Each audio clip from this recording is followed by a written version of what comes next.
Chapter 75. The Followers of the Eternal Life Sect. Do not touch my belongings. The thief trembled in fear upon witnessing the girl effortlessly block his dagger. He never anticipated encountering such a formidable adversary. To catch a blade with bare hands is not something an ordinary person could achieve. The other thieves were equally taken aback by the extraordinary prowess of the seemingly refined young lady. They stood there, momentarily stunned. Damn it, let's all attack together, one of them finally reacted, gritting his teeth. United, the three of them possessed a fighting chance. If they truly shattered their teeth and swallowed them, their standing in this area would be irreparably damaged, and their accumulated prestige would dissipate. Swish! The trio brandished their daggers in an assault towards the girl. Her eyes narrowed slightly as her form flickered with astonishing speed. A shadow darted past. The trio's offensive came to an abrupt halt, a dagger poised at their throats. Make another move, and I shall end your lives, the girl uttered in a calm tone, yet the frigid menace in her voice rendered the men rigid, cold sweat beading on their foreheads. The girl retracted her dagger and cast a fleeting glance at them. Unbeknownst to anyone, a palm-sized emerald green snake was flicking its tongue within her handbag. She turned to dial the emergency services in Qingyun City. She was well aware that these ruffians were habitual offenders.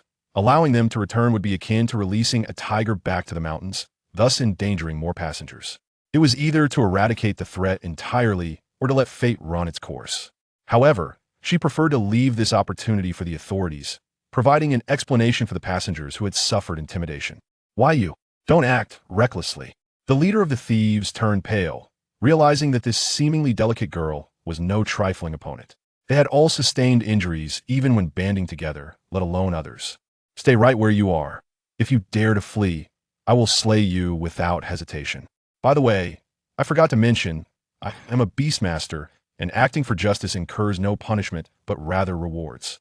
With just a few succinct words, Qingyun had extinguished any thoughts of escape. Compared to death, imprisonment seemed a far more favorable outcome. At least it would preserve their lives. Sister, rest assured, even if you let us go, we would not flee. The leading thief displayed a benign smile.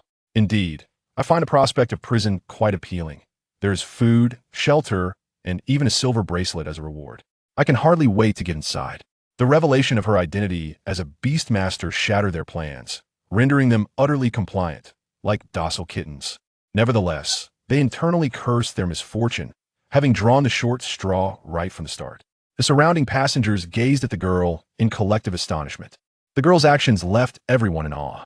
She had dispatched 3 adversaries with a mere single move, showcasing an extraordinary level of skill. Upon hearing her declare herself a Beastmaster, the others quickly grasped the situation. Luo Yang was somewhat surprised. The girl, appearing so demure, struck with such precision and decisiveness, targeting vital points. Qingyun glanced at the young man who had come to her aid.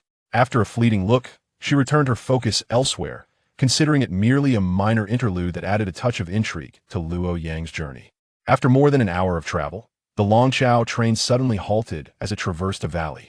Simultaneously, an announcement blared through the train, accompanied by violent tremors that shook the entire carriage. Many passengers within the carriage stood up, anxiously scanning their surroundings in a state of panic. At that moment, the train's alarm had sounded, and screams erupted as people rushed toward the exits. The announcement echoed, "Attention, all passengers. The Longqiao train has encountered a sudden attack, and the situation is unclear. To ensure your safety, please fasten your seatbelts and remain calm. All passengers are requested to immediately close the windows. Our staff is investigating the cause. Please fasten your seatbelts immediately and close the windows. Do not make any noise." The train was filled with a persistent chorus of urgent admonitions. The passengers aboard the train were engulfed in a state of panic, hastily pulling up the windows and shutting the compartment doors, each retreating to the corners, too frightened to utter a word. Qingyun and Luo Yang were no exception. Luo Yang cast a glance at the girl before silently drawing the windows shut. A wave of incredulity washed over him. Encountering a terror attack on his maiden voyage aboard the Longqiao train was utterly absurd. The passengers within the carriage remained mute, as an eerie atmosphere permeated the air. Soon, silence enveloped the train.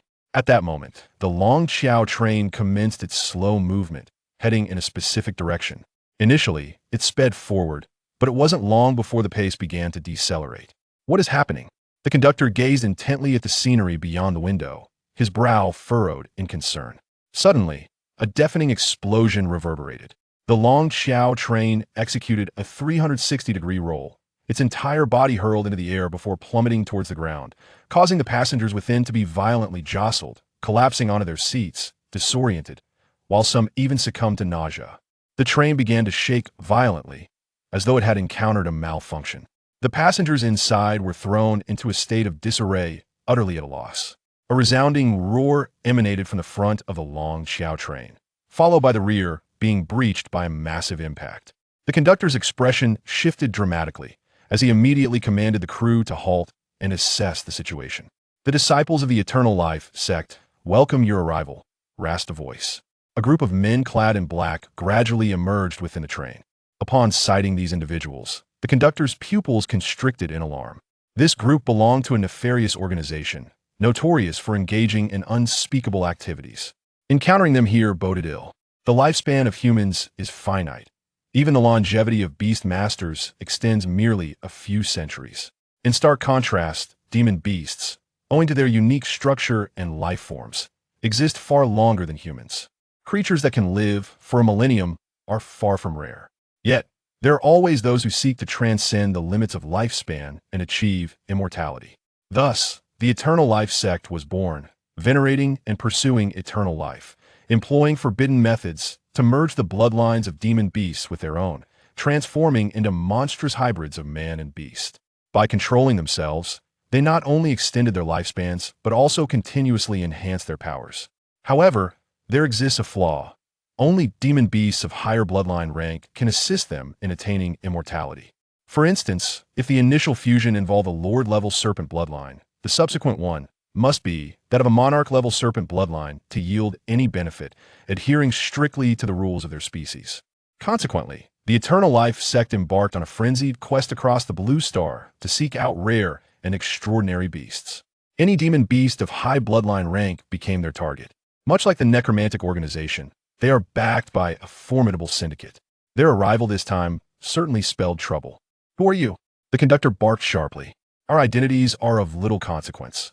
What truly matters is that you shall be eternally buried here," the leading man replied with a sinister smile. His voice resonated deeply, akin to a serrated knife scraping against eardrums, exuding a palpable threat. A chill crept through the conductor's core. It seemed that escaping with his life today would prove exceedingly difficult. "You had better release us at once. Our distress signal has already been dispatched. Once the forces of the Dragon Kingdom arrive, it will be your demise." The conductor attempted to provoke them into abandoning their pursuit. "Ha ha," the man chuckled derisively. "Save that proclamation for the road to the Yellow Springs." Chapter 76. The Azure-Scaled Serpent Emperor. As he spoke, he gently waved his hands in the air. Whoosh, whoosh, whoosh. A dozen shadowy figures descended from the heavens, each bearing the semblance of both human and beast. Some sported serpentine heads and tails, while others possessed fox-like visages, their backs adorned with multiple tails. Some bore the heads of griffins, and others, the heads of lizards, with most of their organs already transformed into those of beasts. The human attributes were dwindling, gradually stepping outside the realm of humanity. Upon their emergence, these half-human, half-demonic creatures launched a relentless assault on the train. Powerful energies erupted, shattering the train's structure, igniting flames that licked the air. The passengers, in a panic, clutched their heads and fled in terror. As the Dragon Earth train was breached, these monstrous entities charged towards the conductor. The conductor's pupils constricted sharply. He immediately produced a vial of unique potion and crushed it. A dense white mist swiftly enveloped the entire carriage, buying him precious time as he awaited rescue. His speed surged as he dashed towards the exit, moving with remarkable agility. The leader of the Chongqing sect did not anticipate that their adversary possessed the skill of stealth. Enraged by his missed strike, he brandished a dagger that sliced through the air, aiming it at the conductor. With a swift maneuver, the conductor evaded the dagger, striking it away with a powerful punch. He propelled himself forward, attempting to escape. Regrettably, just as he was about to break free, a bone-chilling gust swept through, freezing his skin. Turning his head, he saw a fist closing in on him, expanding in his vision until, with a resounding blast, his head exploded, showering the ground with a gruesome mess. At this moment, an increasing number of demonic beings appeared, encircling the Dragon Earth train, rendering it impossible for even a fly to escape. Luo Yang sensed that these creatures were acting with intent, seemingly in search of something. He inwardly lamented his misfortune, feeling as though he had drawn the short straw. On his very first journey, he was caught in a terror attack of such magnitude. Why did he not choose another means of transportation? Hastily, he grabbed his phone and sent his location to Wu Jing, urging him to come to his aid, his heart racing with anxiety. In such a dire situation, it was impossible to remain calm without a solid backup. At this juncture, Wu Jing's role became paramount. Luo Yang observed that among these demonic entities, at least 3 were of the sovereign rank, leaving him bewildered as to who could command such a formidable gathering. They were all searching for the Azure-scaled Serpent Emperor. The leader of the Chongqing sect bellowed, scanning the surroundings. Yes. At that moment, Qingyun, seated beside Luo Yang, wore an expression of turmoil. Listening to the anguished cries of the passengers outside, her heart sank. These were innocent souls. Now they were suffering because of her. Guilt flooded her being, mingling with a burgeoning self-loathing. Miss, these members of the Chongqing sect are targeting you. Initially, we misled the outside world into believing we arrived at Qingyun Academy via an Airbus Eagle, but this was merely to obscure our trail. The fact that these Chongqing demons managed to track us down indicates that there is indeed a traitor among us. I have already notified the family to dispatch reinforcements. As long as we can hold on until they arrive, the others can perish. Your safety is of utmost importance, for you are the hope of the Azure-scaled Serpent clan. Suddenly, a voice resonated in Qingyun's ear, an ethereal transmission. It was the protector assigned to her by her family, a sovereign-level powerhouse. Yet, he stood alone, unable to withstand the onslaught alone. If 2 of the sovereigns managed to restrain him, Qingyun would be doomed. But Elder Bai, seeing these innocents die because of me weighs heavily on my conscience, Qingyun murmured. Elder Bai replied coldly, Miss, you must understand that in this world, there is no such thing as cause and effect. Moreover, this is a matter of mutual benefit. Their actions are motivated by self-interest. If you show compassion, it will only lead to your own downfall. Their lives are of no concern to you. But, Qingyun bit her lip, ultimately saying nothing more. Elder Bai continued, we are nearing Yunhai City. If we do not depart now, we may all perish here. Very well. After a moment of silence, Qingyun nodded. Elder Bai declared, I will hold them off. Remember, your safety is paramount. With that, he vanished from sight. Qingyun took a deep breath. Gazing out at the chaotic battle and the faces twisted in agony, tears began to fall uncontrollably. I'm sorry. I will avenge you. The Chongqing sect will pay a bloody price. She clenched her fists, gritting her teeth. This woman was the target of the Serpent Sovereign. The bloodline power of the Azure-scaled Serpent Emperor would greatly assist the Serpent Sovereign in breaking his shackles. They needed to capture her and present her to the Serpent Sovereign. A guaranteed reward awaited. The leader of the demonic beings fixed his gaze intently on Qingyun's vicinity. He had sensed the fluctuations of Elder Bai's transmission. Understood. This girl has a protector. To be cautious. Let the Bear King and Tiger King restrain him while I capture the Azure-scaled Serpent Emperor.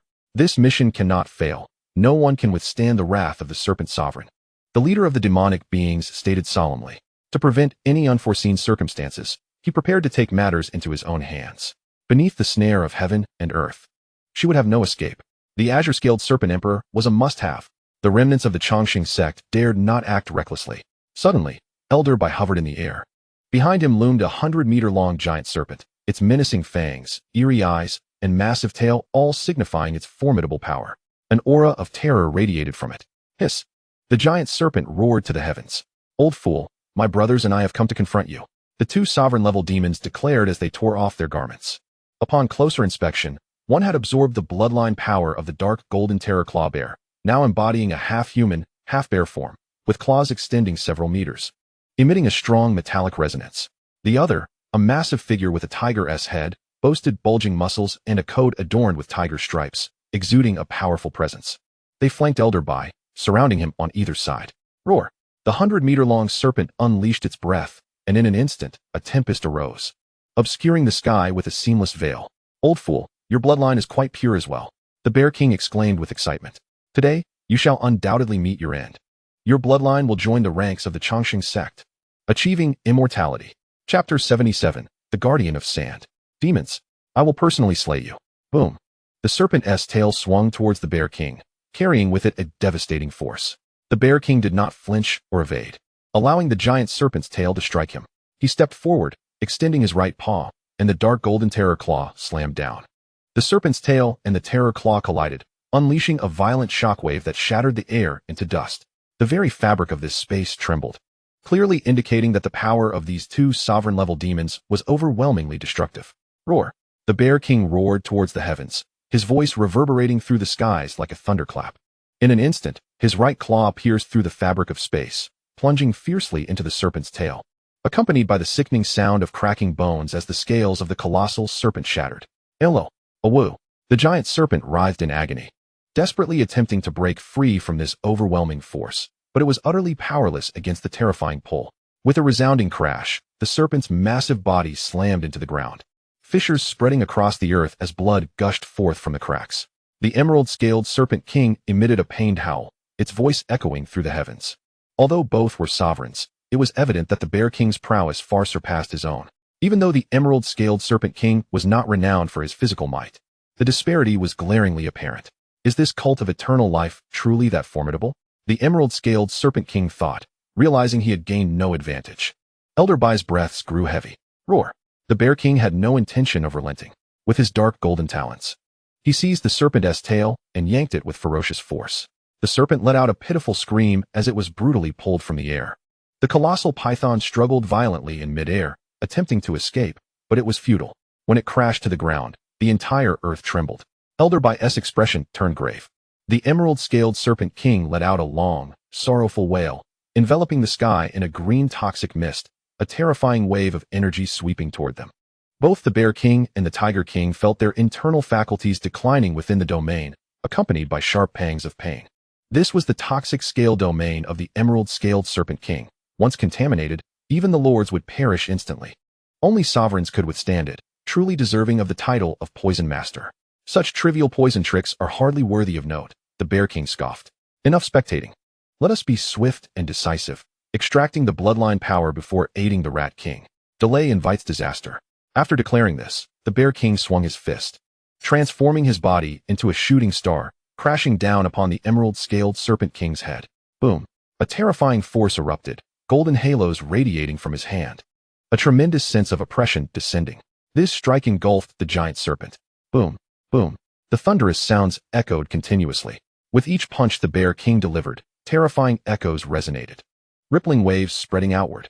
The giant python's body was being crushed inward, crimson liquid oozing from its wounds, staining the earth. Damn it! For the sake of the emerald-scaled Serpent King, the Serpent Sovereign has dispatched all three of his formidable generals. It seems he is determined to win, Elder Bai remarked. His expression icy. Kill! A cold glint flashed in the Bear King's eyes. He leapt fiercely, directly soaring towards the giant serpent, his massive palm crashing down upon its forehead. Ah! The serpent emitted a tortured scream, its head seeming to explode as blood sprayed forth, staining the entire peak. A stream of golden light surged from its body, spreading outward. Thinking of escaping? In your dreams. The Bear King sneered, raising his leg and stomping down hard on the serpent's head. Crack! The sound of shattering bones echoed. The emerald-scaled Serpent King's skull was utterly obliterated. Meanwhile, the Rat King relentlessly advanced towards Qingyun, his eyes glinting with greed, recognizing her as the target he sought. Capturing the emerald-scaled Serpent King was of utmost importance. Once they succeeded, they would acquire ample bloodline power, allowing the Serpent Sovereign to break free from his shackles. The Rat King raised both hands, an invisible palm enveloping Qingyun. He had no intention of engaging in idle chatter, directly immobilizing her. He then reached out with his right hand, forcefully attempting to enter Qingyun's Beast Taming space to extract the emerald-scaled Serpent King. Qingyun gasped in shock, desperately resisting. But her efforts were in vain. Her strength was far inferior to that of the Rat King, who was among the most formidable of the three kings. Damn it! You despicable creatures of the cult of eternal life, lurking like filthy rats in the sewers, you shall face retribution. Qingyun spat angrily. Ha ha ha, retribution?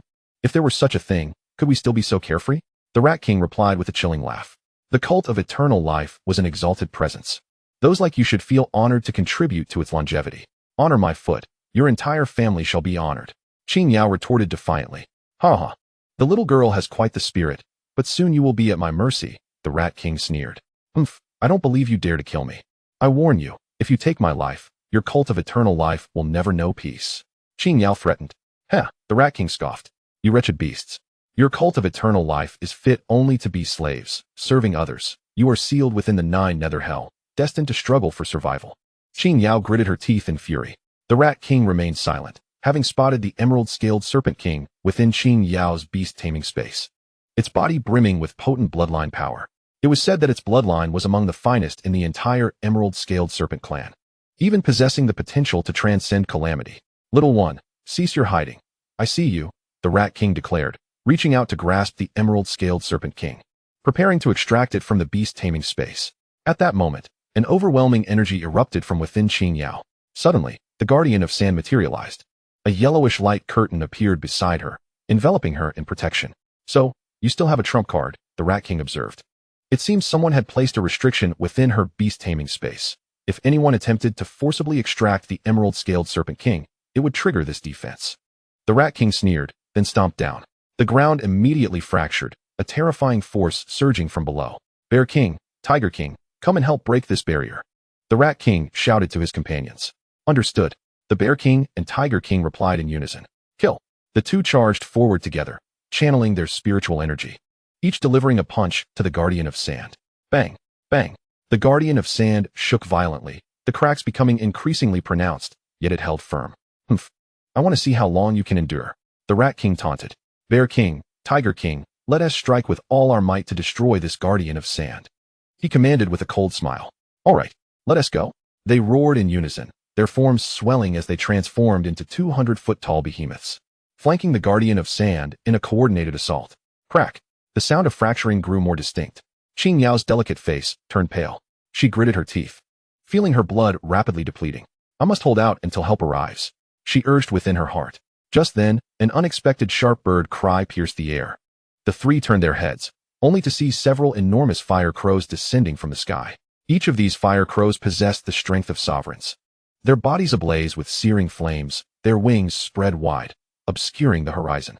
The expressions of the Rat King and Tiger King changed dramatically, hastily retreating. Reinforcements have arrived so quickly? Don't worry about them. Let us secure the emerald-scaled Serpent King first. This shield is nearing its limit, the Rat King urged. The three continued to focus their efforts on the Guardian of Sand. With a resounding bang, the clash reverberated through the air. The Guardian of Sand, unable to withstand the mounting pressure, ultimately succumbed and disintegrated into a whirlwind of flying sand. Chapter 78. The Three Sons of Qingyun. The Guardian of Sand finally collapsed under the strain, transforming into a storm of sand. Sensing several formidable presences around, the Rat King was taken aback and immediately stowed the emerald-scale Serpent Emperor into his beast taming pouch. Do not linger, retreat at once. However, in the next moment, three figures materialized from thin air, blocking their path. What are you three doing here? The Rat King's expression turned grim. These three were none other than the preparatory mentors of Qingyun Academy, the youngest trio renowned as the Three Sons of Qingyun. They held considerable fame throughout the Blue Star. The Three Sons of Qingyun joined forces to seal off the surrounding space. The void trembled, and countless spatial rifts appeared, resembling an intricate web that ensnared the entire area. One of them seized a momentary opening to eliminate all the monstrous beings below, while simultaneously casting a protective spell to safeguard the survivors.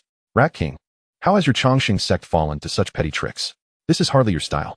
Do you truly believe that we of Qingyun Academy are to be trifled with? Today, we Three Sons of Qingyun shall teach you a lesson, making you aware that there are greater powers beyond your own. The three declared in unison. Auras of magical energy enveloped them, and three colossal beasts emerged from the formation. Each beast exuded an overwhelming presence befitting a sovereign, instilling a sense of suffocation. They were the crimson-tailed, golden-eyed ape, the violet lightning serpent, and the black-patterned Xian turtle. Their arrival sent shockwaves through the air. Each of the three possessed formidable strength, and their might was second to none among sovereigns. Their power was immeasurable, a stark contrast to the ancient emerald-scale Serpent King, whose strength was incomparable. Rat King, Bear King, Tiger King, do you not understand your crimes? You three dare intrude upon the territory of Qingyun Academy and lay hands on our disciples. Furthermore, you disregard the Alliance's covenant and harm innocents. We, the Three Sons of Qingyun, shall ensure you face justice, forcing you to kneel before the Stone of Three Lives in perpetual repentance. The Rat King and the Tiger King's faces turned ashen, their eyes filled with venomous resentment. He had initially planned to capture the emerald-scale Serpent Emperor swiftly, but never anticipated such formidable adversaries would emerge. Moreover, how could the Three Sons of Qingyun appear here? The distance from Qingyun Academy was no small feat yet. At this moment, there was no time for contemplation. The three sovereigns had arrived, their might resounding through the heavens. If they delayed further, additional sovereigns would arrive, and even the strongest among them could not withstand such attrition. Whether I know my sins is not for you three to decide, The Rat King gritted his teeth. Today is your end. There is no escape. If it is battle you seek, then let it be so. The mighty name of the three sons of Qingyun precedes you. And we too wish to learn a thing or two, the Rat King declared through clenched jaws. Being at the late stage of sovereign strength, he, along with the Bear King and Tiger King, were not to be underestimated. Thus, even facing the three sovereigns together, he felt no fear. You seek death. The three sons of Qingyun roared in unison. In the next moment, all three leaped into action. The Bear King and Tiger King, unwilling to be outdone, charged towards the three sons of Qingyun. Boom, boom, boom. The crimson-tailed golden-eyed ape, the violet lightning serpent, and the black-patterned Xian turtle each found their targets, unleashing earth-shattering roars. Do you truly believe I fear you? The Rat King narrowed his eyes, revealing a glint of ferocity. Externally, he projected an air of arrogance, but internally, he was calculating. He had no desire to engage in prolonged combat. Thus, he covertly transmitted, during the ensuing chaos, feign weakness, allowing me to hold them off while you two work together to tear open a spatial exit and escape with the Emerald Scale Serpent Emperor. Every one of us must ensure that it reaches the Serpent Sovereign. Brother, what about you? The Bear King spoke gravely. With such a reputation, they must possess remarkable abilities. You face too great a risk alone against them. Indeed, brother, if we must fight, we three are not to be trifled with. The Tiger King echoed. It is of no consequence. The longer we delay, the greater our peril, the Rat King replied nonchalantly. Brother, do not be overzealous. Together, we can surely hold them off. And it is far better than you're facing all three alone, the Bear King insisted. Brother, the Bear King speaks wisely. We cannot afford to lose one of our trio. Remember the oath we swore? To share fortune and face adversity together. You must not go back on your word, the Tiger King urged. You too are foolish. Brother, every time danger arises, you are the first to charge in. We all know this. But this time, it concerns our very lives. We must not act recklessly, otherwise, even if we escape, we will have no face to live on. The Bear King cautioned. His words warmed the Rat King's heart, and his eyes glistened with emotion. The three brothers had weathered countless storms together. Once, they had aspired to become exceptional beast tamers, but fate dealt them a cruel hand, leaving them without the innate talent to open a beast taming space, thereby preventing them from contracting any beasts. They wandered aimlessly, forgetting how many tears they had shed. Yet it seemed that heaven had played a cruel joke on them, relegating them to a life of mediocrity. But suddenly one day, a figure cloaked in black found them and asked, "Do you wish to grow stronger?" Thus, they took steps toward their current moment. Once, they were merely young men aspiring to become beast tamers. But this time, they would stand on their own. Brother, we all believe in you. Do not abandon us. Yes, brother, the Tiger King and I are willing to fight alongside you. The Tiger King and Bear King gazed steadfastly at the Rat King. They understood their brother's stubborn nature. If confronted directly, he would never yield. Ha ha ha, my dear brothers. The Rat King could not contain his excitement. What merit have I, the Rat King, to receive such loyalty from you? Although the three sons of Qingyun possessed immense power, overcoming them would not be an easy feat, especially considering the countless battles the three brothers had fought together, leaving numerous foes vanquished at their hands. Their synergy was unparalleled. It was simply impossible to subdue the three of them effortlessly. Brother, stop being so indecisive. Today, it is either your demise or mine. The three shouted in unison, their spirits soaring. The Rat King bellowed. In the next instant, all three launched their attacks simultaneously, transforming into their most formidable forms. Three towering monstrosities descended from the heavens, the dark golden claw bear, the celestial devouring rat, and the netherworld demon tiger, their battle intent peaking. At this moment, they had nearly fully assumed their beastly forms. Even if someone were to witness them, it would be difficult to conceive that they were once human. All traces of humanity had vanished. The three beasts of the three sons of Qingyun were equally unyielding. The crimson-tailed, golden-eyed ape, the black-patterned Xian turtle, and the violet lightning serpent also entered their most potent forms. Energies surged through the heavens, coalescing into three torrents that swept across the sky. The combined strength of the three sovereigns was nothing short of cataclysmic. The phantom beasts stood proudly, emanating an overwhelming aura. Boom, boom, boom. The three beastly phantoms collided violently with the dark golden claw bear, the celestial devouring rat, and the netherworld demon tiger.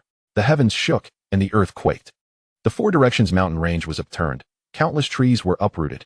A terrifying shockwave swept through, raising towering waves that reached great heights. Numerous edifices were reduced to rubble.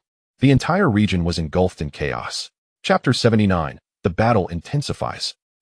The illusory forms of the three great demon beasts were scattered, and several individuals were hurled away by the residual force, crashing into the ground and creating deep craters. Yet, they remained undaunted. Swiftly rising to their feet and charging towards their adversaries once more, determined to engage in a battle that would darken the skies and shake the earth. Humph. Do they truly believe us to be soft persimmons? The Bear King snorted coldly, stepping forward. His form soaring as if he were a majestic mountain pressing down upon the heavens. His fur, standing erect like steel needles, radiated a fierce aura as he unleashed a violent wave of demonic energy. Roar! The dark golden claws surged to a height of 1,000 feet, descending like a colossal mountain to impose their might. The 6 combatants were immediately divided into 3 separate battlegrounds. His opponent was the black-striped Qian turtle, renowned for its absolute defense. The dark golden claw bear was equally famed for its frenzied assaults, promising an exhilarating clash. The black-striped Qian turtle boasted a physique of over 100 meters, its immense form akin to a mountain, creating hurricanes with every breath. Its body was adorned with a multitude of shimmering runes, and it possessed a formidable ancient bloodline, imbued with a rich Suanyu essence. In the realm of demon beasts, the Suanyu was regarded as a premier race. Moreover, the surface power of the black-striped Qian turtle surpassed that of the dark golden claw bear. The dark golden claw bear's attacks were typically unstoppable. However, this time, they met an unyielding barrier. Boom! The collision between the dark golden claw and the Qian turtle's form produced a deafening roar that shook the earth. Both combatants were forced back several meters, their eyes revealing a flicker of surprise. To think your bloodline power has reached the threshold of a half-step disaster. The dark golden claw bear's eyes filled with solemnity, but I am not lacking either. No sooner had the thought crossed his mind than he charged forward. Boom! His entire being erupted in a dazzling golden light, his arms swinging in a wide arc before striking out. The dark golden claw transformation. This was the dark golden claw bear's signature technique, capable of doubling its physical strength and even surpassing its original limits with a single application. Roar! The dark golden claw bear bellowed to the heavens, its palms striking down like the hands of a celestial being. Thud! The air shattered with the force of thunder. The black-striped Qian turtle dared not be negligent, exhaling a foul breath. In its mouth was a pearl the size of a fist, a unique innate ability known as Qian turtle breath.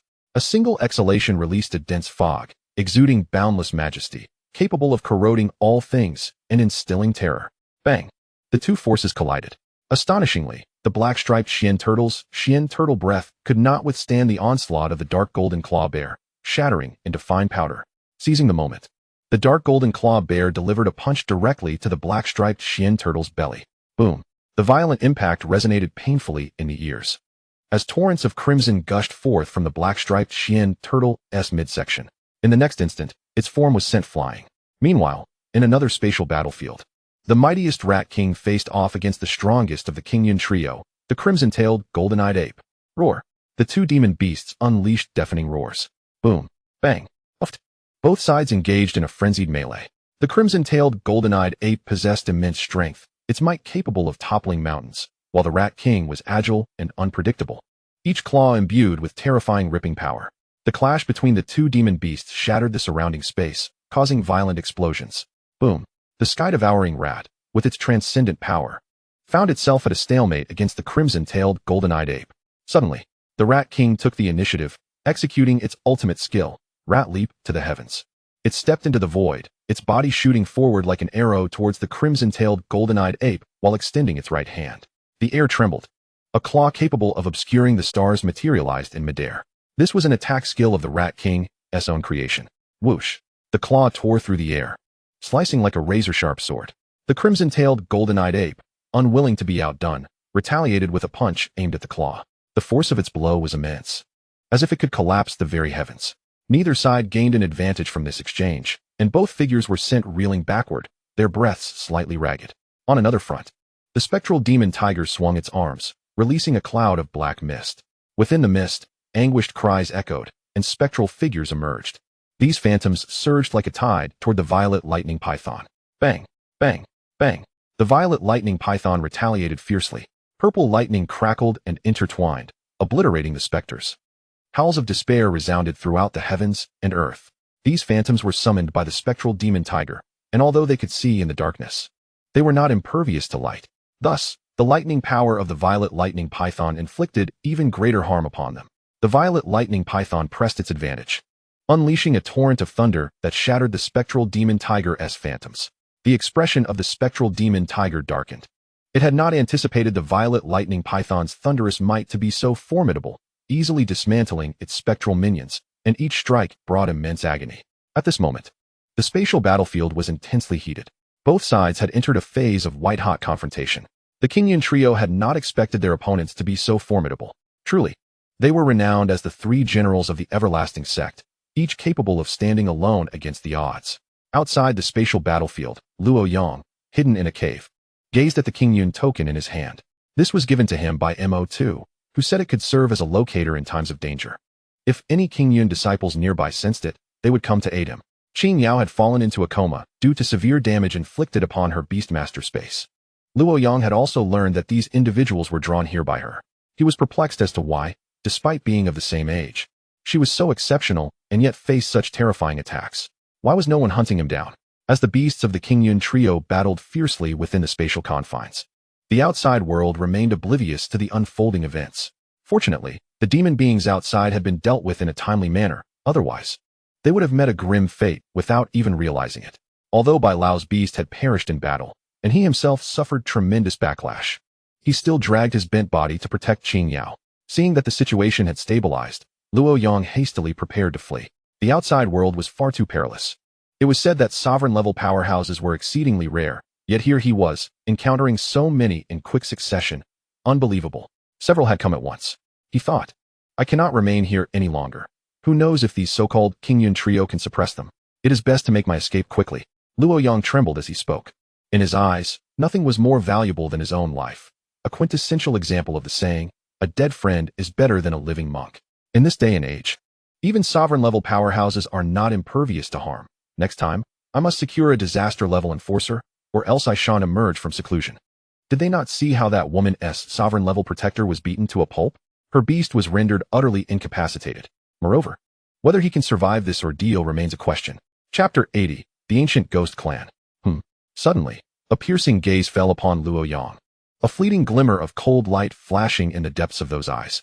Luo Yang also sensed that gaze, causing his heart to race with terror. Oh no! Could this individual be targeting us? Luo Yang's complexion turned ashen, his heart pounding violently, and the hairs on his body stood on end. His luck was truly abysmal. Even while hiding here, he encountered a supernatural being. This is the end. I'm doomed. Luo Yang felt tears welling up in despair. Whoosh! A sudden sound of slicing wind erupted, followed by a pitch-black hand reaching for Luo Yang's head. What the heck? Luo Yang nearly lost control of his bladder in fright. This was utterly unexpected. Where on earth did this creature come from? Boom! At the critical moment, a brilliant golden light erupted, shattering the monstrous hand into fragments. Audacious! A deep, resounding voice reverberated throughout the heavens and earth. Strands of golden light descended from the firmament. Wu Jing stood in the void, a towering figure of the Taiji Yuan Zun, standing at a height of 100 feet behind him. He was enveloped in golden light, exuding a majestic aura, radiating an essence of immortality, giving off an impression of being beyond the mundane world. The Taiji Yuan Zun, symbolizing the harmonious balance of yin and yang, the cycle of life and death. As the name suggests, the Taiji Yuan Zun wields the power over life and death. At this moment, Luo Yang finally discerned the true form of that shadow, revealing a skeletal figure with a ghastly visage. Holy hell, it's a powerful Ghost Clan member. Luo Yang exclaimed in shock upon recognizing the figure. A Ghost Clan warrior, known for their insatiable hunger for flesh and blood, devouring essence as sustenance to enhance their cultivation, absorbing the life force and vitality. They are among the most brutal and malevolent beings. Their cultivation has reached the monarch level, granting them access to the very essence of life. As long as they are not struck down by heavenly tribulation, their lifespan is extraordinarily prolonged. Moreover, the Ghost Clan's cultivation differs from that of beasts. They do not require the breaking of bloodline shackles. They cultivate directly by consuming flesh and essence, which converts into power. This vast reservoir of blood energy must have attracted them. No, wait. They are disciples of the Eternal Life sect. The Ghost Clan warrior bears the insignia of a disciple. They must be here for reinforcements. Roar, roar, roar. The ghostly figure reappeared. Roar. It bellowed, its body swelling to about 3 meters in height. Its skin dark as iron, glistening with a chilling sheen, radiating an eerie power. It wielded a massive ghostly claw, seemingly forged from steel, imbued with terrifying force. The aura emanating from it was exceedingly horrifying. Roar. The ghost general howled at the heavens, as if to rend the very sky. Streams of terrifying energy spewed from its mouth and nostrils. A cataclysmic pressure descended, enveloping the entire mountain peak. Luoyang felt his body grow heavy, as if he had sunk into a quagmire, each step becoming a monumental challenge. The might of a monarch-level warrior was overwhelmingly formidable, far beyond his capacity to withstand. There, the Taiji Yuan Zun stood upon the Taiji formation. A layer of golden light emerged from the formation, enveloping him within, shielding him from disturbance. Roar. The Ghost Clan warrior's roars intensified. The Taiji Yuan Zun flickered, instantly closing the distance to the ghostly figure. Roar. The Taiji Yuan Zun opened his mouth to roar. Waves of golden ripples emanated outward, forming a vortex that surged toward the ghostly figure. Rumble, rumble. The vortex advanced, shaking the very fabric of space. Oh! The ghostly figure screamed in terror, attempting to flee. However, the Taiji Yuan Zun's assault was 10 times faster. Crack, crack. Space contorted and shattered as the Taiji Yuan Zun barreled through. Ultimately, he crashed violently into the mass of black mist, causing it to explode. As the black mist dissipated, the true form of the ghostly figure was revealed. Ha ha ha. A maniacal laughter echoed. The shadow morphed into human form, brandishing a bone sword. The sword radiated a sinister glow, emanating a terrifying aura. Gripping the bone sword, he pointed it at the Taiji Yuan Zun. I am of the ancient ghost clan. How dare a mere monarch inflict harm upon me? You seek death. The ancient ghost clan. Luoyang's expression shifted. This race is exceedingly powerful. He had heard tales of them. It is said that this clan was formed from the fallen bones of ancient deities, their essence entwined with bloodlust, reveling in slaughter, specializing in seizing the souls and life force of beings to bolster their own strength. The number of ancient ghost clan members is scarce. Yet, many have survived to this day, wielding formidable power. Their might nearly rivals that of the calamity-level warriors among the human race. No matter who you are, those who dare to provoke me shall meet their demise. The Taiji Yuan Zun's voice was frigid, a glint of murderous intent flashing in his eyes as the Taiji runes shone, transforming into a long sword that slashed toward the ghostly figure. An ancient divine weapon, you say? Seeing the Taiji Yuan Zun wield the Taiji divine weapon, the ghostly figure scoffed. While the Taiji divine weapon demonstrated immense power, it was merely confined to the peak of the monarch level. Te-issue divine demon seal. The Taiji Yuan Zun bellowed.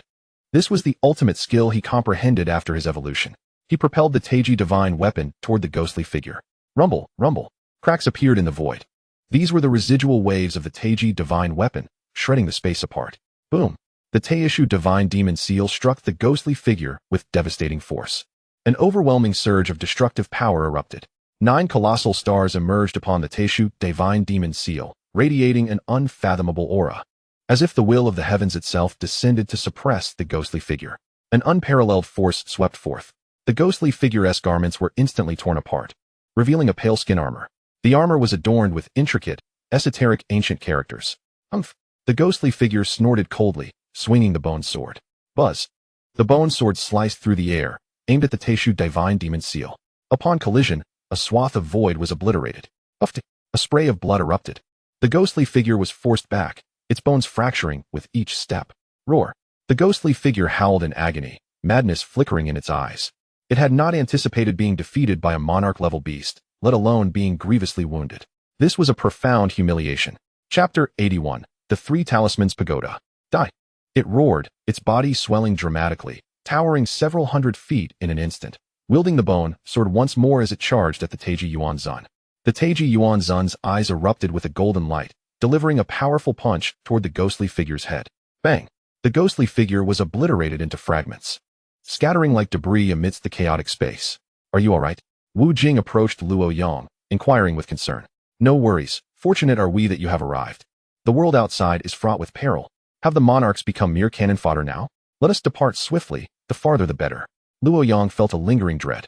Meanwhile, within the spatial battlefield, the clash between the Qingyun trio and the celestial devourer rat, the dark gold claw bear, and the netherworld demon tiger raged on. Is this truly the extent of your strength? Allow us to demonstrate our true might. The leader of the Qingyun trio sneered repeatedly. His target was not the celestial devourer rat, but rather the dark gold claw bear. The dark gold claw bear served as the absolute core of their trio, fulfilling both offensive and defensive roles. Its demise would render the other two insignificant. The leader of the Qingyun trio gestured, and a pagoda materialized behind him. This pagoda, resplendent in a bronze hue, emanated a faint, metallic aura. Intricate and bizarre patterns adorned its surface, each seeming to come alive with vivid detail. Atop the structure, several azure stones were embedded. A robust chain pierced through the pagoda, coiling around its exterior, etched with countless designs, reminiscent of an ancient artifact. With a swift motion, the Qingyun trio ascended into the air, standing atop the bronze pagoda, their forms suspended at its pinnacle. Their auras surged dramatically, a terrifying pressure emanating from the pagoda, warping the very fabric of space. Upon their arrival, the Qingyun trio unleashed an overwhelming combat prowess, stirring the winds and clouds of the battlefield. The bronze pagoda towered 100 feet high and spanned 50 feet wide, soaring into the heavens, an awe-inspiring sight. The Qingyun trio floated in midair, grasping the pagoda, which radiated a blinding bronze brilliance. Within, a terrifying force of attraction pulsed, as if intent on devouring all existence. Kill! The Qingyun trio shouted in unison, launching themselves skyward. Hands clasped around the pagoda, descending upon their foes with lethal intent. Waves of bronze energy rippled outward, enveloping the entire battlefield. The pagoda's speed was astonishing, reaching the dark gold claw bear in the blink of an eye. From its surface, streaks of black lightning erupted like ferocious claws, tearing toward the dark gold claw bear. The thunderous impact resounded as the black lightning struck the bear's scales. Despite their formidable resilience, the dark gold claw bear's defenses were breached in an instant by the bronze waves. It emitted a muffled grunt, blood cascading down its body and staining the earth crimson. Not only the dark gold claw bear, but also the Rat King and Tiger King felt the brunt of the Qingyun trio's devastating onslaught. Each strike they delivered was cataclysmic, their power unfathomable. The dark gold claw bear, grievously wounded, let out a mournful cry, overwhelmed by the sheer might of the Qingyun trio, which rendered it feeling like a mere jester. Alone, the pagoda could not unleash its full potential, yet in concert, their combined strength was boundless. Roaring in fury, the dark gold claw bear unleashed a torrent of black flames toward the Qingyun trio, the inferno threatening to consume the skies. The celestial devourer rat and the netherworld demon tiger retaliated with their own abilities, igniting a fierce clash of energies that shook the very plains.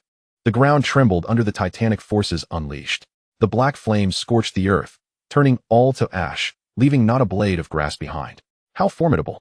Marveled the purple lightning python, its expression grave as it dared not delay further, summoning the power of thunder. A crack of lightning erupted, obliterating the dark gold claw bear's flames. Another bolt descended, forcing the dark gold claw bear back several steps, leaving a ghastly gash upon its hide. Howling in pain, it threw its head back in a roar. In an instant, it lunged toward the purple lightning python, its speed reaching a terrifying peak. The purple lightning python, opening its maw, unleashed a barrage of electric snakes. The dark gold claw bear was struck, its skin charred by the onslaught of electricity. Caught in a tempest of thunder, it found itself unable to evade, with the red-tailed, golden-eyed monkey and the black-striped Xian turtle poised to strike at any moment. Even the Rat King and its companions found the battle exceedingly arduous against the Qingyun trio's prowess, bolstered by the might of the bronze pagoda. Indeed, the Qingyun trio was not merely a name of empty renown. They proved to be a formidable adversary, leaving their opponents at a loss. In a fit of rage, the dark gold claw bear let out a thunderous roar, shaking off the encumbering electricity, and charged once more at the purple lightning python. The python's body trembled, its electric aura transforming into a net of lightning that ensnared it. With a sudden twist, it soared away, the bronze pagoda in hot pursuit, suspended in the void, its myriad bronze lights shimmering. These lights coalesced into a colossal bronze figure, wielding a bronze spear, exuding an overwhelming force. It thrust the spear toward the dark gold claw bear. The bear raised its claws to block the luminous assault. However, it was pierced, blood spraying forth. The bronze giant, spear in hand, executed a sweeping maneuver, sending the dark gold claw bear sprawling hundreds of meters away. "How dare you harm my brother?" roared the celestial devourer rat, its fur bristling like steel needles. With a powerful flap of its wings, it propelled itself toward the bronze giant like a cannonball. Despite its diminutive size, its speed was astonishing, reaching the giant in the blink of an eye. With a sudden lunge, the celestial devourer rat's claws descended upon the giant's head. The sound of their clash echoed as it struck against the bronze spear. As time wore on, the situation grew increasingly dire for the celestial devourer rat, the dark gold claw bear, and the netherworld demon tiger. Their teamwork was flawless, yet the enhancement from the bronze pagoda made them nearly invulnerable. Once more, the dark gold claw bear charged forth, intent on shattering the triad pagoda. The purple lightning python lashed its tail, striking at the bear. The black-striped Xian turtle and the red-tailed golden-eyed monkey stood ready to assist. The dark gold claw bear staggered, its massive form propelled backward, crashing into the ground and creating a deep crater. As it regained its footing, a bloodthirsty grin crept across its face. This was its sole means of resistance. The dark golden terror claw bear erupted with a resplendent radiance. Its entire body was enveloped in an inky blackness, resembling obsidian. The aura of the dark golden terror claw bear surged uncontrollably, its power ascending once more to the pinnacle of sovereignty. The sky-devouring rat and the ethereal demon tiger were taken aback. Bear King, you have lost your mind. This path leads to your demise.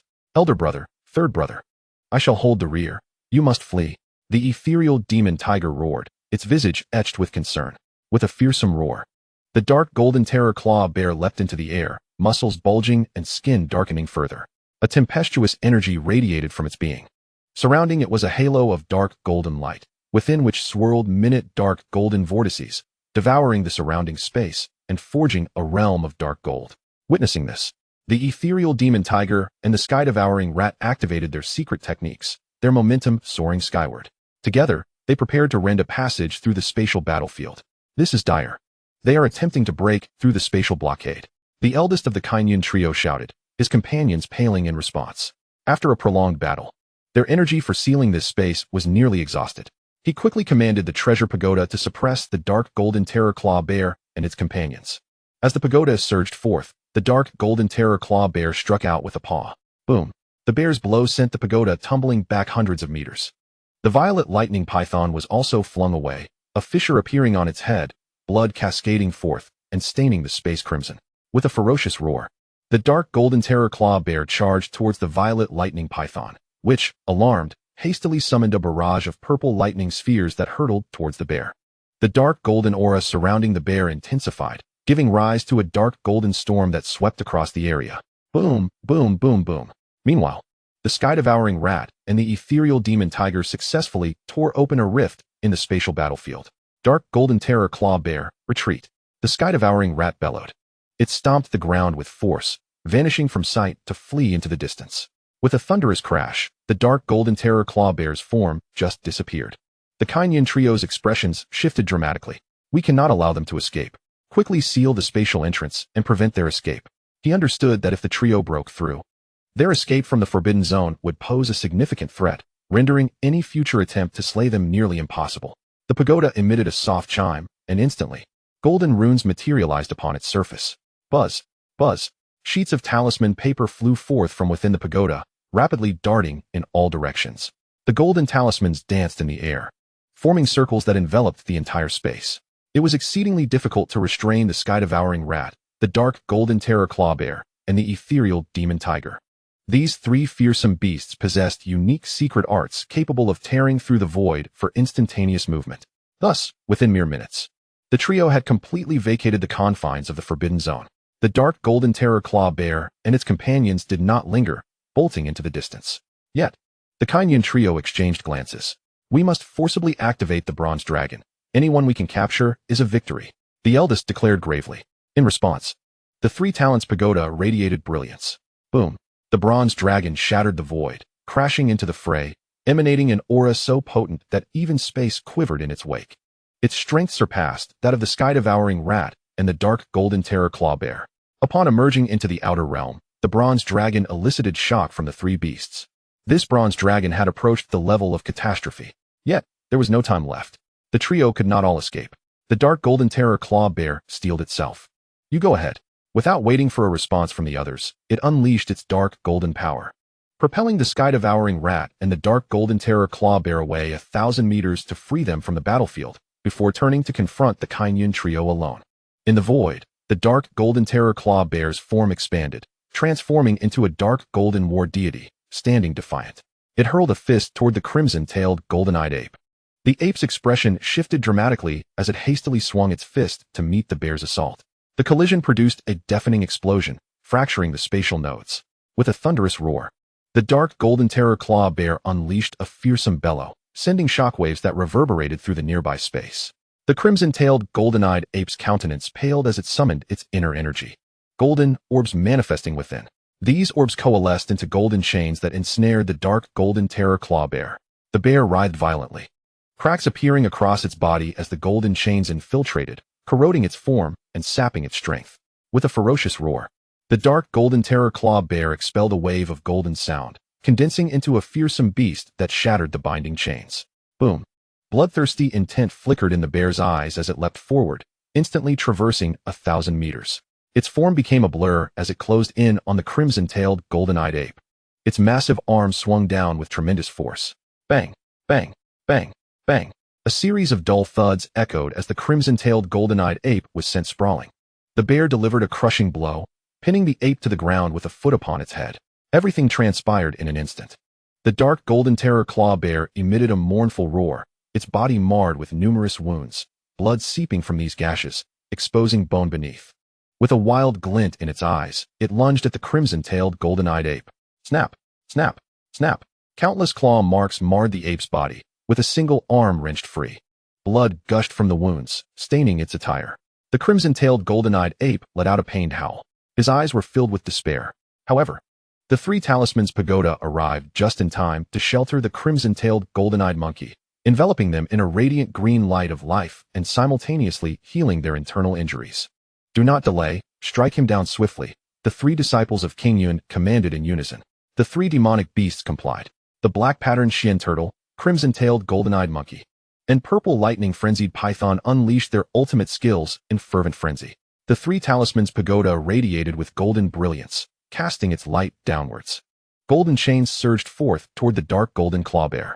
The bear emitted low growls, its massive body twisting in midair, attempting to evade the chains of the three talismans Pagoda.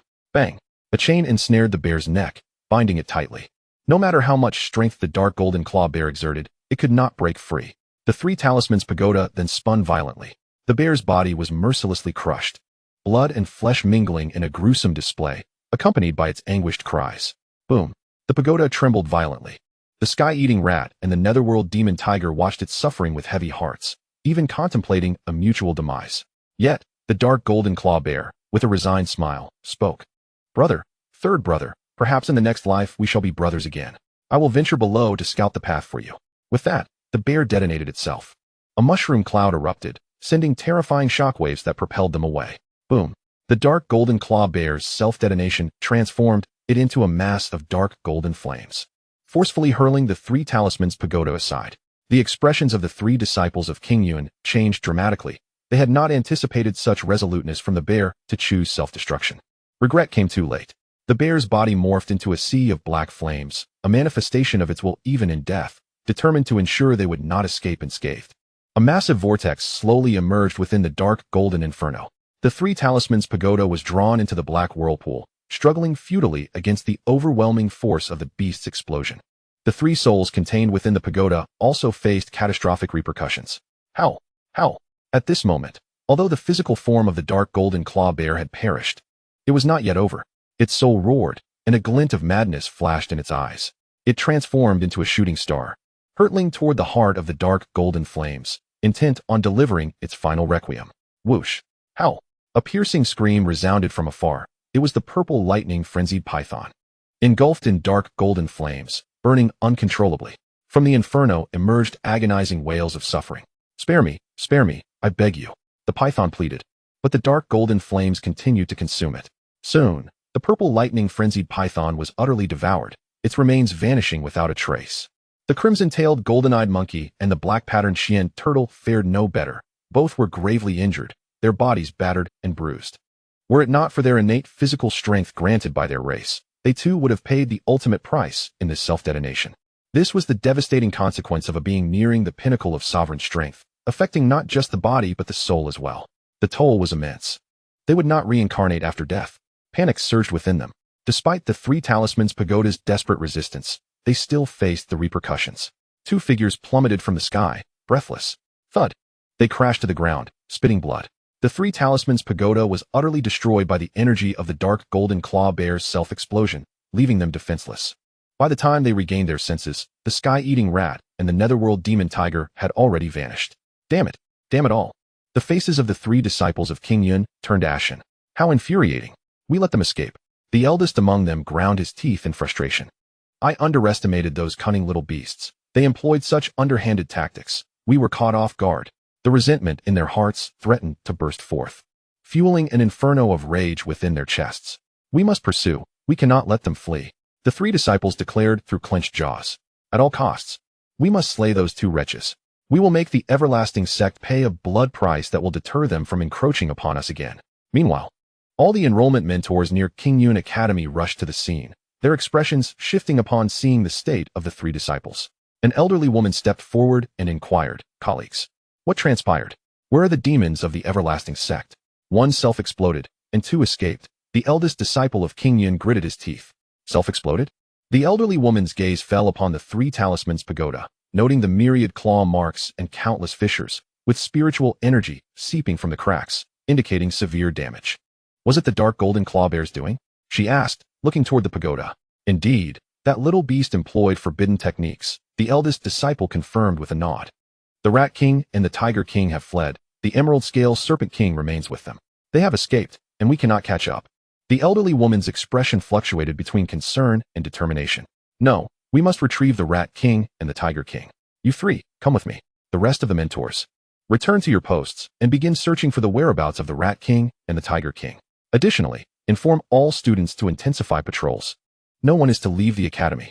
Understood. At that moment, the sky-eating rat and the netherworld demon tiger had already distanced themselves, sorrow etched upon their faces. Damn that Qingyun Academy for slaying my brother. I shall annihilate their entire lineage. The sky-eating rat roared. The netherworld demon tiger's eyes were bloodshot, his fists clenched tightly. He glanced at his brother's injuries. Brother, what shall we do now? He asked. First, we must tend to our wounds, the sky-eating rat replied. The losses we have suffered are too great. We must seek vengeance. The netherworld demon tiger nodded in agreement, remaining silent. Were it not for the dark golden claw bear's explosive sacrifice, they would not have endured for so long. They would have perished long ago. Let us leave. We need to find a place to hide and recuperate, then plot our revenge. The Qingyun Academy is undoubtedly conducting a thorough search for our traces. The sky-eating rat stated. Agreed, the netherworld demon tiger concurred. The two soared toward a certain direction, seeking refuge amidst a dense forest. Huff, huff, the two demonic beasts gasped for breath. Our injuries will require some time to heal, the sky-eating rat remarked. Indeed, the netherworld demon tiger replied. A heavy silence enveloped them. Brother, do you think we can truly achieve our vengeance? The netherworld demon tiger asked. The serpent sovereign will not remain idle, the sky-eating rat responded. Moreover, we are unaware of the serpent sovereign's current condition. His cultivation potential is extraordinarily formidable. He will surely break through. At that time, we will undoubtedly have our revenge. Indeed. The two rested a while longer. Brother, how many more days must we linger here? Inquired the netherworld demon tiger. We have arrived in the northern wilderness. We can no longer afford to delay. We must hasten our journey, or I fear the Qingyun trio will discover us, replied the devouring heaven rat, furrowing his brow. Very well, let us depart at once, said the netherworld demon tiger. Without hesitation, the devouring heaven rat followed suit, and they exited the dense forest. Daring not to tarry as they rushed eastward. As they ventured deeper into the woods, a figure suddenly materialized before them. It was the serpent sovereign. Upon seeing him, the devouring heaven rat and the netherworld demon tiger promptly knelt on the ground. We pay our respects to the serpent sovereign. Rise. Speak. What transpires? The serpent sovereign responded coldly. An aura of icy chill emanated from him, shrouded in a veil of white mist that made approaching him a daunting task. Towering in stature, his skin bore a bronzed hue, and his countenance was strikingly handsome, with sharp brows and starry eyes, complemented by a high-bridged nose. His entire being exuded an air of formidable prowess. Clad in a flowing black robe, he stood tall and straight, resembling a pillar of authority. Reporting to the serpent sovereign. After seizing the azure-scaled serpent emperor, we were ambushed and schemed against. The bear king sacrificed himself to buy us time against our foes. The netherworld demon tiger spoke respectfully. Which scoundrel dared to target you? The serpent sovereign inquired, his calm demeanor laced with an undercurrent of wrath. It was the Qingyun Academy's Qingyun trio. They inflicted severe injuries upon us, and even killed the bear king. The netherworld demon tiger uttered softly, his expression one of grief and indignation. The Qingyun Academy? The serpent sovereign's brows knitted together, followed by a cold chuckle. How audacious of them to meddle. No matter, I shall handle this matter. You may withdraw for now. He instructed. Thank you, serpent sovereign. By the way, have you secured the azure-scaled serpent emperor? It has been acquired and is ready for your perusal, he replied. Very well. Hand it over, and you both should consume these pills to mend your injuries. The serpent sovereign tossed 2 pills, which the netherworld demon tiger and the devouring heaven rat caught without hesitation, swallowing them promptly. Their wounds healed rapidly. Upon learning that the azure-scaled serpent emperor was in his possession, the serpent sovereign's demeanor noticeably softened, though a hint of unease lingered. Thank you, serpent sovereign. The devouring heaven rat presented the pouch containing the azure-scaled Serpent Emperor to the Serpent Sovereign. As he accepted it and probed with his soul, his expression turned frigid. Cursed be it, you imbeciles. Where is the azure-scaled Serpent Emperor? He seethed, his teeth clenched, and he flung the pouch at the Rat King's face. Calm your fury. Serpent Sovereign. The devouring heaven rat and the netherworld demon tiger stood frozen, scarcely daring to breathe for fear of incurring his wrath. They were bewildered by the abrupt shift in the Serpent Sovereign's temperament. Without any forewarning, the Rat King inspected the pouch. The truth became apparent. It was utterly empty. You are truly foolish, having been outmaneuvered and losing one of your own while 2 others are grievously wounded. Yet you failed to capture the azure-scaled Serpent Emperor. You were played for fools. The Serpent Sovereign berated angrily. The Qingyun Academy has executed a masterful diversion. The once captive azure-scaled Serpent Emperor had been reduced to a puddle of blood, its form completely vanished.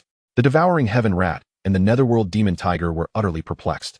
How could the azure-scaled Serpent Emperor they had so painstakingly captured have turned to mere liquid? Damn it! They employed a mirror beast to fabricate an identical azure-scaled Serpent Emperor to deceive us. The true azure-scaled Serpent Emperor has likely already reached the Qingyun Academy. Capturing it again will be nigh impossible. The Serpent Sovereign's expression darkened. The bloodline power of the azure-scaled Serpent Emperor was immensely beneficial to him. If he could refine it, his power would ascend to new heights. Now, having lost the azure-scaled Serpent Emperor and a valuable general, the Serpent Sovereign was filled with fury, yet felt utterly helpless.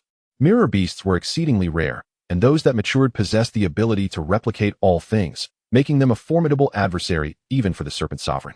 It was precisely due to the mirror beast's involvement that an identical azure-scaled Serpent Emperor was crafted to ensnare the devouring heaven rat and his companion. After all, the beasts replicated by mirror beasts were indistinguishable from the originals, even down to their skills, techniques, and habits. Their overwhelming nature rendered them unwelcomed in this realm, unable to transcend the shackles of their bloodlines, forever confined. Now, he could not trace the whereabouts of the azure-scaled Serpent Emperor. The only recourse was to seek other serpentine bloodlines to substitute for it. He had now reached a critical juncture. Once he refined the azure-scaled Serpent Emperor, he would acquire a new cultivation system, and his power would soar. His standing within the Eternal Life sect would also elevate, potentially granting him the status of an elder or even a vice leader. Fortunately, he had prepared contingencies. The progress of his other subordinates in gathering bloodline power was also accelerating. Otherwise, the loss would have been catastrophic. You too, accompany me. The Serpent Sovereign commanded in a low voice. Yes, Serpent Sovereign, the devouring heaven rat and the netherworld demon tiger complied, hastening to follow in his wake. Meanwhile, in the valley, the battle had concluded, leaving a scene of carnage, with corpses strewn across the landscape, reduced to ruins. Upon the arrival of the Qingyun Academy's teacher, Luo Yang instructed Wu Jing to depart. If anyone inquired, he would portray him as a chance passerby who bravely intervened upon discovering the presence of demon beings, ensuring his true identity remained concealed. Upon learning of the incident involving the dragon worm train, Imo too rushed to the scene, relieved to find that Luo Yang had not met with misfortune. Approaching Luo Yang, he inquired, "Are you unharmed? I narrowly escaped with my life. The dangers of the outside world are truly overwhelming. You should have seen the devastation. I count myself fortunate to have survived. Otherwise, I would have surely perished here today." Luo Yang exclaimed, unable to suppress his astonishment. Imo too felt an overwhelming sense of guilt. Had he only urged Luo Yang to wait for him, he would not have endured such peril. He pondered whether this experience would leave a mark on Luo Yang's heart. If it affected his future progress, he would feel like a sinner. Let it be, he resolved. Once we reach the academy, I shall treat him with greater care, lest my conscience be burdened. You too were unfortunate. It is rare for anyone to encounter such a situation. Yet, it seems fortune favors the brave. As you evaded a calamity, Imo too reassured him. After attending to matters at hand, Imo too prepared to take Luo Yang and Tier through space to the academy. I will accompany you. I'd like to share my experiences from this ordeal, Luo Yang proposed. Very well, Imo too nodded, and together, they departed toward the Qingyun Academy, one of the 5 finest beast taming academies in the Dragon Kingdom. They opted not to use the teleportation array, but instead employed spatial transfer, allowing them to arrive in remarkably short order.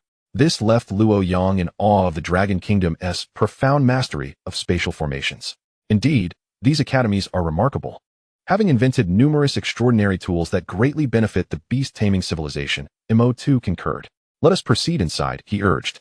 Qingyun Academy sprawled over a vast expanse, occupying one of the most prosperous locations in the Dragon Kingdom, amidst a landscape dotted with esteemed institutions. Each academy claimed its territory, maintaining a delicate balance of power. The names of each academy reflected their uniqueness and standing. The architecture of Qingyun Academy was also distinctive. The characters Qingyun symbolized honor, status, and nobility. Nestled in the heart of Jinling, the rules of the Qingyun Academy stand in stark contrast to those of the other four prestigious institutions. Rather than imposing restrictions on competition among disciples, Qingyun Academy wholeheartedly encourages it. Competitions of varying scales can be observed taking place throughout its grounds.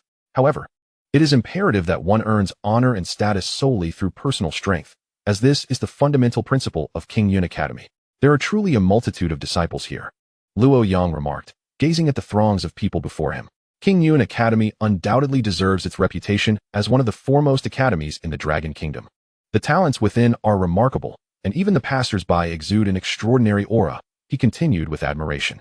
Let us proceed inside, Mo2 suggested. Upon their entrance to Qingyun Academy, they were immediately recognized, with several individuals acknowledging Mo2's esteemed identity. Mo2 is indeed a notable figure at Qingyun Academy, prompting numerous instructors to approach him with greetings. Is there an issue at the academy? Why are there so many people gathered here? Luo Yang inquired with curiosity. Oh, it's nothing significant. Just some students engaged in ranking competitions. Such scenes are entirely routine, and you will have ample opportunities to witness them in the future, Mo2 replied with a smile. Come, let me introduce you to the principal. Very well. The two quickly made their way to the principal's office. The principal, Lu Fihong, a venerable elder with a kindly demeanor, greeted Mo2 with a smile. Luo Yang, I have heard from Mo2 that you encountered quite a bit of trouble on your journey. Are you all right? Rest assured, principal, I am quite well. Luo Yang reassured him. Mo2, what are your thoughts on the matter? The principal inquired. When I arrived at the scene, I found that the common folk had been nearly annihilated by the demonic beings. The Chongqing sect is openly defying the alliance treaty and must face retribution, otherwise their audacity will only escalate, Mo2 asserted. You need not worry. I have already contacted the principals of other academies regarding this matter. We shall devise an appropriate plan to ensure that everyone is held accountable, and we will not allow the Chongqing sect to continue their arrogance, Lu Fihong responded. Chapter 85. Special Recruitment Rewards, that is reassuring. Luo Yang, I have reviewed your special training assessment, and your performance has been outstanding, rivaling even that of the most gifted among the ranks. The future of Qingyun Academy rests upon young talents like yourselves, so continue to strive diligently, the principal commended. Thank you for your praise, principal, Luo Yang replied, while Mo2, observing their pleasantries, couldn't help but twitch slightly at the corner of his mouth.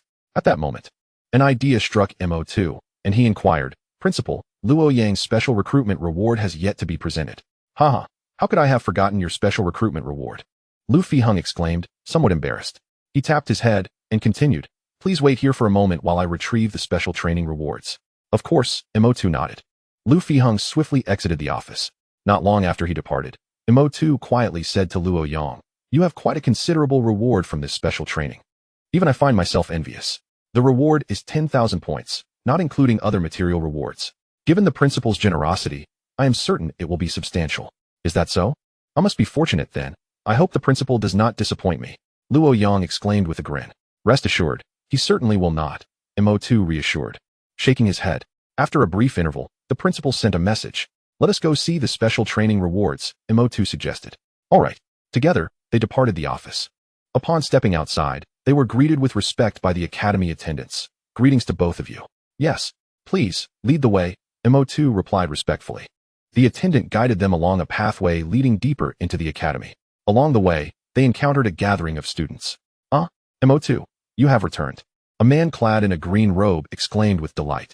This man, named Lin E, was a third-year prodigy at Qingyun Academy, renowned for his exceptional talent and already a formidable leader among his peers.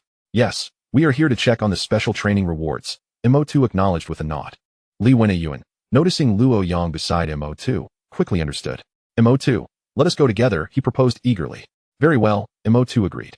The trio made their way to the academy's restricted zone, where a plethora of various prizes awaited them. The items designated for Luo Yang had already been organized. Are all of these for us? Luo Yang asked, somewhat astonished. Indeed, these are all rewards for you. Our academy prides itself on fairness and generosity. There is absolutely no tolerance for favoritism or corruption. While these items are precious, they are attainable through diligent effort, Mo2 explained. Well then, I shall not hold back. Luo Yang exclaimed, excitedly placing the rewards into his spatial pouch. Very well, you may take your time to examine these later. For now, you should rest, MO2 advised. Understood, Luo Yang nodded. He followed MO2 out of the restricted zone. Qingyun Square. At the central square of the academy, a considerable crowd had gathered. The assembly was divided into several groups, each consisting of approximately 100 individuals, all encircling a stage. On the stage stood a middle-aged man, one of the esteemed instructors of Qingyun Academy. This year's seniors have shown remarkable improvement. I have noticed several who have far surpassed last year's benchmarks.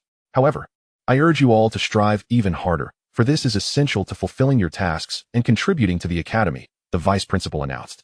Yes, came the resounding reply. Excellent. We shall now commence the friendly competitions. Victors will not only earn points but also receive gifts from the academy, while the defeated will be eliminated, he continued. Yes. The vice principal waved his hand, revealing a jade token. This token will record the battles. Once you document your combat using it, your rankings will be officially noted. Do not even think of cheating or relying on external forces. Now, I declare the competition officially commenced. As his voice echoed, the combatants summoned their beasts. The stage erupted in a cacophony of noise.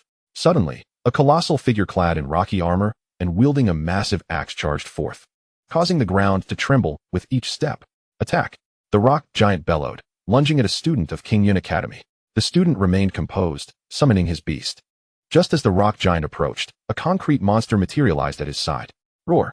The rock giant let out a fierce roar as its axe came crashing down onto the concrete monster's head, producing a deafening sound that sent tremors through the arena, as if an earthquake had struck. Yet, the rock giant was repelled by the impact. Roar! The rock giant roared again, charging at the concrete monster once more, unleashing a flurry of axe strikes that sliced through the air with a piercing sound. Meanwhile, the concrete monster retaliated with a barrage of punches, shaking the stage with each impact. Bang! Bang! Bang! The two titans collided, each blow landing with force. Unfortunately, the concrete monster's body was fluid and soft, providing no solid point of leverage, and its speed was remarkable, making it difficult for the rock giant to capitalize on any weaknesses. Roar! Roar! The rock giant howled in frustration, swinging its axe once more at the concrete monster, which deftly dodged while launching counterattacks, continually using skills to wear down its opponent. Roar! Boom! Two titans clashed incessantly, their fierce combat igniting tremendous explosions. The spectators rose to their feet, cheering fervently for the two combatants. My goodness! The defensive capabilities of this concrete behemoth are remarkably formidable. Even the rock giant cannot inflict any harm upon him. Indeed, the strength of the rock giant is terrifying. Yet the resilience of this concrete monster is equally impressive. The two are not even on the same level. The concrete creature could exhaust the rock giant without breaking a sweat. Who are these two formidable figures? I have never seen them before. Unfamiliar. Which academy does this individual hail from, displaying such prowess? The crowd buzzed with excitement, captivated by the spectacle, particularly the concrete monster's extraordinary defensive abilities, which left them in awe. In the front row of the audience, MO2, Luo Yang, and Li Wenyuan observed the battle in silence. MO2 remarked with a grin. This fellow certainly possesses some skills. Li Wenyuan concurred. He is quite astute, adept at leveraging his strengths. Otherwise, he would have been dispatched by the rock giant long ago. Indeed, however, his weaknesses are rather pronounced, MO2 noted, narrowing his eyes. At that moment, the combat in the arena had reached a fever pitch. Roaring, the rock giant bellowed once more, swinging its colossal axe toward the concrete monster. Boom! A resounding crash echoed through the air. All eyes in the audience turned toward the arena. Crash! Bang! The rock giant was once again sent flying by a powerful punch from the concrete monster, landing outside the ring. Excellent! What a phenomenal strike! The crowd erupted in cheers, rising in unison. The concrete monster charged at the rock giant again, its fists enveloped in mud, immensely solid, striking heavily against the rock giant's chest. Bang! A dent appeared on the rock giant's torso. However, the concrete monster staggered back, a grimace of pain crossing its face, though its eyes shimmered with determination. Once more, the concrete monster swiftly sidestepped, but the rock giant's axe strike did not miss, crashing down onto the concrete creature with a deafening roar. The concrete monster was knocked back several paces. Seizing the opportunity, the rock giant charged forward once more, raising its massive axe to strike at the concrete behemoth. Earthly energy surged wildly, and in the moment of the concrete monster's oversight, it was struck directly. Boom! The concrete monster was unable to evade and was eliminated from the contest. A wave of uproar swept through the audience. Is this it? How weak! What a waste of our time! This is utterly mundane. Discontented murmurs filled the stands. Let us go. Such competitions are quite common at Qingyun Academy, appearing every few days. The victor can earn substantial points by defeating their opponent, Mo2 chuckled. These points are immensely valuable at Qingyun Academy. You can think of them as currency on Blue Star. Once you become familiar with the surroundings, you will understand their significance. Indeed, Luo Yang nodded slightly. It is true that competition is inevitable wherever one goes. Observing the match between the two seniors, Luo Yang had also gained considerable experience. The three turned to leave. However, just as they stepped outside the audience area, he suddenly halted, his gaze fixed intently ahead. Mo2 and Luo Yang also took notice. Beside a mentor from Qingyun Academy in the audience stood a young girl, quietly observing. Her long hair cascaded down her shoulders, her beauty ethereal, adorned in a purple garment, reminiscent of a celestial goddess from the heavens. Sister Z, Li Wenyuan exclaimed, surprise lighting up his face, followed by a smile. So, Sister Z has also come. Sister Z? Luo Yang was taken aback, having never heard the name before. She has actually come. Mo2 was equally astonished. Who is she? How do you all know her? Luo Yang asked curiously. Sister Z. Her name is Lin E, the most formidable female student among the third years at Qingyun Academy. Not only does she possess unparalleled beauty, but her strength is also remarkable, and her talent is exceedingly rare. Moreover, she hails from a prestigious family. Truly a goddess perched atop the pinnacle of the pyramid, Li Wenyuan explained, his eyes shimmering with admiration, as if he were a humble admirer. Sister Z. Luo Yang gasped in astonishment. I see. Having just arrived at Qingyun Academy, he was not well acquainted with the illustrious name of Sister Z. Yet, she was undoubtedly one of the most talked-about figures at Qingyun Academy. It was said that this woman was born with violet eyes, capable of seeing through all illusions. Possessing extraordinary strength, many men at Qingyun Academy were enamored with her, and even some teachers harbored affections for her, yet she had never accepted anyone's advances. Furthermore, within Qingyun Academy, aside from the prodigies, no one could rival Sister Z. The fact that Sister Z has come to watch the competition is quite a rarity. Luo Yang appeared equally astonished. Li Wenyuan remarked, I once faced her in combat, but I was utterly defeated. Spectacularly so. Is it really that exaggerated? Luo Yang asked incredulously. Absolutely, Li Wenyuan affirmed. You may not be aware, but Sister Z is considered the most formidable genius in history. However, she has not joined any faction, as she desires to exist freely, much like a blossoming ice lotus, proud and pure. Oh, Luo Yang inquired with intrigue. What does that philosophy entail? It is the essence of freedom, to be unbound, to traverse freely, to engage in any endeavor. This state of being can be regarded as the pinnacle of a Beastmaster's existence, Li Wenyuan replied with a smile. Haha, you certainly grasp the concept well. Luo Yang chuckled, clapping Li Wenyuan on the shoulder. Thank you for the compliment, Li Wenyuan humbly responded. Enough of your banter, both of you. Li Wenyuan. You must prepare swiftly. You are due to participate in the senior test shortly, Mo2 interjected. The three turned to face him.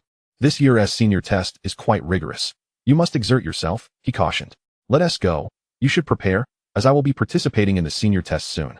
Li Wenyuan stated before turning to leave, leaving Luo Yang and Mo2 behind. All right, Luo Yang also turned to depart.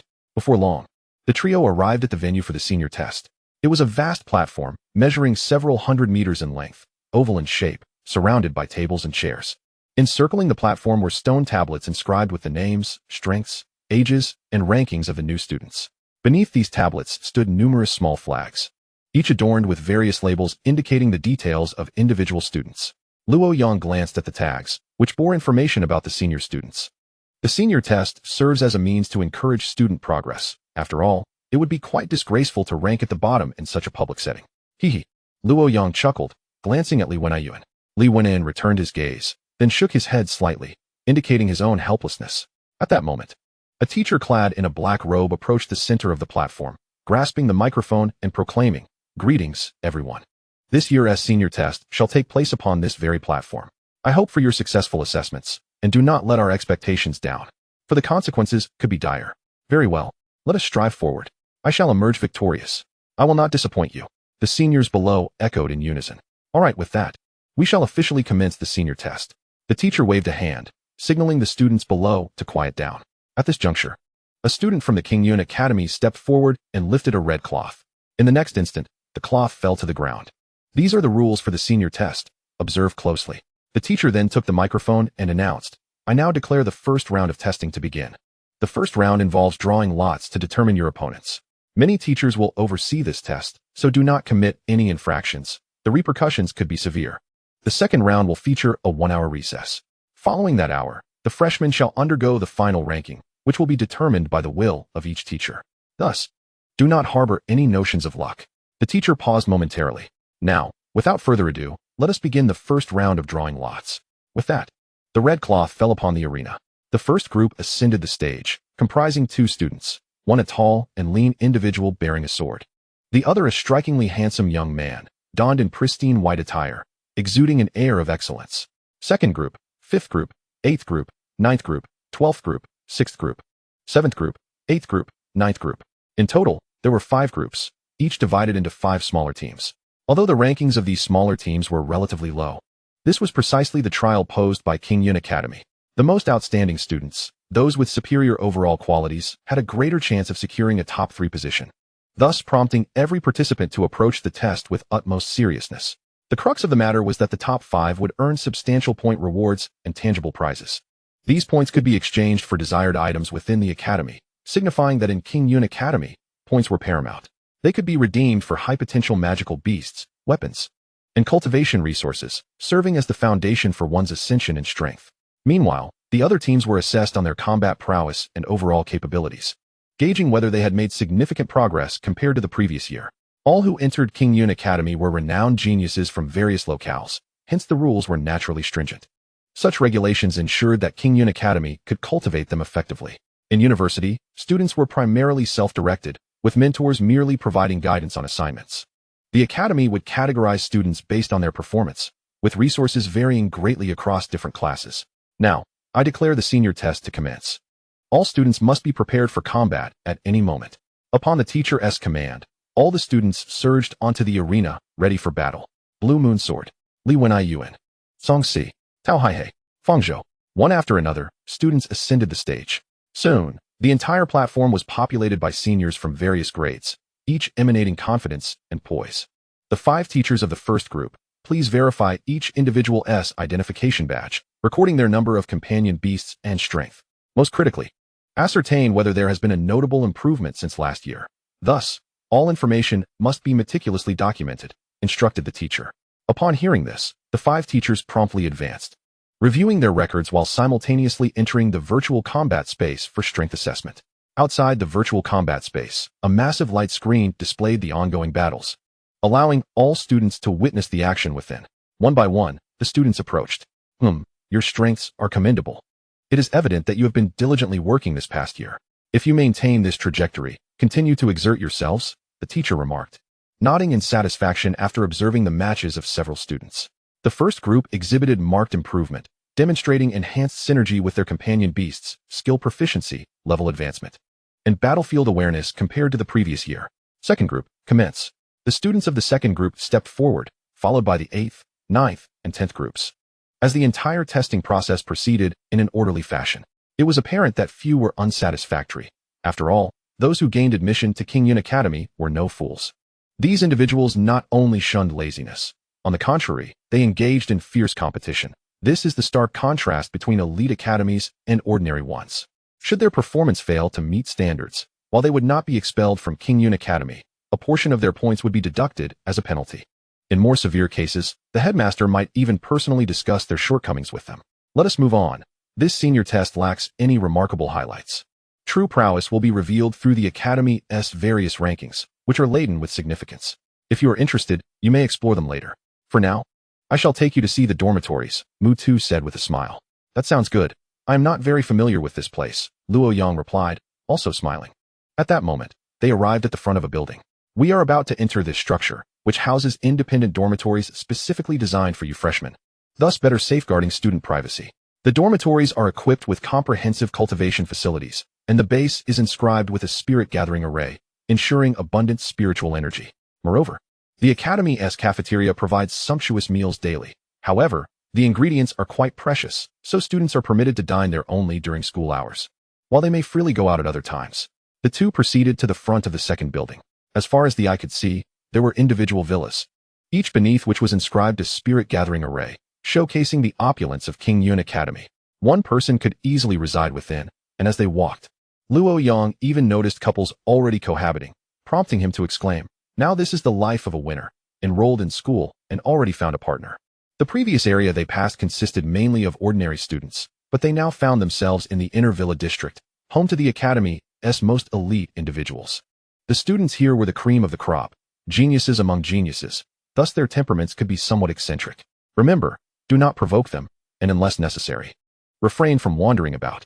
Should you be mistaken for a thief and beaten, the school will not punish them, Mutu advised. Rest assured, I understand, Luo Yang nodded. Now, you may go find your room using your identification badge. The headmaster requires my attention for a matter. I shall attend to it now. Contact me anytime if you need anything. With that, Mutu departed. Luo Yang nodded slightly and began searching for the room number corresponding to his identification badge. Number 88.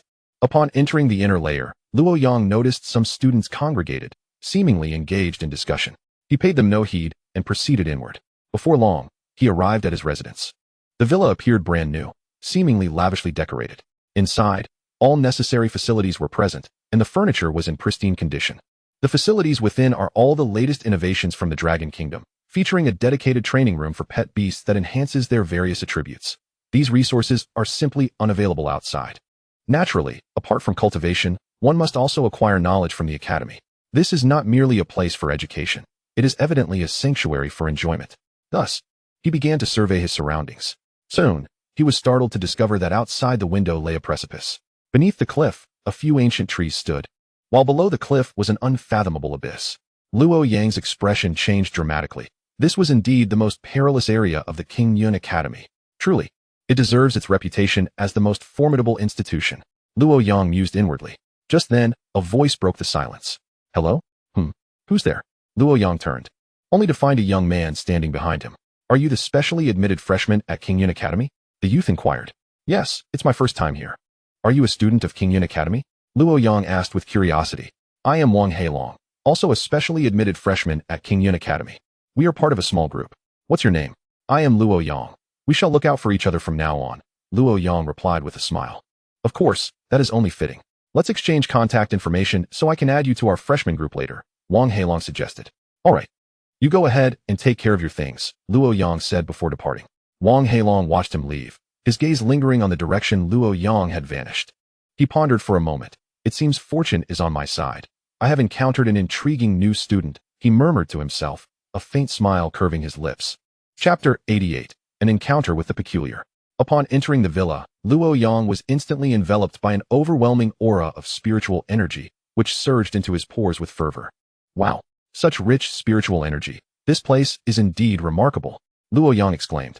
The sensation of being enveloped by this energy was incredibly comfortable, sending delightful tingles across his skin.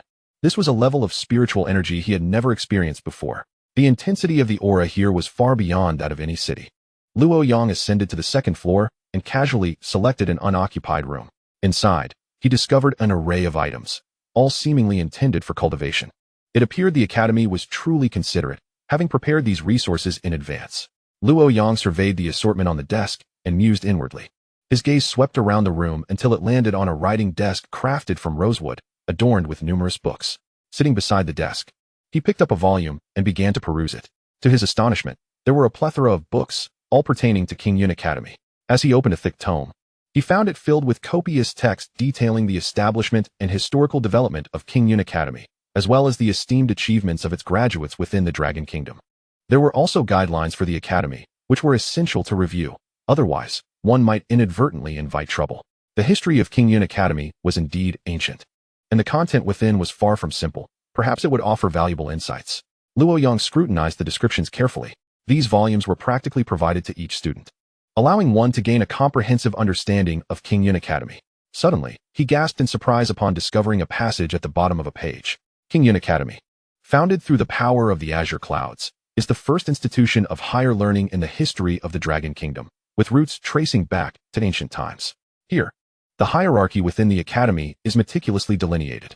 Each year, a new cohort of students graduates, ensuring that every class possesses formidable capabilities. Furthermore, each year, Qingyun Academy enrolls a group of prodigies, infusing fresh talent into its ranks. These individuals become the academy's most exceptional students, poised to be the pillars of strength on the battlefield of myriad races. Within Qingyun Academy, classes are divided into 4 categories: Heaven, Earth, Profound, and Yellow, corresponding to the 4 respective rankings. Each class has exceptionally high standards, and those who gain entry are the elite among their peers. Here, one need only showcase their prowess, with the rest entrusted to the academy. Upon finishing this passage, Luo Yang's face illuminated with excitement. Heaven, earth, profound, and yellow. How intriguing. I hope the talents of Qingyun Academy do not disappoint me, Luo Yang mused. A spark of enthusiasm shone on his face. No one wishes to remain inconspicuous forever, unless their abilities are insufficient. Now that I possess strength, why should I remain modest? However, his expression soon turned contemplative. Regardless, since he had already entered Qingyun Academy, he must strive earnestly to enhance his capabilities. Only by strengthening himself could he hope to secure a competitive edge within the academy. Luo Yang whispered to himself. He continued to leaf through the volumes, discovering a wealth of books covering various topics, including cultivation techniques, martial arts manuals, pet beast evolution, and even formations and artifact crafting. The breadth of knowledge was extensive, allowing a Beastmaster to gain a more comprehensive understanding, equipping them to handle similar situations in the future. The texts contained a wealth of information, illuminating Luo Yang's comprehension of this world. As he perused further, his eyes gradually brightened. Within Qingyun Academy, every stage of study was accompanied by meticulous textbooks, and the content was remarkably thorough. Luo Yang immersed himself in the reading, thoroughly captivated. These materials were essential for every student.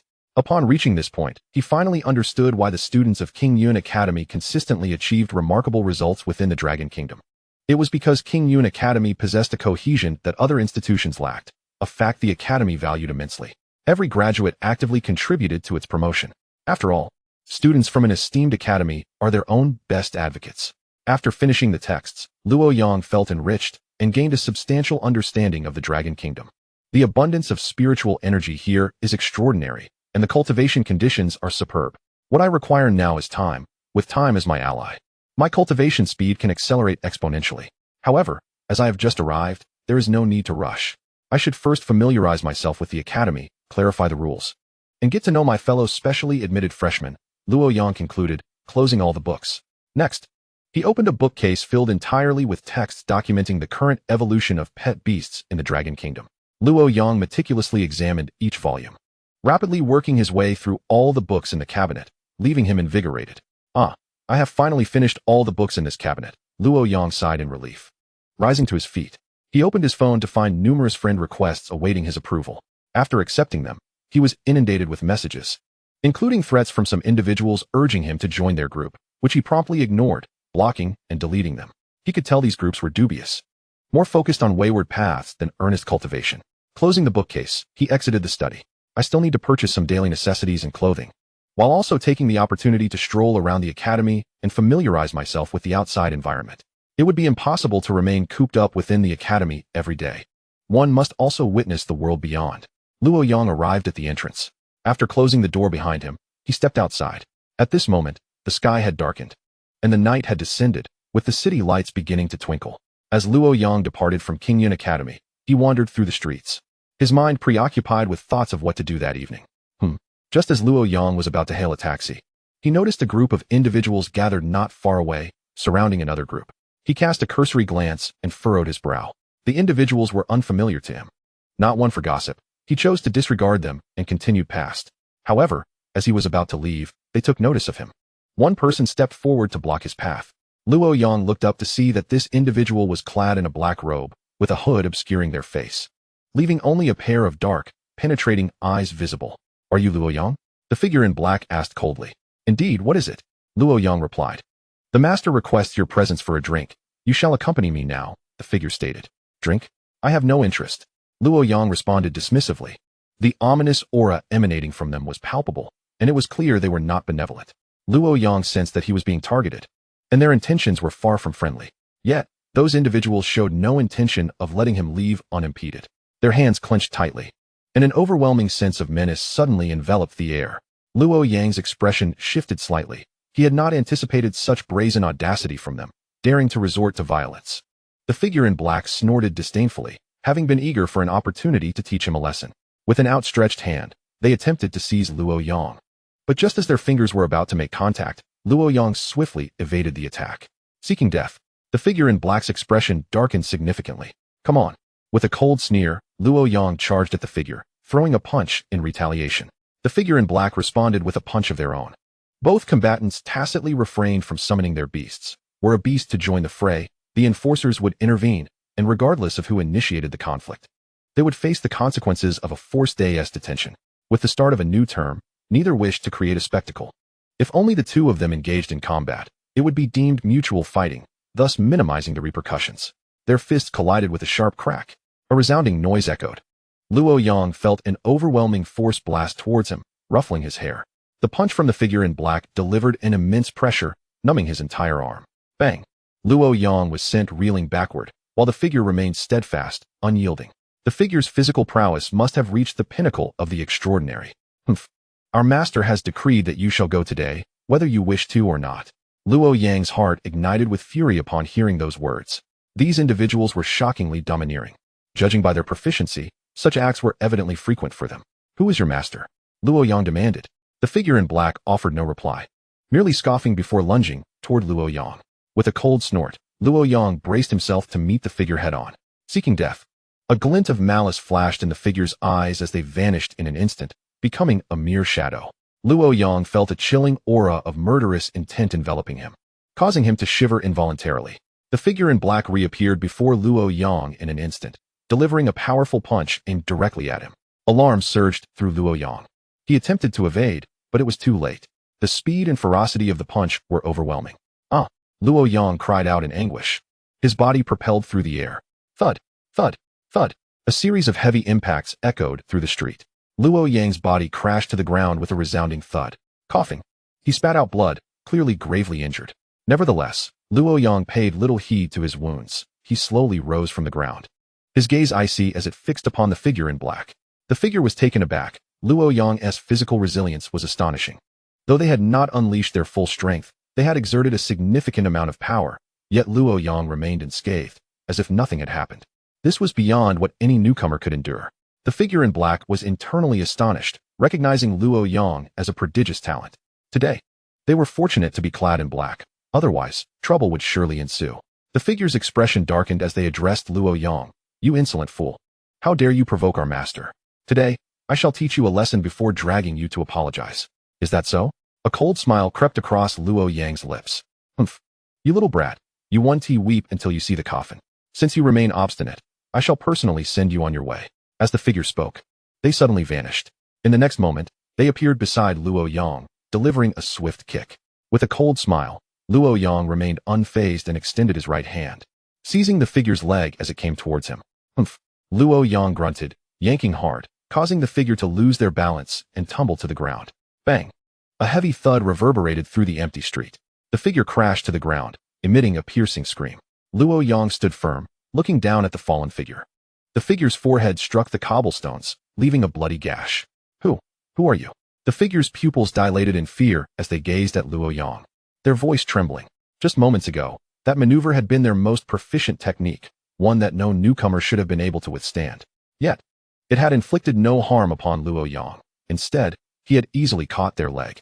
You are not worthy to know who my master is, Luo Yang replied, a cold smile gracing his face.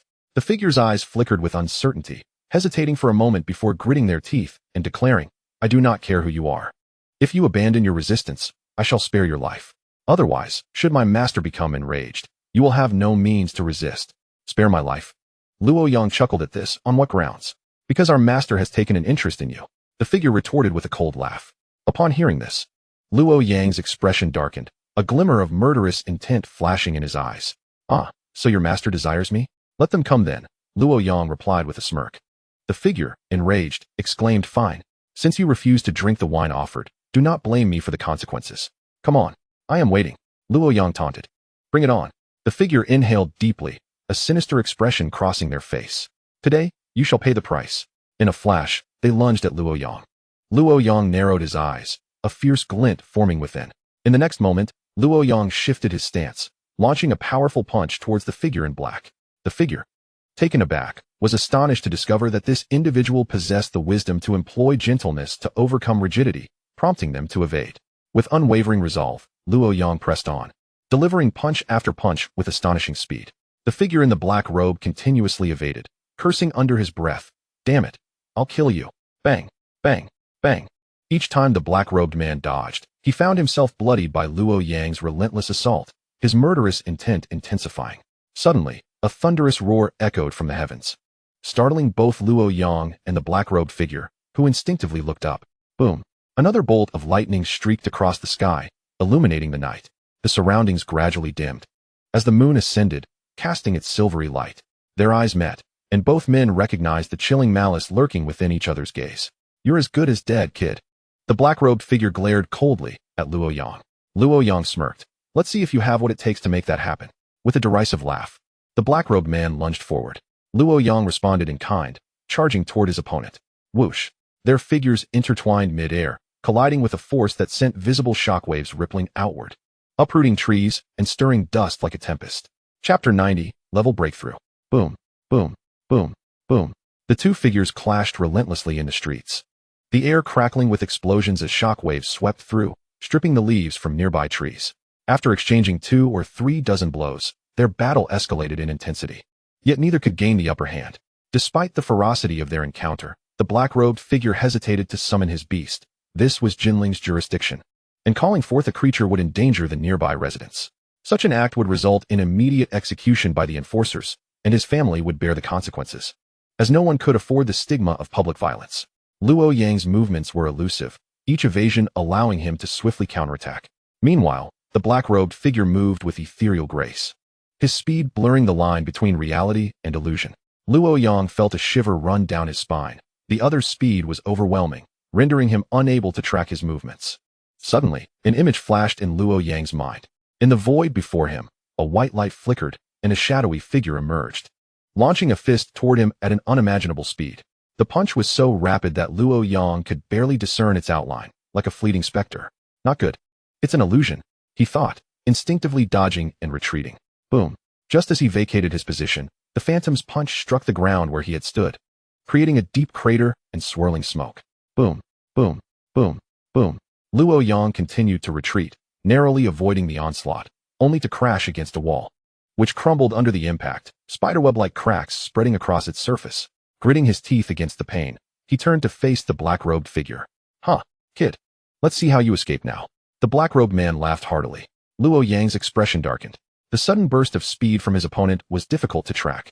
"I refuse to believe that with my agility, I can't evade your ambush," Luo Yang shouted, propelling himself toward the black-robed figure.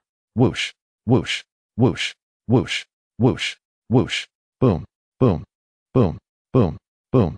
The black-robed figure darted forward, almost vanishing from sight, closing the distance to Luo Yang in an instant. Bang, bang, bang, bang. A series of muffled thuds resonated as their bodies collided. After several exchanges, the black-robed figure was violently sent flying. Luo Yang's chest throbbed painfully. Spitting out a mouthful of blood, he looked ahead, his gaze icy. "I didn't expect your speed to be this formidable. But this ends now," the black-robed man sneered. "I'll see where you think you can run." Before he could finish speaking, he lunged at Luo Yang, closing the distance with blinding speed, throwing a punch. Luo Yang coldly replied, "You forced my hand. Prepare to die." With that declaration, he channeled his energy, his clothes billowing as he raised his fist to meet the black-robed figure's strike. Boom. Their fists collided with tremendous force, sending the black-robed figure reeling. Luo Yang pressed the attack relentlessly, and the black-robed man struggled to keep his footing, being hurled backward for dozens of meters. A glimmer of fear crossed the black-robed man's eyes as he sensed the threat of death looming near. Thud. Ultimately, the black-robed figure crashed heavily to the ground, blood spilling from his mouth. Though Luo Yang swayed unsteadily, he remained on his feet, casting a mocking glance at his opponent. He advanced swiftly, a glint of cold fury in his eyes, and delivered a brutal kick to the black-robed man's abdomen, rupturing it and spilling his insides. Gagging, the black-robed figure clutched his belly, blood spilling forth. "You," he gasped, pointing a trembling finger at Luo Yang in fury. "Next time, be more cautious," Luo Yang retorted coolly. As soon as the words left his lips, he bent his right leg and delivered a vicious kick to the black-robed man's midsection. Crack! The sound of breaking bones echoed as the black-robed figure let out a heart-wrenching scream, his face contorting into a grotesque mask of agony, evoking sheer terror. Luo Yang's expression faltered. He had not anticipated such fragility. Though the black-robed man's power was formidable, he was no match for Luo Yang. Yet, his speed was if the other party remains relentless, then one must unfortunately take their life. After all, in this life of Qingyun, it is madness that we pursue.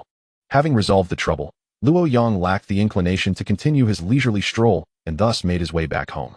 Upon returning to the dormitory, Luo Yang released the Spirit Sword Master and the Jaga Demon dice from the beast space, for they had endured their confinement long enough. Were it not for their companionship, the confinement would have surely led to despair. Wow, is this the new environment? The spiritual energy is so rich. I feel every cell in my body electrified, exclaimed the Jaga Demon dice, bursting with excitement as soon as it emerged. I shall cultivate here, Luo Yang declared, settling cross-legged on his bed to begin his meditation. The Jaga Demon dice and the Spirit Sword Master leaped about joyfully, eager to explore. Let us tidy this room. This is our second home, and we shall be residing here for an extended period. We must make it presentable, Luo Yang suggested. The Spirit Sword Master and the others nodded in agreement and sprang into action. In no time, the room was spotless. Soon, the entire dormitory radiated a fresh and rejuvenated aura. Luo Yang entered the room, surveying the neat and tidy space, a smile gracing his face. Is everything in order? Spirit Sword Master, prepare for battle. Today I shall unleash a massacre. Woohoo! This is not merely an individual's glory but a triumph for the team. Let us soar. Chapter 91, The New Class. After allowing the Spirit Sword Master and the Jaga Demon dice a few hours to unwind, the time had come for serious matters. We must enter a state of cultivation, Luo Yang stated earnestly. Upon hearing his words, the Spirit Sword Master and the Jaga Demon dice nodded in affirmation. Arriving in this new environment, they sensed a considerable pressure, as they were surrounded by prodigies from all corners of the world. The potential of their beasts was not inferior to their own. If they continued to embrace a carefree attitude, they would inevitably fall behind. From this moment forth, they must strive diligently to enhance their strength, aiming to reach the rank of Lord in the shortest time possible. Very well, let us commence. As soon as he finished speaking, the Spirit Sword Master and the Jaga Demon dice transformed into sparkling starlight and entered Luo Yang's body. They each consumed materials that would accelerate their cultivation speed. Within the beast space, the Spirit Sword Master envisioned a scene of myriad swords converging, with the spiritual swords swirling rapidly, forming a dazzling sword array. Let us begin our training with sword techniques. First move, Sword Dance of Blossoms. As the words fell, the Spirit Sword Master wielded the sword, radiating a brilliant sword light that enveloped the entire realm. Second move, Thousand-Layered Waves.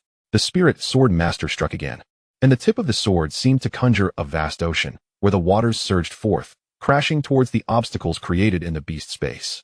As the training continued with successive sword techniques, the brilliance of the sword light surrounding the Spirit Sword Master intensified, and his form shifted fluidly. Each strike reverberated with thunderous force, shaking the heavens and earth. The might of these techniques grew ever stronger, and the Spirit Sword Master's aura deepened, his gaze brimming with boundless authority, compelling admiration. Fifth move, the Spirit Sword Master unleashed a torrent of sword energy, enveloping himself in a radiant glow. He seemed to merge with the long sword in his hand, his form ethereal, akin to a celestial being. Around him, layers of dense sword webs materialized, shredding all within their grasp. When his internal spiritual energy was nearly depleted, the Spirit Sword Master halted, panting for breath. Although his energy was exhausted, he felt an overwhelming clarity of understanding regarding sword techniques. Huff, he exhaled deeply, gazing into the distance with a gentle smile. The fifth move, Sword Aura Like a Rainbow, has granted me a glimpse of the path, yet further refinement is required to achieve perfection. Next, the Spirit Sword Master focused on absorbing spiritual energy to break through his current level. According to official records, absorbing spiritual energy when one's energy is nearly exhausted is advantageous for the body, accelerating the breakthrough process significantly compared to normal cultivation. The Spirit Sword Master calmed his aura and returned to tranquility, sitting cross-legged to absorb the unique energies of the beast space. Meanwhile, the Jaga Demon dice simulated numerous severely injured beasts, fervently casting healing auras to restore them to their former vitality. The casting speed is still insufficient. The efficacy must be enhanced. Continue training, the Jaga Demon dice urged. The speed of casting healing and blessing auras needed to increase, as every second on the battlefield could determine victory or defeat. Thus, the Jaga Demon dice relentlessly honed his healing and blessing abilities, striving to amplify the effects of his skills while enhancing their speed without compromising efficacy. They continued to deplete their internal spiritual energy, only to fervently absorb the energies of the beast space in a continuous cycle. Both parties made remarkable progress. Luo Yang, too, was not idle. He sat cross-legged on his bed, closing his eyes to cultivate his spirit. His mental energy surged forth, enveloping the surroundings. Buzz. A powerful wave of mental energy erupted from his mind, coalescing into tangible ripples that radiated outward. This mental energy took the form of a colossal serpent, voraciously devouring the nearby spiritual essence. Whoosh! Streams of mental energy shot forth like arrows in all directions. Buzz! These mental waves sliced through the spiritual energy, leaving minuscule wounds in their wake. Within 5 minutes, the spiritual energy in the vicinity was utterly consumed. Luo Yang opened his eyes, a glimmer of brilliance flashing within. The spiritual energy here is indeed abundant. Absorbing it is remarkably efficient. If I were to cultivate in such an environment continuously, my achievements would undoubtedly soar. Luo Yang mused. Children of noble families have long thrived under the influence of spirit-gathering formations, with their elders personally selecting promising beasts. Under such conditions, even a pig could soar. How much more so for those nurtured from a young age within their families? Their future's undoubtedly bright, while those without such backgrounds must strive tirelessly to catch up. Then let us continue to cultivate and chase after them. They may be powerful, but one day, I shall stand above them, Luo Yang declared. Tomorrow, he would report to the new class, and anticipation filled him. As time progressed, he dedicated himself fervently to his cultivation, immersing himself in the pursuit of strength. Buzz. Luo Yang's body trembled slightly as a terrifying energy emanated from within. Boom. A violent explosion echoed in his mind, as if thousands of bombs were detonating simultaneously. His eyes were tightly shut, beads of sweat forming on his forehead. After an hour, Luo Yang finally ceased his cultivation. The energy within him surged wildly, creating rippling waves that splashed about, producing crackling sounds. Luo Yang opened his eyes, feeling an overwhelming sense of comfort, as if his bones had been lightened significantly. Remarkably, my physical prowess has now ascended to the pinnacle of the extraordinary, with a significant enhancement in all aspects of my capabilities, allowing me to embark on the study of martial techniques to bolster my self-defense. Luo Yang mused quietly. Had I continued my training at a conventional pace, reaching such extraordinary heights would have been an insurmountable challenge in a short span. In the past, I would have found such a breakthrough difficult. Yet now it has become considerably simpler. Indeed, the environment plays a crucial role. Furthermore, my spiritual energy has also doubled, extending its reach to a kilometer. Luo Yang felt a surge of joy within, recognizing that his recent efforts had not been in vain. As night fell, darkness enveloped the world, rendering visibility nearly non-existent, save for a few scattered stars that offered a faint glimmer of light. Chapter 92, Self-Introduction.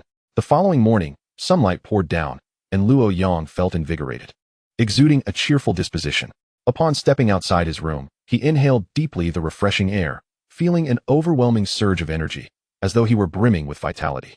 He then made his way towards the dining hall. Inside the dining hall, breakfast was a feast for the senses. There was iced fish meat, purple jade chicken, bloodgrass soup, and fresh milk. The delectable aromas wafted through the air, igniting Luo Yang's appetite. At that moment, only one seat remained unoccupied in the dining hall. He hastened over, pulled out the chair, and sat down. With his mouth agape, he savored the food, which was not only fragrant, but also exquisitely delicious. Leaving him utterly enchanted, Luo Yang remarked, "The chefs at this academy truly excel in their culinary craft, and the ingredients are sourced from high-tier magical beasts. Imbued with considerable spiritual energy, such a meal would command a hefty price outside." He couldn't help but admire the transformation. After training in a city for so long, he had grown accustomed to a life of simplicity, but now, returning to school, everything had changed. Suddenly, a melodious chime resonated in Luo Yang's ears. He looked down to discover a bell adorned with a string of red beads. These beads were embellished with various gemstones, shimmering brilliantly under the sunlight. The bell emitted a captivating melody as the wind caressed it. This bell possessed calming properties, capable of soothing agitated hearts and restoring tranquility. Many students cherished it for dispelling their anxiety, and its chime often uplifted their spirits. After finishing his meal, Luo Yang followed the directions to his new class area. He arrived in front of a tall building, gazing up to see the words freshman class inscribed above. This building housed the classrooms for new students. A spark of excitement flickered in his eyes. Freshman class, here I come. With that thought, he dashed upstairs. Upon entering the classroom, he was greeted by a female classmate's inquiry. "Who are you?" Luo Yang smiled broadly and replied, "Hello, I am Luo Yang, from N City." Hearing this, the girl displayed a look of realization. At that moment, several other students entered the room. Dressed in luxurious attire, their youthful faces radiated excitement. They were all talented individuals, each specially recruited from various corners of the world, renowned in their respective cities, and their convergence here was indeed serendipitous. As everyone settled in, a bespectacled man entered. Silence. Please. Let us introduce ourselves. I am Wang Yu, the guidance teacher for this freshman class. You may address me as Teacher Wang or Teacher Yu, he announced. Understood. Teacher Wang. The new students responded in unison. Haha, mischievous bunch, truly a delightful group of children. Wang Yu nodded in satisfaction before continuing. In the days to come, we shall become familiar with one another. First, I will explain the rules here, so please listen attentively. He proceeded to elucidate the intricacies of the freshman class, detailing the basic structure of each class. The Qingyun Academy comprises 10 specialized training classes, where the differences in strength among them are not overly pronounced. Though I cannot ascertain the exact disparities, as we have yet to engage in any competitions. However, the most significant point is that all 500 of you freshmen hail from diverse cities across Longguo, and even from different nations. Each individual possesses unique qualities, strong talents, and formidable combat abilities, without a doubt. Yet, you must understand that the Academy is teeming with geniuses. And your challenge lies in distinguishing yourselves and becoming the most outstanding among them. Upon hearing Wang Yu's introduction, the freshmen were left astounded, their hearts racing with apprehension. Do not become complacent due to temporary achievements. Remember that attaining good results is easy, but maintaining them is the true challenge you must face. These lessons will be imparted in the courses ahead, Wang Yu continued. Our curriculum is not exceedingly dull. Thus, each of you can select different courses to study. Moreover, you must adapt swiftly to this environment, as we will soon commence rigorous training from which none will escape. After such extensive discourse, Wang Yu expressed his thirst and suggested, Now, let us take turns introducing ourselves. I shall take a breather. With that, he gestured for everyone to begin their self-introductions. Luo Yang, seated at the back, found the impressions of his fellow freshmen rather shallow and chose to remain silent, observing quietly from the periphery. I am Chen Wenlong, from the Chen Group in Blue Star's Chuan Province, a member of the Fortune Global 500. Our reputation extends throughout Blue Star, primarily in the magical beast industry. My magical beast is the Thunder Spirit. Should anyone require magical beasts, feel free to seek me out. I offer friendly prices. Chen Wenlong's words instantly captivated everyone's attention, succinctly conveying all the key points, and his name was etched into the minds of his peers. Hello, I am Tanning from Shangjing. I look forward to your guidance. I am Zhao Yang from Northeast Blue Star. Chen Wenlong and others continued their introductions, revealing their illustrious backgrounds and impressive strengths.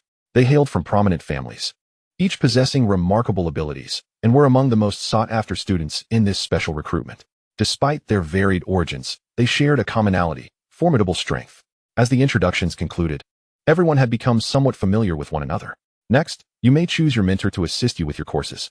Do not worry about any issues. Focus solely on your studies, Wang Yu said with a smile. With the establishment of this new class, his responsibilities had also increased. Now that we are acquainted, we must elect a class leader to guide the group and address various matters. After hearing the self-introductions, you should all have suitable candidates in mind. Those interested may step forward. The class leader will receive numerous rewards and points each semester, so do not miss out. Wang Yu addressed the assembly. Instantly, the freshmen began to murmur amongst themselves. These young prodigies were confident in their abilities, for who at their age did not aspire to soar to great heights? Chapter 93, The Selection of the Class Leader. I believe Chen Wenlong would be an excellent choice. Indeed, Chen Wenlong possesses remarkable talent and formidable strength. Hailing from a prestigious family deeply entrenched in the beast taming industry, should he become the class leader, we would undoubtedly bask in his glory. Moreover, Chen Wenlong is known for his amiable nature and is quite popular, making him a fitting candidate for the role of class leader. Yes, Chen Wenlong represents the new students. I deem this position most suitable for him. Except for him, it is unlikely anyone else could fulfill this role. Right. In an instant, several male students raised their hands to voice their support for Chen Wenlong's candidacy. After all, during the recent introductions, it was Chen Wenlong's name that resonated most profoundly. Luo Yang, lingering in the background, remained inconspicuous, uninterested in such a thankless endeavor. As the discussions swirled around him, a smile crept onto Chen Wenlong's face, his heart swelling with immense pride. The Chen family is a formidable entity in the south, and as a direct descendant, serving as a mere class leader was well within his capabilities. Teacher Wang Yu, I have an even better suggestion. Would you be interested in hearing it? At that moment, a melodious female voice rang out from the back of the classroom. Everyone turned to follow the sound, revealing a girl clad in a blue skirt, gracefully making her way forward. She had large, expressive eyes, fair skin, and an exquisite appearance. She was none other than Yang Yufei.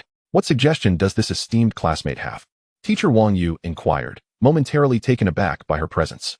With a cheerful demeanor, Yang Yufei approached Wang Yu, extending her delicate hand and introducing herself. I am Yang Yufei, from the Yang family of the capital. Upon hearing her name, Wang Yu paused. This name sounded familiar. After a moment of contemplation, a spark of realization illuminated his memory. He recalled having seen her name in a particular dossier. Yang Yufei, hailing from a mysterious lineage, her parents being renowned top-tier beast tamers celebrated within the beast taming community. Oh, so it's you, young classmate, Wang Yu said, a smile gracing his face as he clasped her hand. What suggestion do you have? Teacher Wang Yu. I believe we should determine the class leader based on strength. This would be far more equitable. This way, any directives issued afterward would be devoid of contention. Facilitating class management, Yang Yufei proposed.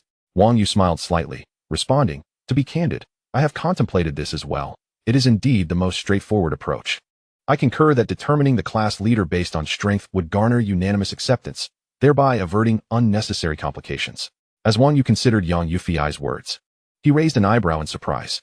This Yang Yufei appeared remarkably astute regarding the school's regulations and the hierarchy of strength, and her argument was indeed compelling. In this new class, establishing a hierarchy based on strength would undoubtedly help to sidestep numerous conflicts, for strength is the true currency of influence. Not only Wang Yu, but others were also captivated by Yang Yufei's insights, recognizing her exceptional qualities. Haha, young classmate, your reasoning is quite sound. We are all prodigies here, each unwilling to yield to the other. Therefore, let us allow strength to prevail. Whoever emerges victorious shall assume the role of class leader. This way, regardless of the outcome, all will accept it, Chen Wenlong said with a beaming smile, his ambition for the class leader position unwavering. Very well, who shall step forward first? I shall. Chen Wenlong replied with a calm smile, rising to his feet. He stood tall, his gaze sharp, exuding an aura of unwavering confidence. Observing Chen Wenlong's stance, Wang Yu nodded approvingly, recognizing the innate prowess of this young man. Despite his youth, Chen Wenlong already exhibited the demeanor of a formidable individual, and with his substantial background, his prospects were indeed boundless.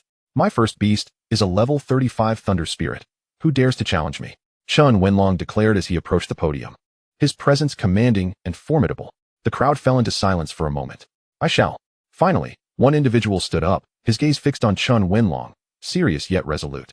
He stepped forward, locking eyes with Chen Wenlong, and introduced himself. My name is Feng Hoxuan, and my beast is a level 35 Phantom Windcat King. I request your guidance. The Phantom Windcat King. Wang Yu's pupils constricted in astonishment as he regarded Zhang Hoxuan, his mind racing. He had not anticipated that this young man's beast would be a feline type. It is well known that feline beasts generally possess weak offensive capabilities unless endowed with unique skills, rendering them typically non-threatening. The Phantom Windcat King, however, was exceedingly rare, its speed was astonishing, and its attack power was fearsome. Imbued with an enigmatic wind attribute energy that contributed to its strength. Truly, the Chen family boasts deep-rooted heritage. Their prowess is evident, as demonstrated by Chen Wenlong's rare Thunder Spirit, a creature few have ever laid eyes upon. Wang Yu mused. Haha, you possess admirable courage. Chen Wenlong laughed heartily before striding toward the podium. The two faced each other across the space, each emanating their own formidable aura, an overwhelming pressure radiating outward. This scene rendered the onlookers breathless, their eyes gleaming with anticipation as they yearned to discern who would prevail. Do not rush. Let us proceed to the battle arena. Teacher Wang Yu commanded, shattering the tense silence. He then led the way out of the classroom, followed closely by Yang Yufei and the others, swiftly arriving at the specially constructed battle arena of the academy. This arena was circular, expansive, and crafted from unique materials, impervious to destruction by any force short of the monarch level. Surrounding the arena were numerous stone pillars, standing tall. Now, are both of you prepared? Wang Yu inquired. Chen Wenlong nodded, stating, Teacher Wang, I am ready. I am ready as well, Feng Hoxuan confirmed. Wang Yu then turned and exited the arena. The students below retreated, clearing ample space for the two contenders. Chen Wenlong and Feng Hoxuan stood facing one another, their energies firmly locked onto each other. The Thunder Spirit, a rare entity birthed from the Sea of Thunder, was exceptionally elusive, considered a spirit of nature with peak monarch potential. Its innate intelligence allowed it to be contracted by beast tamers, bestowing upon it the mastery of exquisitely pure thunderous power, rendering its offensive capabilities fearsome. Suddenly, the Phantom Windcat King let out a furious screech and charged toward the Thunder Spirit with astonishing speed. Its claws sliced through the air, producing a furious gale. Boom! The Thunder Spirit vanished from its original position, transforming into a streak of purple lightning. Instantly appearing before the Phantom Windcat King, and delivering a powerful punch. Bang! The resounding impact echoed as the Thunder Spirit's fist struck the Phantom Windcat King's chest, unleashing explosive force. Meow! The Phantom Windcat King cried out in distress. Sent flying backward. Thud! Upon hitting the ground, the Phantom Windcat King convulsed a few times before losing consciousness, its vitality waning. A swift victory. Feng Haoxuan stared in disbelief at the scene unfolding before him, his eyes wide with astonishment. Chapter 94, The Indomitable Thunder Body. How could this happen? Such terrifying thunderous power. The crowd gasped in shock, their faces etched with disbelief. The Phantom Windcat King was formidable, possessing impressive offensive capabilities and the enigmatic wind attribute, coupled with remarkable speed. Yet, this beast had succumbed in mere moments. What extraordinary thunderous power! Wang Yu narrowed his eyes, captivated by the display. The eerie Windcat King was rendered utterly powerless. Instantaneously vanquished, it was truly a terrifying spectacle. Remarkable. The other onlookers beheld the arena's thunder spirit with narrowed eyes, acutely aware of the cataclysmic power emanating from it. Were they to face such an attack, they would undoubtedly be unable to withstand it. You have been defeated, Chen Wenlong remarked indifferently, gazing at the unconscious Windcat King. He then leaped down from the stage, his expression remarkably composed throughout. His capabilities had long surpassed those of ordinary individuals. The disparity in strength between him and the Windcat King was vast, hence the effortless victory. Feng Haoxuan managed a bitter smile as he approached the edge of the arena, collecting the Windcat King into the Beastmaster space, stating, I concede defeat. Chen Wenlong waved dismissively, indicating his indifference. Wang Yu stepped onto the stage, surveying the crowd before querying, is there anyone else who wishes to challenge? Regardless of the outcome. The spirit of boldly striving for greatness is essential, applicable at any stage you may find yourselves. I shall, Yang Yufei declared. Having heard tales of Chen Wenlong's unparalleled thunder spirit, her own beast yearned to witness it firsthand. She nodded gently and strode onto the stage, positioning herself beside Chen Wenlong. What a stunning girl. The assembled crowd could not help but exclaim in admiration. Yang Yufei's beauty was striking, her delicate visage adorned with a subtle smile. Her figure alluringly curvaceous. Clad in a black, form-fitting gown that accentuated her graceful silhouette, her slender, fair legs encased in sheer stockings appeared irresistibly enticing, causing male students to salivate. Her entrance incited a flurry of excitement, the eyes of many male students sparkling with admiration. Chen Wenlong, you must show mercy, otherwise I might find myself in peril tonight, Yang Yufei teased, her voice a sultry whisper that stirred the hormones of those around her. Chen Wenlong grinned, replying, you flatter me. Miss Yang, a beauty of your stature, with such an extraordinary background, would hardly fear my humble thunder spirit. Upon hearing this, Yang Yufei arched an elegant brow, a cunning glimmer igniting in her eyes. Very well, let us begin, she stated. Indeed, I shall give it my all, Chen Wenlong nodded in agreement. No sooner had he spoken than Yang Yufei summoned her beast, a fluffy, silver-gray fox radiating a faint glow, its deep black eyes sparkling like precious gems. It is the Illusion Sky Fox, Chen Wenlong recognized her companion. It was rumored that the Illusion Sky Fox possessed a lineage of the highest order, with the terrifying ability to wield psychic abilities, rendering it an unpredictable foe. Such psychic prowess allowed it to influence the minds of others, ensnaring them in a state of confusion, making them susceptible to manipulation. Most frightfully, it could ensnare its opponents in illusions, leaving them unable to escape. Thunder Spirit, go forth and teach her a harsh lesson, Yang Yufei commanded. Roaring, the Thunder Spirit ascended, its voice echoing like thunder, instilling fear in the hearts of all present. With a flash, it soared into the sky, transforming into a streak of lightning aimed directly at the Illusion Sky Fox, its momentum akin to a surging ocean. The Thunder Spirit extended its massive claws, striking with immense force, as if it could rend the very fabric of space. Boom! As the Thunder Spirit's claws descended upon the Illusion Sky Fox, a thunderous collision rang out, sending tremors throughout the arena, scattering debris as if the very stage had been upended. Gasping in unison, the crowd recognized the sheer magnitude of this power. Below the stage, Yang Yufei furrowed her brow, silently acknowledging the tremendous strength of the Thunder Spirit. Its thunderous might was indeed overwhelming. Howling in anguish, the Illusion Sky Fox raised its head, its fur bristling, its eyes igniting with a fierce crimson glow, seemingly losing control. Illusion Sky Mirror, Yang Yufei commanded, summoning a silver circular mirror before her. Waves of silver rippled across its surface, releasing an invisible pressure that enveloped the arena. Buzz! Suddenly, the Illusion Sky Fox's aura surged, its form radiating a silver luminescence, transforming its once alluring demeanor into one of solemnity and sanctity. under the astonished gazes of the crowd. The illusion Sky Fox unleashed a cascade of dazzling light that enveloped the Thunder Spirit. In that moment, the Thunder Spirit appeared ensnared in a vortex of illusion, trembling. Its gaze vacant. What a formidable mirror skill. It can influence the minds of others. Wang Yu remarked, his brow furrowed, his eyes glinting with a cold light. Indeed, the illusion sky mirror was impressive, albeit rarely employed. Yang Yufei had concealed her capabilities quite adeptly, revealing such a trump card. The crowd buzzed with speculation. The illusion Sky Fox had already woven an illusion around the Thunder Spirit, each of its movements capable of tugging at the minds of its foes, distorting their thoughts. Illusion Sky Mirror, suppress. Yang Yufei commanded, and a beam of silver light shot forth, immediately ensnaring the Thunder Spirit. Bang! The Thunder Spirit fell to its knees. Its body rigid, its arms dangling helplessly at its sides, entirely bereft of the ability to act. This was dire. The Thunder Spirit was destined to lose. Yang Yufei's maneuver was ruthlessly effective, threatening the very essence of the Thunder Spirit. The spectators' expressions shifted abruptly, feeling a wave of pity for Chen Wenlong. Humph. Your Thunder Spirit cannot possibly break my illusion sky mirror, Yang Yufei taunted with a cold smile. Do not rejoice too soon, Chen Wenlong retorted with a smirk. What's this? Do you truly believe your Thunder Spirit can shatter the illusion sky mirror? Yang Yufei scoffed. The illusion sky mirror was an epic-level skill, formidable in its might. Indestructible Thunder Body, Chen Wenlong declared solemnly. Swish. In an instant, thick purple lightning erupted from the Thunder Spirit, crackling with vibrant energy. Boom. A tempest of thunder rolled forth. Lightning flashing with an intimidating presence. What skill is this? How can it unleash such overwhelming lightning power?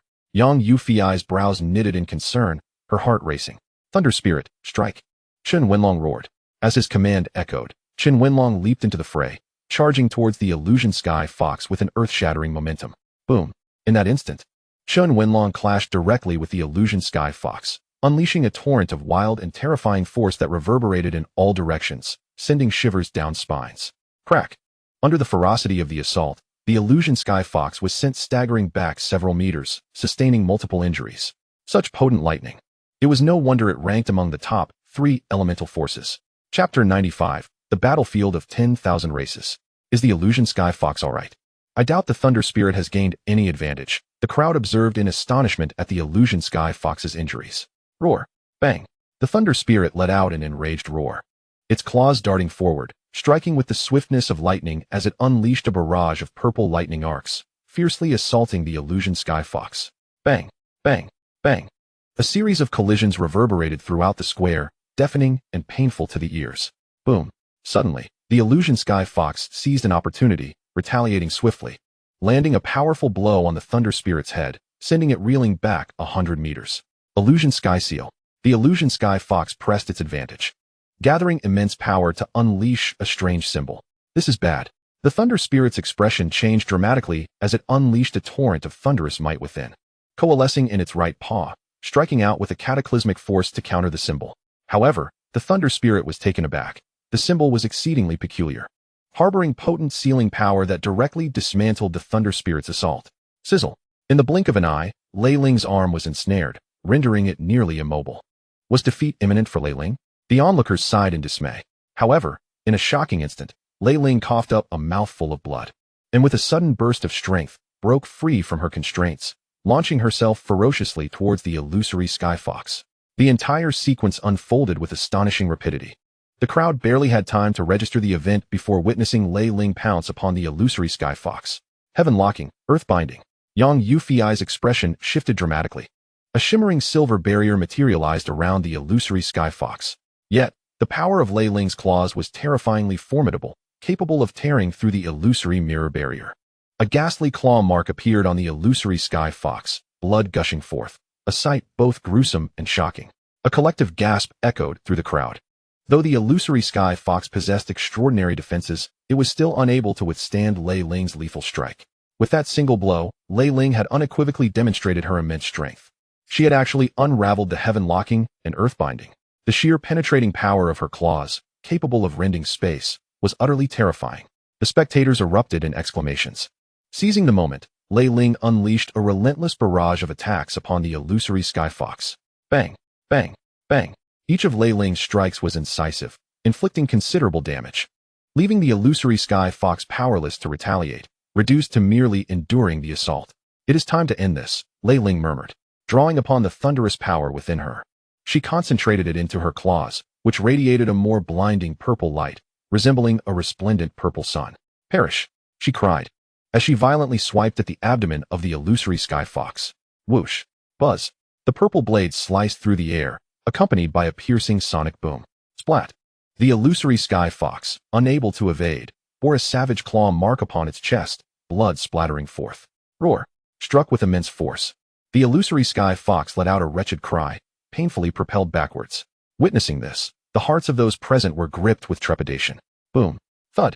The illusory sky fox was hurled several meters away, crashing heavily to the ground beneath the arena, falling unconscious. In this battle, Lei Ling emerged victorious. The clash between the two had been nothing short of spectacular, yet it was Chen Wenlong who stood triumphant in the end. Since there are no objections, let Chen Wenlong serve as the class leader of our special training group, responsible for managing all matters, great and small. I hope everyone will unite, cooperate, and diligently cultivate their skills to become formidable Beastmasters, Wang Yu said with a satisfied smile, stepping down from the arena. The crowd erupted into a fervor, a chorus of cheers filling the air.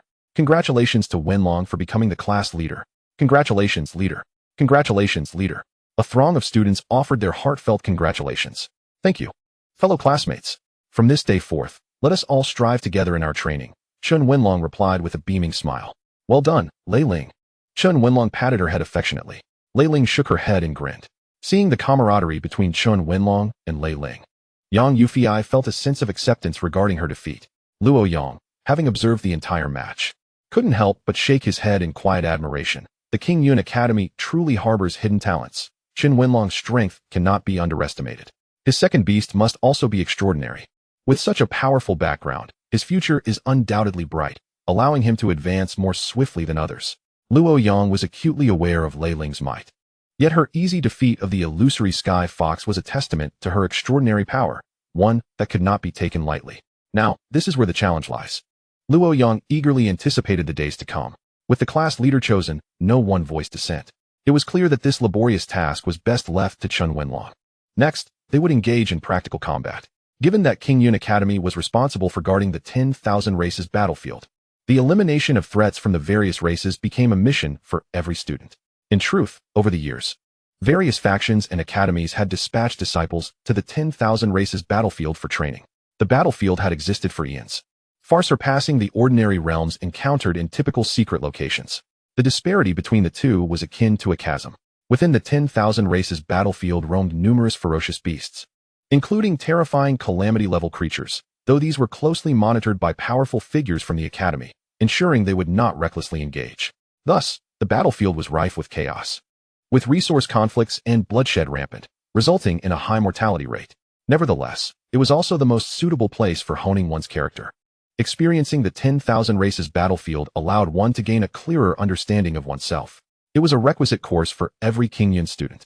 Those who came to Qingyun Academy were essentially prepared for the trials of the 10,000 races. Consequently, no one felt fear. Rather, they were filled with anticipation. The 10,000 races battlefield was teeming with various beasts, providing an opportunity to witness many bizarre and previously unheard of phenomena. Each year, numerous students from Qingyun Academy met their demise in the battlefield. After all, entering it for training required a willingness to take risks, and the death rate was exceedingly high. A moment's inattention could result in losing one's life. However, those who managed to survive were, without exception, elite disciples. Despite its dangers, the 10,000 races battlefield held immense value, enticing countless individuals to enter in search of treasure. Their first lesson as new students was to venture into the battlefield and engage in combat against the beasts. All students in the special training class were to partake in this endeavor. The 10,000 races battlefield lay to the southwest of Jinling, an expansive and boundless expanse, crisscrossed with countless pathways connecting the lairs of beasts from all corners of the world. This was the domain of human and beast conflict, saturated with a ferocity, bloodlust, and the stench of slaughter. The air was perpetually veiled in thick blood mist, evoking an unsettling sense of dread.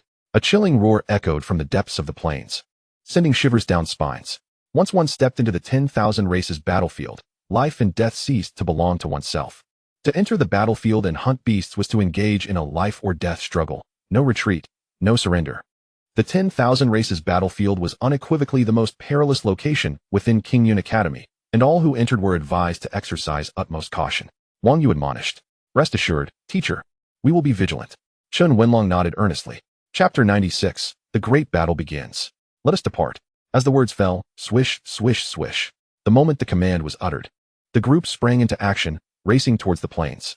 Within the expanse, a dense blood mist enveloped everything, obscuring their vision and making it impossible to discern their exact location. They summoned their beasts, scanning the surroundings with caution.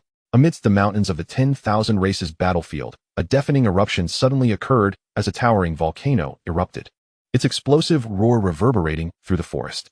A terrifying shockwave swept forth with devastating force. Whoosh, whoosh, whoosh.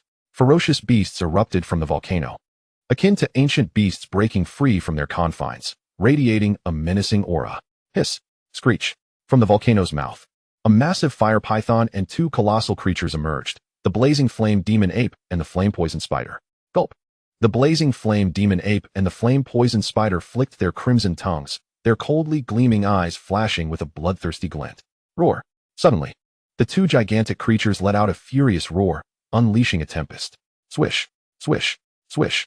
In the next instant, the blazing flame demon ape planted its limbs to the ground and, with an earth-shattering roar, charged forward. The speed of the blazing flame demon ape was like lightning, vanishing in the blink of an eye at the edge of the plains. Boom, boom, boom. The blazing flame demon ape rampaged through the wilderness, leaving a trail of devastation in its wake as trees were reduced to ruins, mercilessly obliterating everything in its path. An unstoppable force of nature. Whistle, whistle, whistle. A layer of crimson armor coalesced upon its towering form, emanating an aura of ferocity and majesty. Behind it surged a throng of monstrous beasts. Roar, roar, roar.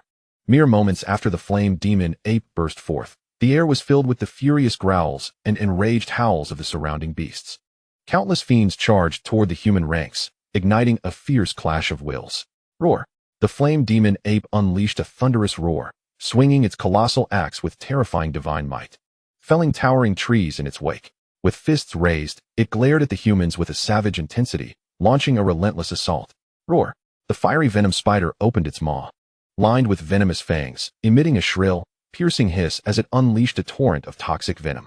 The dark liquid cascaded down like a torrential rain, swiftly engulfing the vicinity for hundreds of meters, insidiously eroding all in its path, instilling a sense of dread. Boom, boom, boom. Uft. The defenses of the human fighters were feeble. Even clad in armor, they struggled against the onslaught of the monstrous horde, quickly succumbing to the corrosive venom, reduced to mere pools of blood. Though the beasts possessed weaker defenses, it did not render them fragile. They too harbored formidable combat prowess. However, compared to humanity, they lacked cunning. Hiss, hiss. Wherever the venom touched, trees and rocks alike were corroded and melted, transforming into pools of black sludge. Kill. The beasts roared, surging toward the humans like a tidal wave. Whoosh. The monstrous entities varied in form, some humanoid, others distinctly beastly, radiating powerful auras as they charged forth. Kill. Roar. From the crowd erupted earth-shattering roars, as numerous youths clad in green sprang into action. In an instant, titanic figures materialized in the sky, exuding an aura of dread. These were the upperclassmen of the Azure Cloud Academy, their presence suffused with malevolence, their gazes indifferent. Buzz, buzz, buzz.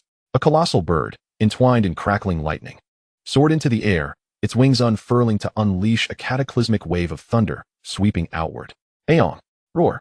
In another part of the void, a gigantic phantom of a mighty elephant emerged, adorned with wings and crowned with a single horn, exuding an overwhelming presence. Roar, roar, roar.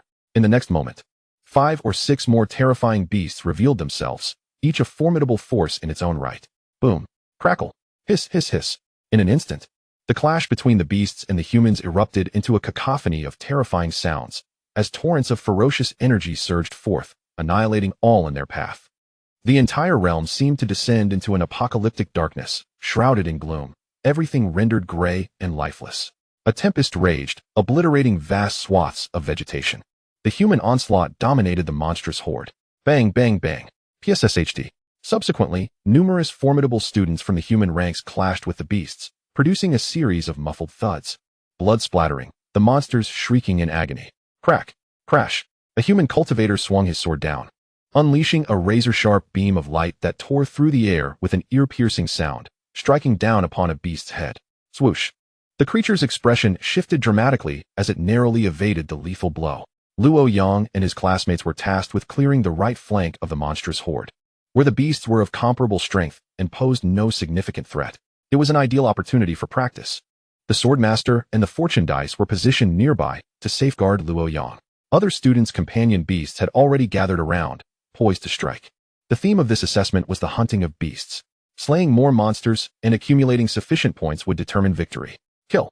Boom, boom, boom. Buzz, buzz.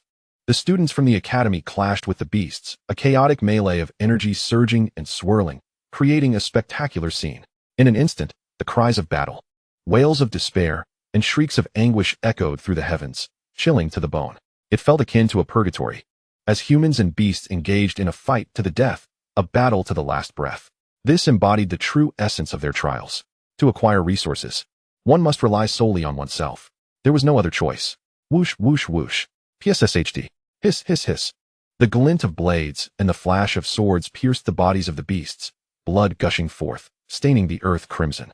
Humans and beasts devoured one another in a gruesome spectacle. Roar. From the depths of the forest came a thunderous roar that reverberated through the air. Boom. In an instant, a multitude of beasts rushed forth, their savage energy palpable, an aura of slaughter hanging thick. An increasing number of monsters emerged from their lairs, some even soaring through the void. The sheer mass of beasts darkened the skies, a sight that was both horrifying and awe-inspiring. The endless tide of beasts was beyond comprehension. This is dire. We are surrounded. A human disciple cried out in alarm. Kill. Luo Yang and his comrades' eyes blazed with fury, their blood surging with the heat of battle, charging forth without hesitation. Boom. In that moment, the deafening sounds of combat filled the air. Kill. Annihilate them all. Awoo. Cackling. Kill. The students of humanity clashed with the beasts, the metallic scent of blood thick in the air, nauseating and overwhelming. The scene was grotesquely bloody, akin to a realm of slaughter. Roar. Hiss. Humans and beasts intertwined in a frenzied dance of combat, unleashing terrifying powers that shattered the air and decimated vast expanses of flora. This was the most brutal of slaughters. Exterminate them all. Kill. The students of humanity cried out in frenzied fervor. Chapter 97. Thunderous Talismans. Like ravenous wolves, they fought with bloodshed, pouring every ounce of strength into the fray. Whoosh. Luo Yang moved like a specter, sword in hand, leaping with grace, each strike claiming the life of a beast. The Swordmaster's sword energy surged, notifications of progress ringing in his mind. Their growth was relentless. Kill, kill, kill. The others too exerted themselves to the utmost in their slaughter. They all understood that in the ancient forbidden mountains of the myriad races battlefield, mercy had no place. The Sword Master wielded his blade, white light erupting in dazzling brilliance, effortlessly dispatching one beast after another. The Fortune Dice moved with ethereal grace, casting healing and blessing auras with reckless abandon. The duo coordinated seamlessly, denying the beasts any chance to retaliate, completely overwhelming them. The remaining human students were formidable, yet the sheer number of beasts was insurmountable, rendering them unable to withstand the onslaught. In a matter of minutes, several students had already fallen. Just moments ago, they were engaged in lighthearted banter, only to find themselves torn apart the next. Ha! Human vermin. Die! A lord-level beast roared with wild abandon, striking with a single paw, unleashing a torrent of savage power. Boom. The ferocious imprint of its paw swept through, carrying a terrifying force that ruthlessly suppressed the human students. Be careful. The Fortune Dice's expression shifted as he urgently warned. Move aside. Bang, bang, bang. However, it was too late. The human students exhibited no reaction, their eyes blinking just as they were engulfed by the terrifying palm imprint. Splatter. Splatter. One by one, the human students were struck by the imprint, spitting blood as they were hurled into the lush foliage. Boom. Whoosh. Suddenly, an arrow pierced the air, imbued with formidable power, swiftly penetrating the throat of a lord-level beast. Bang. Bang. Bang. Following this, a flurry of arrows soared through the air, ruthlessly and cunningly piercing the beast's skull. An elven archer, with a longbow in hand, uttered coldly, "Despicable beasts. Today, let you experience the archery prowess of the elven race." As she spoke, the elf nocked an arrow and released it, one after another in rapid succession. Whoosh, whoosh, splatter. The sharp arrows sliced through the void, penetrating the beasts' heads and slaying them on the spot. Elves. Upon seeing this elven maiden, Luo Yang and his companions were momentarily taken aback, exclaiming in astonishment. Who would have thought that the Qingyun Academy was home to elves? Humph. The elf's beautiful eyes were filled with disdain as she remarked coldly, in such a wretched world. I have no interest, but these beasts deserve death. Whoosh, whoosh. The elf drew her bow once more, each arrow claiming a life. With a single elf, a bow, and a multitude of lethal arrows, she swiftly annihilated hundreds of beasts. Their archery was extraordinary, their strength formidable, making them a formidable adversary. Whoosh, whoosh. Soon, beast after beast fell at the hands of the elf. However, this was insufficient to resolve the crisis, for a more terrifying presence loomed. From a distant towering tree, a pair of malevolent eyes observed the scene, a smirk playing upon its lips, filled with mockery and amusement. The creature's gaze was reminiscent of one observing mere slaves, brimming with derision and contempt. Whoosh, whoosh. Yet more beasts were slain by the elf, but still, more surged forth, their numbers ever increasing. Roar, shriek. A colossal creature emerged first, lunging forward with claws bared, rumbling. This massive entity radiated a golden glow, its fearsome face covered in scales, exuding a menacing aura. It had evaded the pursuit of the Academy's senior members amidst the chaos and arrived in the area designated for the new students to clear. This is bad. It's the golden armored lion, a peak lord-level beast. Luo Yang's expression grew grave as he warned. Its skin is as hard as iron, impervious to blades. And its strength is terrifying. We must not underestimate it. Roar. The golden armored lion let out a fearsome roar, charging forward with terrifying might. Buzz. In an instant, the elf's delicate form trembled, feeling an inexplicable pressure. This is bad. Danger. Quick, get away. The elf's fair visage paled as she hastily pushed a few nearby individuals aside. Whoosh, whoosh. In the next moment, a barrage of dreadful arrows surged forth, striking the golden armored lion with precision. Clang, clang, clang. Sparks flew as the arrows clanged against the lion, which remained unfazed by the assault, its speed undiminished. What terrifying defense! The rain of arrows could not harm it. The faces of the onlookers turned ashen, their eyes filled with trepidation, their hearts racing with fear. A peak lord-level beast was enough to annihilate their entire force. Boom. In the next instant, the golden armored lion charged forth, unleashing a wave of overwhelming terror. Boom. The lion barreled ahead, its massive forelimbs stomping down with tremendous force, causing the ground to quake violently, stones flying in all directions. That devastating blow was imbued with destruction. What a formidable power! Be careful! As the golden armored lion approached, a male student cried out in panic. However, they could not evade the confrontation. They had no choice but to face it head-on. Whoosh, whoosh. The elf's beautiful eyes glinted with cold resolve as she swiftly knocked and released arrows, each one hurtling towards the beast. Yet the outcome was identical to before. The arrows were effortlessly deflected the moment they neared the golden armored lion. What to do? What to do? We cannot withstand this. The golden armored lion is far too powerful. The human students shook their heads in horror as they retreated. Even united, they stood no chance. At this rate, it would only lead to their demise. The golden armored lion was simply too ferocious. In the next moment, it charged directly at Luo Yang. This is bad. Luo Yang's face paled. He quickly reached for the Qingyun pouch at his waist, retrieving a purple-black talisman. This talisman, known as the Thunder Talisman, contained terrifying power and was a life-saving item that Luo Yang had purchased with great expense. There was no time for hesitation now. Whoosh. In the next instant, Luo Yang activated the Thunder Talisman, launching it towards the golden armored lion. Boom, boom, boom. The power of lightning surged forth, erupting into a swarm of dense purple electric serpents. The terrifying thunderous force sent nearby beasts fleeing in panic. Crackle, howl. The golden armored lion howled in agony, convulsing in pain the moment it was struck by the lightning. Crack, boom. The Thunder Talisman detonated, striking the golden armored lion and creating a blinding wound.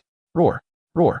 The severely wounded golden armored lion became utterly frenzied, roaring in fury as it pursued Luo Yang, its malevolent gaze filled with a desire to rend him apart.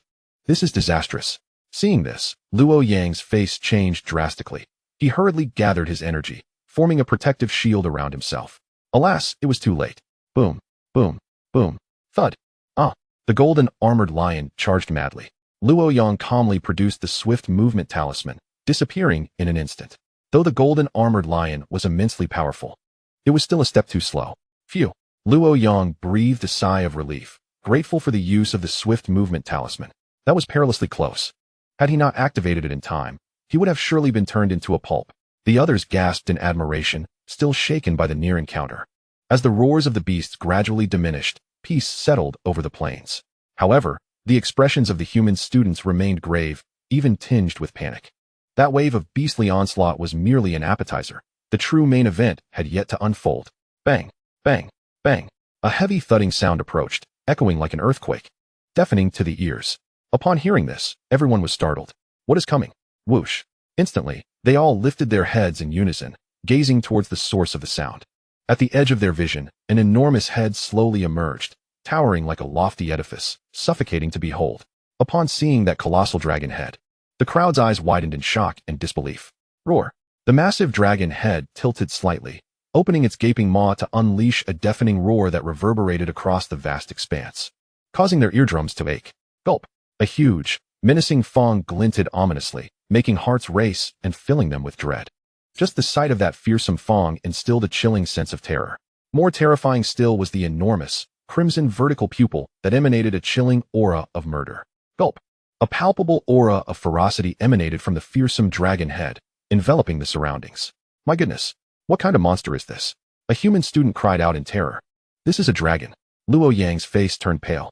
What an overwhelmingly terrifying aura of ferocity. Far more terrifying than the golden armored lion.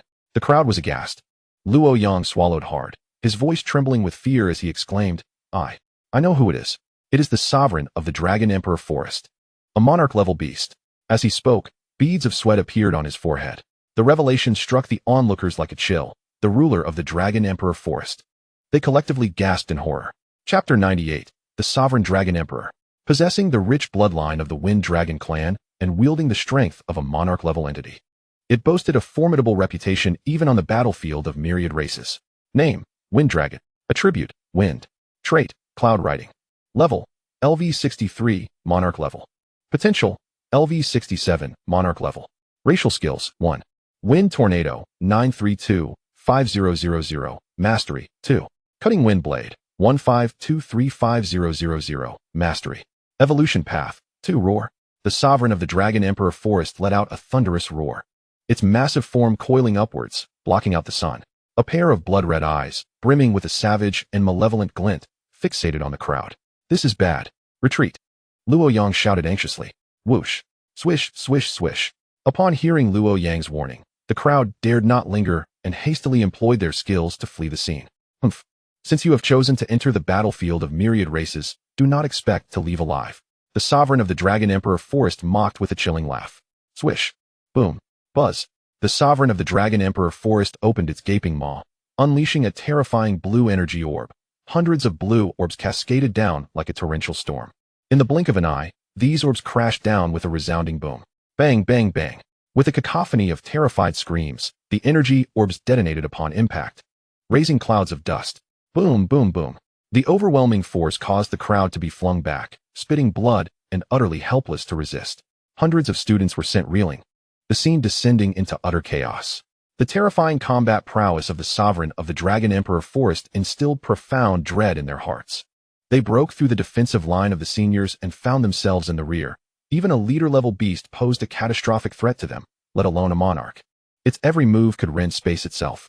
Damn it, this creature's power is immense. Luo Yang's expression darkened. That last attack nearly obliterated him. He was fortunate to evade using a speed talisman. The feeling of having one's life in another's grasp was truly terrifying.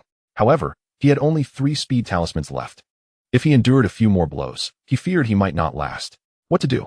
Luo Yang's face grew grim. At that moment, the other monarch-level powerhouses of the academy sensed the presence of the sovereign of the Dragon Emperor Forest and hastened to provide support. Humans. The sovereign stood in the void, looking down upon the approaching monarch-level beasts with disdain. 3 monarch-level beasts arrived to assist, each exuding a formidable aura that commanded respect. This beast's aura is incredibly potent, rivaling that of our human monarchs. Indeed, it is worthy of the dragon lineage, capable of emanating pressure comparable to the pinnacle of monarchs. The 3 teachers exchanged solemn glances, their hearts filled with trepidation. Roar. The sovereign of the Dragon Emperor Forest let out a low growl, its enormous crimson eyes sweeping across the crowd with ferocity. Instructors, unite to annihilate it. A middle-aged man declared coldly, initiating the assault with a sweeping sword strike. The other 2 instructors exchanged glances and promptly joined the fray.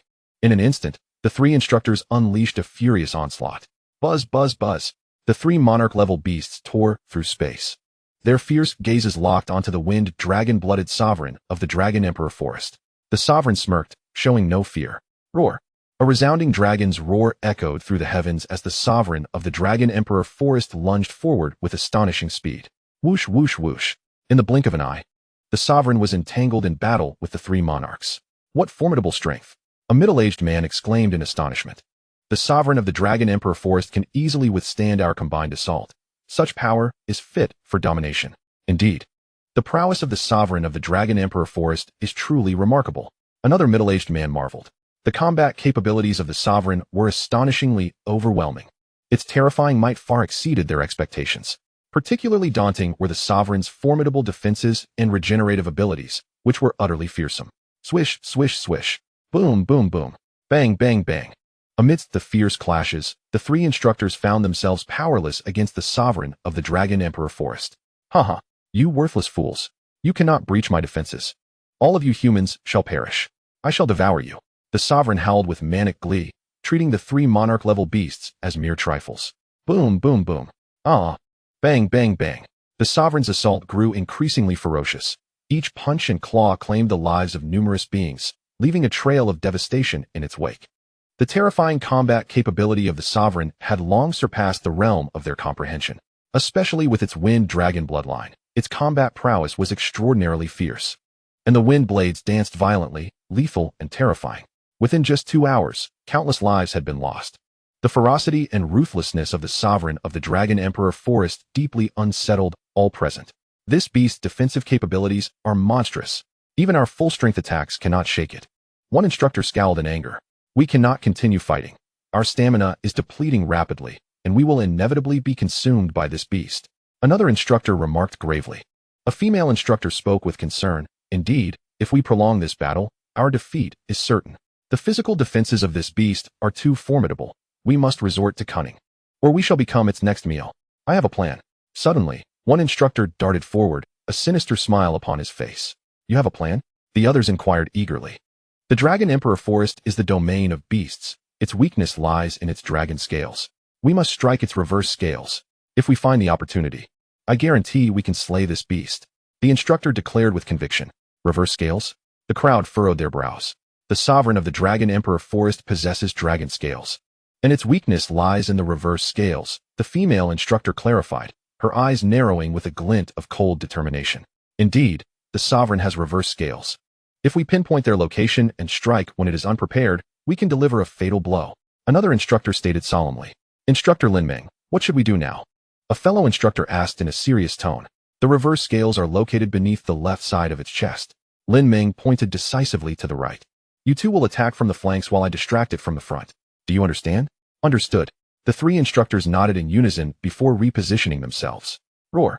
Observing this, the sovereign of the Dragon Emperor Forest let out a skyward howl, its massive body swiftly darting towards the left front. Whoosh, whoosh, whoosh.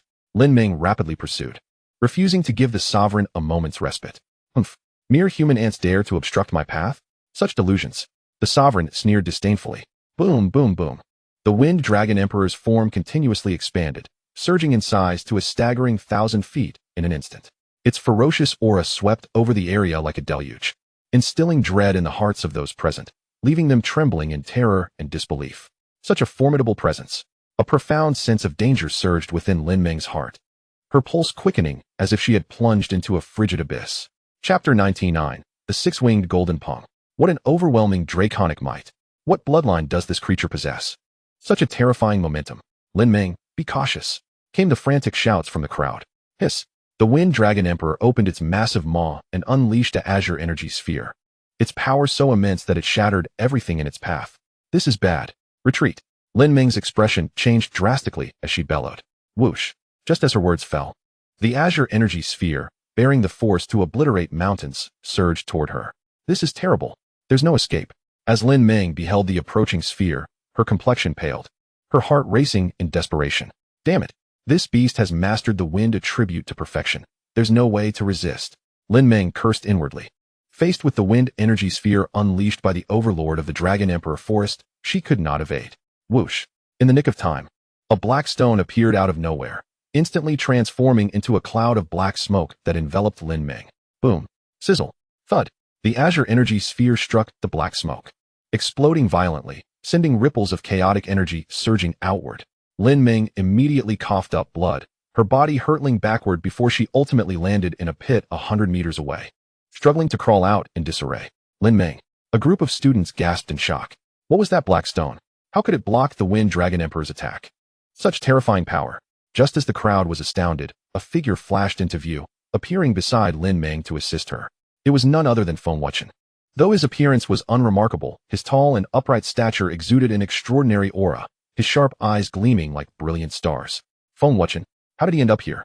How did he rescue Lin E? I heard that Lin E has a powerful fiancé. Could it be him? Is he truly Feng Wuchen, the prodigy of the Feng family? Feng Wuchen's intervention left many mentors astonished. Thank you for your assistance.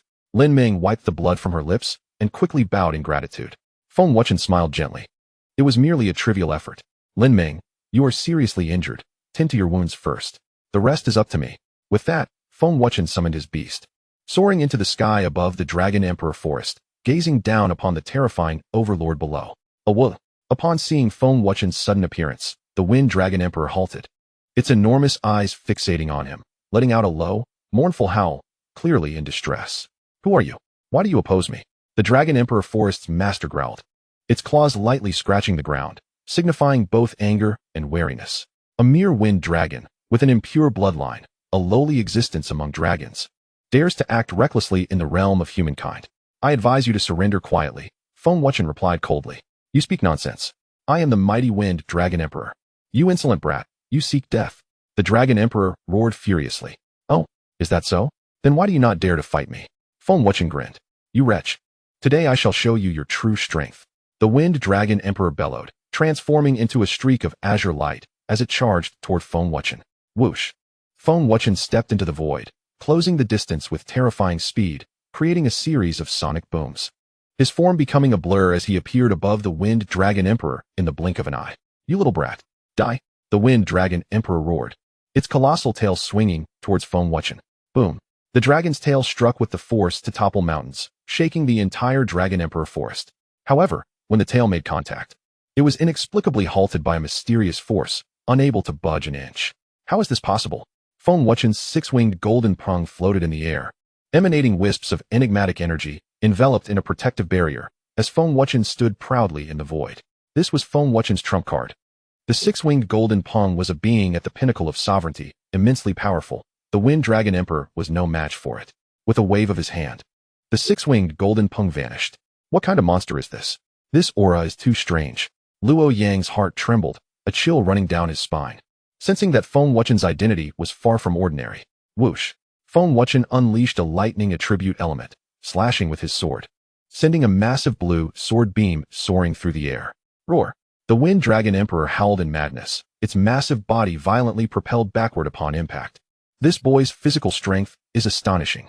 A storm of thoughts surged within the Wind Dragon Emperor's mind, deeply furrowing its brow, pondering, where did this boy come from? I have never encountered such a figure. Roar. The Wind Dragon Emperor roared once more, lunging at Feng Wuchen with incredible speed. Whoosh. Buzz. Yet, just as the Wind Dragon Emperor neared Feng Wuchen, a pitch-black, sharp blade suddenly pierced through the air like lightning. Clang. The Wind Dragon Emperor's scales were incredibly tough, yet they were still pierced by the razor-sharp blade.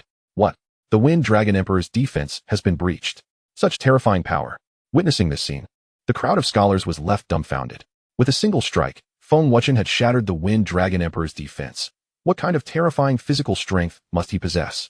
Feng Wuchen's physical prowess was even more formidable than his cultivation. Roar. The intense pain ignited the Wind Dragon Emperor's fury as it roared to the heavens, its dragon's chant resonating, soul-stirring, with a fierce gaze fixated on Feng Wuchen. With a claw, it summoned a terrifying azure wind blade that coalesced into a colossal energy sphere, sweeping forth with a destructive intent. A mere trick, Feng Wuchen scoffed, curling his right arm slightly before launching a punch. Whoosh. Crack. The fist tore through the air, reaching its target in an instant, obliterating the energy sphere into fragments. Boom. A resounding explosion followed, collapsing and shattering into darkness. Gulp. Witnessing this spectacular scene, everyone couldn't help but swallow hard. Feng Wuchen's strength was simply too terrifying. He had defeated the Wind Dragon Emperor with a single blow. Was he even human? Humph. Too weak to withstand a single strike. Feng Wuchen snorted coldly. Who are you truly? The Dragon Emperor Forest Master inquired in a low tone. I am Feng Wuchen. Remember my name. For this day next year shall be your sacrificial day? Feng Wuchen declared ominously. As soon as he finished speaking, Feng Wuchen swung his hand forcefully, striking the Wind Dragon Emperor on the head, unleashing a terrifying surge of soul energy that instantly sealed the Wind Dragon Emperor. What have you done? Release me at once. The Wind Dragon Emperor exclaimed in alarm, struggling futilely against its bonds. The guardian of the Dragon Soul Sacred Tower is indeed formidable. Lin Meng felt immense admiration, simultaneously breathing a sigh of relief. Feng Wuchen, what exactly do you intend to do? The Wind Dragon Emperor asked darkly. Feng Wuchen replied with a mocking smile. Arrogance comes at a price. Feng Wuchen, if you dare to kill me, my father will slaughter your entire Feng family. My father is of the true dragon lineage. Even if your strength is formidable, you cannot withstand the wrath of the Dragon Clan. The Wind Dragon Emperor roared, glaring fiercely. I care not who your father may be. If he does not seek me out, I shall naturally spare his life. However, should he come to me, then he may as well remain forever to accompany his son. For it has been long since I have tasted dragon flesh. Feng Wuchen shrugged with a smile, completely unconcerned. Dare to lay a finger on me, and I assure you, my father will rend you asunder. The Wind Dragon Emperor growled fiercely, his eyes brimming with malice and savagery. Is that so? Then let us wait and see. Feng Wuchen replied with a cold grin. Whoosh, whoosh, whoosh. With a mere thought, six-winged golden rock manifested above the surrounding peaks. Chapter 100. The Dragon Soul Holy Sovereign. Feng Wuchen. The Wind Dragon Emperor roared in rage, his eyes locking onto Feng Wuchen with extreme hatred. Whoosh, whoosh, whoosh. The six-winged golden rocks soared into the sky, akin to a cascade of golden meteors, each flight exponentially amplifying its speed to a level beyond human perception. Boom. Uft. Feng Wuchen flicked his finger, and 3 silver needles shot forth, instantly piercing 3 acupoints on the Wind Dragon Emperor, infusing him with terrifying power, which caused the wounds to rapidly spread. Blood gushing forth until, with a resounding explosion, the dragon's body was obliterated. The Wind Dragon Emperor's form became riddled with gaping wounds, gravely injured. Whoosh, whoosh, whoosh. Feng Wuchen swiftly formed hand seals, sending forth golden symbols that enveloped the Wind Dragon Emperor's wounds, morphing into complex and profound patterns that covered his entire body. This was the Dragon Clan's symbolic technique. Upon witnessing these arcane symbols, the Wind Dragon Emperor's expression shifted drastically, trembling in fear. This technique could be deemed the nemesis of dragons, capable of suppressing the physical form and erasing the soul, leaving no chance for reincarnation. Moreover, its potency against dragons was a staggering 200. Even the pure-blooded dragons recoiled at the mere mention of it. Feng Wuchen, I bear you no grudge. Why do you pursue me so relentlessly? The Wind Dragon Emperor questioned telepathically. No grudge. Feng Wuchen's cold visage revealed a wicked smile as he replied icily. If the myriad races dare to invade Blue Star, they must be prepared for the fate of death. Six-winged golden rock, eliminate him. Feng Wuchen commanded indifferently. Caw. The six-winged golden rock let out a piercing cry, then dove down, opening its massive jaws to sever the Wind Dragon Emperor's neck, swallowing him whole. The flavor of this beast is indeed exquisite. The ruler of the Dragon Emperor Forest surpasses other beasts by several tiers, the six-winged golden rock remarked, savoring the taste. Its eyes fierce. Feng Wuchen cast a cold glance at Luo Yang and the others before vanishing into the night sky, continuing his pursuit of the beasts deep within the myriad races. Regaining their composure, Luo Yang and his companions hastily began to clear the battlefield of the myriad races, expressing their relief. Thank goodness Feng Wuchen arrived in time. Otherwise, we would have suffered greatly. Let us refrain from discussion. We must finish clearing the battlefield first, one suggested. At this moment, the battlefield was strewn with the corpses of beasts, blood staining the ground, the scene utterly harrowing. Whoosh, whoosh. Before long, 12 figures shot through the air. They were the 12 deans of the Qingyun Academy. Where's Brother Feng? Ling Xiaoxiao inquired with concern. Let us find Brother Feng first. Stop searching. Brother Feng has undoubtedly departed. The Dragon Soul should know his whereabouts, Lu Qingyang speculated. Dragon Soul, you say? Ling Xiaoxiao's delicate face brightened, and she immediately sent a message to inquire about Feng Wuchen's location. Upon receiving the message, the Dragon Soul dispatched individuals to investigate. The other mentors of the Qingyun Academy commenced rapidly clearing the battlefield. At this time, the myriad race's powerful beings were surrounded by the Academy's mentors. While the students were tasked with cleanup, Luo Yang continued to reap the beasts, the sounds of experience gained ringing in his ears. Luo Yang's pet, the Spirit Sword Master, and the GMO dice were both experiencing exponential growth, a testament to the benefits of the myriad race's battlefield, The greater the danger, the more beneficial it was. Serving as a trial for the pets, their levels surged several ranks to 36, with each battle propelling them upward.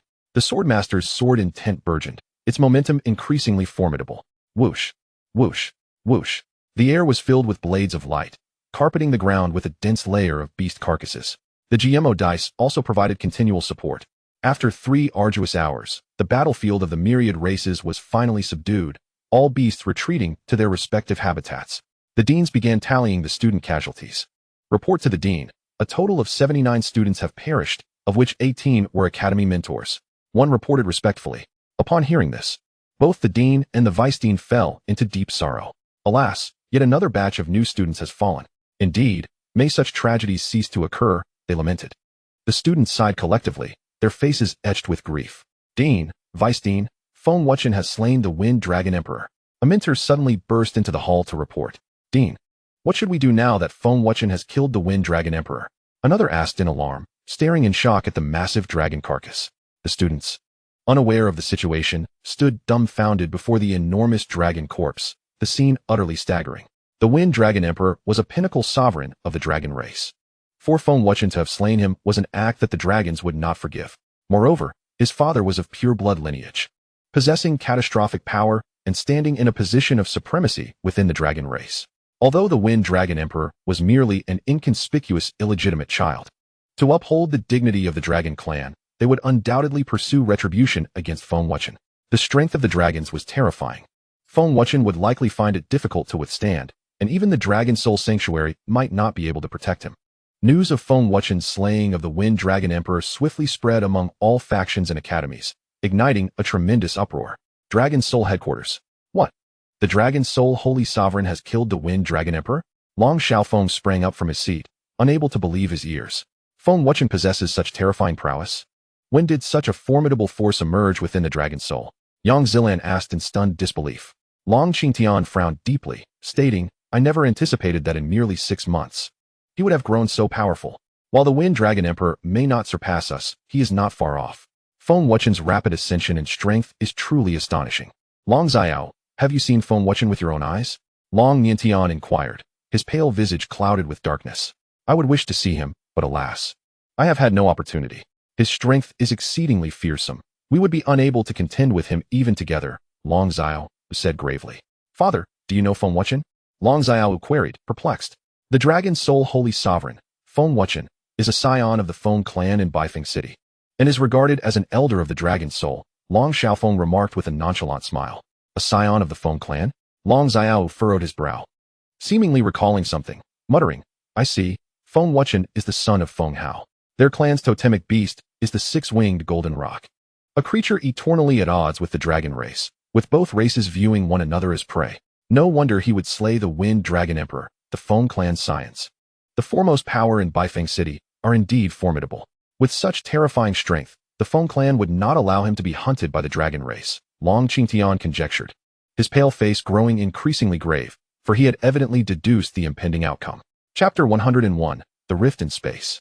In the battlefield of the myriad races, Mentor Wang Yu declared, as a spatial nexus between humanity and the beasts, countless talented students of the Qingyun Academy have perished within the myriad races battlefield each year. Yet, the Qingyun Academy remains indifferent to rankings. Our goal is to annihilate the myriad races, granting humanity a moment of respite. The aspiration of our esteemed Qingyun Academy is to elevate humanity, to restore the glory of our kind, and to revive the splendor of ancient humans. I firmly believe that, having endured this unprecedented war among the races, in the future, more individuals will partake in the Academy's assessments, and an even greater number of gifted students will venture to the battlefield, achieving unparalleled feats on behalf of humanity. Indeed, I am confident that our Qingyun Academy will grow stronger, more illustrious. Mentor Luo Yang exclaimed passionately, exuding a sense of grandeur and self-assurance. The mentors were invigorated, as if they could once again envision that era which everyone yearns for. Director, why have you suddenly fallen silent? One mentor inquired, perplexed, clearing his throat. The director's face showed a hint of embarrassment, and he soon coughed again, declaring gravely, enough of the trivialities. Today marks our great victory, and our Qingyun Academy shall be inscribed in the annals of history. Let the world remember, as long as the races endure, Qingyun shall not retreat. Roars of fierce anger erupted from above the academy. Suddenly, a colossal golden magical array materialized in the air, dazzling and blinding. With a thunderous crash, the golden symbols erupted with radiant brilliance, enveloping the entire academy grounds, as a sense of destruction spread, causing the very fabric of reality to collapse and turn into swirling black holes. Not good. A spatial rift. The director's expression changed dramatically. Retreat. Everyone, evacuate. A mentor shouted in alarm, swiftly commanding the students to flee. Boom. Buzz. In the blink of an eye, the golden symbols detonated, unleashing a terrifying force that wreaked havoc across the territory, shaking it violently, causing rocks to tumble and trees to shatter, an awe-inspiring spectacle. Spatial rifts have appeared. We must escape. The vice director cried out in terror. The rift twisted and shattered the space, forming a massive black vortex that consumed the academy's students. Run. The students screamed in fear, their hearts racing with dread. The moment the spatial rift emerged, a cataclysmic wave surged through the academy, akin to the advent of doomsday. Boom. Boom. Waves of horrifying power bombarded the rift, attempting to halt its spread, yet no assault could impede its relentless advance. We're doomed. We're trapped. The rift is expanding. No one can escape. A mentor declared in despair. Are we going to die? The students within the academy were thrown into chaos, their cries echoing, hearts shattered. Boom. In an instant, the rift expanded to a 100-meter radius, an overwhelming pressure descended, and the students bore the brunt of an incomprehensible force, unable to resist. Move. Don't stop. Luo Yang was sucked into the black hole of the rift, shouting frantically. Help. A student was consumed, their heart-wrenching pleas resonating throughout the academy. Whoosh. Buzz. Just as the students were on the brink of calamity, in a moment of dire urgency, a brilliant sword light pierced through the void, its speed unfathomable. Whoosh. The sword light, imbued with the power to penetrate all, precisely cleaved through the center of the spatial rift, splitting it apart and rescuing the other students. However, Luo Yang was still drawn into the rift. Along with Luo Yang, other unfortunate students were also caught in the spatial rift, torn apart by its chaotic forces. As the crowd was devoured by the rift, even if Feng Wuchen arrived in the blink of an eye, it was already too late. He could only watch in frustration as the rift healed. Inside the rift was a tumult of spatial turbulence. Even he dared not venture into it. Gradually, the power of the spatial rift dissipated, and the crisis for the academy was averted. It's Feng Wuchen, a mentor exclaimed in astonishment, gazing into the void. Feng Wuchen actually came to save us. It's truly astounding. How did he manage that?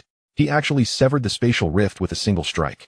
The students, upon realizing that their savior was Feng Wuchen, widened their eyes in disbelief. Feng Wuchen descended slowly, surveying the disheveled crowd, and said, The spatial rift will not remain for long. Tend to your wounds quickly. As he spoke, Feng Wuchen flicked his fingers, sending forth dozens of medicinal pills. His actions left everyone momentarily stunned. Some female students blushed. Brother Feng, thank you for saving us. There's no need for gratitude, Feng Wuchen replied with a gentle smile. It was merely a matter of convenience.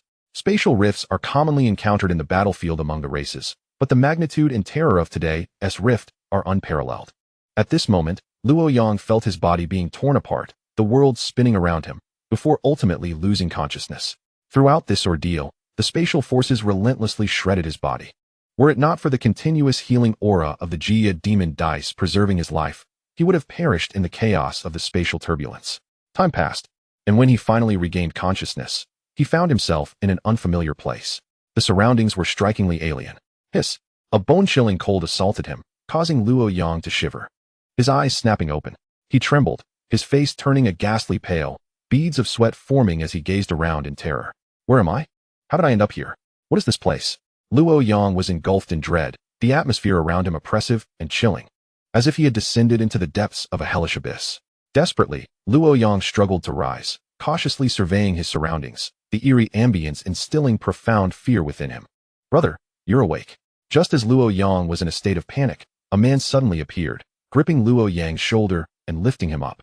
With long silver hair and a strikingly handsome visage, the man exuded an aura of dominance, his sharp eyes piercing like those of a hawk, fixated on Luo Yang. Upon recognizing the man, Luo Yang gasped, You saved me? It was indeed I, the man nodded. Thank you. Where's this? Who are you?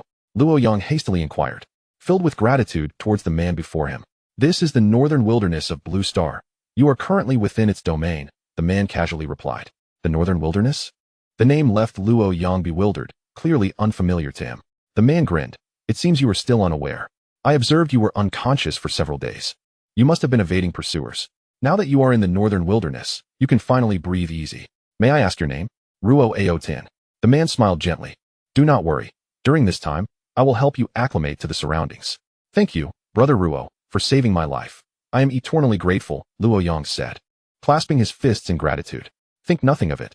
The man waved his hand dismissively. Ruo Aotin led Luo Yang out of the dwelling.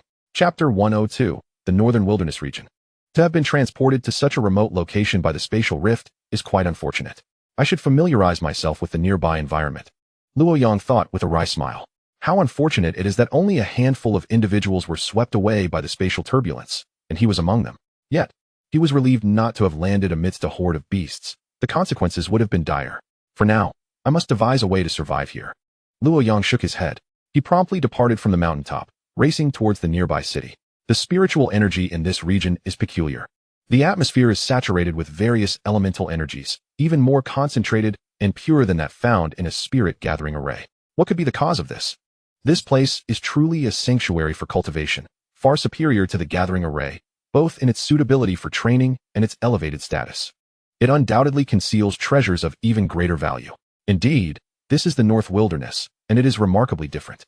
The air here is infinitely more fragrant than that of the gathering array, and I find myself enamored by its essence. Ha. A magnificent and grand palace stands before us. Brother Feng, how is Luo Yang faring? Yang Tianxian inquired with concern. Rest assured, he is alive. He has merely been swept away to an unknown location by the chaotic currents of space. Feng Wuchen replied with a gentle smile. That lad is clever and resourceful. He should be able to find his way back. That's a relief. I hope he is safe. Yang Tianxian nodded, his anxious heart finally at ease. At that moment, Luo Yang was traversing a city in the North Wilderness, known as North Wilderness City. Shops lined the streets, brimming with an array of goods, while vendors shouted their wares incessantly. This North Wilderness City is quite impressive. It appears to be quite prosperous. In such a remote area, it is surprising to find such liveliness, along with a variety of spiritual artifacts and elixirs for sale, as well as many high-grade spirit beasts, though the foot traffic seems somewhat sparse. Regardless, the priority is to find a place to settle down. As Luo Yang strolled down the street, he gazed around in wonder, eager to explore every corner. Dear customer, would you care for something to eat? Our establishment offers exquisite delicacies. Would you like to give them a try? A jovial, portly proprietor approached him. Luo Yang nodded and took a seat. You are in luck, dear customer. Today we have just introduced a dish made from beast meat. Renowned for its exceptional flavor, and the bloodline of the spirit beast is remarkably pure. We also have fine spirit wine for you to sample, the smiling proprietor announced, presenting a jar of premium wine. Without hesitation, Luo Yang seized the jar and drank it in one gulp, praising, Indeed, this is quite delightful. The aroma of the spirit beast's bloodline is immensely appetizing. No wonder so many people come here to dine. It is truly delicious. That is for sure. I assure you, this is the most authentic spirit beast meat in our region, an absolutely exclusive secret recipe, and it comes at a rather steep price. The proprietor replied with a grin. How much per pound? Luo Yang inquired with a smile. 5,000 Xian crystals per pound. The proprietor stated the price. What? 5,000 Xian crystals? Why is it so expensive? This place is quite far from the largest city in the North Wilderness. Luo Yang exclaimed, his eyes widening in shock. Dear customer, we are several million miles away from the largest city in the North Wilderness. Would you not agree that is rather expensive? The proprietor chuckled awkwardly. Oh, I see, Luo Yang realized. Although this place is remote, the concentrated spiritual energy of the North Wilderness allows for the cultivation of powerful spirit beasts. And each of these beasts possesses significant value, especially the Beast Kings and Beast Emperors. They are enormous, with tough hides and sharp claws, boasting exceptional defensive capabilities, and contain immense power from their bloodlines, which can greatly benefit beast tamers. The proprietor elaborated, we have encountered the Beast Kings and Beast Emperors before. Their power is indeed terrifying, but surely such valuable items go unsold. One patron interjected. You are correct. These spirit beasts are captured from deep within the North Wilderness. Aside from us and a select few warriors, hardly anyone dares to purchase them due to the inherent dangers. The proprietor nodded. Deep in the North Wilderness? Is that not the rumored area of ferocious beasts? I recall that nearly all warriors who ventured there met with disaster. Another person remarked in astonishment. Indeed, this is already deep within the North Wilderness. To my knowledge, there have been reports of individuals encountering calamity-level beasts there, though only in the form of a corpse. The proprietor said solemnly, his expression darkening. Calamity-level beasts. Luo Yang and his companions' expressions shifted dramatically, their hearts stirred by a tempest of fear, their bodies trembling and cold sweat pouring down, paralyzed by sheer terror. Calamity-level beasts are undoubtedly fearsome. Luo Yang swallowed hard and quickly said, "Boss, given that it is a perilous area, the price seems reasonable. I have heard that there have been strange occurrences in the North Wilderness recently, likely heralding some significant opportunity. Perhaps high-level beasts are emerging, and thus the news is spreading to attract numerous beast tamers. Otherwise, who would be willing to pay such exorbitant prices for such dangerous items?" The proprietor speculated. "That makes sense," Luo Yang agreed, his excitement and desire growing stronger. If what the proprietor claimed is true, it would indeed be a remarkable opportunity. One that could explain the throngs of people flocking to North Wilderness City. What secrets does this North Wilderness hold, concealing such mysterious places? Luo Yang pondered, feeling a sense of confusion wash over him. He then stood up and declared, "Boss, pack these dishes for me. I will settle the bill." "Certainly, dear customer. I will have them delivered to you shortly," the proprietor replied cheerfully, calling over several waitstaff to prepare the dishes, then respectfully added, "Have a safe journey, young master." Unbeknownst to Luo Yang, a man had been trailing him, a sinister smile curling at the corners of his mouth. "Kid, you can't escape. Let us see where you think you can run." The man sneered, his eyes glinting coldly as he pursued swiftly. Half an hour later, Luo Yang had already exited the confines of North Wilderness City. Suddenly, a piercing sound of a sword resonated through the void. A blindingly sharp sword light erupted, tearing through the dark night with an irresistible force. The overwhelming attack sent waves of lethal danger coursing through Luo Yang, rendering him rigid, and a chill ran down his spine. With a thunderous crash, he was sent flying, crashing into the ruins, shattering a large section of the structure and sending debris flying. "I've known you were following me, lurking in the shadows. What are you plotting? To silence me?" Luo Yang rose from the rubble, coldly questioning. Chapter 103, Decisive Kill. Luo Yang had narrowly avoided a successful ambush just moments ago, thanks to his quick reflexes. Otherwise, he would have surely sustained severe injuries. Nevertheless, the power of that sword light was terrifying. Even though Luo Yang managed to evade it, its residual force still struck him. Not bad for a reaction. A chilling voice suddenly emerged as a masked figure in black leaped down from a nearby pavilion. Furrowing his brows, Luo Yang stood alongside his two powerful spirit beasts, the Spirit Sword Master and the Azure Demon Dice, both of whom glared menacingly at the intruder. "Kill." This man was clearly here for profit. Without uttering a word, he launched his attack, his figure blurring as he transformed into a shadowy streak that charged forward. Buzz. Luo Yang's arms trembled violently as he unleashed a torrent of soul power, commanding the Spirit Sword Master to assault, while simultaneously donning the golden patterned battle armor from his Qingyun bag. Boom. The black-clad man summoned his own spirit beasts, a Shadow Wolf King and a Storm Leopard King, both of which had reached the pinnacle of the extraordinary realm. One lunged at the Azure Demon Dice, while the other charged toward the back of Luo Yang's head. Humph. The Spirit Sword Master let out a soft grunt, brandishing a silver-white longsword to execute a ferocious and domineering sword technique. With a single sweep, a fierce gust of wind erupted, and the sword light dazzled brilliantly, wielding an unmatched might. Roar! The Shadow Wolf King howled, baring its fangs as it lunged at the Spirit Sword Master, while the Storm Leopard King pounced toward Luo Yang. Clang! Clang! Clang! In an instant, the clash of blades erupted with a cacophony of ringing sounds, resonating like rain upon banana leaves. Drawing upon its vast combat experience and extraordinary prowess, the Spirit Sword Master firmly suppressed both the Shadow Wolf King and the Storm Leopard King, completely dominating the engagement. "Impudent brat, you possess some skills, but today will be your last. Surrender obediently, and perhaps you may be spared from suffering," sneered the man in black, his fierce gaze fixed upon Luo Yang. "Are you certain?"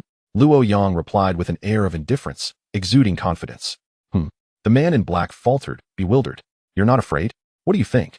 Luo Yang taunted with a smirk, then added, "I find it quite peculiar that a mere individual like myself would warrant the attention of a peak extraordinary like you.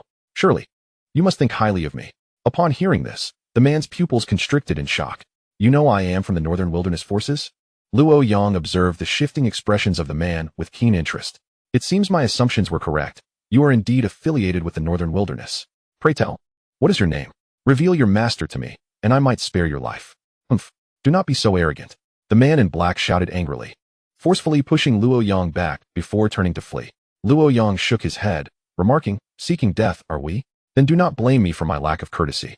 With a swift motion, Luo Yang flicked his wrist, and the spirit sword in his hand erupted with a dazzling light, cleaving down upon the man's shoulder like a bolt of lightning. "Ah! The man screamed in agony as his left arm was severed, blood spraying forth. Ah! Ah! The excruciating pain drove the man to an anguished scream, his face contorted in a mask of fury and humiliation. A tumult of emotions, shame, rage, malice, and regret, swirled within him, threatening to drive him to madness. I am a disciple of the Northern Wilderness sect. You dare to harm me? You will pay a heavy price. He snarled, his gaze venomous. In a flash, Luo Yang stepped forward, his figure vanishing only to reappear before the man, the spirit sword poised at his neck. What did you say? Luo Yang inquired mockingly. I said the man began, but before he could finish, Luo Yang's sword glided across, and blood gushed forth as the man's eyes widened in shock, his legs collapsing beneath him as he succumbed to death. You killed him? An elder in a black robe exclaimed in panic, trembling uncontrollably. Luo Yang retracted his sword, his cold gaze sweeping over the elder. Are you from the Northern Wilderness sect? The elder's heart raced, and he nodded frantically, fear evident in his voice. Why, yes indeed. Who sent you? Luo Yang pressed on. It was the Northern Wilderness sect. The elder stammered, realizing he had encountered a calamity in Luo Yang. The Northern Wilderness sect? I care not for your sect.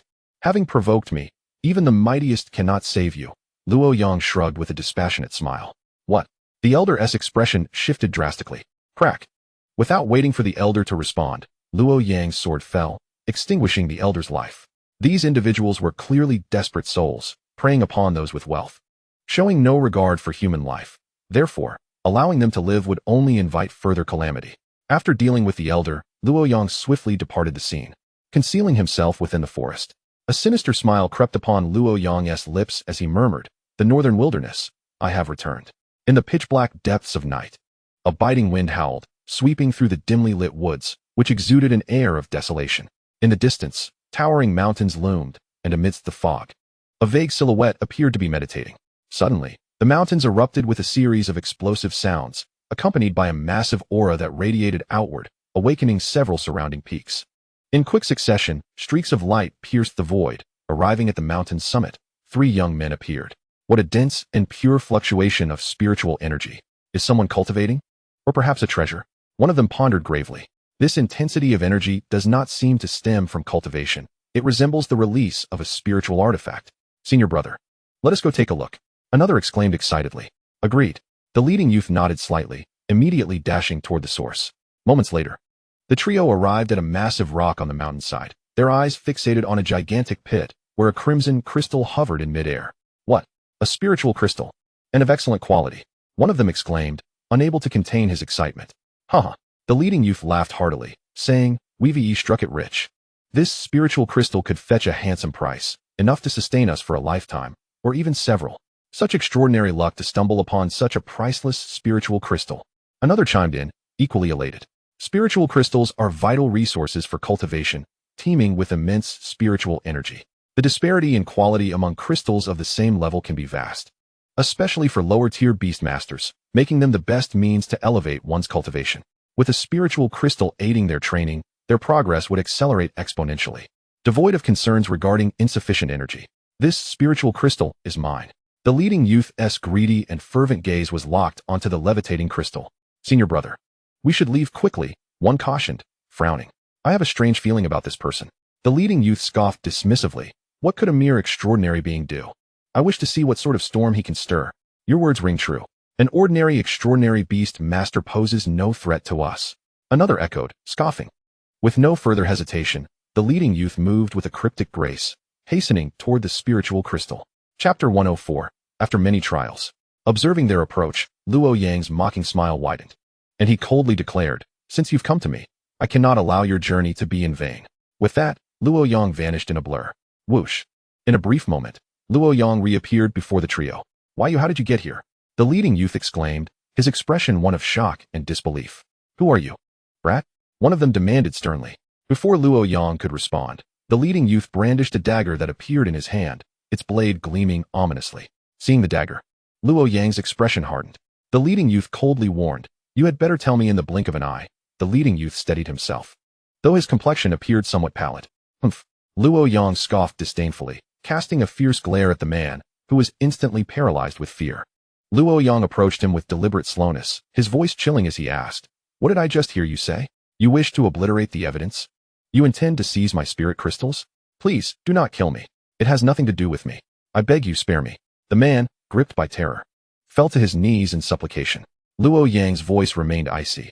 I am not fond of complications, so tonight, let the three of you serve as offerings to the departed spirits.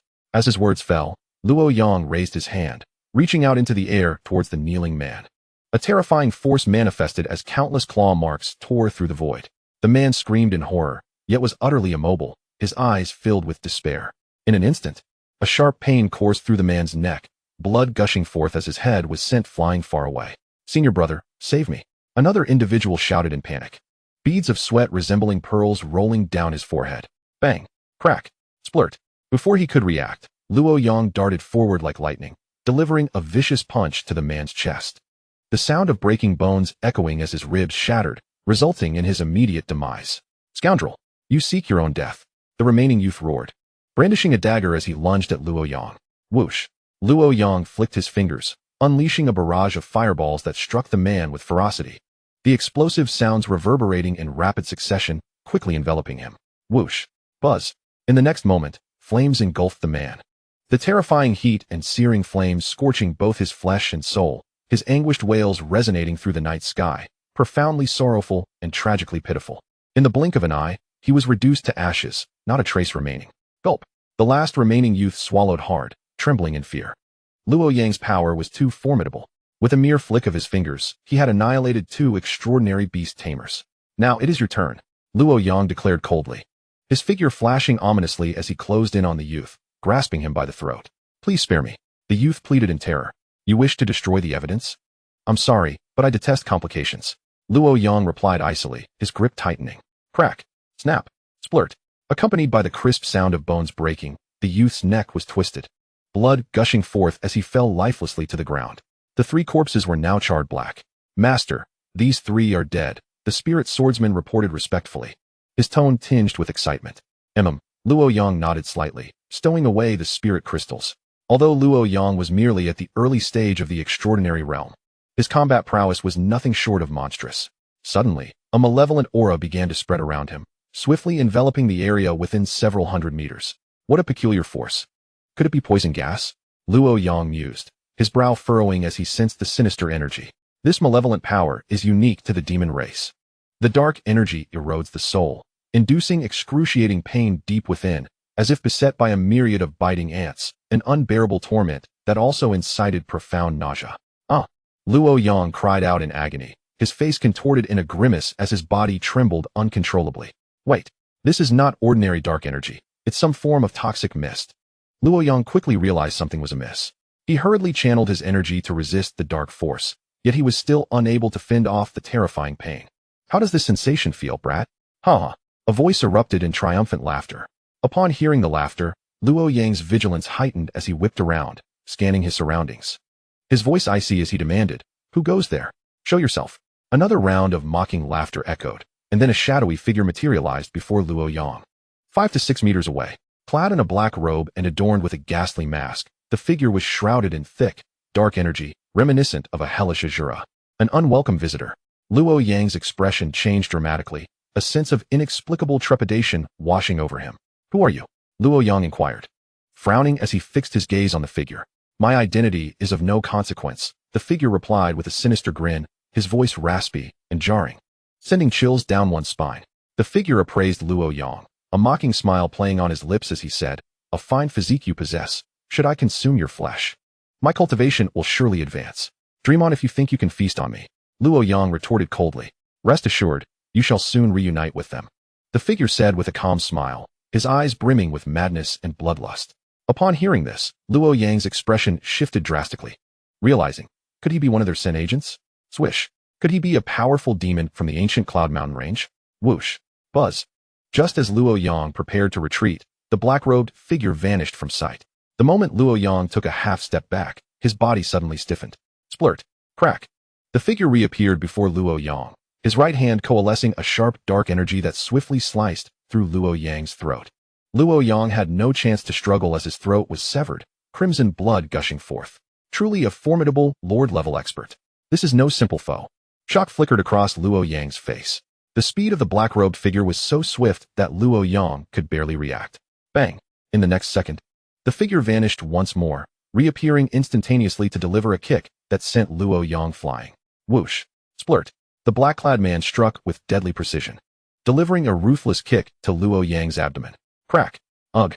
The sounds of bones shattering and a muffled thud resonated simultaneously, leaving Luo Yang's face as pale as a sheet. Come at me! Luo Yang shouted, exhilaration replacing his anger. Luo Yang had long sought an opportunity to enhance himself, but had never found one. And now the black-clad figure offered him hope.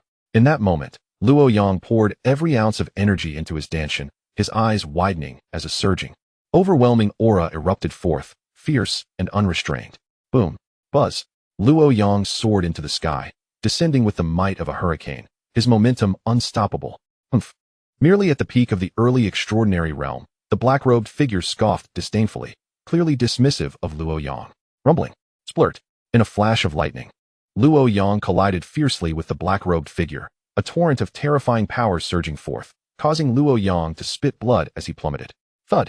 Thud! Luo Yang regained his footing, each step leaving a distinct imprint, testament to the ferocity of their earlier clash. Indeed, a Lord-level expert is incredibly formidable. Wiping the blood from his lips, Luo Yang squinted, his eyes gleaming with determination. The black-robed figure arrogantly declared, I advise you to surrender obediently to avoid unnecessary suffering.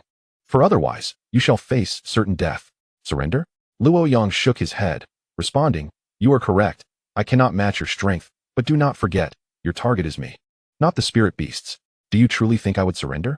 Luo Yang chose not to flee, for such an action would be futile and could cost him his life. Since you seek death, I shall grant you your wish. With that, the black-robed figure lunged at Luo Yang with blinding speed. His speed was so rapid that the naked eye could barely discern him, akin to a phantom. Come at me. Luo Yang felt no fear, his eyes glinting with a fierce battle spirit. Whoosh! Boom! Splurt! In the blink of an eye, Luo Yang and the man in the black robe engaged in a frenzied and fierce confrontation, their speed accelerating and their strength becoming increasingly terrifying. Bang! Bang! Bang! In a mere instant, they exchanged dozens of blows, their fists and feet colliding with thunderous roars that reverberated continuously. Whoosh! Boom! Uft! Luo Yang deftly evaded the black-robed man's attack, lunging forward with an arrow-like speed and delivering a powerful palm strike, the force of which sent a fierce gust of wind that made the man's robe billow and snap. Bang! Uft! The black-robed man managed to raise his arm in time to block, but unfortunately, he was still struck on the shoulder by Luo Yang's palm, causing him to spit blood and be hurled backward. Boom! Buzz! The black-robed man crashed into the trees, instantly snapping a giant trunk in half. Whoosh! Seizing the moment, Luo Yang teleported forward, unleashing a ferocious punch that contained immense power, shaking the very fabric of the void. The black-robed man's eyes widened in horror as he hurriedly raised his arm to defend himself. Rumble! Crack! Uft! When the punch landed, the sound of bones fracturing echoed as blood sprayed from the black-robed man's mouth. His complexion paled instantly, astonishment filling his gaze. Luo Yang had incapacitated both of his arms with a single strike. Who are you? The black-robed man questioned, his face a mask of shock. The one here to kill you.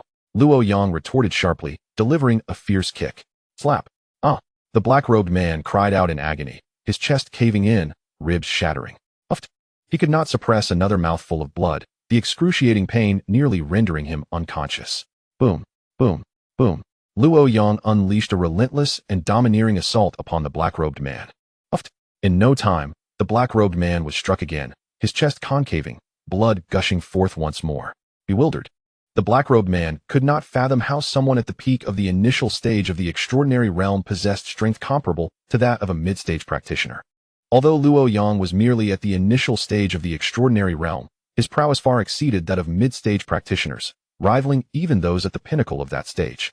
At this moment, Luo Yang's onslaught grew increasingly ferocious, each move imbued with a devastating aura. Bang! Bang! Bang! A cacophony of explosive sounds resonated around them. The black-robed man was now covered in wounds, a pitiful sight, his garments drenched in blood. Spare my life, he pleaded, realizing his impending doom. Luo Yang, however, surveyed his surroundings. He had ventured deep into the forest, where wild grasses thrived and tangled branches obscured any sense of direction. The gentle breeze brushed against his face, providing a modicum of relief as he sat cross-legged to recuperate momentarily.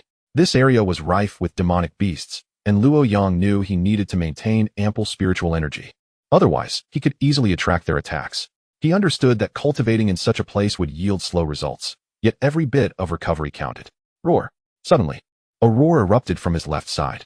Upon hearing it, Luo Yang furrowed his brow, turning cautiously to investigate. What in the world? He thought. A chill running down his spine. A monstrous creature, covered in thick fur, rose up and lunged at him with bared fangs and claws, its grotesque visage appearing utterly terrifying. Whoosh! Hiss! Luo Yang, swift as lightning, cleaved down with his sword, effortlessly severing the creature's head, crimson blood spraying forth and releasing a foul stench. A fifth-tier demonic beast. The crimson-tailed wolf. Luo Yang grimaced inwardly, a flicker of apprehension crossing his eyes. The crimson-tailed wolf, a fifth-tier demonic beast, was massive, agile, and possessed astonishing defensive capabilities. Its attacks were unpredictable and lethal, leaving one with no room for error. A wolf. The crimson-tailed wolf howled in anguish as its colossal body collapsed. Luo Yang stepped forward, pondering. What has stirred the demonic beasts in this vicinity? His gaze fixated on the fallen wolf, an instinctive sense of danger creeping into his mind.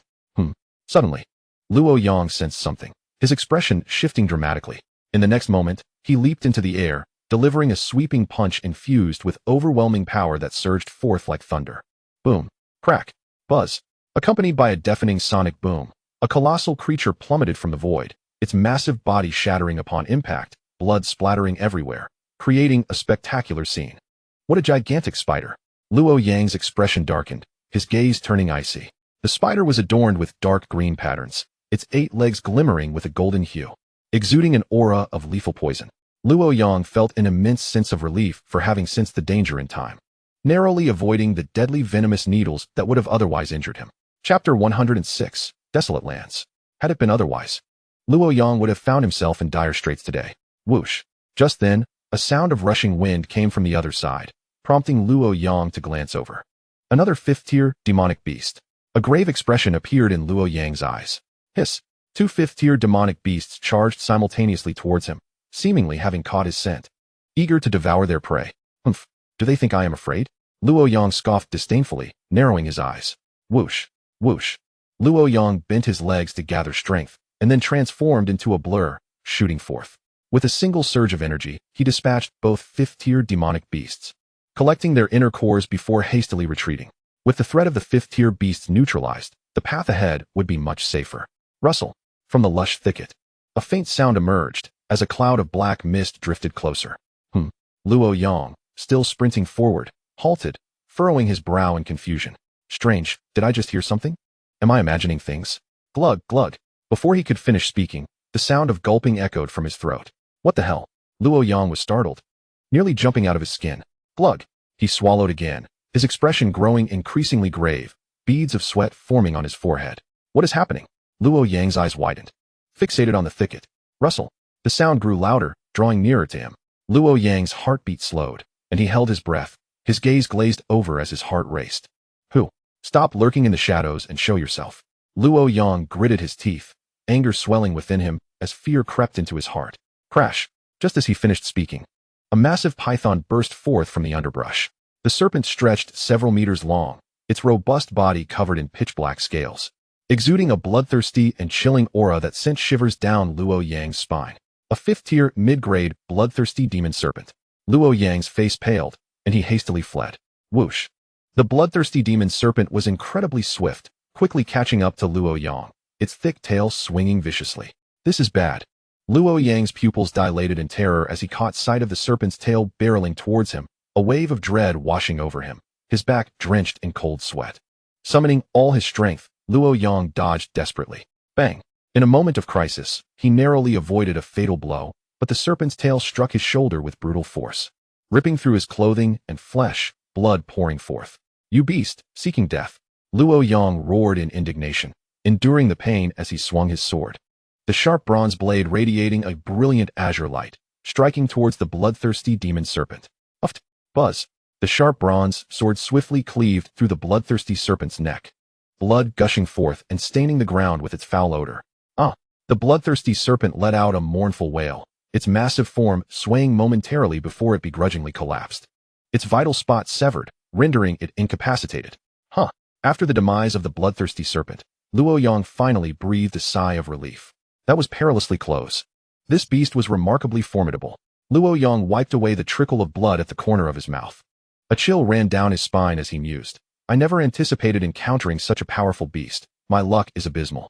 Here in the wild domain, the mightier the beast, the richer the resources, thus making my journey here for training worthwhile. Luo Yang smiled faintly, a hint of excitement illuminating his face. Since I have come this far, I cannot leave empty-handed, can I? Luo Yang grinned, his gaze shifting towards the carcass of the bloodthirsty serpent. He picked up the beast crystal, smiling broadly. Although it may not hold great value, this crystal contains pure demonic energy, which will greatly aid in refining my physical body. The beast core is sizable. The inner essence must be substantial. Luo Yang chuckled as he stowed it away and subsequently departed. 3 days later, deep within the southwestern mountains of the wild domain, beside a vast lake, whoosh. In the center of the lake, a youthful figure sat cross-legged, surrounded by a thick mist that enveloped him like a sea of clouds, both ethereal and profound. Another level has been attained, drawing ever closer to the realm of the lords. Luo Yang opened his eyes, which sparkled with a fierce brilliance. This young figure was indeed Luo Yang. After 3 days of cultivation, both his and his pet's levels had reached 38, significantly enhancing their strength. In this perilous land, he now possessed the power for self-preservation. Roar! Luo Yang suddenly sprang to his feet, howling skyward, instilling fear in the surrounding beasts, his fierce aura surging forth, causing the entire lake to roar and swell tumultuously. Haha, delightful. Luo Yang laughed joyfully. After advancing for half a day, he encountered a colossal valley ahead, with a forbidding black stone tablet standing at the entrance, inscribed with the words "No entry." A forbidden zone. Luo Yang furrowed his brow and muttered, sensing an odd aura emanating from within. There must be treasures. An idea sparked in his mind, and he promptly moved towards the forbidden area. Step, step, step, roar, woo. As he entered the forbidden zone, the cacophony of various beasts and anguished cries filled the air, sending shivers down his spine. How eerie. Luo Yang cursed inwardly, proceeding cautiously deeper within. A woo. Not far into the depths, Luo Yang suddenly perceived a low, ominous growl emanating from the grass to his left. What creature makes that sound? Luo Yang immediately became alert, turning his gaze, yet the grass remained still. Could I have misheard? Luo Yang frowned, recalling the unmistakable howl of a wolf. Whoosh! Suddenly, a series of sharp, piercing sounds sliced through the air from the left grass. Whoosh, whoosh, whoosh.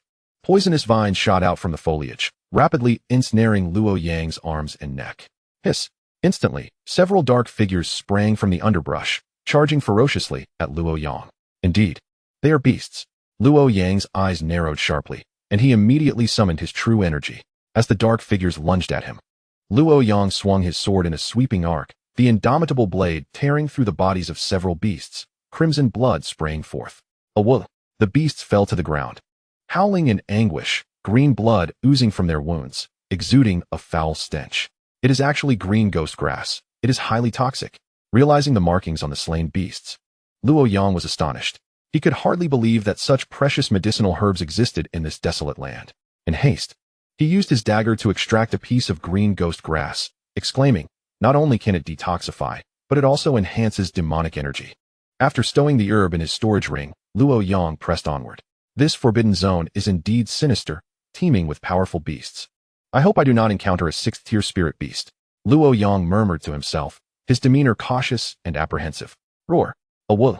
As Luo Yang ventured deeper, the sky had completely darkened. The nighttime forest appeared even more treacherous. Chapter 107, The Demon Clown. Whoosh!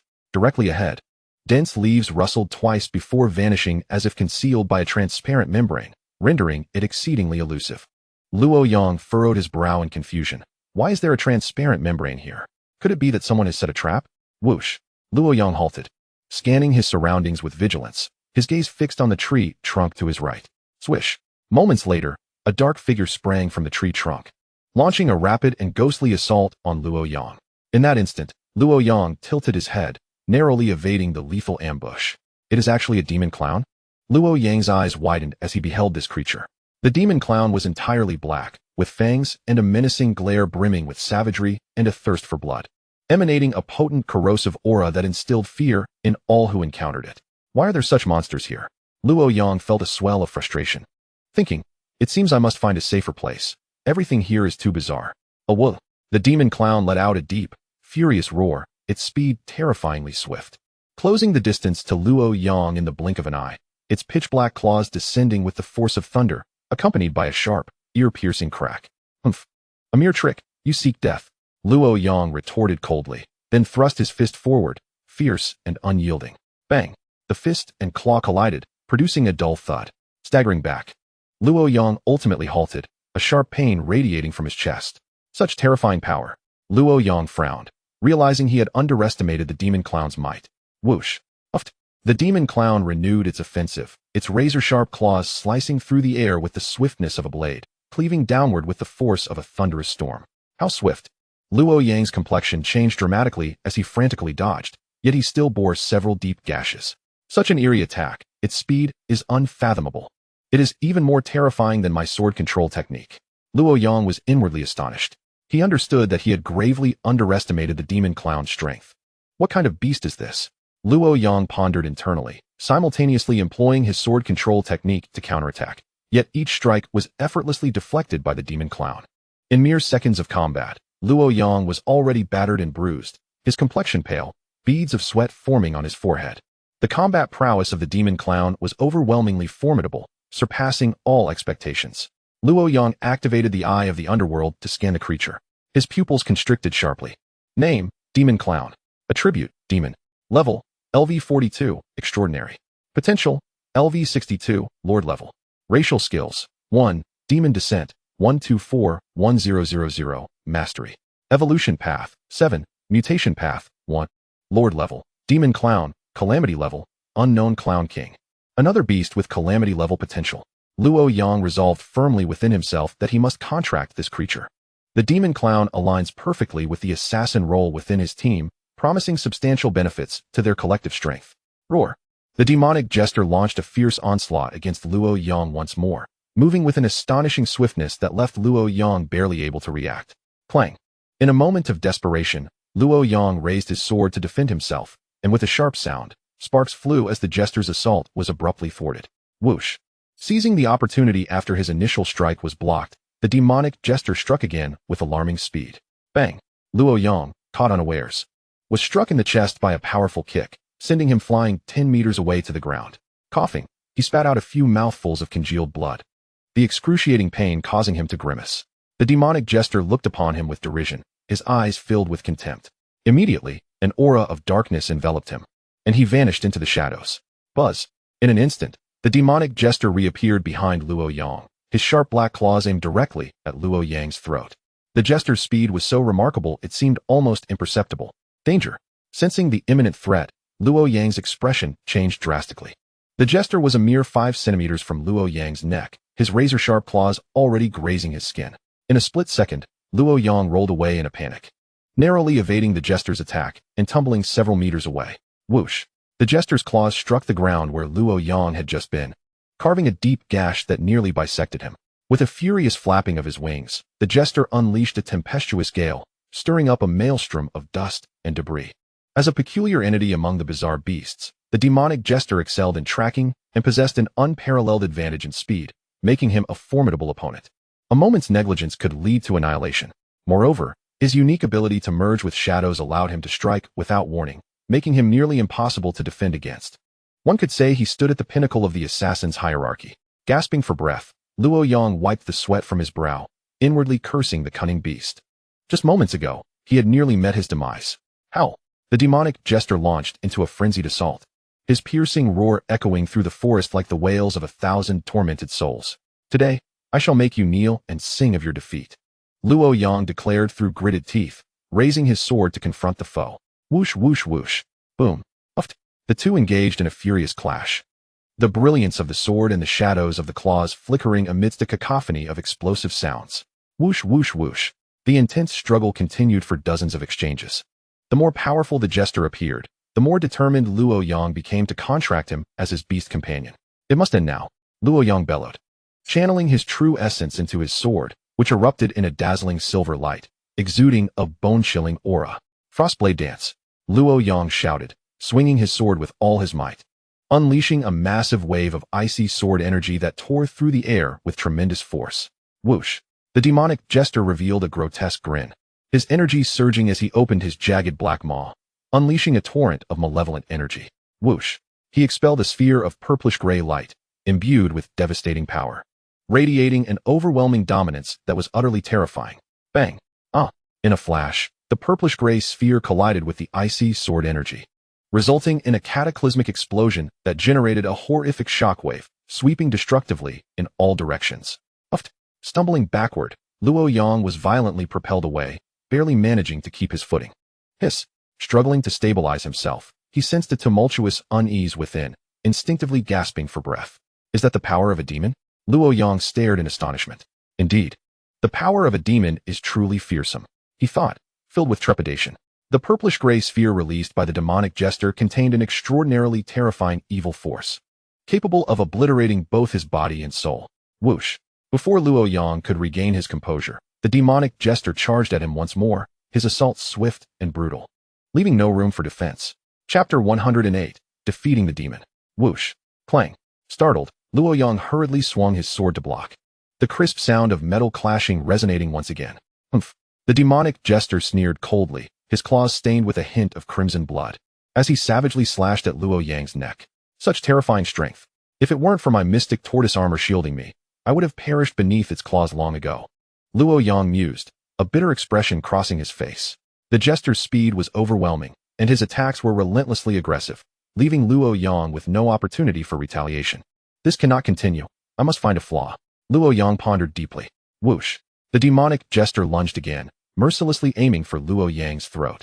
Luo Yang's face paled as he swiftly raised his sword in defense, only to be struck away by the jester's claws, crashing against a tree. How does it feel? Delightful, I presume. The jester cackled mockingly, charging forward. Damn it! Luo Yang cursed inwardly. While the jester's strikes were not fatal, they were paralyzing, hindering Luo Yang's movements. Swish! The jester's speed was astonishing, closing in on Luo Yang in an instant, his claws descending with a piercing shriek, exuding an aura of destruction. Luo Yang furrowed his brow, sidestepping the attack. The GM dice granted him divine fortune. The sword spirit's power surged within him, amplifying his combat prowess. Clang! Sword spirit, show him your true colors. Luo Yang declared coldly. The sword spirit, gripping the ethereal sword, glared fiercely at the demonic jester. In the next moment, the jester's pupils constricted, his eyes bulging in terror as he sensed the impending danger. Whoosh! The sword spirit relentlessly swung down, unleashing a force that tore through the air, hurtling toward the jester's head. Bang! Crack! The jester had utterly underestimated the sword spirit's strength, hastily raising his claws to defend, only to hear the sickening sound of bones breaking as he was sent crashing against a tree, causing leaves to scatter. Demonic jester, this time, there is nowhere for you to escape. Luo Yang grinned coldly. Roar! The jester howled in fury, rising from the ground, his eyes bloodshot, fixating on the sword spirit with a vengeful glare. Filthy insect, cease your struggle and submit.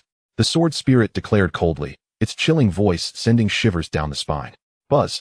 In that instant, a green glimmer flickered in the jester's eyes, and a more terrifying malevolent energy enveloped him. Luo Yang frowned, pondering. His aura has suddenly increased dramatically. Whoosh! The jester transformed into a streak of black, vanishing from sight in the blink of an eye. What the? The sword spirit's expression changed drastically, sensing the imminent danger. Luo Yang was astonished. He has concealed his aura, a brilliant tactic that eluded my perception. Whoosh! The demonic jester reappeared instantaneously, his sharp claws aimed mercilessly at the sword spirit's chest. A mere parlor trick. The sword spirit scoffed disdainfully. With a surge of sword intent erupting within, it swung forth, sending forth a dazzling blue-white sword light that howled through the air. Bang! Crack! The blue-white sword light pierced through the jester's claws with overwhelming force, injuring him and slamming him against the sturdy tree trunk, sending splinters flying. Severely wounded, the demon jester let out a harrowing cry, his anguished demeanor appearing exceptionally eerie. This is what you forced me to do. The demon jester sneered viciously, his ferocious gaze fixed intently on the spirit sword user. In the next instant, the demon jester's body contorted violently, a layer of pale blue armor coalescing upon his skin, resembling scales that enveloped his entire form. 6 pairs of azure wings sprouted from his back, the scales protruding menacingly. The countenance of the demon jester transformed into a visage of sheer terror. Demonification. This is a unique secret art of the demon race. Luo Yang thought in alarm. Demonification is one of the distinctive powers of the demon race, enabling a qualitative leap in strength when cultivated to its zenith. This little fiend is indeed formidable. He even comprehends the unique secret arts of the demon race. Luo Yang's deep-set eyes narrowed, darkly murmuring, Now it becomes interesting. The power of demonification had indeed grown immensely, yet it was still merely that. The spirit sword user scoffed, regarding the demon jester as no more than a trivial adversary. Buzzing. The wings of the demon jester flapped wildly, conjuring a tempest. He seamlessly melded into the shadow of the spirit sword user. Whoosh. In the next moment, a demon jester emerged unexpectedly from the shadows surrounding the spirit sword user. The jester's stealth technique was indeed uncanny. Even I failed to detect him. The spirit sword user mused, his brow furrowing in discomfort. Sizzle. Buzzing. The demon jester unleashed his razor-sharp claws, tearing through the air, leaving behind dark claw marks in his wake. Clang, clang, clang. The spirit sword user immediately brandished his spirit sword, a flurry of sword light clashing violently, igniting a myriad of dazzling sparks that cascaded forth. Demonification has indeed amplified your speed by roughly twofold, and your strength has surged significantly. The spirit sword user frowned, realizing that the prowess granted by demonification far exceeded his expectations. You little pest. Prepare to perish. The demon jester bellowed menacingly, then surged forward with all 6 pairs of wings. The speed and strength of the demon jester had more than doubled, and Luo Yang's brow furrowed deeply. What terrifying power! The spirit sword user felt an increasing weight of gravity settle upon him. Gritting his teeth, the spirit sword user declared fiercely, "Since you are so eager to meet your demise, I shall oblige you." Sword intent domain. With a fierce shout, he followed with immortal slashing sword technique. Sword blade storm. Buzzing. A torrent of overwhelming sword intent surged forth as the spirit sword user swung his sword in a devastating arc. Whoosh, whoosh, whoosh, whoosh. A colossal wave of sword-shaped energy, spanning hundreds of feet, erupted forth with unmatched force, a sight so grand it resembled the onset of the apocalypse, suffocating in its magnitude. The demon jester's expression shifted dramatically, his heart racing with sheer terror. This is bad. Faced with the dreadful sword blade storm, the demon jester was paralyzed with fear, exerting every ounce of strength to escape. Thinking of fleeing? Not a chance. Just as the demon jester attempted to evade, the spirit sword user closed in with lightning speed, intercepting him decisively.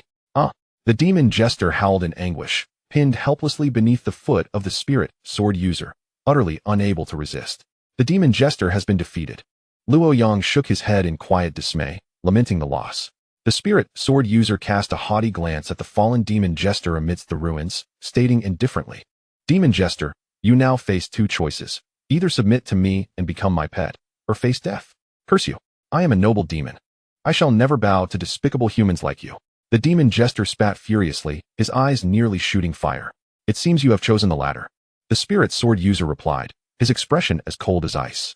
"Spirit sword user, strike him until he submits." Luo Yang commanded, his tone laced with authority. In response, the spirit sword user nodded resolutely. Boom. Splat. The spirit sword user relentlessly rained down blow after merciless blow upon the demon jester, who screamed in agony, blood spilling forth in a gruesome display. Regardless of the demon jester's desperate pleas for mercy, the spirit sword user continued his brutal onslaught. Luo Yang was determined to subjugate the demon jester, recognizing his strength and potential as a testament to his worth. Should the demon jester successfully yield to Luo Yang, he would possess a calamity-class beast of assassination, whose prowess would far surpass that of ordinary demons. "Demon jester, I offer you one more chance. Submit to me." Luo Yang stated impassively. "You may sense the energy within my beast control space. It is undoubtedly the greatest you have ever encountered. By becoming my beast, your growth will be exponentially accelerated." Luo Yang continued to entice. Hearing Luo Yang's words, the demon jester's eyes narrowed, casting a sidelong glance at Luo Yang's beast control space.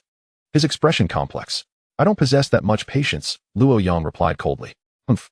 No sooner had Luo Yang's words left his lips than the demon jester abruptly raised his head, a low growl emanating from his mouth. His eyes suffused with a malevolent crimson glow, exuding an overwhelming aura of malice. "Those who do not submit shall perish." Luo Yang's expression darkened, a chilling murderous intent surging forth from within him, captivating all in its wake. "I am willing to submit," the demon jester exclaimed hastily. Though the demon jester was indeed powerful, he had no chance against Luo Yang, and thus he readily acquiesced without hesitation. "You ought to have recognized your situation earlier. This spares you further suffering," Luo Yang remarked coldly. "Now, we shall formalize our master-servant contract," he continued, producing an ancient talisman. "What is this?" the demon jester inquired, puzzled, having never encountered such a talisman before. "Do not concern yourself with the details. Simply follow my instructions," Luo Yang urged. flicking his wrist to send the ancient talisman hurtling toward the demon jester. At your command, the demon jester replied respectfully, catching the ancient talisman and promptly following the instructions, biting his fingertip to draw blood, which he then dripped onto the talisman. In an instant, the talisman radiated brilliant white light, slowly ascending into the air. Whoosh! The ancient talisman ignited swiftly, a wisp of azure smoke rising gently. The talisman's power permeated the demon jester's being, expelling the toxic forces that once resided within him. What a marvelous sensation, the demon jester exclaimed, his face awash with astonishment and even excitement, feeling no pain whatsoever. Your soul's essence is pure, so you need not fear being corrupted, Luo Yang replied with a smile. Thank you, my master, the demon jester said respectfully, clasping his fists in gratitude. Now, let us depart from this place, Luo Yang gestured dismissively. The demon jester nodded and transformed into a streak of black light, soaring away. I never anticipated that being sent to this place by spatial turbulence would yield such a reward, Luo Yang mused with delight. But how do I return to the Qingyun Academy? I can only imagine how worried the instructor must be, Luo Yang thought, retrieving a jade slip to investigate. The jade slip contained a map detailing the route to the academy. However, upon examining the map, Luo Yang was left dumbfounded. This route is exceedingly remote, he exclaimed in disbelief. The path to Qingyun Academy was at least 10,000 miles away, fraught with numerous perilous zones along the way. No wonder I couldn't find the academy, Luo Yang lamented, inwardly cursing that incompetent dean. Sighing in resignation, he resolved to proceed at a steady pace, continuing his journey while dispatching beast after beast along the way. Is that a cave over there? Suddenly, Luo Yang's attention was drawn to a hidden cave nestled within the slopes of a towering mountain not far off. There appears to be a sacred ground for cultivation over there as well. Luo Yang's gaze shifted toward the distant mountains, where a lush forest unfolded before his eyes. Indeed, another sanctuary for practice existed, albeit positioned perilously close to the sheer cliffs. This valley is truly a splendid locale, Luo Yang remarked with a subtle smile. Since fate has brought him here, he would certainly not let the opportunity slip away. Whoosh! With a firm step, Luo Yang leaped into the air, soaring down like a majestic eagle, and in the blink of an eye, he found himself atop the mountain. Surely, no one resides within this cave. I shall investigate. If there are treasures, they shall belong to me. Luo Yang chuckled to himself as he boldly approached the cave. The cavern was dark and foreboding. The deeper he ventured, the more the biting cold and the musty scent became overwhelming. Hiss! Suddenly, eerie sounds echoed through the pitch-black passage. What spirit dares to make a racket? Come forth. Luo Yang frowned and scolded, cackling. Following this, a bizarre, raspy laughter resonated, sending shivers down his spine. Luo Yang paused, his guard up. Who is there playing tricks? Show yourself. Creak, crack. Accompanied by the unsettling sound of bones grinding, two eerie green flames materialized at the end of the dim corridor. Upon seeing the ghostly lights, Luo Yang's entire body quivered, and he could not suppress a few nervous swallows. Ghostly flames? Luo Yang's eyes widened in terror as he stared at the two flickering orbs, nearly succumbing to faintness. Gulp! In the next moment, he struggled to swallow, his heart racing wildly, a chill creeping down his spine. Those green flames resembled the eyes of a malevolent spirit. What on earth is happening? Why are ghostly flames present here? Luo Yang's three loyal beasts watched the apparition with keen intensity. Creak! The green flames suddenly flickered, revealing a sinister crimson glow, and then an immense skeletal figure began to coalesce. This colossal skeletal specter towered 1,000 feet high, resembling a pillar of heaven, exuding an overwhelming aura of terror. Whoosh! In an instant, a cacophony of whistling wind erupted as dozens of skulls shot forth from the massive skeletal figure, hurtling toward Luo Yang with a force of destruction. Boom! Thud! The numerous grotesque skulls struck the stone floor, exploding upon impact, shattering the hard rock into countless fragments, creating a scene of utter devastation. What level of beast is this? The mere might of those skulls is enough to instill sheer dread. Unbeknownst to Luo Yang, this skull was the remnant of a super beast, having accumulated wisdom through the passage of time, and possessed formidable combat capabilities. Chapter 110, The Emergence of the Female Ghost. This creature's power is truly terrifying. Upon witnessing the enormous skeletal figure and its fearsome aura, Luo Yang's complexion paled, and his heart raced with horror, prompting him to retreat hastily. Bang! The skeletal specter struck down with a vicious claw, shattering the barrier instantly, causing it to vanish. Whoosh! Boom! As Luo Yang barely evaded, the skeletal specter swung its deadly claws with a ferocity that could obliterate anything in its path, launching an unstoppable assault. This is dire. Sensing the imminent danger, Luo Yang's expression shifted dramatically, and he hastily unleashed his martial skills in defense. Boom. Buzz. The initial clash yielded no clear victor, yet it reduced the entire cavern to ruins, debris flying and dust swirling. Where did this super beast emerge from? Luo Yang cursed vehemently. Roar. The skeletal specter let out a furious howl, baring its fangs and claws as it lunged at Luo Yang with overwhelming force. Every move it executed was imbued with terrifying power, undeterred by the drain of energy, attacking with reckless abandon. Is this the combat prowess of a super beast? This is outrageous.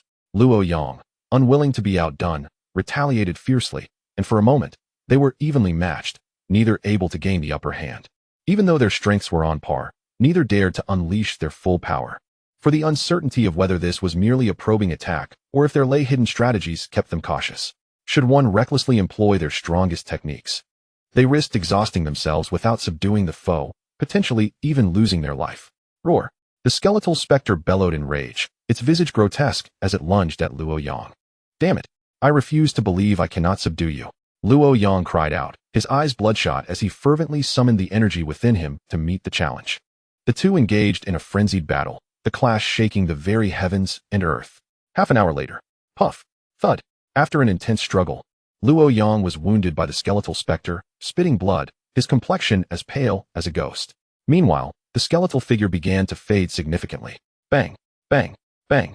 Luo Yang gritted his teeth, seething, Beast, I shall fight you to the end. Thud, with a powerful thrust of his palms. An ear-splitting explosion resonated as dozens of dazzling fireballs erupted, hurtling toward the skeletal specter with the force of a thunderstorm. Boom. Buzz. The skeletal specter bravely met the onslaught of fireballs, the sounds of explosions and roars echoing, deafening to the ears. Luo Yang adopted a life-or-death stance, fiercely attacking, determined to defeat the skeletal specter. Boom. Boom. The skeletal specter, undaunted, retaliated valiantly, unleashing waves of terrifying energy and fierce winds, creating an astonishing cacophony. The brutal melee continued for nearly half an hour. Die! Luo Yang seized a moment of opportunity, shouting in fury as he concentrated his palms, channeling tremendous golden energy that surged forth like a torrent toward the skeletal specter. Bang! Thud! The skeletal specter could not withstand the ferocity of Luo Yang's devastating blow. Spewing forth a mouthful of blood, its massive form dimming in an instant, ultimately collapsing into a pile of bone dust that scattered into the void. Luo Yang's strength proved overwhelming, coupled with his tactical delay, ultimately leading to the skeletal specter's defeat. Damn it, I've finally resolved this. Luo Yang exhaled, wiping the sweat from his brow. Fortunately, this was merely a remnant of a super beast, lacking sentience. Otherwise, it would have been truly troublesome, he mused with relief. Well. Whoosh. Just as Luo Yang prepared to gather the treasures, a sudden sound of weeping startled him to his core. What is crying? Luo Yang asked in astonishment, his expression fraught with panic. Well. Whoosh. As he scanned the surroundings, the weeping grew louder. Ah! The chilling cries sent a shiver down his spine, causing him to tremble and scream in terror. There is a ghost. Well.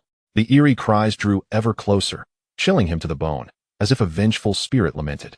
Well. A girl with disheveled hair appeared within Luo Yang's line of sight. Clad in tattered garments, she appeared fragile, yet stood eerily before Luo Yang, her legs slightly bent, swaying unsteadily. Well. The girl continued to cry, inching closer to Luo Yang, blood oozing from the corners of her mouth, clearly injured. Two tattered strips of cloth hung from behind her, and her right arm appeared to be decaying. Well. Please, save me. I beg you. The girl knelt before Luo Yang, pleading desperately, weeping inconsolably. Hiss. Luo Yang could not help but draw in a sharp breath, his face turning ashen as he stammered. Don't come any closer. Well. The girl did not cease her advance, still weeping as she drew closer to Luo Yang. Help. Leave you. She cried out in anguish, her sobs heart-wrenching and mournful, akin to the lament of a cuckoo shedding blood. Luo Yang, overwhelmed by terror, instinctively crawled away. Please, don't come closer. Leave you. The girl pleaded, tears cascading down her cheeks uncontrollably. Luo Yang, his soul nearly escaping him, fled in a frantic dash, his speed reaching its zenith. Whoosh. Hiss. Crack. The girl surged forward with even greater swiftness, a specter darting forth like lightning, effortlessly catching up to Luo Yang. She grasped his shoulders firmly and hurled him towards the edge of a precipice. Luo Yang, terrified to his core, nearly succumbed to fright. Gurgle. Gurgle. At the base of the towering tree by the cliff's edge stood a wooden barrel, filled with a viscous, dark liquid. Will you please help me? the girl cried. Luo Yang cast a quick glance, gathering her essence and finally comprehending her nature. She was a female ghost. His eyes widened in shock, his heartbeat accelerating. As he swallowed hard in fear. "Weevewell," the ghost lamented. Luo Yang hastily turned to flee, disregarding all else, sprinting away with all his might. "Save me! Help! I don't want to die! Please, save me!" The ghost's desperate, piercing cries echoed, her sobs hauntingly tragic. Luo Yang raced forward, evading her as best as he could. But the ghost remained relentless, shadowing him as if she had marked him. Chapter 111. The War General of the Demon Realm. With a fierce expression, Luo Yang coldly declared, "Get away from me, or I shall ensure your soul is scattered." "Weevewell," the ghost cried, her voice hoarse and choked, exceedingly unpleasant to hear. Luo Yang could no longer endure it. He slapped her with a resounding crack, leaving the ghost dazed. Wah! With a surge of courage, he delivered a punch to her chest, a spray of scarlet blood erupting, as the ghost let out a wail and was sent flying, crashing into the rock face and plummeting into the abyss. As Luo Yang gasped for breath, wiping the cold sweat from his brow, he exclaimed in horror, "What manner of creature is this, possessing intelligence? It nearly terrified me to death." This ghostly entity was formidable, yet it seemed untrained, likely a remnant of the past. Luo Yang murmured softly, his demeanor softening considerably. Regardless, he had finally vanquished this repugnant female ghost. The atmosphere grew still, finally able to breathe a sigh of relief. Luo Yang's heart gradually calmed. What is that? He noticed inscriptions on the stone wall. "There are writings here," Luo Yang exclaimed with excitement, rushing closer to inspect. Oh, he was astonished. Although the text was ancient, he could comprehend it perfectly. "I am the War General of the Demon Realm, known as Qingyun. Once the foremost of the 8 war generals under the Demon Emperor, safeguarding the demon domain. Qingyun, the War General of the Demon Realm." Upon finishing the inscriptions, Luo Yang's expression was one of shock. The Demon Realm. This was a realm shrouded in mystery. It was said that deep within the demon territory lay an expansive continent, known as the domain of the Demon Clan. The Demon Clan boasted numerous races, including humans. In days of yore, Qingyun led his demon soldiers to slaughter the humans and other races across the myriad realms. However, facing a formidable foe, Qingyun was forced to flee the realm of the heavens, ultimately perishing within this ancient and mystical mountain range. The powerful demons originated from this very place. Thus, the skeletal warrior before him was none other than Qingyun transformed. I wonder if my fortune is good or ill, should I inadvertently encounter the skeletal warrior. My demise would be certain. Luo Yang, still trembling from fright, wiped his cold sweat. Regaining a modicum of composure, he meticulously examined his surroundings, but found nothing of interest. It seemed his assumptions were mistaken. There was nothing here, save for the skeletal warrior and this corpse. Luo Yang frowned, muttering in disappointment.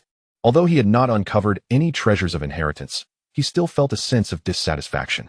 Luo Yang's gaze then shifted towards the skeletal warrior, cursing, "Damn it. If you could move, I would have long since dispatched you." The skeletal warrior lay motionless in the molten rock, appearing as if in slumber, an eerie sight. Luo Yang cautiously approached, extending a finger to test for breath, finding it steady. Evidently, he is dead, but why has he become like this? Luo Yang's face was etched with confusion. "Since you are dead, I shall conveniently take your inner core." With a grin, Luo Yang reached out to claim the skeletal warrior's inner core. Whoosh! Just then, the once dormant skeletal warrior abruptly sprang to life, clawing at the air. What the hell? A zombie? Luo Yang recoiled in terror, stumbling back several paces. Creak! The skeletal warrior sat upright suddenly, its hollow eye sockets glowing with a ghastly green flame, staring at Luo Yang with a savage hunger, as if ready to devour him. "You scared the life out of me. You nearly tricked me." Luo Yang pounded his chest, cursing. He felt no true concern. After all, this creature was already dead, unable to cause him any further trouble. Roar! The skeletal warrior let out a fearsome howl, its fury palpable. Roar! With blood-red flames igniting in its eyes, the skeletal warrior charged at Luo Yang, intent on consuming him. Thud! Thud! Thud! Luo Yang retaliated fiercely, forcing the skeletal warrior back, yet he found himself at a disadvantage, the skeletal warrior overpowering him. This skeletal warrior was far too formidable. "Damn it! I won't play with you anymore," Luo Yang bellowed, turning to flee. Buzz! At that moment, a torrent of black mist erupted from the top of the skeletal warrior's skull, enveloping the area for hundreds of feet. Not good. I've walked into an ambush. Luo Yang's expression shifted dramatically. Roar! Roar! A chorus of low, menacing growls erupted from all directions, filled with ferocity and bloodlust. Whoosh! Boom! Uft! From the depths of the forest, a multitude of colossal, ferocious beasts surged forth, blotting out the sunlight, their imposing presence overwhelming as they charged towards Luoyang. These beasts were all 5th-tier demon beasts, their strength comparable to human lords. My goodness! Luoyang felt his heart seize with terror, trembling uncontrollably. The strength of these demon beasts was sufficient to crush him and his companions. He could hardly fathom that he would be pursued by a horde of demon beasts. Roar! Upon seeing the oncoming swarm, the skeletal warrior roared with excitement, brandishing its sword as it charged into the fray like a tank. Luoyang stood frozen, paralyzed with fear, his face pale as he trembled in place. He had never expected to encounter such peril upon entering the cave. Thud! In an instant, the skeletal warrior crushed 2 6th-tier demon beasts underfoot, a display of sheer brutality that left one breathless. How is this creature still alive? Luoyang was filled with dread. Roar! The skeletal warrior howled once more, its eyes ablaze with green flames, clearly exhilarated, as it swung its long sword towards Luoyang. No, don't come any closer. Sensing the imminent threat, Luoyang screamed in terror, desperately dodging to the right. Crack! Uft! The speed of the skeletal warrior was approximately 3 times that of Luoyang, and with a single stroke of its sword, it tore through Luoyang's clothing, leaving a ghastly scar across his shoulder, the excruciating pain radiating throughout his body. Damn it! Luoyang roared in fury, his voice echoing, Beast! I will slay you. Enraged to the core, Luoyang unleashed a barrage of frenzied attacks. Yet the skeletal warrior's formidable physique rendered him incapable of inflicting any damage. Instead, the warrior's assault incited a frenzy among the surrounding demonic beasts, which began to attack Luoyang with wild abandon. This cannot continue. Panic surged within Luoyang, a deepening despair taking root. Could it be that he would truly perish here today? Unwilling to accept such a fate, he gritted his teeth, his eyes darting about as he desperately contemplated an escape plan. Whoosh, whoosh, whoosh. Amidst the fierce skirmish, Luoyang continually evaded while seeking opportunities to unleash surprise attacks, barely managing to hold his ground. Roar! Suddenly, the skeletal warrior let out a thunderous roar, a wave of invisible sound rippling outwards with devastating force, engulfing an area of several hundred feet in an instant.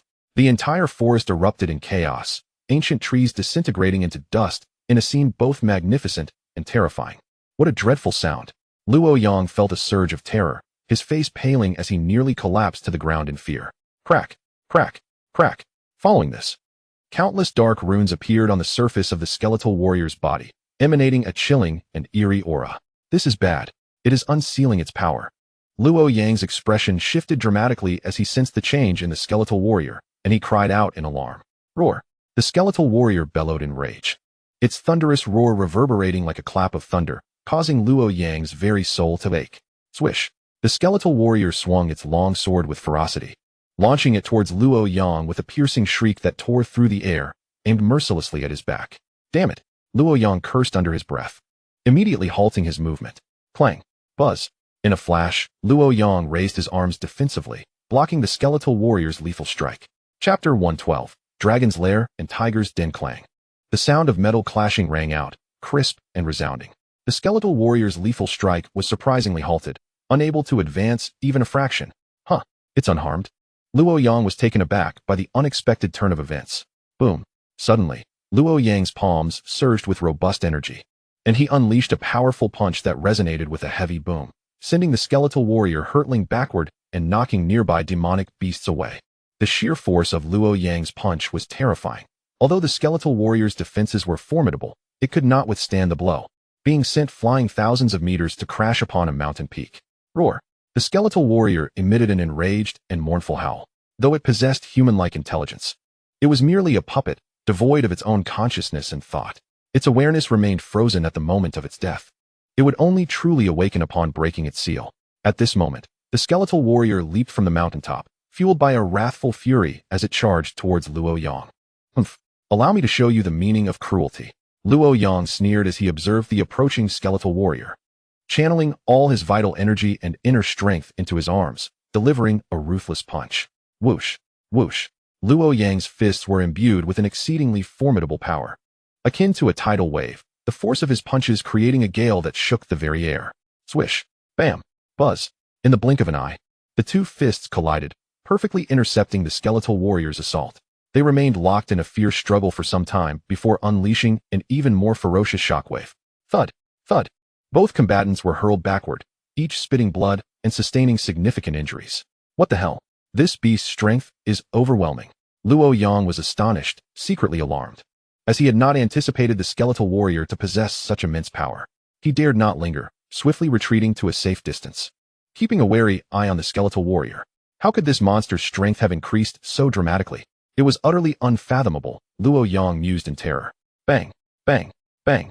The skeletal warrior roared incessantly, launching a frenzied assault on Luo Yang, unleashing terrifying sound waves while attacking with unrelenting ferocity, sparing no effort. Damn! Luo Yang, gripped by fear, was paralyzed as he witnessed the skeletal warrior's relentless onslaught, fleeing in a panic. The creature's power was too fearsome. If this continued, he would surely meet his demise. He could no longer muster the courage to engage the skeletal warrior. Whoosh, whoosh, whoosh. Luo Yang made a swift decision, retreating at full speed in a desperate flight. Thunderous explosions echoed around him, the mountains erupting one after another, boulders tumbling, dust swirling, creating a scene of utter chaos. Whoosh. The skeletal warrior relentlessly pursued, its furious roars echoing through the air. Good heavens!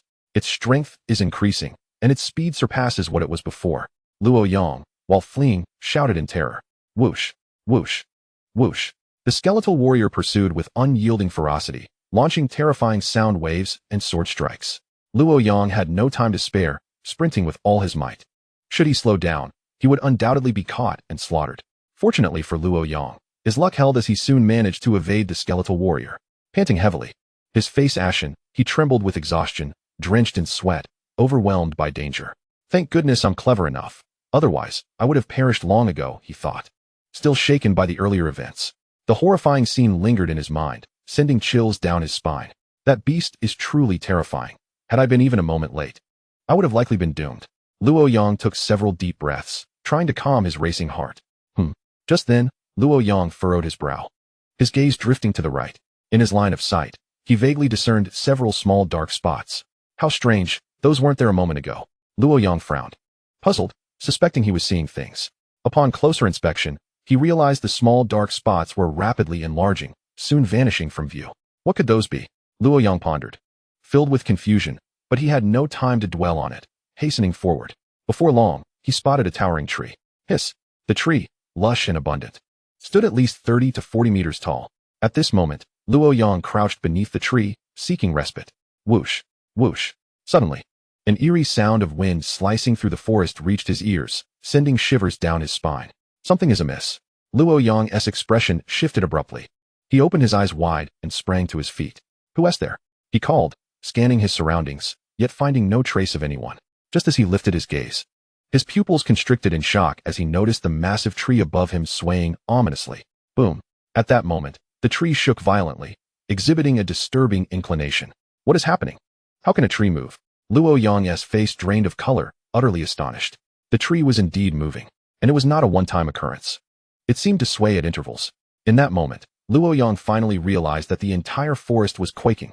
Gilu Luo's throat quivered, sending shivers coursing through his body, his heart racing with trepidation. What to do? Could it be that the tree had come to life?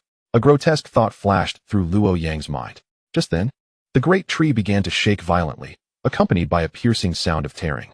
This is bad. Luo Yang's expression shifted drastically. He reacted instantly, evading swiftly. The tree erupted into countless splinters, raining down like a torrential downpour, an awe-inspiring spectacle. Luo Yang deftly avoided the debris, escaping unscathed. That was close.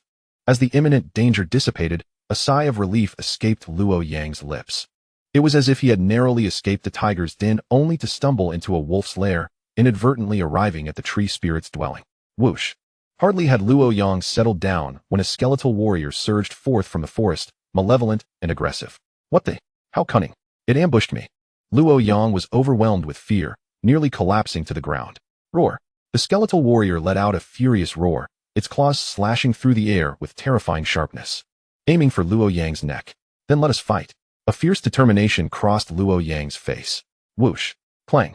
Without a hint of fear, he charged forward to engage in combat with the skeletal warrior, his three formidable beasts flanking him. Luo Yang refrained from using his sword techniques, wary of attracting other beasts. Bang! Crack! Luo Yang parried the skeletal warrior's claws with a palm strike, summoning all his strength to send the warrior flying, even cleaving a towering ancient tree in two. Whoosh! Seizing the moment, Luo Yang swiftly retrieved his long sword from his storage ring, unleashing it with a fierce and intimidating momentum. Swoosh, boom, thud. With a successful strike, Luo Yang pressed the advantage, his sword cleaving into the skeletal warrior's chest, splitting it in half. Chapter 113, Achieving Lordship. Roar. The skeletal warrior emitted a lamenting and furious cry, its body collapsing into the grass. Ha! You insect, is that all you've got? No matter how strong you are, you remain my defeated foe. Luo Yang laughed exuberantly, his demeanor brimming with arrogance. However, at that moment, what shocked Luo Yang was that the severed body of the skeletal warrior began to writhe slowly, reassembling itself. As expected, it can regenerate. Luo Yang murmured to himself. This was a characteristic of all skeletons. Boom. Buzzing. No sooner had he spoken than the skeletal warrior leapt up abruptly, its formidable fists smashing toward Luo Yang. Luo Yang's expression changed slightly as he hurriedly braced himself. Bang. Buzzing. The skeleton's fists contained a terrifying force, the dull thud echoing through the air. Staggering back several steps, Luo Yang found himself enveloped in a cloud of dirt. How could its strength have increased? Luo Yang's eyes widened in disbelief. Bang. The skeletal warrior pressed the attack again, delivering another heavy blow. Boom. Thud. Luo Yang, caught off guard, suffered a critical strike to his chest, blood spattering from his mouth as he was sent flying. With its strike successful, the skeletal warrior pressed on relentlessly, attacking Luo Yang with unbridled fury. Damn it. Luo Yang's expression darkened, his eyes filled with animosity. This beast is insufferable. Gritting his teeth, he was livid. Unable to defeat it or shake it off, despair loomed. Bang. Clatter. Under the relentless assault of the skeletal warrior, Luo Yang had no choice but to endure the blows. Damn. I'll fight you to the end.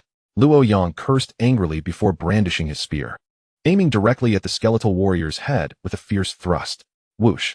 Buzzing. The spear shot forth with the force of a thunderstorm, creating a violent maelstrom in its wake, a truly terrifying display. This thrust was devastating. Clang. The skeletal warrior reacted swiftly, raising its arm to block the attack. Hiss. The warrior gasped as the immense force pushed it back several steps, its arm numbed from the impact. Such formidable physicality. To withstand my assault solely through strength and defense. Impressive indeed.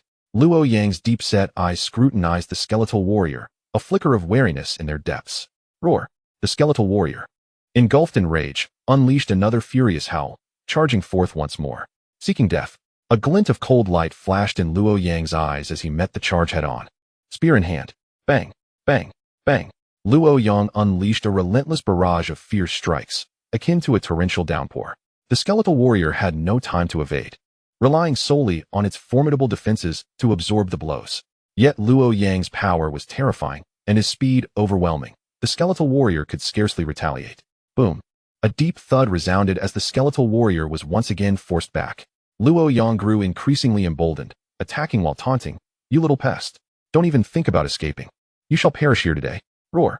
The skeletal warrior howled in fury, its blood-red eyes gleaming with an eerie light. Although Luo Yang was powerful, the skeletal warrior was no slouch either, particularly in close combat, matching Luo Yang's prowess. Bang. Bang. Buzzing. In the heated clash, Luo Yang maintained the upper hand, repeatedly injuring and sending the skeletal warrior reeling. The skeletal warrior, cumbersome in its movements, struggled to utilize its strength effectively, making it vulnerable to Luo Yang's assaults. Ha! Kid. Now you see my might. Luo Yang cackled malevolently, completely oblivious to his precarious situation. Under normal circumstances, he would have already repositioned himself, never daring to confront the skeletal warrior head-on. Alas, he had no opportunity to retreat, leaving him trapped in place. Boom. Ultimately, Luo Yang thrust again, piercing through the skeletal warrior's shoulder. Blood stained his garments, adding to his disheveled appearance. Howl. The skeletal warrior emitted a mournful wail, as if to scream its very marrow out. It's over. Luo Yang bellowed with ferocity, then swung his spear toward the skeletal warrior. Bang.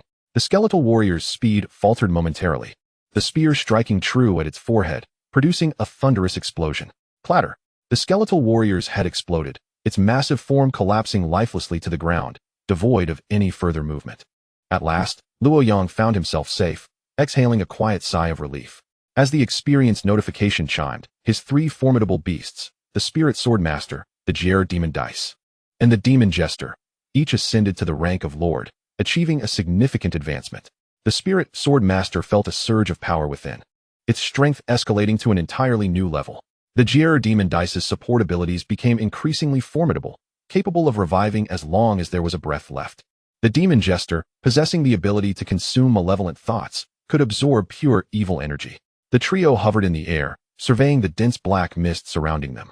Such rich spiritual energy, how delightful. The demon jester licked its lips, its greedy gaze fixated on the black mist, exuding a bloodthirsty longing. Its eyes had turned crimson, evidently due to the overwhelming force of the soul energy. Indeed, the extraordinary level is incomparable to that of a lord, such immense power. Under the nurturing influence of the three great imperial beasts, Luo Yang ascended to the rank of a lord, achieving a qualitative leap in power. His combat prowess multiplying many times over. Huffing and puffing, he surveyed the scattered debris around him, inhaling deeply to relish the exhilarating sensation brought forth by his newfound strength. Never before had Luo Yang felt such exhilarating delight. All right, it's time to clear the battlefield and see if there are any treasures left behind by Long Qingyun. He grinned. The name of the demon war general Long Qingyun was recorded in the annals of Blue Star's history, undoubtedly indicating the presence of numerous treasures here. Just as Luo Yang approached the stone coffin, preparing to lift the lid for inspection, he suddenly noticed a crystal-clear blue orb lying quietly beside it. The orb radiated a gentle azure glow, illuminating the dark, dim cave. At the sight of the blue orb, Luo Yang's expression abruptly changed, his pallid face transforming into one of sheer panic. How could this be? Could this blue orb? He exclaimed, his voice trembling with urgency. Swallowing hard, Luo Yang's face turned a ghastly shade, mingled with terror and fear, his eyes filled with boundless dread. The Blue Sea Demon Pearl. A legendary artifact imbued with immense malevolent power. I've stumbled upon the Blue Sea Demon Pearl. Damn it! How could Long Qingyun conceal such a treasure within a coffin? Long Qingyun was a formidable demon lord in life, his terrifying strength safeguarding the Blue Sea Demon Pearl. Acquiring such a treasure would inevitably attract calamity if discovered by others. Luo Yang's heart raced furiously. This is a chance bestowed upon me by the heavens. I cannot let it slip away. Greed flickered in his eyes as he spoke.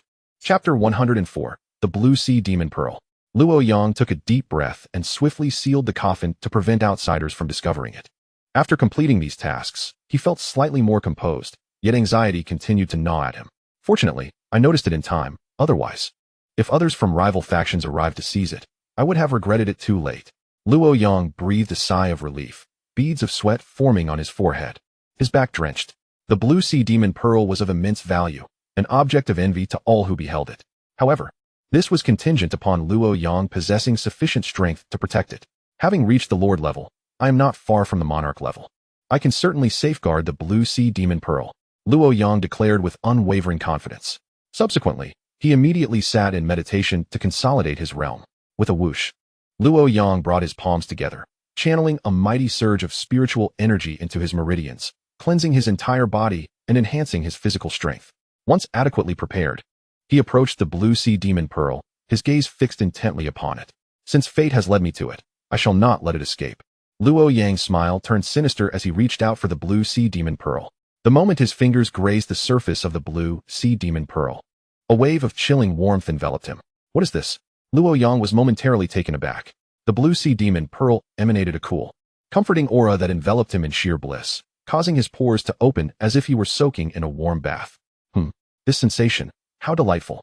Unable to resist, Luo Yang closed his eyes, his face reflecting pure ecstasy, every cell in his body rejoicing. In mere seconds, he became utterly immersed in this peculiar feeling. Oblivious to his surroundings. What an intense malevolent thought. Luo Yang's eyes flew open, his expression shifting to one of horror. This is bad. He suddenly snapped back to reality. The malevolent thought was more terrifying than any he had previously encountered, swiftly invading his consciousness and plunging him into a frenzied state, stripping him of all rationality. It was a bizarre sensation. Luo Yang found himself entirely unable to control his thoughts or actions. Roar! He screamed wildly, his eyes flashing with a crimson glow, his visage contorted like a beast. Simultaneously, the dark flames coalescing on his arm began to spread to his fingers, ultimately engulfing his entire right wrist. The wrist ignited with sinister flames, an excruciating agony coursing through him, causing Luo Yang to break into a cold sweat as he gritted his teeth to endure. With a resounding thud, Luo Yang's fist struck the wall, creating a gaping hole, blood splattering and staining his garments. He had underestimated the malevolent thought, leading to a backlash from the dark flames that exacerbated his injuries, nearly overwhelming him with pain. What is happening? Why is this occurring? Fear gripped Luo Yang's heart. Could the blue sea demon pearl be cursed in some way? Panic engulfed him.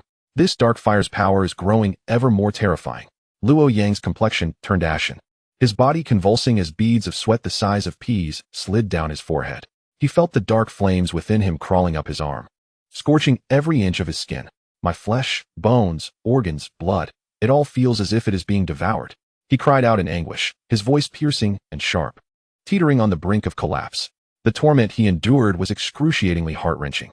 No, the power of this dark fire is intensifying. Luo Yang struggled in agony, his face twisted in a grotesque mask of pain, his entire body trembling uncontrollably. Time seemed to stretch indefinitely. Then, a brilliant golden light erupted from within him, dazzling and blinding, rendering it impossible to behold. Luo Yang suddenly roared at the heavens, venting his pent-up anger and resentment like a madman. His hair wild and his face contorted in suffering. Crack, crack. Luo Yang's feet struck the ground, sending tremors through the earth, shaking the entire stone chamber. In an instant, a radiant purple-gold light enveloped Luo Yang, as if he had been cast in molten gold, emanating a terrifying aura reminiscent of an ancient beast. Roar, bang, bang, bam. Luo Yang's furious roars echoed, his eyes bloodshot, frenzied with bloodlust, like a bloodthirsty demon. With fists clenched, he mercilessly battered the stone wall, reducing it to rubble. His ferocious demeanor instilled terror in all who witnessed it. At that moment, Luo Yang's body swelled violently, transforming in an instant into a towering figure over 3 meters tall, and still expanding. In the blink of an eye, he became a 2-meter-tall giant, the air around him thickening, oppressive enough to suffocate, filled with an unsettling, sinister aura. This aura was it? Luo Yang's eyes widened as he stared at his fists, his face rigid with shock. He had not anticipated that the blue sea demon pearl would activate the dormant dark flames within him. The heavens are aiding me.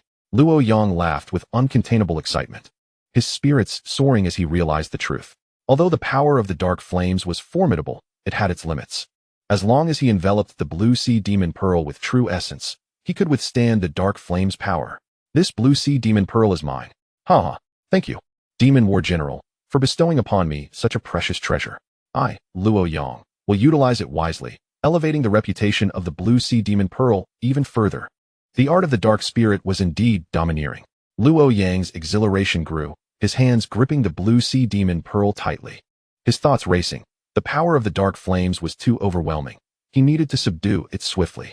Otherwise, he would be unable to control it, and it might spell his doom.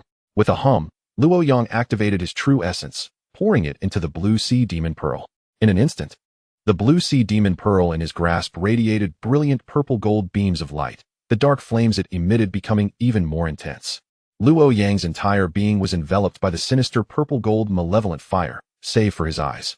With a guttural roar, he unleashed a low, deep growl, his eyes blood-red and brimming with madness. Kneeling on the ground, he turned his back to the stone door. Suddenly, he slowly raised his hands, forming intricate and arcane seals. As wisps of mysterious black mist drifted from the void, a thunderous rumble followed as the malevolent energy converged from all directions, burrowing into the center of his brow. A faint purple-gold malevolent fire began to radiate from Luo Yang's body, but as time passed, its intensity grew, enveloping him entirely. Though the power of the malevolent fire was gradually diminishing, it harbored an even more terrifying destructive force. In that moment, Luo Yang's aura became exceedingly ferocious. Chapter 115, The Disciples of the Evil Spirit Sect.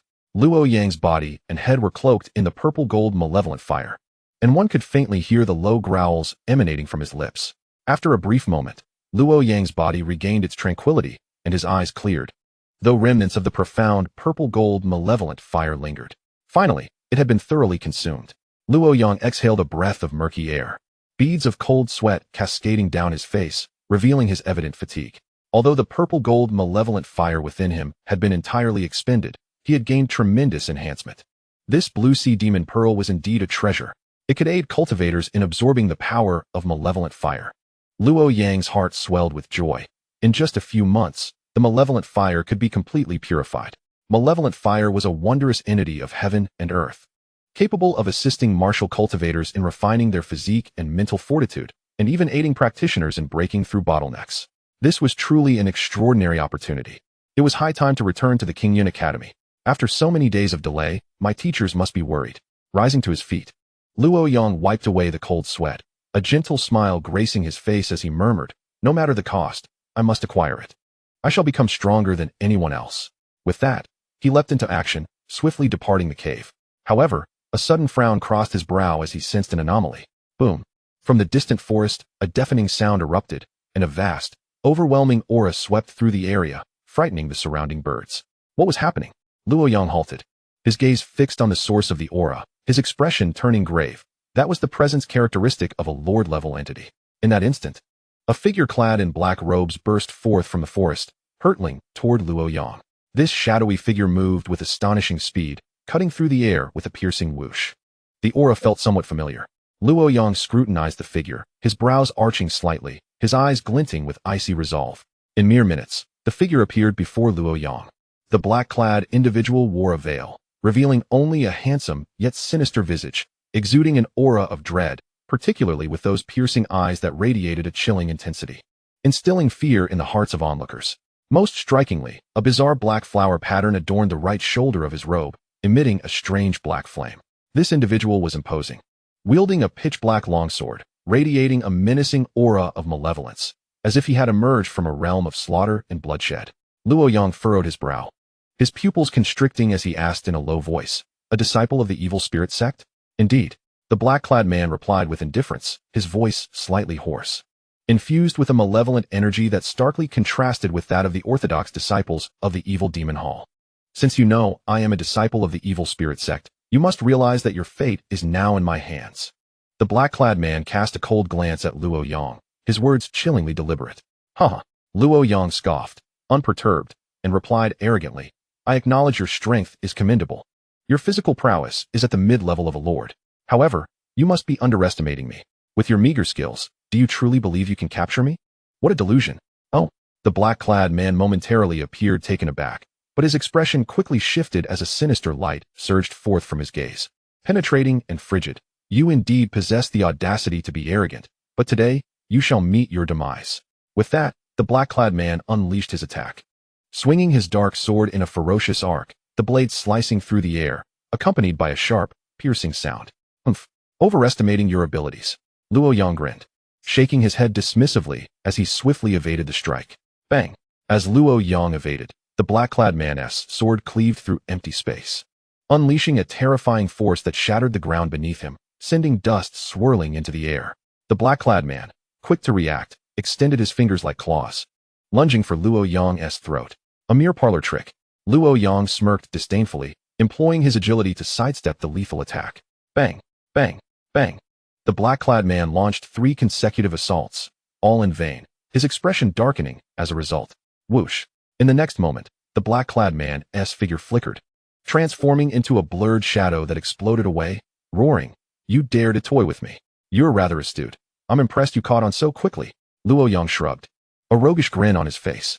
Seeking death, the black-clad man howled in rage, his malevolent flames surging with greater intensity, his entire being resembling a fearsome iron beast as he charged forth. Boom!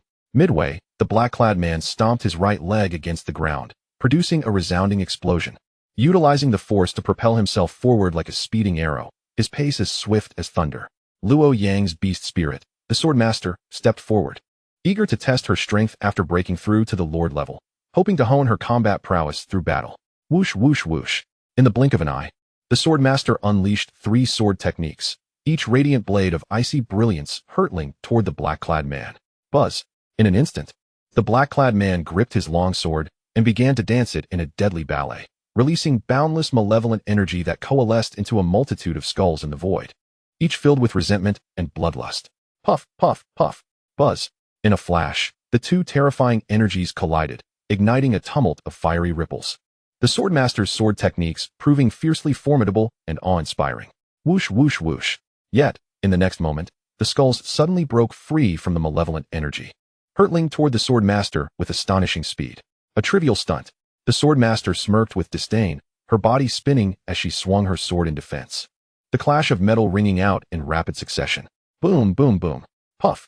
Moments later, no matter how the skulls attacked, they were all shattered by the swordmaster. Whoosh, whoosh, whoosh. Seizing the opportunity, the swordmaster pressed her advantage, unleashing a series of ruthless sword strikes that once again disrupted the black-clad man's movements, forcing him to retreat in a flustered manner. Trash is just trash. With your meager strength, You cannot harm me. The sword master scoffed, her expression one of contempt. Cursed wretched woman. I'll make you wish for death later. The black-clad man seethed through gritted teeth, his gaze growing increasingly ferocious, the aura surrounding him becoming ever more terrifying. Luo Yang, on the other hand, watched the confrontation with keen interest, completely dismissive of the swordmaster's prowess. Evil spirit curse. The black-clad man bellowed, his left arm thrusting forward as he aimed at the swordmaster from afar. Whoosh. Buzz. In an instant, an endless torrent of malevolent energy converged from all directions, coalescing into a pitch-black energy sphere, rapidly compressing and growing dimmer, harboring an utterly terrifying power fluctuation that was suffocating. The evil spirit curse? The spirit sword master narrowed her beautiful eyes, a hint of solemnity gracing her delicate face. Chapter 116, The Tien Kai Auction. With a low exclamation, the spirit sword master flipped her right hand and swiftly formed a seal, then suddenly thrust it forward, declaring, Sealing technique. In the next moment, a dazzling green sphere of light coalesced within her palm, which she gently slapped, sending it soaring towards the opposite side. Sizzle. Boom. Buzz, buzz, buzz. Wherever the green sphere passed, everything was obliterated, arriving in an instant. With a resounding thud, the energy sphere exploded, unleashing a wave of extraordinarily terrifying destructive energy that swept through the area, causing trees to wither and collapse in an instant. Hiss. A strong sense of impending danger flooded the mind of the man in black, prompting him to involuntarily gasp for breath, his complexion paling considerably. The mere residual wave of energy was enough to envelop him in a thick aura of death. Such a level of threat was sufficient to instill fear in any martial sovereign. What overwhelming power! The man in black exhaled deeply, drenched in cold sweat, still shaken. He understood all too well that the explosive force he had just witnessed was undoubtedly at the mid-level of a lord. Had he not retreated in time, he would have surely met a tragic end. Whoosh! At that moment, a streak of blood-red light suddenly flashed before the man in black's eyes, eerie and frigid, evoking an inexplicable sense of terror within him. What on earth is that? The man in black, heart racing, abruptly turned his head, only to feel a chill at his neck, blood gushing forth. Ah! The man in black let out a pained scream, clutching his bleeding neck with both hands, desperately trying to staunch the flow, but it was far too late. Whoosh! Crack! The blood-red light swept across the other side of his neck, followed by a sharp crack. As the man's neck snapped, his eyes wide open, unable to close in death. So weak. The spirit sword master scoffed. Whoosh whoosh. With a graceful flick of her jade-like hand, several silver needles shot forth, accurately striking the fatal acupuncture point in the man in black's forehead. Bang! The lifeless body plummeted to the ground, raising a cloud of dust. All done. Retrieving her spirit sword, the spirit sword master flicked her hair back, turning with elegance towards Luo Yang. Master, the task is complete. She called out sweetly. Luo Yang smiled, replying, Thank you for your hard work, now go rest. The spirit sword master nodded obediently before vanishing from sight. Luo Yang then opened the map, setting his sights on the nearest major city. Large cities typically house teleportation arrays that could whisk him to Qingyun Academy, saving considerable time. Moreover, having gathered ample rewards from this excursion, he could no longer linger. Not far from the nearest major city, he muttered to himself, his toes tapping the ground as his figure transformed into a fleeting shadow. Qingyun City, a prominent city in the northern wilderness, bustling and vibrant. Esteemed guest, please come in. How may I assist you? The innkeeper respectfully inquired.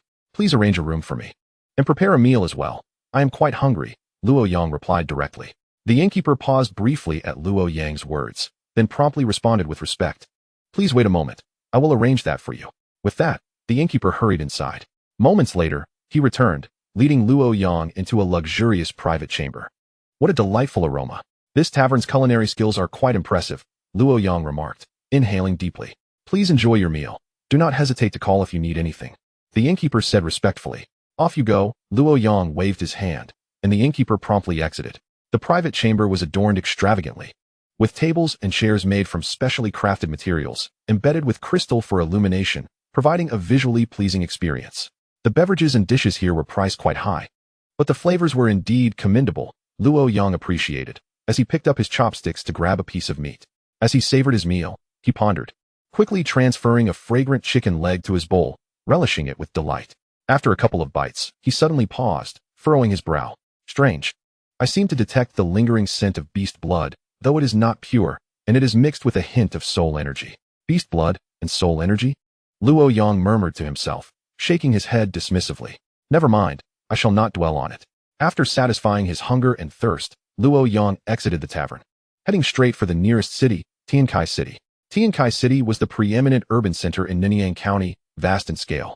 The streets were wide and tidy, bustling with crowds. The sounds of vendors calling out in a lively cacophony, creating a vibrant atmosphere that was rather noisy. This city was even more prosperous and grand than Qingyun City. Luo Yang noted with a smile, as he made his way directly towards Tien Kai Hall. Esteemed guest, welcome to Tien Kai Pavilion. Please present your VIP card. A guard respectfully stated at the entrance of Tien Kai Hall. A VIP card? Luo Yang was momentarily taken aback, inquiring, isn't Tien Kai Hall an auction house? The guard smiled, explaining, this is a branch of the auction house. Tien Kai Hall is a subsidiary of the auction house's influence. Ah, I see. Realizing this, Luo Yang retrieved his identity token and handed it over, stating, please inform them. The guard examined the token, then respectfully bowed, saying, esteemed guest, please enter. Though Tien Kai Hall was merely a branch, being part of the auction house's influence necessitated a respectful demeanor towards every individual. Please proceed, the guard gestured courteously. Thank you. Luo Yang expressed with a fist salute, stepping into Tien Kai Hall. Upon entering, a wave of heat assaulted him, as if he had stepped into an oven, intensely warm. Inside, Tien Kai Hall was resplendent with golden splendor, reminiscent of a royal palace, with wide avenues crisscrossing, and the walls adorned with numerous vivid paintings that were remarkably lifelike, truly impressive. No wonder it's a branch of the auction house. It certainly exudes grandeur, Luo Yang silently praised. Navigating through the long avenue, he soon arrived at the auction hall. The auction venue was extraordinarily vast, filled with an abundance of seats, not fewer than 1,000, nearly all occupied, creating a sense of extreme crowding. These seats were all premium, priced quite expensively, while adjacent to them were lower-tier seats, considerably cheaper but far fewer in number. In the central area of the hall, 9 colossal pillars stood tall, each measuring 5 meters in height, adorned with intricate dragon and phoenix carvings, exuding a majestic aura. In the space between the 9 pillars stood an open platform, upon which were set up 8 ancient screens that appeared ordinary, yet were, in fact, a defensive formation. It seems today's auction features something extraordinary, employing a defensive formation. It must be something valuable, Luo Yang surmised, a glimmer of anticipation crossing his expression. Luo Yang approached the auction stage, selecting a seat in the corner, quietly awaiting the proceedings. After approximately 15 minutes, the auction hall gradually quieted down. Welcome, everyone, to this session of the Tien Kai auction. Applause erupted as a beautiful woman entered the auction hall through a side door, gracefully making her way to the auction platform. She is the auctioneer, Suya, an enthusiastic martial artist exclaimed. Suya, the auctioneer, it's a grand event held once every 3 years. We hope you won't keep us waiting too long, someone chuckled. Enough with the pleasantries. I hereby declare the auction officially commenced. Suya smiled lightly, then waved her hand to signal. Boom. In an instant, the entire auction hall erupted into a frenzy, the cacophony of excited discussions deafening. As everyone's emotions surged with exhilaration, the first item for auction is a 6th-grade spirit herb, the snow spirit grass, with a starting price of 1 million gold coins. Suya announced. Gasp. 1 million gold coins. The 6th-tier spiritual herb, a treasure of extraordinary value, truly lives up to its reputation at the continent's auction house.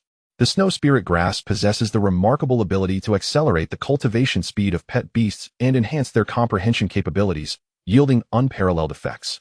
Upon hearing the price of the snow spirit grass, the crowd in the hall was once again profoundly astonished, left speechless. This represented an astronomical fortune, 1,100,000 gold coins. At that moment, a resonant and powerful voice reverberated throughout the venue, instantly igniting a fervor among the attendees as pairs of eyes darted towards the source. Seated in the 9th position was a burly man, exuding an air of dominance and confidence, his stature rigid and emanating an aura of ferocity. This was Zhao Heidao, the leader of the Tianhu mercenary corps. Luo Yang quietly murmured to himself. Humph. Zhao Heidao let out a derisive snort, his demeanor reeking of arrogance, utterly dismissing those around him. 200,000 gold coins. 220,000 gold coins. 300,000 gold coins. A brief moment of silence was swiftly followed by a chorus of bids echoing throughout the hall. 300,000 gold coins going once, Suya remarked with a calm smile. Is there a higher bid? 350,000 gold coins. Zhao Heidao raised his bidding paddle, calling out boldly. 360,000 gold coins. 370,000 gold coins. 400,000. 420,000. The competition intensified with each passing moment. Have you all gone mad? 400,000 gold coins for a mere herb? What do you understand? That's the son of the Tianhu mercenary corps leader. Who would dare provoke him? Unless they wish for their own demise. Indeed, competing with him is a sure path to ruin. Bah, wealthy and reckless. If you have the ability, don't waste your money on self-inflicted suffering. I refuse to believe you're not afraid of death. Upon hearing Zhao Heidao's declaration, the previously fervent bidding abruptly dwindled, plummeting by more than half, as no one dared to challenge Zhao Heidao's financial might. Heh! Zhao Heidao disdainfully surveyed the crowd, his gaze brimming with contempt and mockery, as if he had already secured victory. His arrogance stemmed from the formidable backing of the Tianhu mercenary corps. While not the most powerful, they were undeniably fearsome and could easily annihilate numerous other mercenary teams. 400,000 gold coins going once. 400,000 gold coins going twice. Suya chimed in with a radiant smile. 450,000 gold coins. At that moment, an unexpected voice interrupted Suya, instantly capturing Zhao Heidao's attention. The crowd turned towards the source of the voice, revealing a handsome young man in a blue and white robe, exuding an air of elegance and warmth. Not him again. Zhao Heidao's eyes narrowed, a glimmer of chilling malice flashing through them. 450,000 gold coins going once. Suya continued to smile. 470,000 gold coins. Zhao Heidao ground his teeth, a flicker of ruthless determination crossing his features. 500,000 gold coins. The blue-robed youth's lips curled into a playful smirk as he confidently announced a staggering bid. The hall erupted into a frenzy, eyes fixated on the blue-robed youth, filled with a sense of incredulous astonishment. 500,000 gold coins. That is an outrageous sum for a 6th-tier herb. The crowd buzzed with excitement at such lavishness. That damn bastard. Zhao Heidao seethed with rage, practically wishing to pounce on the youth, yet restrained by the latter's evident strength. What's wrong? Out of money? The blue-robed youth taunted, his gaze unabashedly scrutinizing Zhao Heidao. Do you know who I am? Zhao Heidao bellowed, clenching his fists tightly, veins bulging, radiating a violent aura akin to a ferocious beast awakening, exuding an overwhelming pressure. I do not, the blue-robed youth replied, shaking his head dismissively. Since you do not recognize me, yet dare to provoke me, you must be courting death. Do you believe I won't eliminate you? Zhao Heidao roared darkly. His face twisted into a terrifying snarl, as if he were a bloodthirsty wolf. Heh, if you wish to eliminate me, you should first weigh your own capabilities. The blue-robed youth scoffed, entirely unperturbed by Zhao Heidao's threats, as he had no intention of bidding. You little brat, how dare you insult me? Do you know the consequences? Zhao Heidao's fury reached its peak, his murderous intent intensifying. Insult? It is merely the truth, the blue-robed youth retorted, smirking before adopting a more indifferent demeanor. Zhao Heidao, I advise you to maintain a low profile. Otherwise, you may find yourself without a corpse to bury. Scoundrel! Zhao Heidao erupted in fury, his eyes ablaze with wrath, as though he wished to reduce the blue-robed youth to ashes. The blue-robed youth, unfazed, shrugged and raised his hands, declaring, do as you please, I couldn't care less. Young Master Zhao, please remain calm. The auction house prohibits personal disputes. Violators will be stripped of their bidding privileges. Suya interjected promptly. Yu Zhao Heidao can point fingers at the blue-robed youth, yet he remains untouchable, she continued. Humph. Zhao Heidao huffed angrily, forcefully tossing his sleeve aside as he departed. Congratulations to our esteemed guest for acquiring this treasure. Suya exclaimed cheerfully after Zhao Heidao's exit. Who exactly is this person? How dare he confront Zhao Heidao? What a fool. Does he truly believe Zhao Heidao will spare him? Such utter stupidity. The crowd shook their heads in disbelief, quietly mourning for the blue-robed youth. Unperturbed, the blue-robed youth leisurely savored his wine, a radiant smile gracing his face, seemingly unaffected by Zhao Heidao's presence. The auction continued unabated. Soon, 2 more rare and precious items were successfully bid upon, igniting a growing anticipation among the crowd. With each new treasure unveiled, cheers erupted throughout the hall, and the attendees became increasingly animated, as if something of monumental significance was about to be revealed. Next up for auction was a jade tablet known as the Scroll of Heavenly Secrets, a legendary skill said to grant its wielder the ability to foresee future destinies. You may speculate on its final sale price, but please keep it confidential, Suya announced slowly, her delicate features reflecting a newfound seriousness. What? The Scroll of Heavenly Secrets? Chapter 118, A Clash of Titans. Upon hearing this, the crowd erupted in astonishment, their faces displaying a mix of shock and disbelief as they gazed at Suya. Could it truly be the Scroll of Heavenly Secrets? A relic capable of predicting future destinies? Is that genuine? The Scroll of Heavenly Secrets was an ancient manuscript that had reportedly vanished thousands of years ago. The hall buzzed with excitement, as whispers spread like wildfire, all eyes fixated on the jade tablet that shimmered with a mysterious black glow, pulsating with enigmatic waves of energy. The Scroll of Heavenly Secrets? An ancient technique thought to be lost to time. Lu Su exclaimed in awe. It is said that once cultivated, one can manipulate fate itself and alter the course of destiny. If a beast with the power of time were to master it, it could even reshape the very fabric of time. However, time beasts have long since become extinct. I never imagined I would encounter the fabled Scroll of Heavenly Secrets here. Today, I consider myself immensely fortunate, Lu Su declared, his eyes glimmering with fervor. The value of the Scroll of Heavenly Secrets is beyond measure. It is an ancient technique that rivals the forbidden arts. Suya continued her introduction. 550,000 gold coins, 630,000 gold coins, 890,000 gold coins, 1,200,000. As the bidding escalated, the price of the Scroll of Heavenly Secrets skyrocketed to 28 million gold coins, with fierce competition from affluent merchants and dignitaries. As the price of the Heavenly Secrets fragment soared to such exorbitant heights, the crowd couldn't help but gasp in astonishment, further solidifying their belief that it was indeed a transcendent treasure. Ladies and gentlemen, the Heavenly Secrets fragment belongs to a unique category, suitable only for individual use. While some beast tamers may possess the ability to predict the future, that is not the crux of the matter. Suya reiterated. Although predicting the future allows one to glimpse the celestial order, it does not aid in the enhancement of one's own cultivation level and may even backfire, leading to disastrous consequences for the practitioner. Suya's explanation immediately sparked a tumultuous reaction. The hall fell silent as faces turned contemplative. If what Suya said were true, it would indeed be a great pity, for such a tome could entice countless beast tamers. Alas, what a shame.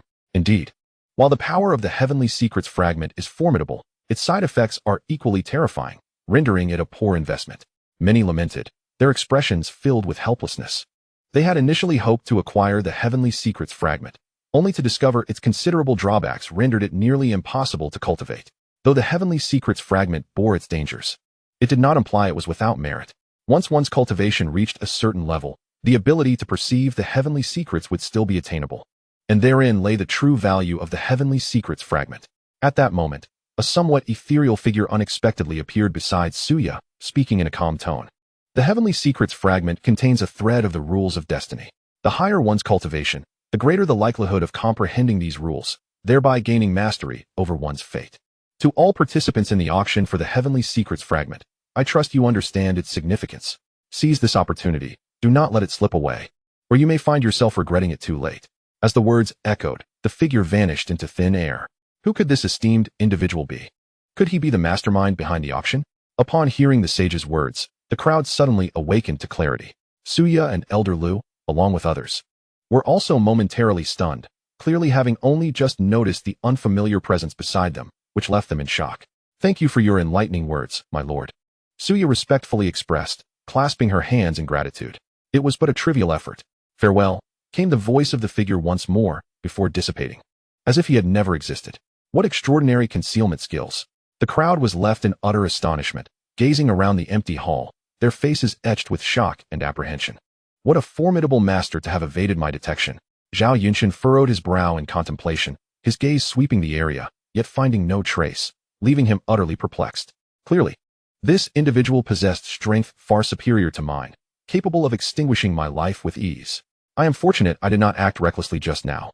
The consequences could have been dire. Zhao Yunshin felt a wave of relief wash over him, beads of sweat forming on his forehead, his spine chilled with trepidation.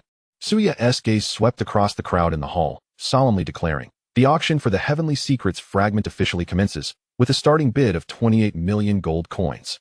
30 million gold coins. 35 million. As soon as Suya's words fell, the crowd erupted into fervent shouts. The bidding heating up as the price surged to 40 million in the blink of an eye, rapidly approaching 50 million. 57 million. Lu Su gritted his teeth, his eyes fixed intently on the Heavenly Secrets fragment. 58 million. 59 million. 60 million. Zhao Yunshin bellowed. The Heavenly Secrets fragment was a treasure he was determined to possess, and he would not permit anyone else to lay claim to it. 60 million gold coins from the Zhao family. Does any other friend wish to place a bid? Suya inquired with a smile. The hall fell into a hushed silence. No one dared to contest the Zhao family, given their immense wealth, which few could afford to challenge. The Zhao family truly is domineering, spending 60 million on a unique martial technique. The crowd's expressions stiffened, their lips twitching in agitation, filled with envy and resentment. 60 million gold coins, going once. 60 million gold coins, going twice.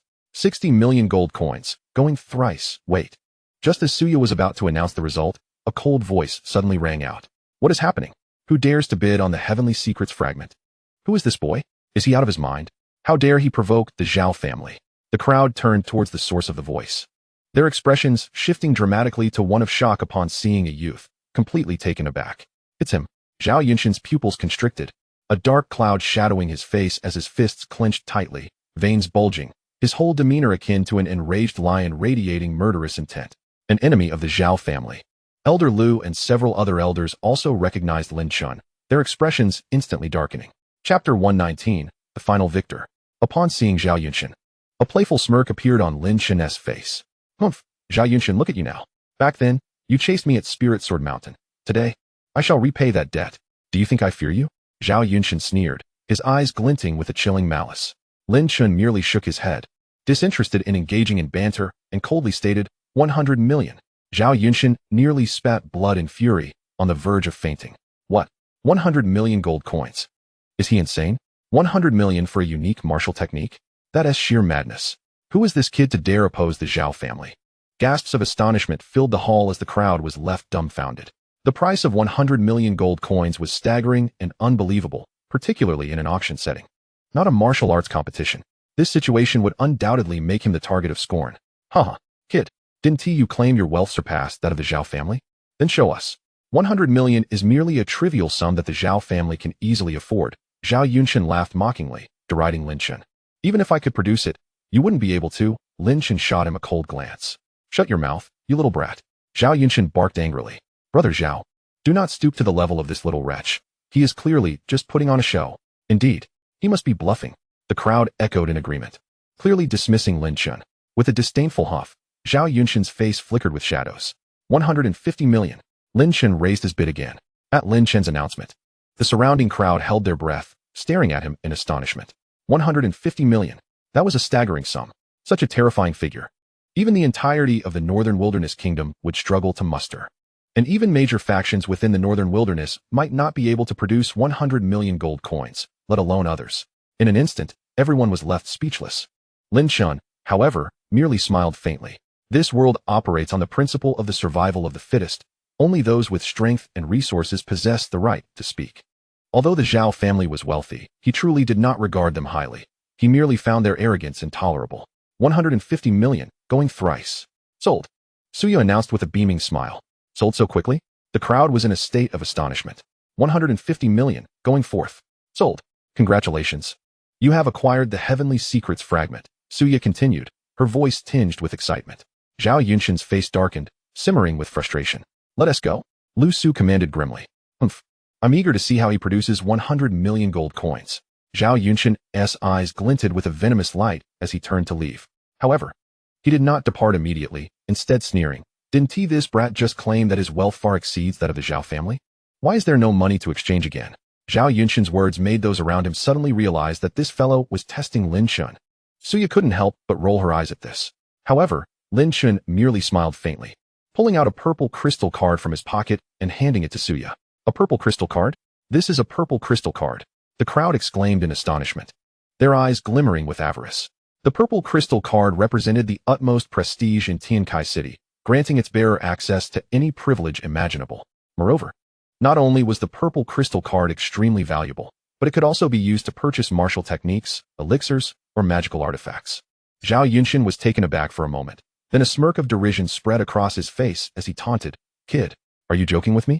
You actually produced a purple crystal card? Do you think I would present a counterfeit to impersonate a purple crystal card? Lin Chun calmly replied, Humph. I never claimed you were holding a fake. I merely find it hard to believe that a penniless boy like you could possess one. Although Zhao Yunshan was a direct descendant of the Zhao family, he was not particularly gifted, and his family had not groomed him as a future heir, resulting in his generally low profile.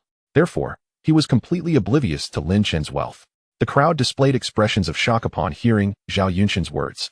The rarity of the purple crystal card was beyond question. It was undoubtedly the most elite form of currency in Tien Kai City. Yet those who could produce a purple crystal card were exceedingly few. Could this fellow truly possess a purple crystal card? It is the pinnacle of commerce. Ordinary individuals cannot obtain one. It seemed that this time, he had indeed encountered a formidable opponent. He was boasting so confidently earlier. Why is he silent now? It appears there is no way he can wash this away. The murmurs of the crowd continued. Zhao Yunshan's eyes were filled with mockery. Despite the apparent wealth of this boy, he had never seen a purple crystal card before. The truth of the purple crystal card would soon be revealed. Lin Shen grinned at Suya, who nodded and began checking the balance on the card. Upon seeing the balance, Suya's face turned pale with shock. What is happening? Zhao Yunshan inquired, puzzled. Suya forced a bitter smile and handed the purple crystal card to Lu Su. How can this be?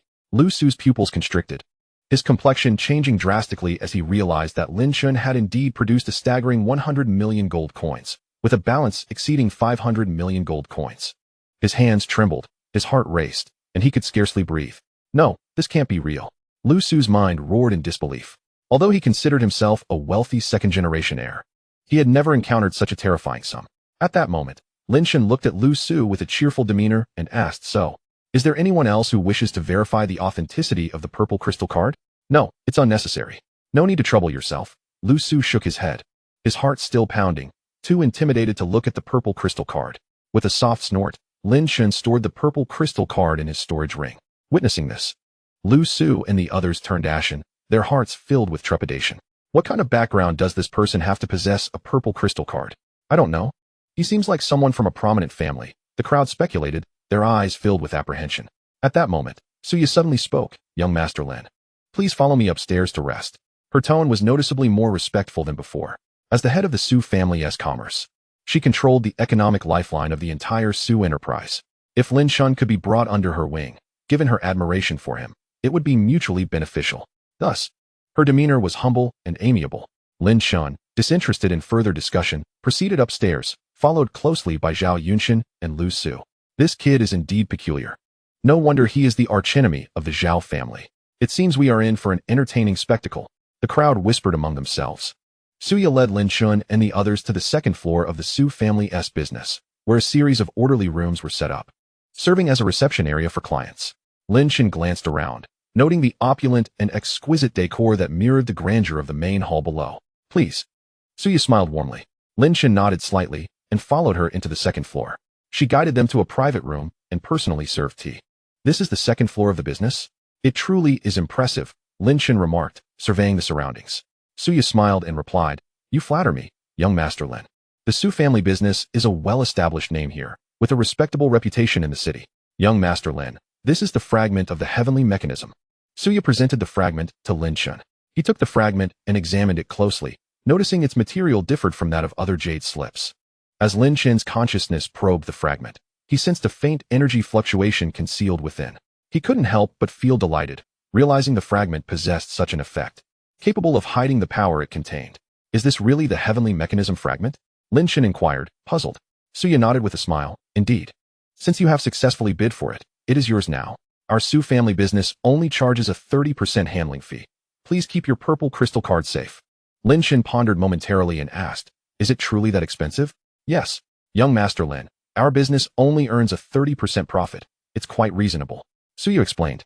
Lin Shen nodded, surprised to learn that the Su family business would only take a 30% profit instead of selling the fragment to other merchants. Clearly, the rarity of the heavenly mechanism fragment exceeded his expectations. He stored the fragment and expressed his gratitude. Thank you, Miss Su. Not at all. It is my honor. And I hope Young Master Lin will frequently visit our Su family business for transactions, allowing us to prosper. Suya said with a smile. Absolutely. I will certainly return. Lin Shen concurred with a grin.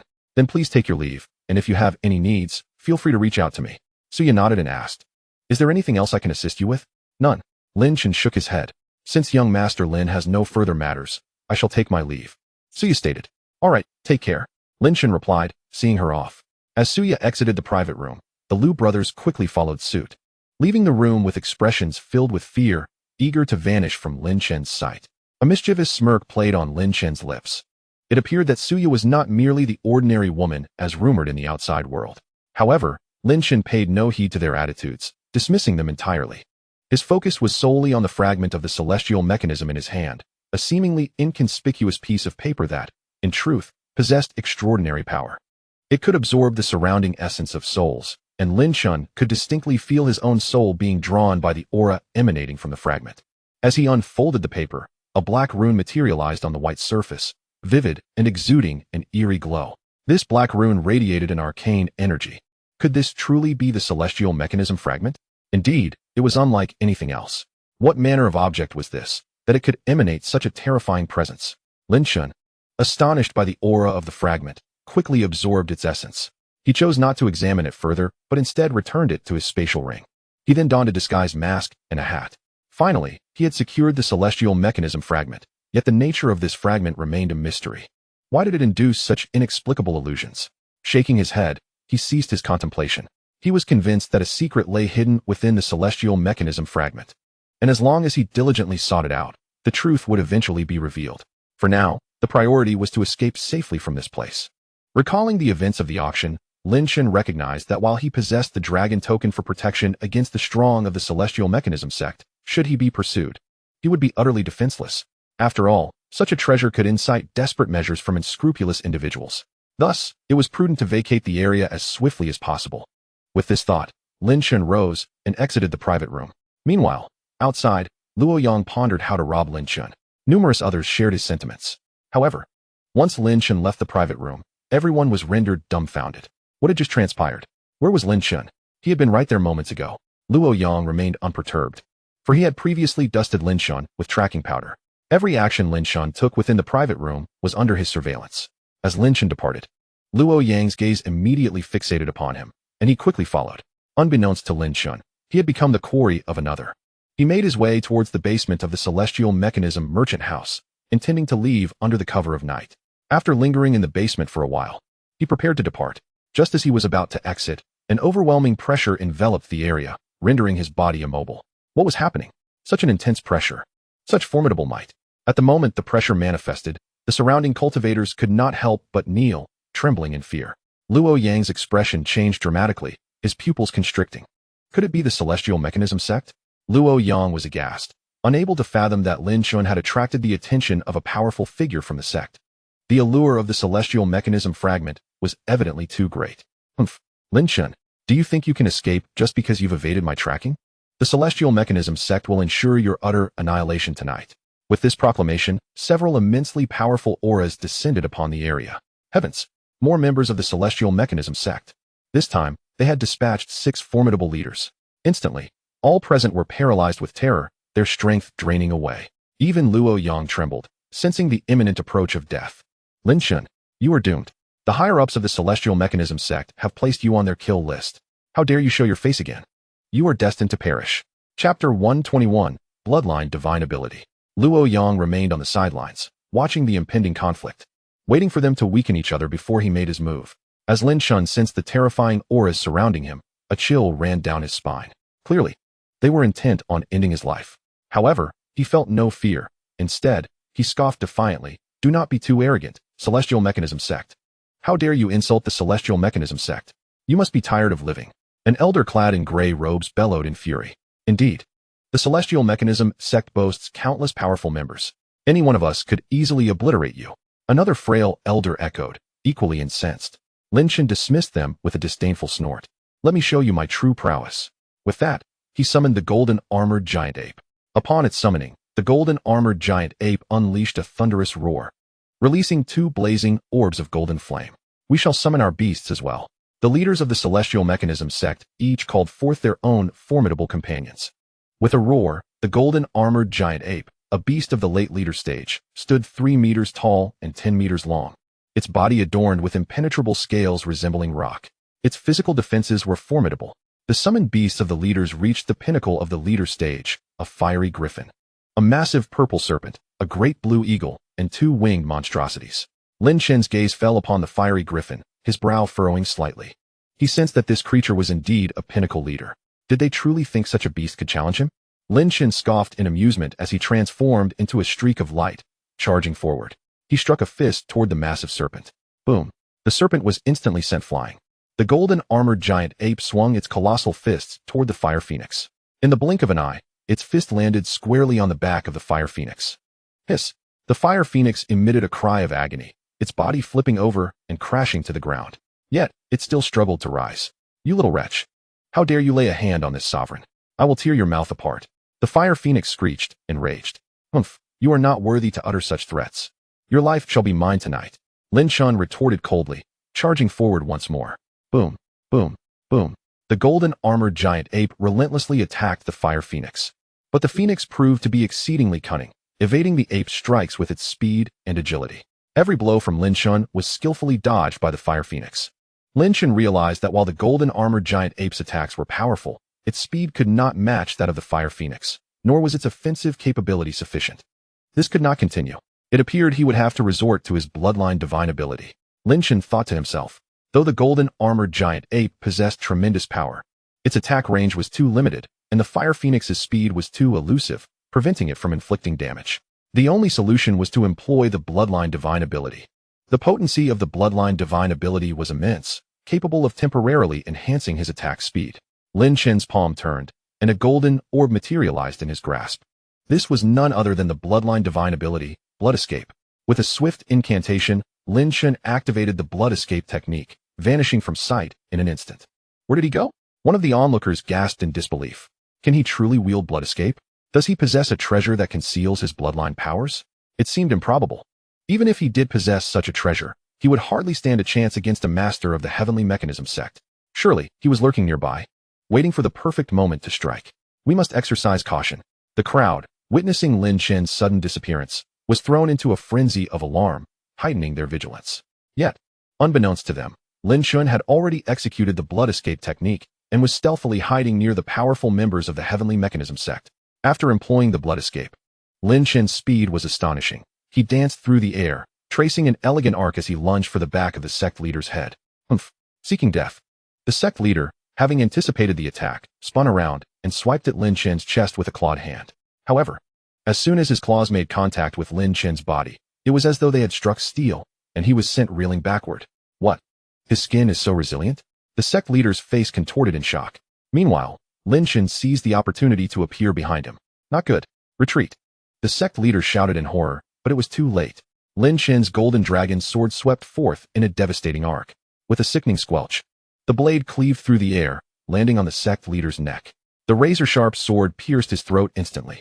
The sect leader's eyes widened in disbelief as he toppled over. Lifeless, Lin Shun withdrew the sword, and the head of the sect leader rolled to the ground. This scene left the other powerful figures in a state of shock. The leader of the Heavenly Mechanism sect had been effortlessly slain by Lin Shun? What level of strength had he attained? For a moment, everyone stood dumbfounded, unable to comprehend the reality before them. You worthless trash, do you dare to attempt to slay me? The golden armored giant ape sneered coldly, stepping forward toward the remaining 3 sect leaders. Stop. Don't act recklessly. Otherwise, our elders from the Heavenly Mechanism sect will not let you go. One of the sect leaders stammered, his face pale with fear. Hee. I am quite curious to see if your elders will indeed come to your rescue. The golden armored giant ape scoffed, delivering a vicious kick that sent the sect leader crashing backward, blood spewing from his mouth. Lin Shun glanced at the golden armored giant ape, silently admiring its prowess as a combat spirit beast. Truly extraordinary. Then, with a flick of his wrist, a black long spear materialized in his hand. This was the Black Demon Spear, the most formidable weapon of the Heavenly Mechanism sect, obtained from the storage ring of the slain sect leader. Go. Lin Shun gripped the Black Demon Spear, which emanated a chilling aura that sent shivers down one's spine. This spear had the terrifying ability to consume various souls, absorb soul flames, and even devour the soul power of a leader. With a thought, Lin Shun commanded the Black Demon Spear, which pierced through the air toward the back of another sect leader's head. You despicable insect! How dare you ambush me? The enraged leader bellowed. This leader, also at the pinnacle of mastery, conjured a massive black axe with a wave of his hand and swung it fiercely at Lin Shun. Bang! A thunderous clash erupted as the black axe collided with Lin Shun's Black Demon Spear. Crack! The axe's blade shattered, and the Black Demon Spear surged forward, penetrating the leader's chest. The spear's tip drove deep into his flesh. Ah! The sect leader screamed in agony, his face contorting in pain. With a swift thrust, Lin Shun drove his sword through the leader's throat. Blood gushed forth as the leader's eyes widened in disbelief, and he fell to the ground, lifeless. Lin Shun's gaze fixated on the last 2 remaining sect leaders, one of whom was the head of the Heavenly Mechanism sect. You little beast! How dare you slay our sect's leaders? I shall kill you. I will kill you. The head of the sect roared, his eyes blazing with fury. He had never imagined that his leaders would be slain before his very eyes, let alone by this audacious individual. Seeking death, Lin Shun's eyes glinted with icy murderous intent as he swung the Black Demon Spear, unleashing a terrifying force that drew in the 2 leaders' soul power and blood. Ah! No. They cried out in horror as they felt their life essence being consumed. With a fierce motion, Lin Chun devoured their soul flames, reveling in their formidable strength. A wicked smile crept across his lips as he unleashed another assault with the black demon spear. Bang! Bang! 2 more bloodied heads were sent flying, and the 2 sect leaders were pinned to the ground, blood spraying forth as their eyes widened in terror. You! The head of the Heavenly Mechanism sect glared at Lin Chun, his face contorted with rage. You dare to kill our people? We will not let you go. Let me go? Your sect dares to presume such a thing? Today, I shall take your life, and no one shall stand in my way. Lin Chun declared coldly. Arrogant. Arrogant. We of the Heavenly Mechanism sect are not without our allies.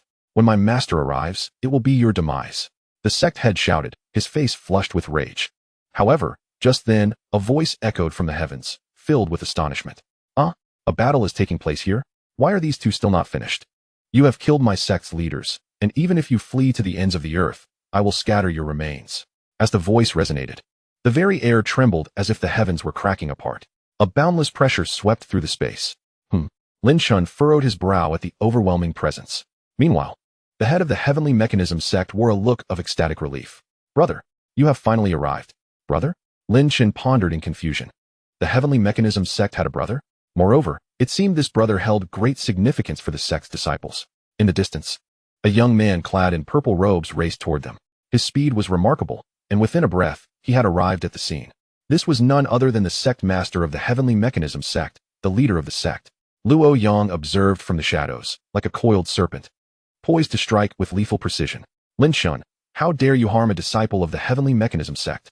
I shall rend your body into 1,000 pieces. The young man in the purple robe glared at Lin Chun with a darkened gaze, his tone icy to the core. Do you think that the disciples of the Heavenly Mechanism sect can kill me, the Emperor? Should I simply allow you to bully me? Do you truly believe that I am afraid of your sect? Lin Chun retorted, refusing to show any signs of weakness. Excellent. Your courage deserves commendation. I shall personally shatter your corpse into fragments. The purple-robed youth spoke through gritted teeth. Is it not true that your Heavenly Mechanism sect has thrived through treachery and betrayal? Lin Chun replied coldly. You, seeking death. Boom. The purple-robed youth, filled with rage, waved his hand. A bolt of purple lightning erupted from thin air, infused with boundless energy, striking fiercely toward Lin Chun. Boom. Crackle. The lightning, bearing destructive force, crashed down upon Lin Chun.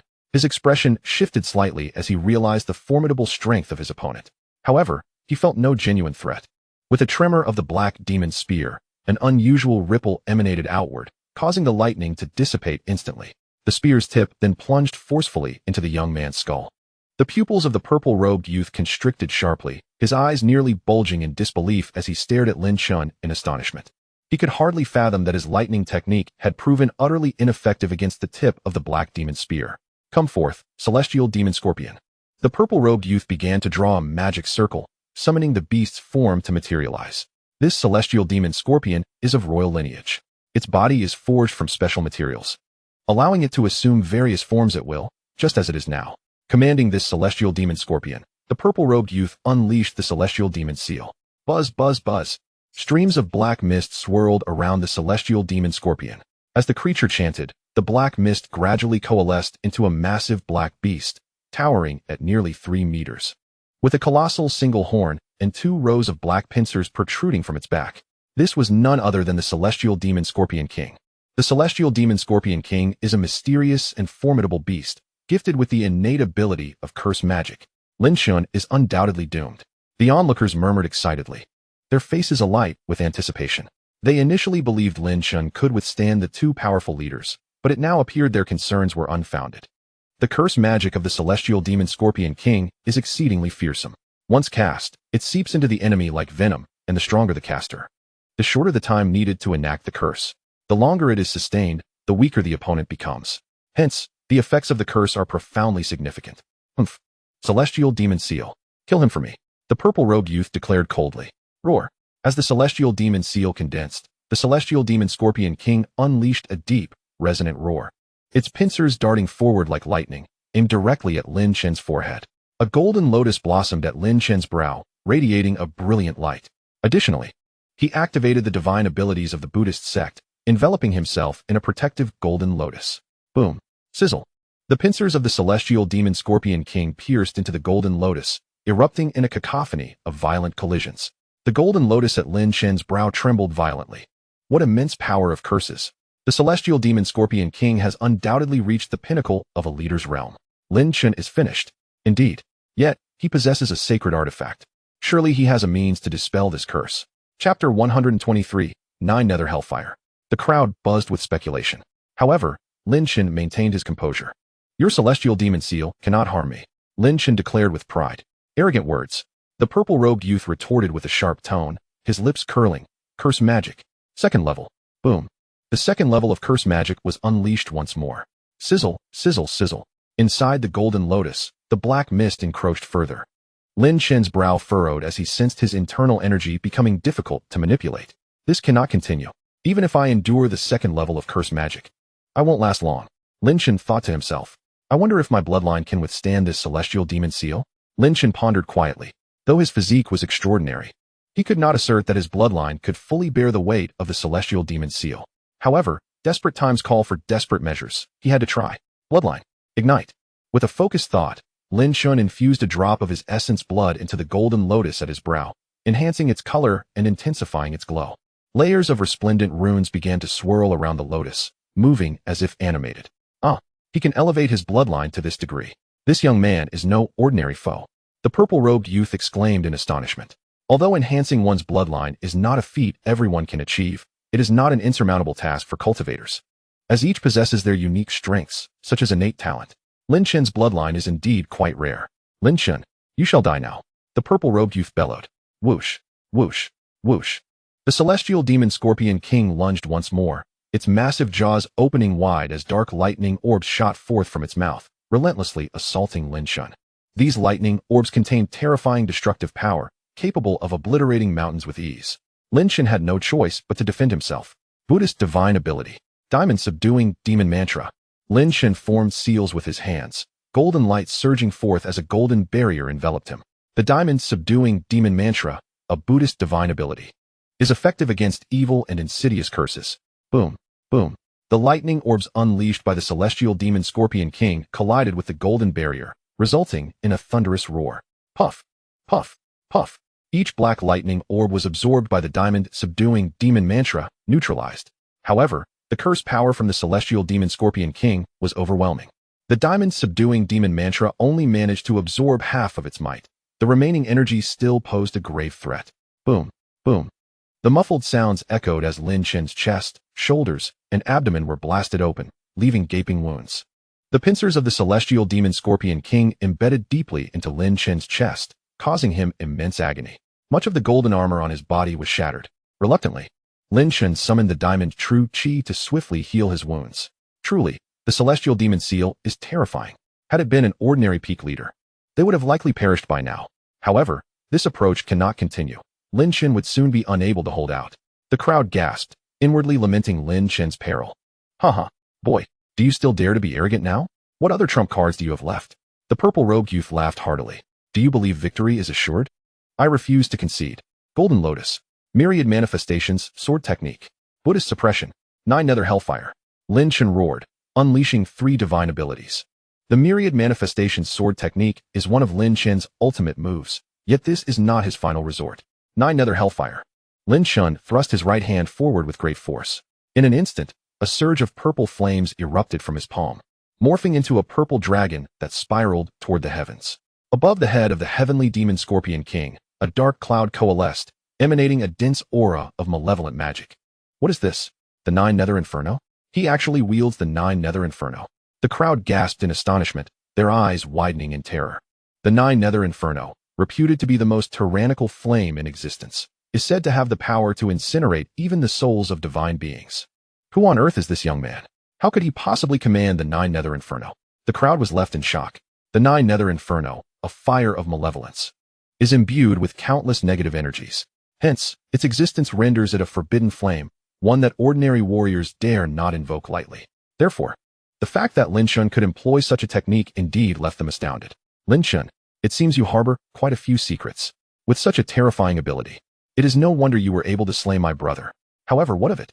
I, the heavenly demon Scorpion King, fear no evil force. The young man in purple laughed maniacally. As he spoke, a chilling intent of murder filled his eyes. Buzz. Lin Chen's pupils suddenly constricted.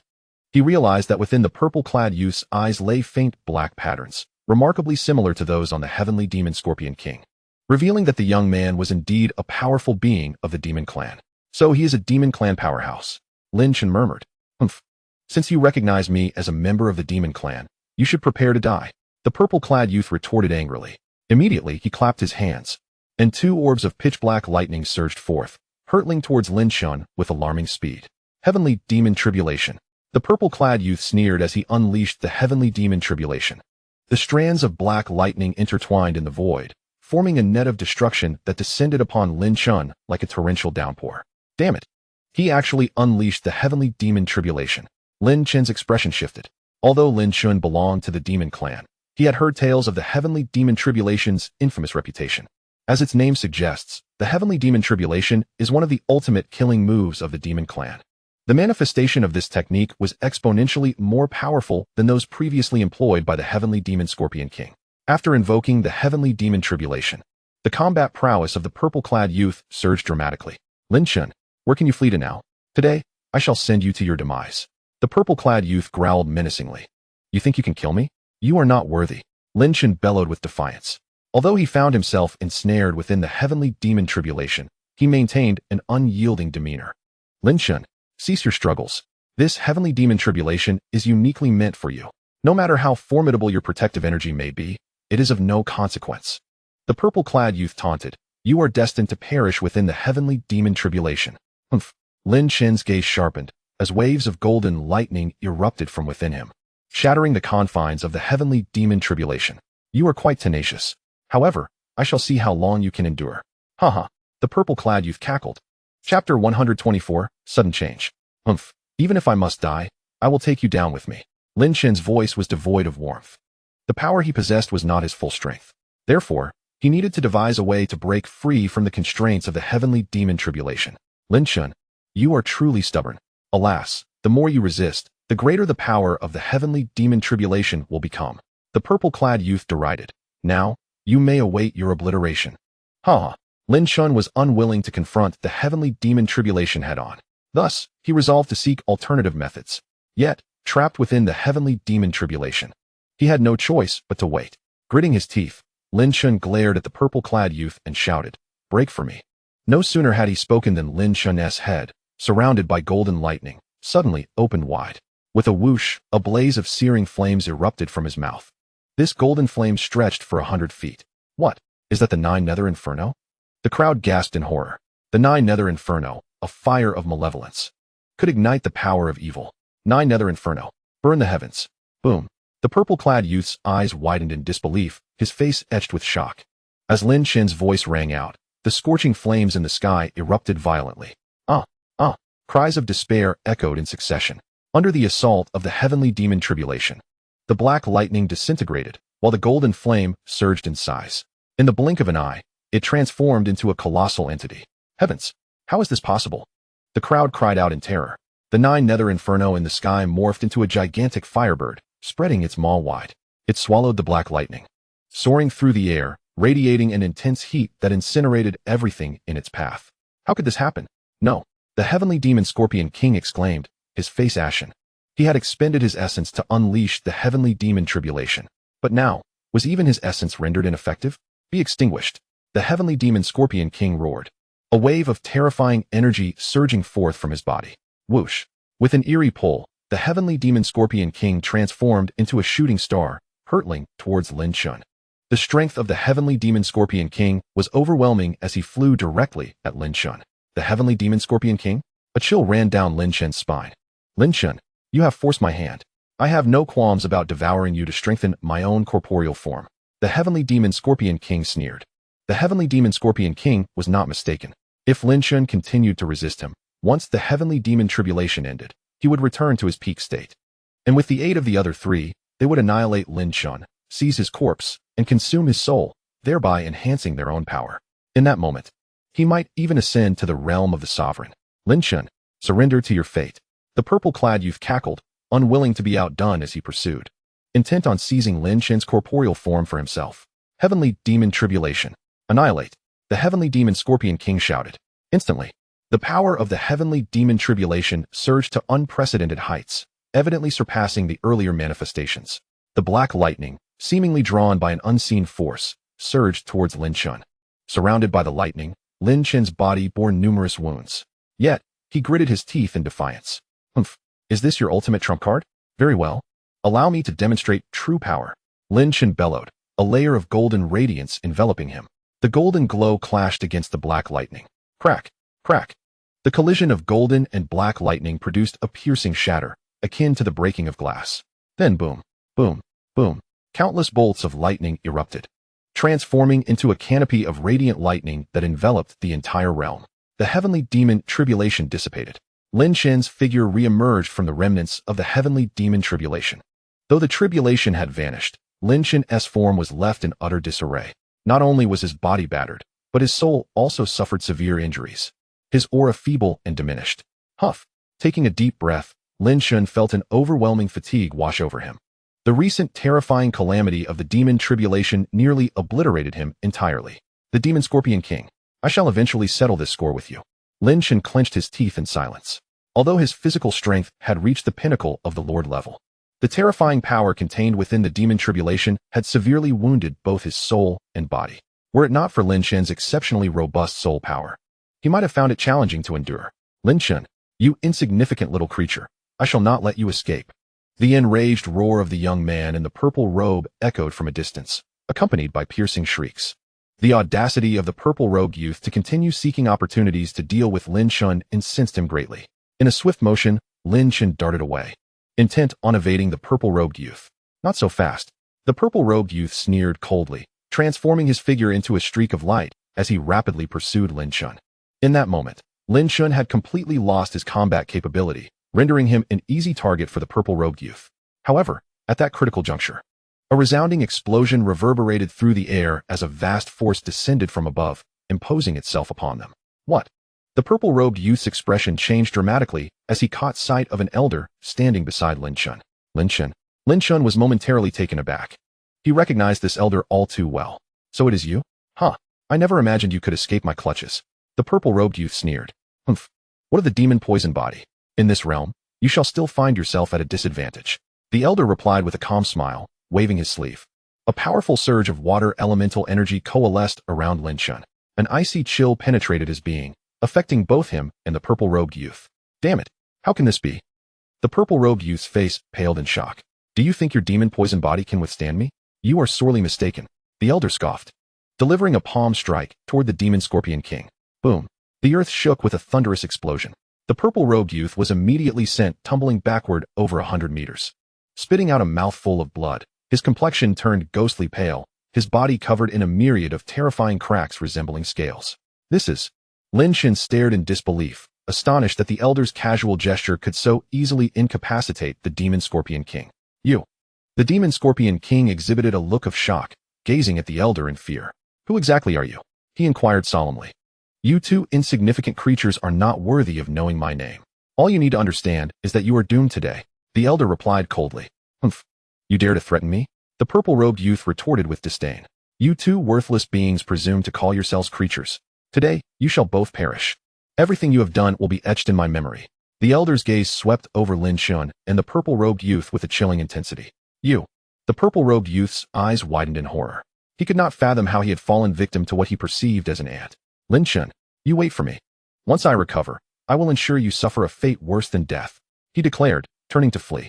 He desired revenge on Lin Chun, but recognized that he was no match for the elder. Attempting to escape? Not a chance. The elder would not allow the purple-robed youth to slip away. A fierce and domineering aura erupted from the elder, filling the air with an oppressive force. Boom. A terrifying sense of pressure immediately enveloped the purple-robed youth. This is bad. Sensing the impending danger, the purple-robed youth's expression shifted drastically as he attempted to flee. Alas, he was a moment too slow. Puffed. Blood sprayed from his mouth as his body was violently hurled back, crashing into the ground hundreds of meters away. His form was now riddled with horrifying fissures, blood gushing forth. Damn it, who are you? The purple-robed youth gasped in terror. My name is not for the likes of you to know. All you need to comprehend is that you are destined to fall here today. And you shall endure the wrath of heaven and earth, forever barred from rebirth. The elder proclaimed with a grim voice. The wrath of heaven and earth. Forever barred from rebirth? The purple-robed youth's expression darkened in fear. Who are you? He stammered.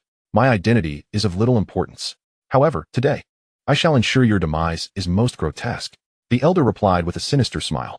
With a flick of his finger, a sharp beam of sword light cleaved through the air, descending upon the Demon Scorpion King.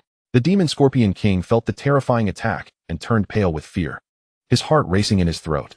This is bad. A fleeting thought crossed the Demon Scorpion King's mind, but it was far too late. The razor-sharp beam struck him, cleaving his body in two. A cloud of blood mist erupted, painting the skies red. The Demon Scorpion King was thus obliterated in an instant. Gasp. Witnessing this scene, those present could not help but inhale sharply. The once arrogant Demon Scorpion King had been vanquished with such ease. No. The purple-robed youth howled in despair. The Demon Scorpion King held the strength of a lord, bolstered by the demon poison body, which typically afforded him formidable defenses. It was well known that even a monarch-level powerhouse would struggle to breach his defenses in a short span of time. Yet, the elder's mere gesture had effortlessly shattered his protection, indicating that the elder's power surpassed that of the Demon Scorpion King. In this scenario, the Demon Scorpion King was as helpless as an infant, utterly incapable of resistance. How is this possible? The purple-robed youth's eyes brimmed with despair. The wrath of heaven and earth. The elder launched another attack, unleashing a terrifying force that radiated from his being. Uffed. The purple-robed youth's body was instantly shredded, unable to muster any resistance. No, please, he screamed in anguish, desperately attempting to fend off the impending doom. Humph, what does it matter how high your defenses are? In the end, you are merely a lifeless corpse. The elder retorted coldly. No, please. The purple-robed youth wailed in horror. I shall claim your soul, the elder declared icily. As the words left his lips, the elder reached out, capturing the purple-robed youth's soul. Ah, save me. The purple-robed youth cried out in terror, feeling the excruciating pain afflicting his soul. Save you? Huh, you have lost all value. The elder sneered. With a firm grip, the elder crushed the purple-robed youth's soul, causing it to dissipate into nothingness. Boom. A thunderous roar erupted in the void, causing the entire starry sky to collapse in an instant. Gazing into the abyss, as the terrifying waves of destruction loomed, Lin E inhaled deeply. Fortunately, he had already concealed himself nearby. Otherwise, the consequences would have been unimaginable. Now, it is your turn. The elder turned, speaking in a sinister tone. Who are you? Lin E asked, his voice trembling with fear. With a flick of his sleeve, the elder unleashed a horrifying radiance. Whoosh!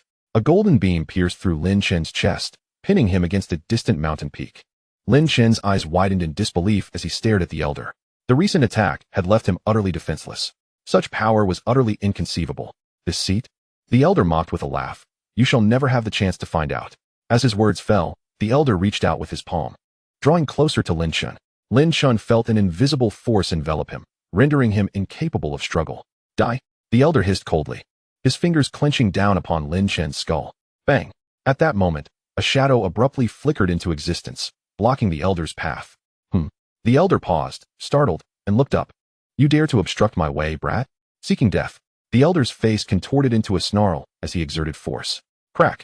Lin E's skull shattered instantly. Ah! Lin E let out a harrowing wail. You little pest, this time I shall carve your flesh piece by piece, and see how much meat you possess. Crack! Crack! As Lin E's anguished cries echoed, fragments of his bones were severed away. Ah! Spare me, spare me. Please, senior. I promise never to oppose you again. I beg you.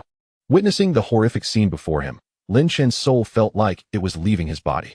He had experienced the agonizing taste of a fate worse than death. Thus, he dared not resist the elder any further. All he desired was to survive, to live on. Heh, little one, do you now know to plead for mercy? It is too late. Too late. The elder sneered coldly. As his words fell, he once again summoned his inner essence, reducing Lin E's body to countless fragments. Ah! Ah! Lin E's cries of torment reverberated painfully. Chapter 126, The Yellow Sparrow Awaits. Ah! Ah! Ah! Pieces of flesh were severed, blood and gore spilling across the ground. Crimson blood stained the earth. Observing this gruesome spectacle, the beast tamers watching nearby could not help but shiver in horror. It was exceedingly brutal, excessively bloody. Not only were the flesh pieces severed, but the bloody bones were also extracted and tossed into the flames to burn. Each piece of flesh melted away like blooming flowers in the fire. I beg you, spare me. I am willing to pay any price, just to survive. Pleading as he watched his flesh turn to ashes, Lin E's voice trembled with terror. Too late. You greedy fool shall now taste the agony of a fate worse than death. The elder replied with a cruel smile. Uft. The elder exerted force once more. Crack. Ah. A chilling scream erupted, echoing through the heavens. In an instant, Lin Chen's soul was obliterated. How terrifying. The beast tamers surrounding the scene trembled in fear. They had witnessed Lin Chen's might before, and now, Lin Chen was unable to escape his grim fate, mercilessly slaughtered by the elder, reduced to ash. What a terrifying being. Who on earth was he to possess such dreadful power? The onlookers were struck with awe and fear. The elder picked up Lin Chen's storage bag and extracted the remnants of the celestial secret scroll. He had come for the scroll, and now that it was in his possession, he was ready to depart. Halt. Suddenly, a voice echoed from afar. Who dares to show themselves? The elder barked in a deep tone. Turning, he scanned the surroundings with a frigid gaze. A swirling black mist emerged from the distant thicket. It was Luo Yang, who had been biding his time, deeming it the right moment to strike. He was also eager to test the capabilities of the Beastmaster Swordmaster and the Demon Clown. Luo Yang stepped forward, sword in hand, pointing it at the elder, and said indifferently, I advise you not to waste your efforts. Your opponent is me. You? The elder laughed mockingly. How dare you contend with me for the celestial secret scroll? What a farce. You think you are worthy? The elder sneered. Since you are seeking your own demise, do not blame me. The swordmaster's expression hardened as he surged forward. With a swing of his sword, a blade of light erupted, imbued with a palpable killing intent, rushing toward the elder. The swordmaster's attack was exceptionally cunning. As he sliced down, a chilling glint radiated from his blade. The demon clown and the Jir demon dice also prepared to strike from the sidelines. Humph, a mere parlor trick. The elder scoffed, swinging his bone staff to meet the assault. Clang. The staff clashed against the sword tip, unleashing a horrifying surge of energy that reverberated with a piercing sound. What is this? You, despicable beast, dare to confront me head-on. The swordmaster's expression shifted as he was forced to retreat rapidly. Yet, he discovered that the staff had entwined itself firmly at its end, as if it had grown from the staff itself. What marvel was this? Not bad. Quite interesting. The elder said with a smile. Startled, the swordmaster refrained from further banter and charged again, wielding his sword toward the elder. The swordmaster's onslaught was swift and fierce, accompanied by a gale of wind. Bang, bang, bang. The staff and sword clashed violently, each collision sending shockwaves that shattered the void and collapsed the ground. The swordmaster's attacks were relentless and lethal, yet the elder deftly countered, completely dominating the swordmaster. The Jir demon dice continuously invoked fortune, amplifying their power. Meanwhile, the demon clown was not idle. He retreated sharply, tracing an arc through the air. A shadowy claw, as dark as ink, surged toward the elder's heart with terrifying force. The elder smirked coldly, raising his right leg and delivering a powerful kick. Boom. A thunderous sound erupted as a massive golden lightning whip, imbued with world-destroying might, struck the demon clown's arm. The demon clown was sent flying, but his expression remained grim as he sneered. Old fool, you have forced my hand. Saying this, he unleashed both palms. A vast and boundless malevolent aura coalesced into a punch that struck out fiercely. Boom, boom, boom. A series of explosive sounds erupted. The elder's form flickered as he evaded the demon clown's attacks. Haha, little brat. What other tricks do you possess? The elder taunted. Even if you have extraordinary abilities, you will never harm me. What a pity. Ultimately, you shall fall at my hands. The elder laughed triumphantly. Is that so? I shall see about that. The malevolent jester roared with a chilling ferocity, emanating a terrifying aura of malevolence. Suddenly, an earth-shattering roar echoed throughout the realm, as an overwhelming darkness enveloped the surroundings, casting the atmosphere into an ominous gloom, as if the very world were on the brink of descending into hell. What is this? The elder's countenance changed dramatically as he exclaimed, This is the demonic clan. The demonic clan.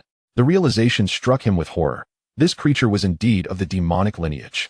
No wonder it wielded such an enigmatic method of attack. It was drawing upon the power of the demons.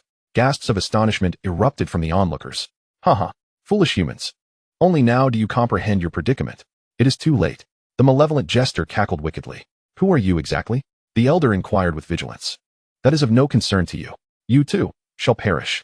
The jester sneered, a glint of malice flashing in his eyes. In an instant, his form grotesquely expanded, swelling to the size of a house. His body was ensconced in ebony scales, resembling a dark-armored war deity. Very well, let my beast accompany you in this game. The elder retorted with a cold snort. The swordmaster's expression shifted as he sensed a perilous aura. Boom, boom, boom. In the next moment, a colossal creature materialized from thin air. It was a beast of unimaginable proportions, its body riddled with grotesque veins and scales. Upon its massive head sprouted two menacing horns, exuding an aura of dread. This was an extraordinarily rare demonic beast. What is this creature? Luo Yang's visage paled. The beast radiated an oppressive and terrifying presence, capable of effortlessly demolishing a city with a single strike. What manner of demonic beast is this?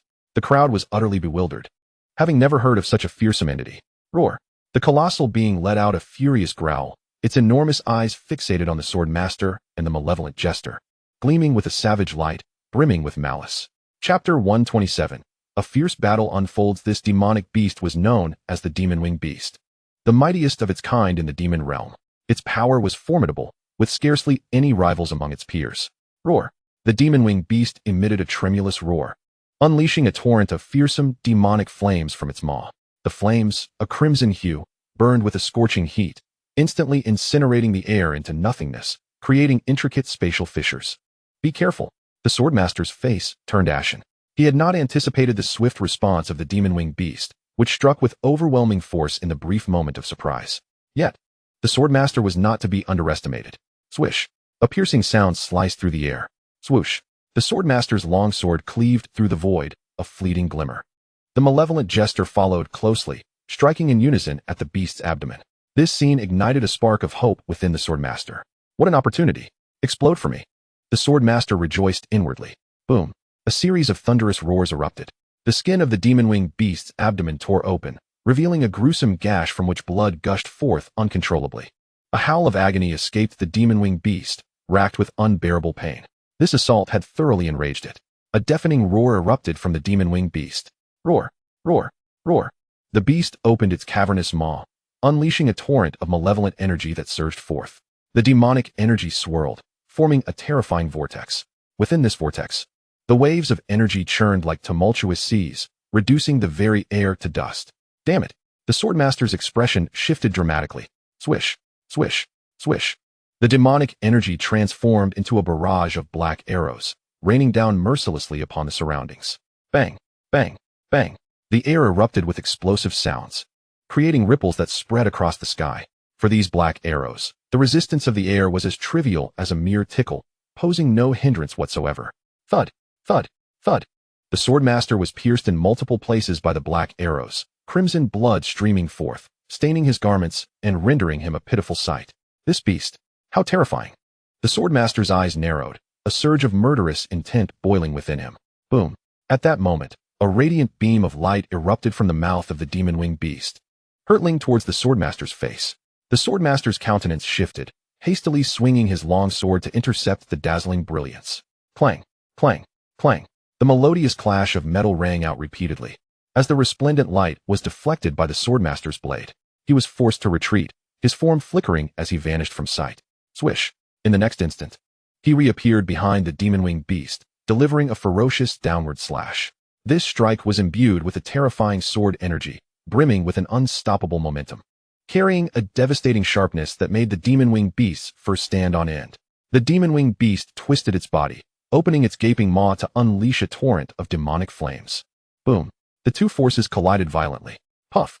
Boom! The Demon Wing Beast spewed forth a mouthful of essence blood, propelled backward and crashing heavily to the ground. This strike had inflicted severe injury upon it. The swordmaster's expression darkened, his gaze icy as he fixed his eyes upon the Demon Wing Beast. The creature struggled to rise. Despite its grievous wounds, it remained defiant, charging once more at the swordmaster. Damn it! This beast is tenacious. The swordmaster gritted his teeth, an aura of chilling malice emanating from him. Swish! Swish! Swish! The swordmaster launched another assault, his form flickering as he wielded his longsword, striking fiercely at the Demon Wing Beast.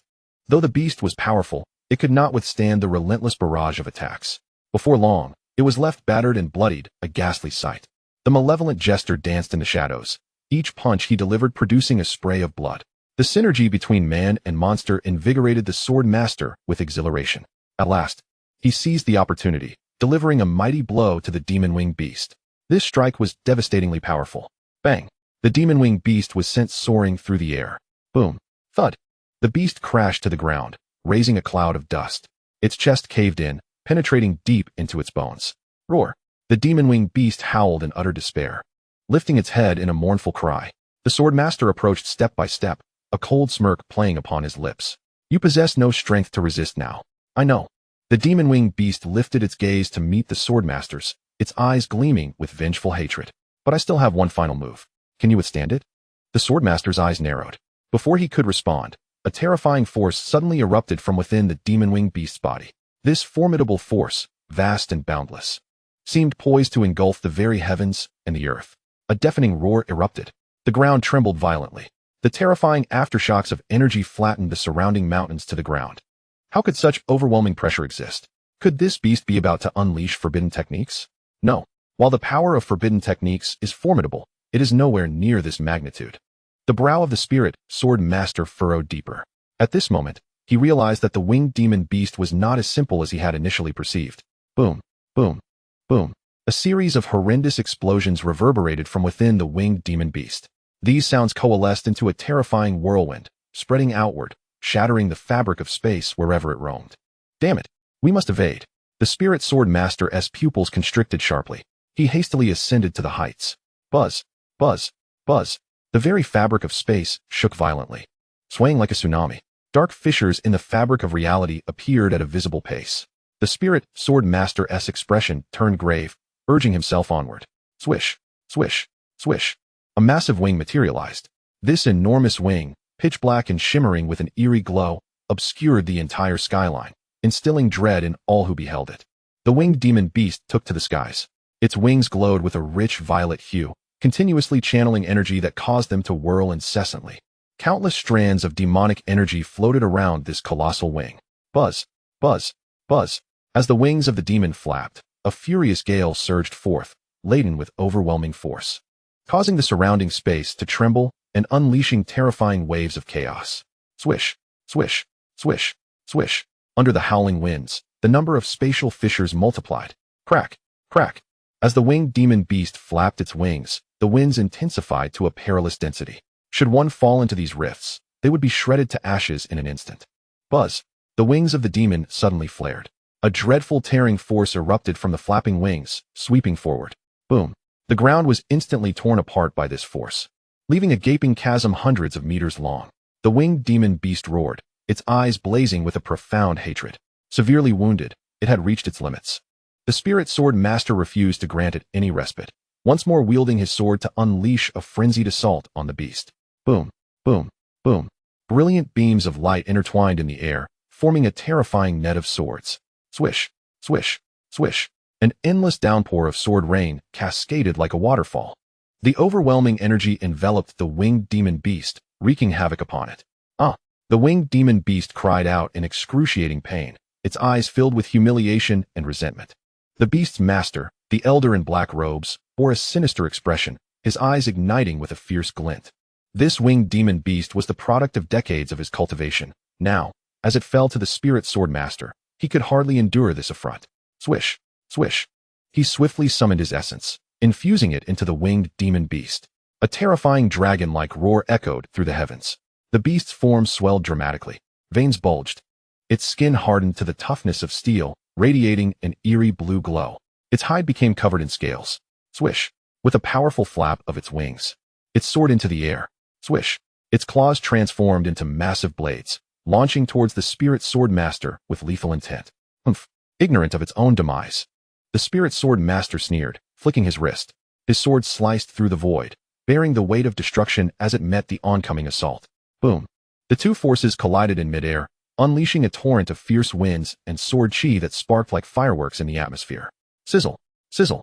Upon their meeting, a shrill sound of friction erupted. Two beams of light exploded in the void. Bang, bang. The demon clown, seizing the opportunity, made his move. His figure abruptly vanished, reappearing on the back of the winged demon beast, striking downward with his sword. Swish. A cold glimmer sliced through the sky, instantly appearing at the beast's abdomen. The defenses of the winged demon beast proved utterly ineffectual. Puff. The claws of the demon clown pierced through the beast's abdomen. Puff. Blood gushed forth, and the winged demon beast let out a pained howl. Boom, boom. With a forceful twist of his arms, the demon clown severed the beast's head from its body, slamming it violently to the ground. Bang. The beast's corpse crashed heavily onto the earth, stirring up a cloud of dust and causing its body to tremble slightly. The demon clown unleashed a punch, obliterating the head of the winged demon beast into a pulp. Whoosh. The corpse of the beast tumbled through the air, plummeting backward. Boom. The carcass struck the ground, enveloped in a haze of smoke. Now it is your turn. Luo Yang fixed his gaze upon the elder, murderous intent ablaze in his eyes. The elder's countenance darkened, his face contorting. Humph. His mouth twitched. Do you think it will be so easy to kill me? Rumble. Thunder erupted in the air. Thick arcs of electricity leaped and crackled. The elder lifted his right foot and took a step forward, causing the very space to tremble in response. The air compressed into swirling vortices. The pressures of the space threatened to shatter. Boom. The world dimmed, an endless flow of electricity coursing through the void. Crack. Crack. The fabric of space began to fracture, revealing countless fissures. Rumble. The sky became a tempest of thunderclouds and serpentine lightning. Humph. Let us see what you can do to me. The elder scoffed, his gaze menacingly fixed on Luo Yang and the spirit sword master. Swish. His form suddenly vanished. Boom.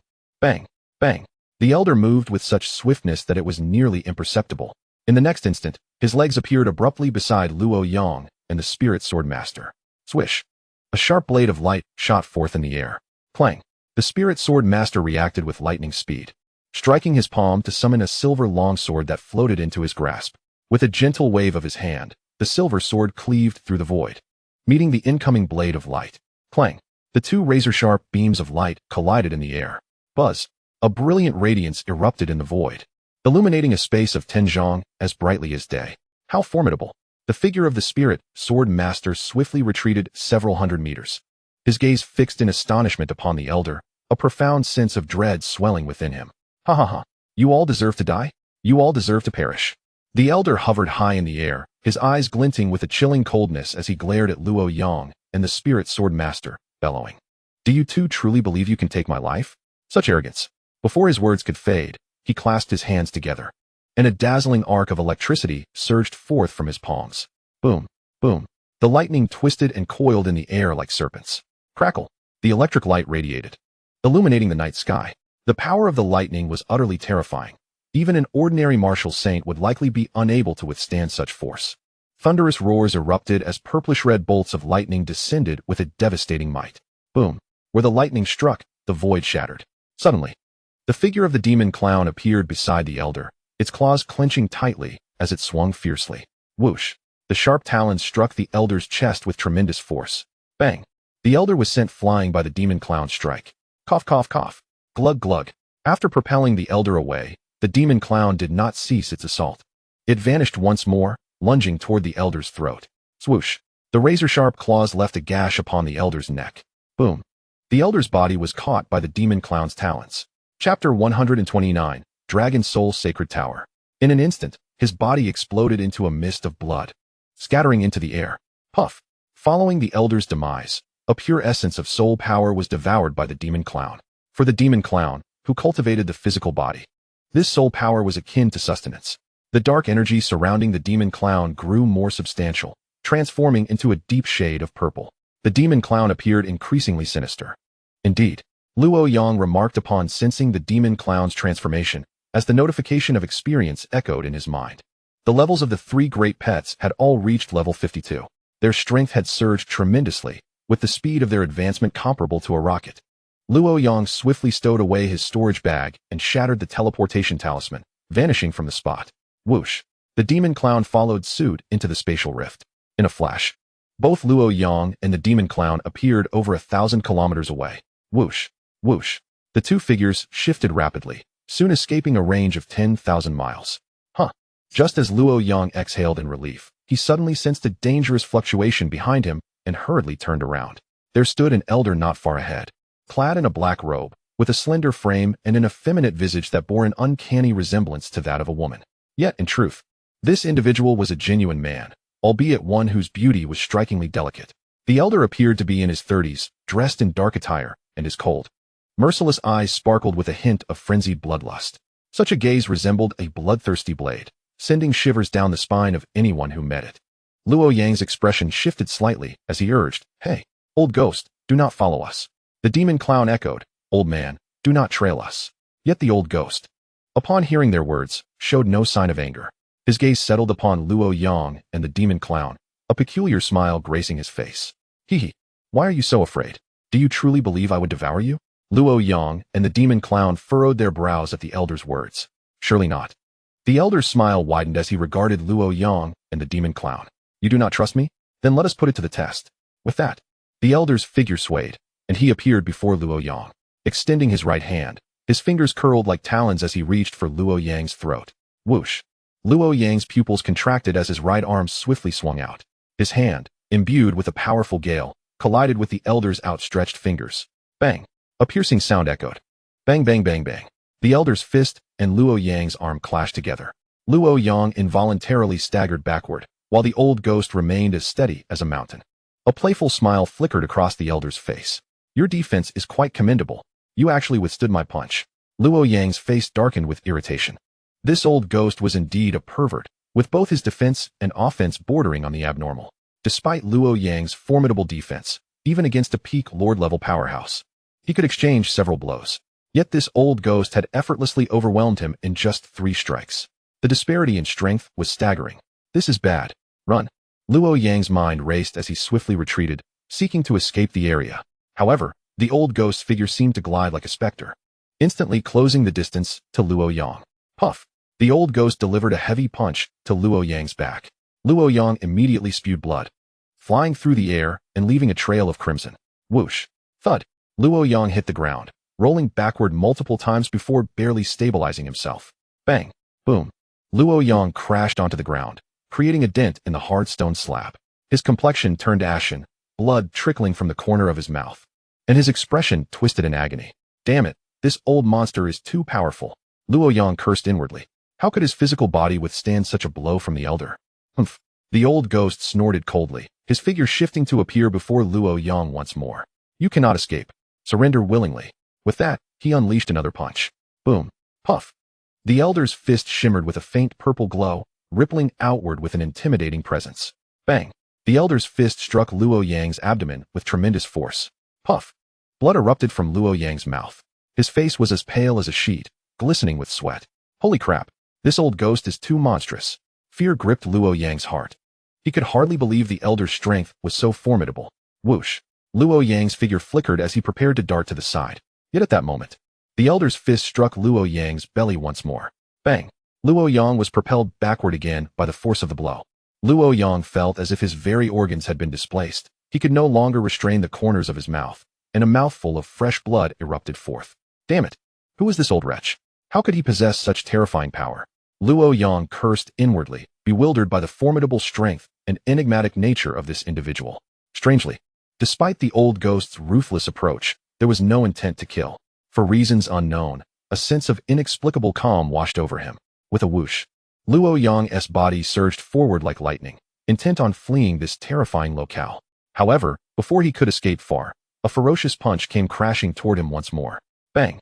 Luo Yang was sent flying again from the impact. Coughing violently, he felt warm blood trickle from the corner of his mouth. His complexion turned pale, and a flicker of anxiety flashed in his eyes as a sense of panic began to rise within him. This old ghost is far too strong. How could such a terrifying entity suddenly emerge in this world? Moreover, he could not discern how long this old ghost had existed, nor could he determine whether this ancient being was even human. Resolute, Luo Yang gritted his teeth and charged forward. He had to escape this forbidden zone. Fortunately, the old monster did not pursue him. Whoosh! Luo Yang propelled himself rapidly ahead, but at that moment, his steps abruptly halted as he gazed in shock at the sight before him. Not far ahead loomed a colossal stone tower, entirely black and soaring thousands of meters high, resembling a small mountain. Atop the tower was a massive, menacing dragon carved in stone, its scales gleaming with a metallic luster, almost lifelike. Upon seeing the tower, an inexplicable dread surged within Luo Yang. His eyes fixated on the edifice, revealing a hint of horror deep within their depths. The atmosphere surrounding the tower was saturated with an overwhelming energy fluctuation. This energy caused Luo Yang's body to tremble incessantly, and despair welled up within him. Could this be the fabled Dragon Soul Sacred Tower? Luo Yang thought in disbelief. He never anticipated encountering the Dragon Soul Sacred Tower. This place was an ancient relic. In primordial times, divine beings from beyond the heavens fell, leaving behind numerous treasures. Many riches had been unearthed by various powerful entities. The individual encountered by the Academy had once obtained immense fortune within the Dragon Soul Sacred Tower, catapulting his strength to new heights. These powerful beings had spent centuries scouring every treasure from the vaults, only to entomb them in a cavern known as the Dragon Soul Grave. The Dragon Soul Sacred Tower represented the innermost sanctum of the Dragon Soul Grave, exuding an aura of terrifying pressure. Merely standing beneath the tower made Luo Yang's heart tremble, as he struggled to withstand the immense force radiating from it. Taking a deep breath, Luo Yang suppressed his fear and slowly stepped into the Dragon Soul Sacred Tower. Upon entering, he found the air around him had become intensely heated, the temperature alarmingly high. The heat within the Dragon Soul Sacred Tower was simply terrifying, several times greater than that of the Flame Valley. The temperature here reached approximately 20 million degrees. A grave expression crossed Luo Yang's face. Such extreme heat was trivial for a Beastmaster, yet it was overwhelmingly terrifying, akin to a furnace that no living being could endure. How immense could this Dragon Soul Sacred Tower be? Luo Yang mused quietly. Suddenly, a voice echoed in his mind. This is your true home. Startled by these words, Luo Yang pondered, could this be my destiny? Filled with confusion, he dared not linger. He immediately began to circulate his energy, striving to enhance his strength in hopes of swiftly recovering and escaping this perilous place. The Dragon Soul Sacred Tower was far too dangerous. Luo Yang could not afford any slack. He had to fervently boost his power. The energy within him surged like a torrential flood, morphing into fine streams that continuously infused his body. Crack, crack. As the energy flowed into him, Luo Yang's bones cracked, and his veins writhed as if bearing the weight of a colossal hammer, incessantly pounding against his muscles. Ultimately, Luo Yang was merely a mortal, and despite his extraordinary physical prowess, he was still injured under such extreme heat. Thunderous sounds erupted from within him, as though he were being torn apart, agony coursing through him. Yet, he gritted his teeth and endured. He could not give up. He refused to believe that this sacred tower could confine him. As time passed, the pain in Luo Yang's body intensified. Cold sweat streamed down his forehead as he witnessed this torment, which was nothing short of horrific. His body felt like a searing iron brand, repeatedly scorched. Nevertheless, Luo Yang maintained his resolve, remaining silent and steadfast. This was his first encounter with the specter of death. At this moment, he sensed an unusual resonance within his heart. Roar! A roar erupted from the depths of his throat, a final struggle, a glimmer of hope. As this roar reverberated, brilliant rays of light burst forth from Luo Yang, resembling a dazzling sun. Buzz! His body transformed into a blazing fireball, exuding an unparalleled aura. His physical form directly ascended to the pinnacle of the Lord stage, drawing ever closer to the monarch realm. At the pinnacle of the Dragon Soul Sacred Tower, the massive sculpture possessed two eyes, which now emitted beams of brilliance. It fixed its gaze intently on the figure below, filled with astonishment and admiration. This young man is remarkably resilient. He has managed to endure until now.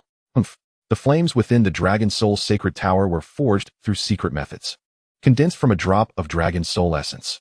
While these flames posed a threat to ordinary individuals, they offered many benefits to Beastmasters. For him to endure this was already miraculous. Haha, this is going to be entertaining. This fellow dared to enter the Dragon Soul Sacred Tower? This will surely be fun. Voices echoed within the Dragon Soul Sacred Tower, all filled with excitement, clearly anticipating the battles that lay ahead due to the tower's formidable reputation. What is this sacred tower? Luo Yang's complexion was ashen, his body swaying. Yet, just as he was about to collapse, he suddenly steadied himself. His gaze turned resolutely forward. Before him lay a multitude of crimson flames, suspended in the void like ethereal fire spirits. These fiery entities danced incessantly, each of their eye sockets radiating a sanguine glow. As he beheld these fire spirits, Luo Yang felt an overwhelming dread enveloping his heart. He could distinctly sense the formidable and terrifying aura emanating from them. A suffocating presence that made him feel as though he were being hunted by a ferocious beast, causing every pore on his body to stand on end. This was no ordinary fire spirit. It was a fire dragon. A spark of astonishment flickered within Luo Yang's mind. The fire dragon, the sovereign of fire elemental beings, was a true ruler of the earth, wielding dominion over all flames. They were a unique existence within the Dragon Soul Sacred Tower, the undisputed monarchs among flames. Their offensive methods mirrored those of their dragonkin. Suddenly, an idea ignited within Luo Yang's thoughts. If he could obtain a single scale from the fire dragon, even if he could not forge it into a treasure, it would still enhance his strength. After all, fire dragons were innate treasures. Furthermore, fire dragons could devour dragonkind and evolve into beings of the fire element. With this realization, Luo Yang did not hesitate. He executed the 7-star sword step and dashed towards the fire dragon. Upon noticing Luo Yang's approach, the fire dragon's eyes glimmered with disdain. It opened its maw and unleashed a searing column of flame towards him. Bang! The flame struck Luo Yang's body, and in an instant, He felt as though he were being sliced by countless razor-sharp blades, engulfed in excruciating agony. Damn it! Bloodshot veins filled Luo Yang's eyes, yet he gritted his teeth, refusing to relent as he charged forward. The fiery column rained down upon him, continuously scorching his flesh. Roar! Yet, he persisted through sheer will. The column of flame thickened, nearly enveloping 2/3 of his body, causing his form to nearly vanish within its fiery grasp. Whoosh! The flames relentlessly burned his body, and he felt himself undergoing a fierce incineration. But at that moment, a resounding dragon's roar echoed from within him. Roar! The sound shattered all the flames surrounding Luo Yang. His eyes flew open wide. In that instant, he felt an influx of mysterious energy coursing through his being. It was as though he had transformed into a true divine dragon, possessing an unmatched physical prowess. He sensed that, under the searing flames, his bones were gradually strengthening, and his very physique underwent a metamorphosis. Chapter 131, The Flame Demon Dragon. Within his form, he harbored strands of fire dragons, and his body directly transcended its limits, reaching a dominion beyond. Everything unfolded as if in a dream. Feeling the inexhaustible power within him, Luo Yang could not suppress his jubilant exclamation. Behind him, a pair of dragon wings unfurled slowly, faintly revealing 2 dragon silhouettes. Was this the legendary fire dragon? Indeed. It was supremely formidable. A gleam of joy crossed Luo Yang's face. He had not anticipated such serendipity. This opportunity was rare and could not be sought after. However, this did not imply that Luo Yang would retreat. Having ventured here, he was determined to achieve something grand. Howl! In that moment, Luo Yang let out a mighty roar to the heavens. A piercing dragon's cry erupted from within him. The crimson fire dragons also opened their maws, roaring in response. As if provoked, boom! In the next instant, Luo Yang's body surged forward, lunging at one of the fire spirits, delivering a powerful punch. Bang! The fire dragon collided with the force of his fist and exploded. Yet, at that moment, 2 more fire spirits soared into the sky, surrounding Luo Yang. These 2 fire spirits stood 10 feet tall, their bodies cloaked in vibrant crimson scales. Their tails bore sharp, fiery tendrils, each flickering like fire serpents, glowing with a red radiance. Dragon Flame Whip. As they roared, the 2 fire spirits lashed out with their fiery tendrils towards Luo Yang. Crack! However, before they could close in, Luo Yang's figure vanished into thin air, reappearing beside one of the fire spirits. Bang! He seized the tail of the fire spirit and slammed it into the ground, creating a massive crater in the solid rock, igniting the spirit in flames. Yet, the 2 fire spirits appeared oblivious, thrashing their bodies in a frenzy, venting their anger. Roar! At that moment, Luo Yang's ears perked up, sensing a terrifying pressure from afar. He raised his head to look back. In the distance, he spotted a colossal figure, the dragon from before. This dragon was twice the size of the previous one, towering over 100 meters. Its wings spread wide, casting shadows that obscured the sun. Waves of draconic majesty emanated from its being. Its body was adorned with scales that shimmered with brilliance. Jagged dragon horns crowned its head like daggers glinting in the light. Its claws were sharp as blades, gleaming with a chilling sheen. Each claw was covered in scales, resembling steel, embodying terrifying strength capable of rending mountains asunder. Its body was further clad in a thick armor that radiated a golden brilliance, exuding a potent draconic aura. The air around it crackled with a fearsome fiery might, igniting the very space surrounding it. It resembled a towering volcano, exuding an aura of annihilation that instilled dread in the hearts of all. Howl! The dragon roared to the heavens, its massive eyes betraying a savage intent to kill. Behind it, 8 pairs of wings unfurled, each adorned with flame-like patterns, as though composed entirely of fire. The beating of its wings stirred violent gales, generating a cacophony of friction in the air.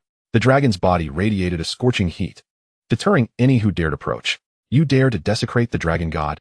You seek death. The immense dragon roared as it dove towards Luo Yang at an astonishing speed. The claws descended like daggers, shimmering with blinding brilliance. Bang!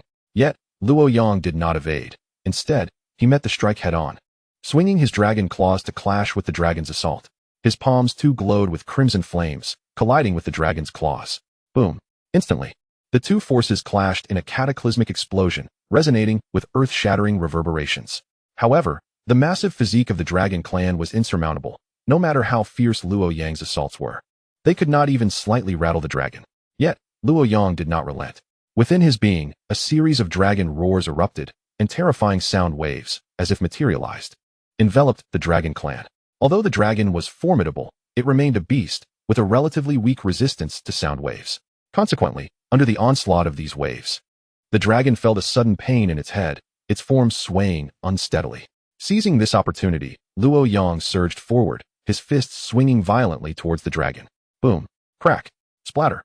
As Luo Yang unleashed his fists, the air erupted with the sounds of breaking through, each strike landing heavily upon the dragon's body. In response, the dragon's claws swung, repelling Luo Yang's strikes, leaving his hands stained with blood. Their battle grew increasingly perilous. Luo Yang darted like a wraith, seamlessly weaving through the air. The dragon's colossal form, though swift, could not keep pace with Luo Yang's agility, perpetually unable to catch up to his movements. Roar! At this juncture, the dragon emitted a furious roar and abruptly turned, opening its massive jaws to unleash a fireball of crimson, hurtling towards Luo Yang. This colossal flame dragon was evidently incensed by Luo Yang's actions. Its eyes glimmered with a savage thirst for blood. Upon witnessing the dragon expel a fireball, a surge of caution washed over Luo Yang, prompting him to evade the fiery projectile with a swift motion. Boom. Yet, at that moment, another fireball was released by the dragon. This time, Luo Yang failed to dodge in time. Flames erupted upon his body, searingly hot, threatening to incinerate him at the slightest contact. Damn it! Luo Yang could not help but curse. The dragon's claws swung through the air, unleashing fiery pillars akin to a meteor shower, engulfing Luo Yang entirely. Boom! An explosive roar resounded as Luo Yang's form was once again engulfed by these searing fire pillars. Under the scorching flames, his garments were instantly reduced to ashes, revealing his flawless physique. At that moment, he radiated a crimson glow, resembling a being of fire. Chapter 132, Flames Devouring the Heavens. The intense flames enveloped Luo Yang entirely. His legs melted away under the fierce heat, exposing skin as pure and white as jade.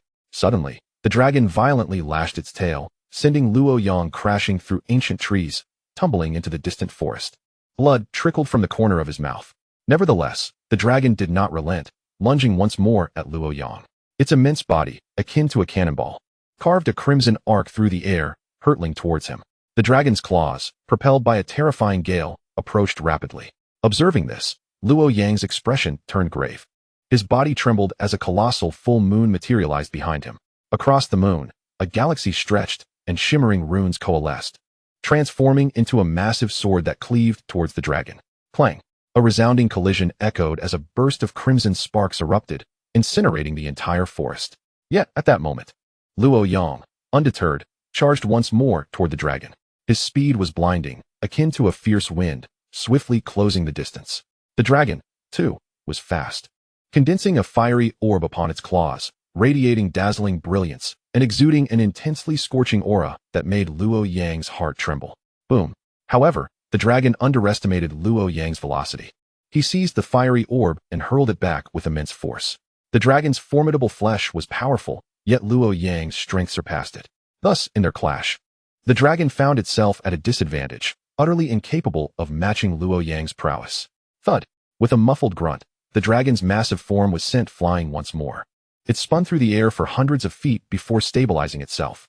Meanwhile, Luo Yang stood before the dragon, hands clasped behind his back, surveying it from a superior vantage point with a cold smirk. You are no match for me. Upon hearing Luo Yang's words, a glint of fury flashed in the dragon's eyes, fixating on him with a gaze that shimmered with a frenzied, bloodthirsty light, as if it yearned for flesh to consume. Roar! A long, piercing howl erupted from the dragon, unleashing a terrifying aura that caused the surrounding trees to sway uncontrollably. Crimson patterns spread across the dragon's vast body, concealing an unparalleled energy coursing through its form. Howl! The dragon bellowed skyward, its voice reverberating through the heavens, deafening in its intensity. Suddenly, a crimson barrier manifested around its massive body, enveloping the entire space, creating a zone of confinement. Boom! As the dragon summoned the barrier, Luo Yang charged forward relentlessly, striking at the dragon's form. Whoosh! In the midst of his assault, Luo Yang vanished from sight. The next instant, he reappeared behind the dragon, launching a powerful punch. Bang! Luo Yang's fist slammed against the dragon's unyielding scales, producing a resonant thud that sent tremors through the ground. Bang! With a single strike, the dragon was again forced back, sliding several meters through the air before halting. The dragon's eyes gleamed with a wild intensity. Roar! Another dragon's roar resonated, and the dragon surged towards Luo Yang, its massive claws descending with ferocity. Flames encircled the claws, crackling ominously, heating the very air around them. Whoosh! The claws tore through the void, racing towards Luo Yang. The fiery circles danced upon the claws as if they possessed a life of their own. Sensing the lethal assault behind him, a look of shock crossed Luo Yang's face. He swiftly twisted his waist, evading the attack. Yet, the dragon's claws still aimed for his chest, generating a powerful gust. Splat! Accompanied by a sharp tearing sound. A deep gash was carved into Luo Yang's chest, blood gushing forth. A droplet of crimson blood dripped steadily from Luo Yang's body, seeping forth with a menacing promise. That wretched creature, I shall devour you, and make you truly acquainted with suffering. The dragon let out another thunderous roar, its colossal form charging once more towards Luo Yang. The might of the dragon clan was overwhelming. I must dispatch it swiftly, otherwise my very soul will undoubtedly suffer grievous harm. Perhaps even be entirely consumed and reduced to a mere puppet, endlessly embroiled in battle, Luo Yang pondered. With this thought, he dared not linger. His figure flickered again, narrowly evading the dragon's assault. Boom! A resounding explosion echoed as Luo Yang was hurled away by the dragon's lethal claws, just as he was sent flying. A surge of scarlet flames erupted, enveloping him in a dazzling blaze. This is bad. It is the Dragon Clan's secret technique, known as Flame of the Inferno. Observing the crimson flames encircling him, a sense of foreboding gripped Luo Yang's heart. The potency of these flames was utterly terrifying.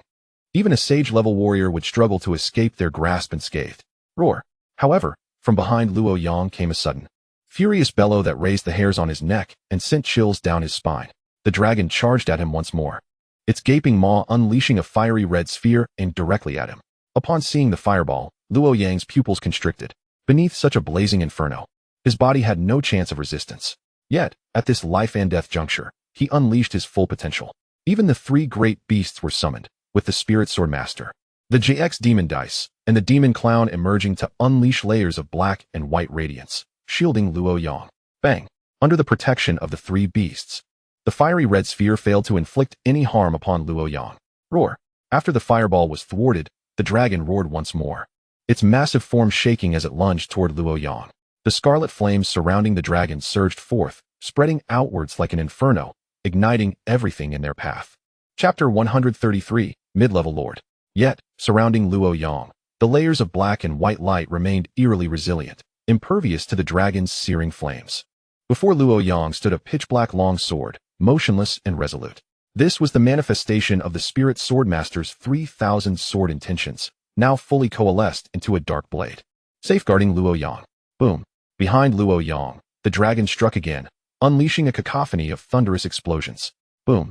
The dragon's immense body collided with Luo Yang once more, sending him hurtling away again. Yet, as he was flung back, a brilliant light erupted from his fingertips, and a sword aura of intertwined black and white surged forth, piercing the dragon's vast form and leaving a ghastly gash. PSHH. The wound instantly pierced through the dragon's body. Roar! Blood gushed from the dragon, streaming forth like a torrential downpour. PSHH. The dragon writhed in agony, its scales shedding to reveal stark, white bones beneath. A chorus of pain erupted from the dragon as it howled, its massive form rolling through the air. Each gruesome gash on its body bled profusely, painting its colossal frame in a gruesome shade of red, rendering it even more fearsome and terrifying. With every scale severed, the dragon appeared increasingly grotesque, drenched in its own blood. Roar! The dragon's maw trembled, emitting a heart-wrenching wail. Yet, amidst this chaos, Luo Yang stood resolutely, his eyes gleaming with a frigid resolve.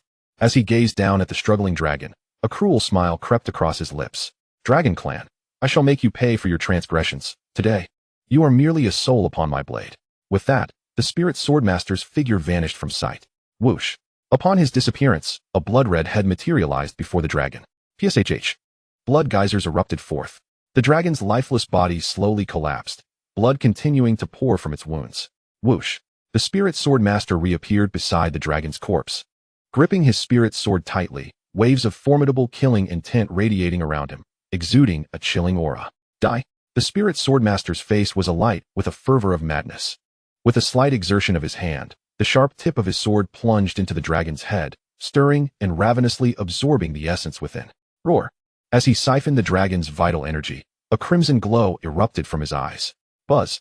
In the Spirit Swordmaster's gaze, a crescent moon slowly emerged, casting a soft golden light that enveloped him, as if revealing a fearsome dragon prowling upon its surface. Beneath the moonlight, the Spirit Swordmaster's soul seemed to slumber within its glow, merging seamlessly with the celestial body. The purity of his soul's power intensified. Roar!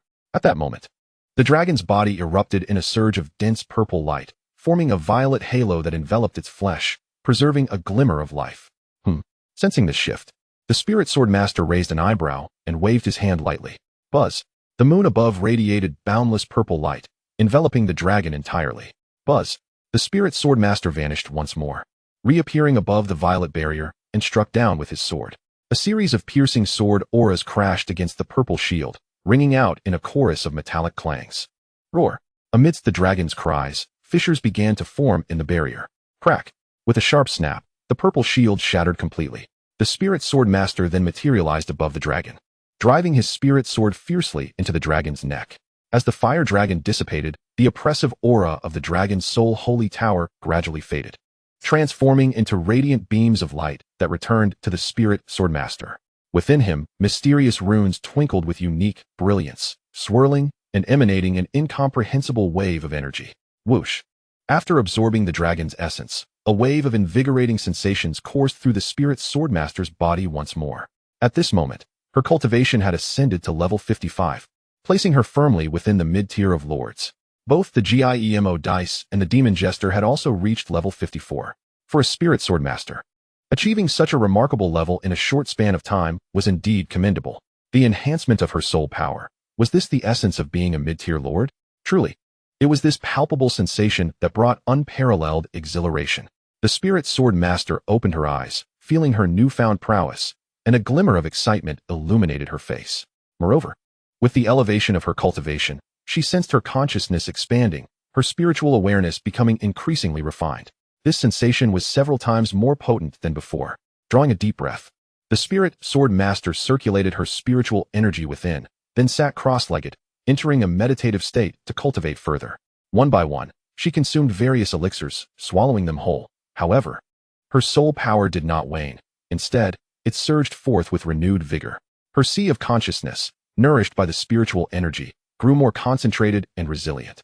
After a considerable time, the Spirit Sword Master exhaled a long, deep breath, her eyes snapping open as pure spiritual energy radiated from her being. With a flash of excitement gracing her features, a glint ignited in her eyes.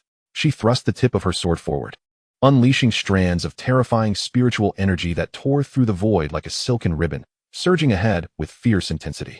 Boom! The space around her erupted with a cacophony of deafening explosions, contorting violently into a vortex.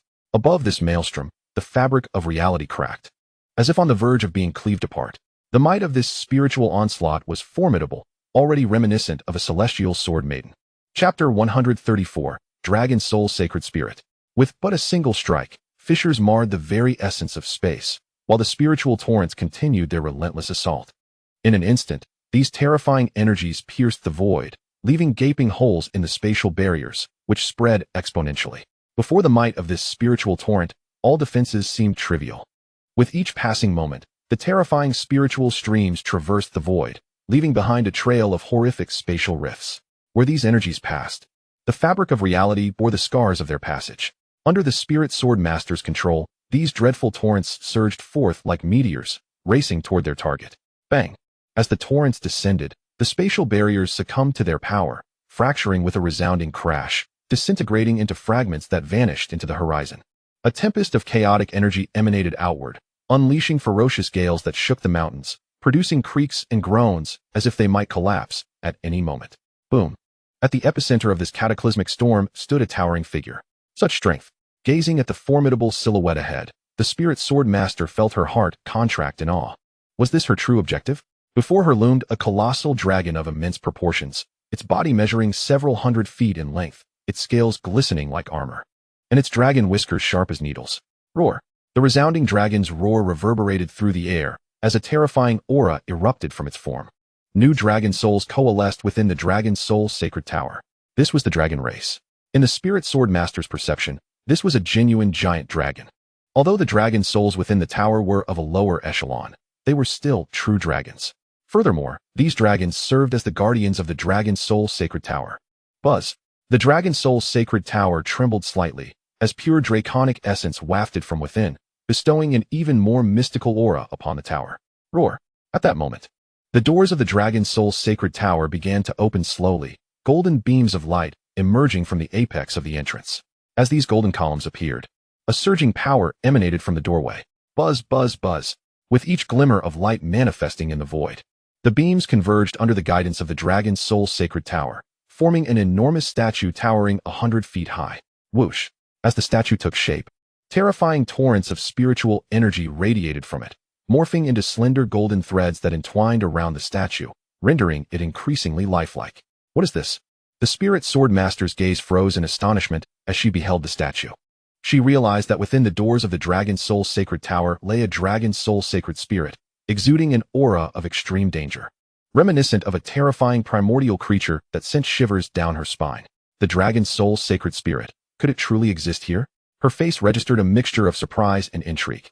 The Dragon Soul Sacred Spirit was an embodiment of the powerful bloodline of the dragon race, wielding a strength beyond ordinary comprehension. Throughout the annals of the Dragon Soul Sacred Domain, dragons had existed for millions of years, each possessing combat prowess comparable to that of calamity-level beings. Yet, in ancient times, a fearsome beast had decimated a host of dragons over the course of days, laying waste to the entire Dragon Soul Sacred Domain. The might of that beast was nothing short of staggering. No wonder such an intense fluctuation of spiritual energy permeated the air. Gazing at the statue, the Spirit Sword Master murmured to herself, I had initially thought that only the Dragon Soul Sacred Spirit existed within the Dragon Soul Sacred Domain. Yet I never imagined there would be another. Roar. Just then, a terrifying roar echoed forth. Massive figures erupted from the Dragon Soul Sacred Tower, each radiating an aura of extreme terror. Each figure was a formidable dragon warrior. Roar. The dragon warriors opened their massive jaws, unleashing roars directed at the Spirit Sword Master. The sonic waves reverberated, causing the very space to tremble, ripples cascading from her form, creating invisible shockwaves. Indeed, the Dragon Soul Sacred Tower was extraordinary. Reflecting on the Dragon Soul spirits, the Spirit Sword Master thought, had I not comprehended the will of the sword and the principles of space, I would surely have crumbled under the weight of their roars. Whoosh! In that moment, the Spirit Sword Master stamped her foot on the ground, launching herself forward. Sword in hand, charging at the Dragon Soul Sacred Spirit before her. She knew she had to swiftly eliminate this Dragon Soul Sacred Spirit. Otherwise, should the other Dragon Soul Spirits manifest, her current strength would be utterly inadequate to withstand them. In that eventuality, her master would undoubtedly be in grave danger. Amidst the thunderous roar of the Dragon Soul Holy Spirit, a glint of icy resolve flickered in the eyes of the Spirit Sword Master. Deathblade. The three words escaped his lips, and as they resonated, a fierce sword radiance tore through the fabric of space, descending upon the Dragon Soul Holy Spirit before him. Roar. The Dragon Soul Holy Spirit bellowed in fury, its colossal claws sweeping forth, imbued with cataclysmic force, crashing down upon the sword light that sought to cleave it. Boom. Crack. The clash reverberated through the void, as if the very heavens were being ripped asunder. Swoosh. The collision sent the Spirit Sword Master hurtling into the Dragon's Soul Holy Tower. Bang, bang, bang. A series of muffled thuds emanated from within the tower. Boom, boom. As the Dragon Pearl was fully refined by the Spirit Sword Master, a terrifying surge of dragon essence surged violently into her being, enveloping her in crackling lightning, rendering her as radiant as a tempest, exuding a blinding brilliance. Boom. Following the refinement of the Dragon Pearl, the entire Dragon Soul Holy Tower trembled violently, an unending torrent of energy cascading forth from its base. In that moment, the Spirit Sword Master's eyes glimmered with a frigid light, and with a flick of her wrist, the Spirit Sword erupted forth. Swish, whoosh. Surrounding the sword was a silvery beam that elongated into a sword aura stretching over 10 meters, viciously thrusting toward the Dragon Soul Holy Spirit. The sheer might of this sword aura cleaved the space itself into two, showcasing its terrifying prowess. However, the Dragon Soul Holy Spirit exhibited no fear. Instead, it unleashed a deafening roar, its massive body twisting, as its formidable tail swept out, striking the sword aura and shattering it to pieces. Swoosh! As the sword aura fragmented, countless sharp sword energies rained down upon the Dragon Soul Holy Spirit, each imbued with annihilating power, causing the void to erupt into chaos, reducing everything in their path to dust, even piercing through the solid stone ground to create a massive pit. Humph! A chilling voice echoed from outside the Dragon's Soul Holy Tower. The Spirit Sword Master flickered, leaping from the tower to hover in the sky, her garments billowing, radiating a potent aura of sword intent. Her form, akin to a razor-sharp blade, emanated a fierce glimmer. Within the confines of the Dragon Soul Holy Tower, her gaze locked onto the Dragon Soul Holy Spirit. She coldly declared, "Dragon Clan Holy Spirit, do you dare to face me in battle?" Roar. Upon hearing her challenge, the Dragon Soul Holy Spirit let out a series of furious roars, its eyes ablaze with a chilling light. Kill. The Spirit Sword Master's body quaked as she gripped her sword, launching herself toward the Dragon Soul Holy Spirit, her blade aimed at its heart. Swish. Swish. Golden brilliance flickered upon her arms, and dazzling golden runes manifested, swiftly coalescing under her command into a colossal mountain of swords that thundered toward the Dragon Soul Holy Spirit. Boom. Boom. Boom. Although the Dragon Soul Holy Spirit evaded the brunt of her sword energy attack, it still sustained grievous wounds. Howl.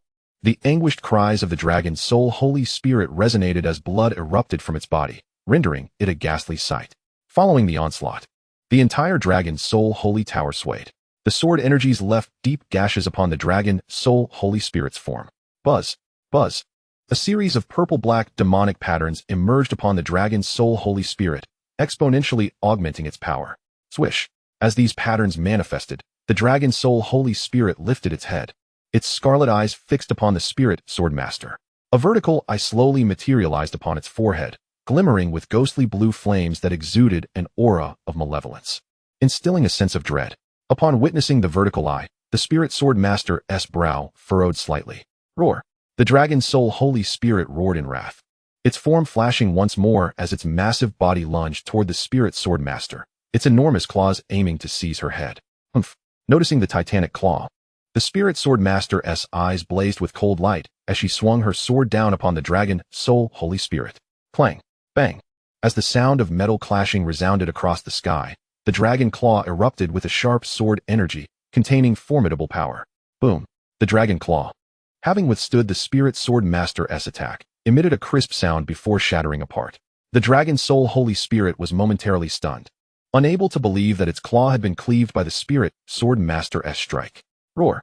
In the midst of its astonishment, the Spirit Sword Master surged forward, her long sword aimed at the Dragon Soul Holy Spirit's neck. Swish. Swish. The Spirit Sword Master's assault was fiercely relentless. With a single strike, she opened a gory gash across the Dragon Soul Holy Spirit's throat, blood gushing forth. This sword energy also bore a terrifying corrosive power, eroding the spiritual essence within the Dragon Soul Holy Spirit. Under the onslaught of this dreadful corrosive force, the Dragon Soul Holy Spirit let out a pained cry, its scales shattering to reveal stark, white bones. The gashes on its throat spread like a spider's web, a horrifying sight to behold. Roar. Suffering from the pain, the Dragon Soul Holy Spirit instinctively staggered back, unleashing a torrent of dragon breath, forcing the Spirit Sword Master to retreat. Yet, the Spirit Sword Master's expression remained unyielding. Her protective energy surged, deflecting the dragon breath away. With a swift push off the ground, she charged toward the Dragon Soul Holy Spirit. Swish. A blade shadow flickered into existence, accompanied by a fierce sword energy, appearing before the Dragon Soul Holy Spirit's chest. Swoosh. The shadow of a sword pierced directly into the body of the Dragon Soul Spirit. Subsequently, a sphere of purple-black energy emerged from within the Dragon Soul Spirit, drawn out by the sword's essence, and was absorbed by the Spirit Sword Master. A resounding roar echoed through the air. After the Spirit Sword Master absorbed the energy, the Dragon Soul Spirit let out a deep growl, its form abruptly shrinking before vanishing from sight. Clearly, the Dragon Soul Spirit recognized that it was no match for the Spirit Sword Master.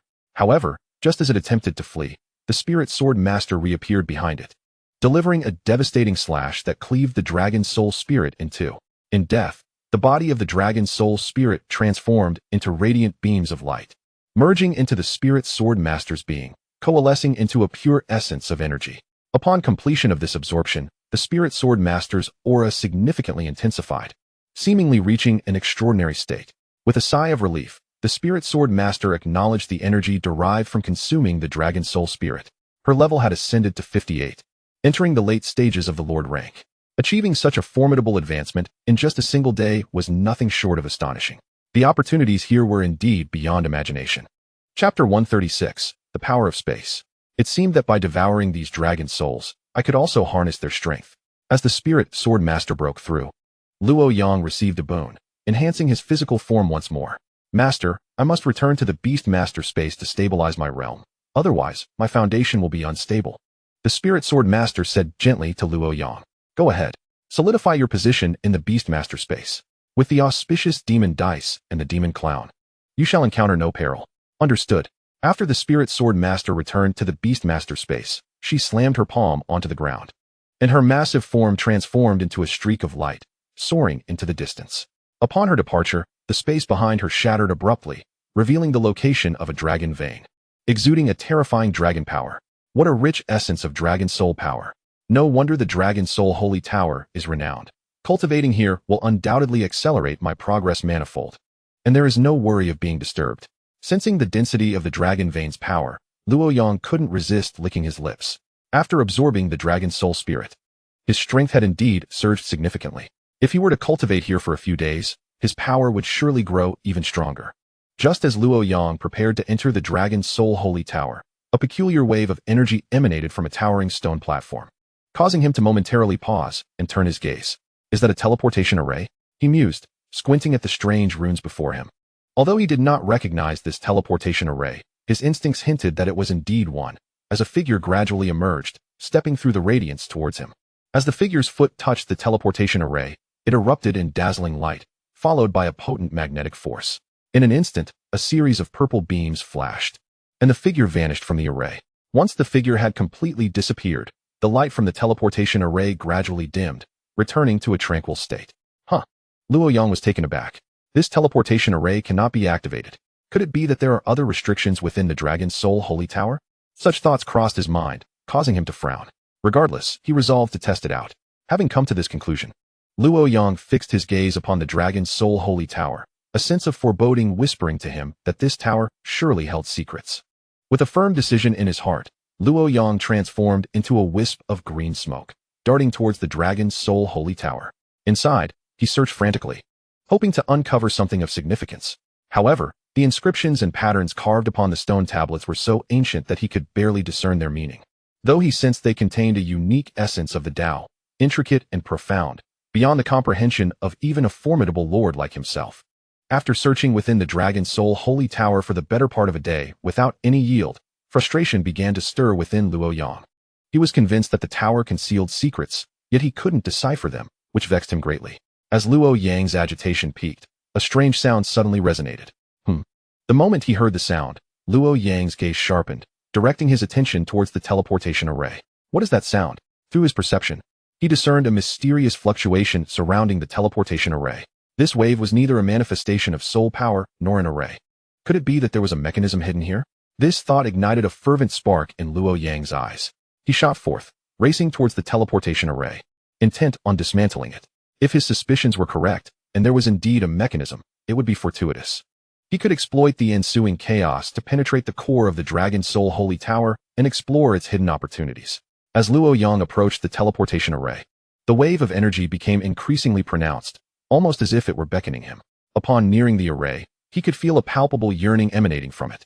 His eyes sparkled with anticipation, eager to unravel the mystery behind the wave. As the intensity of the teleportation array's fluctuations heightened, Luo Yang surged forward, reaching the vicinity of the array. Suddenly, as he arrived beside the teleportation array, it erupted in a blinding flash of light, and a powerful suction force surged forth, attempting to draw Luo Yang in. This power is peculiar. Recognizing the peril, Luo Yang instinctively released his physical form to withstand the pull of the array. Yet, despite his efforts, he was unable to resist its force. In an instant, he was drawn into the heart of the teleportation array. As Luo Yang was drawn into the teleportation array, the entire Dragon Soul Sacred Tower dimmed significantly in an instant. Would this teleportation array transport me to another realm? When the array completely vanished from sight, Luo Yang felt as though his soul had descended into a fleeting slumber at that moment. This teleportation array must be enveloped by some mysterious power. As long as I do not disrupt it, there should be no issue. Moments later, Luo Yang gradually opened his eyes. Buzz. However, the instant he opened his eyes, an overwhelmingly powerful wave surged forth from the teleportation array, spreading outwards. Is this the power of space? Upon sensing this force, Luo Yang couldn't help but exclaim in shock. In his memory, he had never witnessed anyone harnessing the power of space to such an extent. Rumbling. Following Luo Yang's astonished cry, the entire teleportation array began to tremble violently, and then a colossal portal emerged from the array. This portal, cylindrical in shape, emanated an ancient and weathered aura, as if it were a remnant of history. Ancient runes adorned the surface of the portal, flickering with a faint glow. Around this portal, wisps of eerie black mist swirled. Beneath the shroud of this darkness, the runes on the portal became increasingly indistinct. Boom. When the portal appeared before Luo Yang, it suddenly detonated, transforming into a myriad of fragments that scattered across the void. Each shard radiated a terrifying wave of power. These fragments were as sharp as blades. Had Luo Yang hesitated for even a moment, his entire being would have been torn asunder. Such a horrifying force. This attack could instantaneously obliterate even a Lord-level being. Gazing at the fragments that filled the void, Luo Yang couldn't help but inhale sharply. This technique undoubtedly transcended the capabilities of a Lord-level expert. Even Luo Yang felt his heart skip a beat. Whoosh. Yet, before his horrified gaze, those fragments shot upwards in an instant, like a rainbow piercing the sky, transforming into a meteor shower that raced away into the distance. Whoosh. As the meteor shower soared away, a man clad in a gray robe appeared beside the teleportation array. This gray-robed figure was shrouded in the garment, obscuring his features, with only the robe concealing his entire form. When the gray-robed man emerged near the teleportation array, the ground began to shake violently. It was as if an inexhaustible oppressive force surged down from the void. Buzz. As this oppressive power spread, the entire Dragon Soul Sacred Tower began to shake uncontrollably. In that moment, Luo Yang felt as though he was ensconced within a vast expanse of space. All around him, stars floated, emitting a brilliant radiance that illuminated the space, casting it into a twilight reminiscent of night. Could this be the space of the Dragon Soul Sacred Tower? Luo Yang, sensing the terrifying fluctuations of power, couldn't help but sigh inwardly. According to his knowledge, the Dragon Soul Sacred Tower was divided into 5 realms. Within the first and second layers, there existed a Dragon Soul Treasury. The deepest third layer housed the legendary Dragon Soul Sanctuary. It was said that within the Dragon Soul Sanctuary lay a sacred object of the Dragon Soul, which, once obtained, could potentially enhance their cultivation speed 100-fold, or even 1,000-fold. Of course, this was merely a legend surrounding the Dragon Soul Sacred Tower. After all, the Dragon Soul Sacred Tower had been built collaboratively by powerful beings from myriad realms over countless ages. The so-called space could not possibly exist. Yet, even if space did not exist, this realm must possess something extraordinary. On this score, Luo Yang harbored no doubts. After all, the Dragon Soul Sacred Tower was replete with wonders. He believed he could surely find a shortcut. Whoosh. As Luo Yang pondered, his gaze swiftly turned towards the distant horizon. In that far-off expanse, a colossal portal stood, the passageway to the Dragon Soul Sanctuary. Whoosh. In the next moment, Luo Yang's figure flashed through the void, arriving before the portal in the blink of an eye. Swish. Just as Luo Yang materialized before the portal, he heard the sharp sound of rushing winds. Swish. When Luo Yang turned his head to gaze at the horizon, he was astonished to see that the clouds above had transformed into a multitude of swords, hurtling towards him. This is a spatial storm. A grave expression settled upon Luo Yang's face.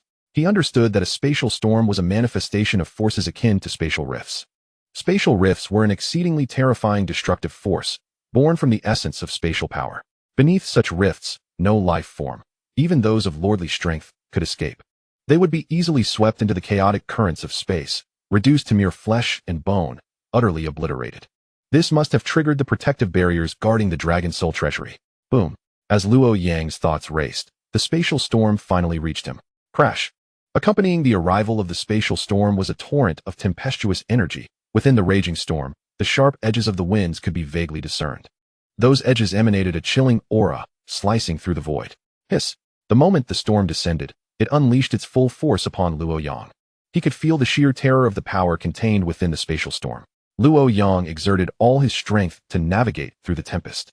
Yet a significant portion of its force still penetrated his body, causing blood to seep from the corner of his mouth. As the waves of power crashed down upon him, his body was violently slammed against the wall behind him, producing a deafening sound. Thud. A fine crack spread across the wall. How painful. Luo Yang clutched his chest, his face contorted with agony. Yet soon, a smile emerged upon his visage. I have finally succeeded. I have indeed found the Dragon Soul Treasury. Luo Yang's fists clenched tightly, excitement radiating from his expression. The Dragon Soul Treasury was the culmination of a lifetime's labor by the Dragon Soul Sovereign. Furthermore, the Sovereign had expended countless resources to restore and perfect the Dragon Soul Sanctuary. All of this was due to his mastery over the Dragon Soul Sanctuary. In this moment, Luo Yang truly grasped the terrifying essence of the Dragon Soul Treasury. Within the Dragon Soul Treasury lies treasures capable of inciting madness in anyone, even those of calamity-level strength, who stand atop the world may lose their sanity in its presence. Luo Yang is acutely aware of the terrifying nature of the Dragon Soul Sanctuary. Thus, his objective is the core of the Dragon Soul Treasury, the very opportunity he seeks. Now, he finds himself at the entrance of the Dragon Soul Sanctuary. However, instead of hastily probing into its secrets, Luo Yang chooses to sit cross-legged on the ground, commencing the recuperation of his injuries. With each breath he takes, a series of radiant lights flicker forth from the surrounding void. These lights are composed of numerous small energy orbs, each containing a Dragon Soul crystal that emits a faint aura of vitality. The sheer number of these Dragon Soul crystals is staggering, amounting to over 1,000. Upon witnessing this, Luo Yang's eyes gleam with excitement. Dragon Soul crystals are indeed precious treasures. Even with his current limited strength, he is confident in his ability to harness them to enhance his combat prowess. The most crucial aspect is that by refining these Dragon Soul crystals, he can purify Dragon Soul essence, which is significantly more refined than what can be found in the outside world. This is one of the reasons why the Dragon Clan covets the legacy of the Dragon Soul Sovereign. Furthermore, many rare elixirs in this world require Dragon Soul essence for optimal efficacy. A glimmer of determination ignites in Luo Yang's eyes as he hesitates not a moment longer, extending his right hand to grasp the small Dragon Soul essences. As he collects them, they seamlessly merge into his being. The instant the Dragon Soul essence enters his body, he feels himself becoming more substantial, his skin even taking on a bronze hue. Nonetheless, he does not cease the absorption of the Dragon Soul essence. As he continues to draw in the essence, the layer of dragon scales on his exterior gradually begins to shed. During this process, Luo Yang's gaze becomes increasingly clear. After a brief moment, he exhales a breath of stale air and opens his eyes. At that instant, golden lightning flickers within his gaze, creating an astonishing spectacle. In a short span of time, Luo Yang's physical form exhibits remarkable progress. Incredible! Is this the power possessed by a sovereign body? Indeed, the methods of the Dragon Soul Sovereign are truly extraordinary. As he senses the transformation in his strength, Luo Yang cannot help but exclaim inwardly, the brilliance in his eyes shining even more brilliantly. Before him, the grand doors of the Dragon Soul Treasury begin to open slowly. The Dragon Soul Treasury? It truly is a wondrous repository. A sense of awe washes over Luo Yang as he perceives the shift in the treasury's entrance. He knows that within the Dragon Soul Treasury, there must be remarkable treasures. Without hesitation, he strides into the treasury. Upon Luo Yang's entrance into the Dragon Soul Treasury, 3 figures reappear outside its confines. One figure is a man enveloped in flames, while the other 2 accompany a pair of individuals clad in black.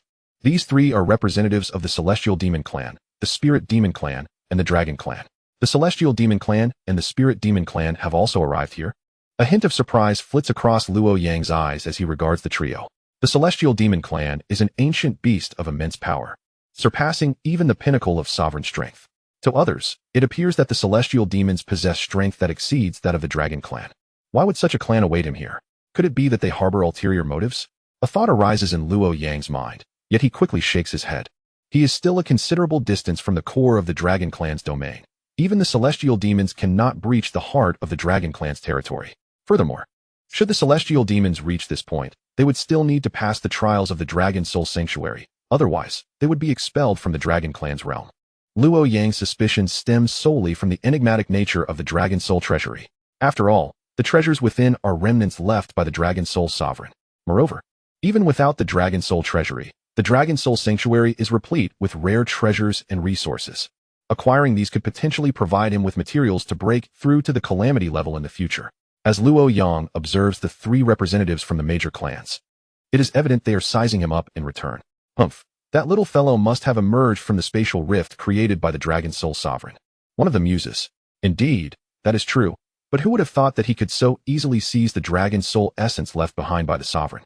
The Celestial Demon and Spirit Demon representatives chuckle derisively, their eyes filled with mockery.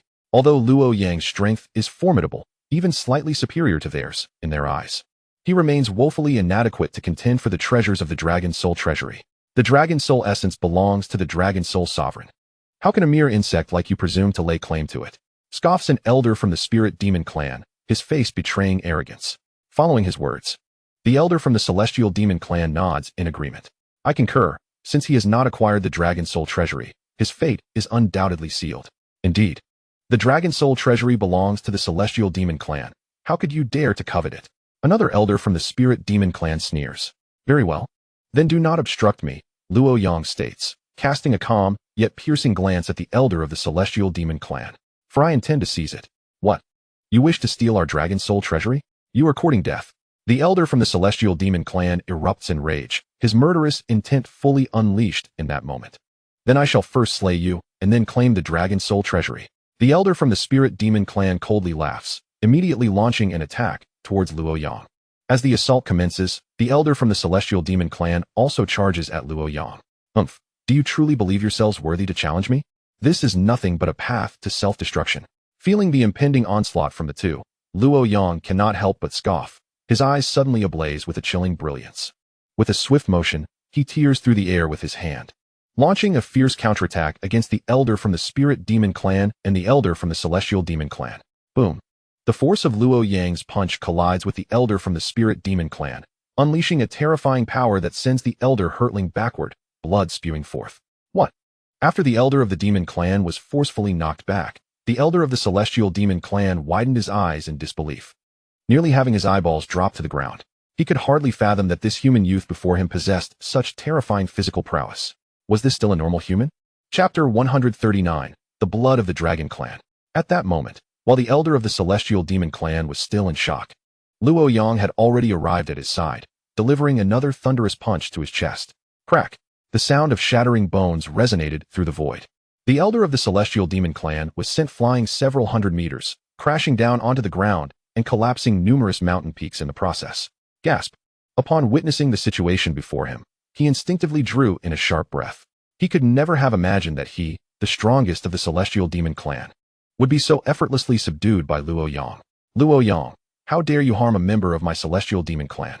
Under the watchful gaze of the horrified elder, an angry shout echoed in the void, and then, under the lock of several terrifying auras, the elder of the Celestial Demon clan quickly fled.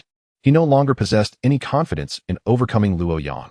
During his escape, the elder of the Celestial Demon clan continuously consumed healing potions to expedite the recovery of his internal injuries. However, he had underestimated the ferocity of Luo Yang. Just as he finished consuming a bottle of healing elixir, a surge of violent lightning energy erupted from beneath his feet. Boom, boom, boom. The purple lightning seemed to respond to a call, transforming into spheres of lightning that descended from the heavens and struck the body of the elder of the Celestial Demon clan. Ah! A piercing scream erupted as the scales on the elder's body were eroded by the lightning force. His scales were covered in fine cracks, as if they might shatter at any moment. How is this possible? Feeling the excruciating pain coursing through his body, the elder of the Celestial Demon clan displayed a profound expression of terror. Luo Yang, you cannot kill me. If you do, my Celestial Demon clan will unleash our entire clan's might to annihilate your entire lineage. He shouted at Luo Yang, gritting his teeth.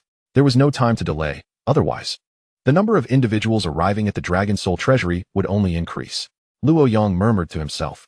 He did not wish to linger any longer. If he delayed further, he would likely be unable to obtain the Dragon Soul blood, and instead lose his own life. With this thought in mind, his figure transformed into a shadow, swiftly darting towards the location of the Dragon Soul Treasury.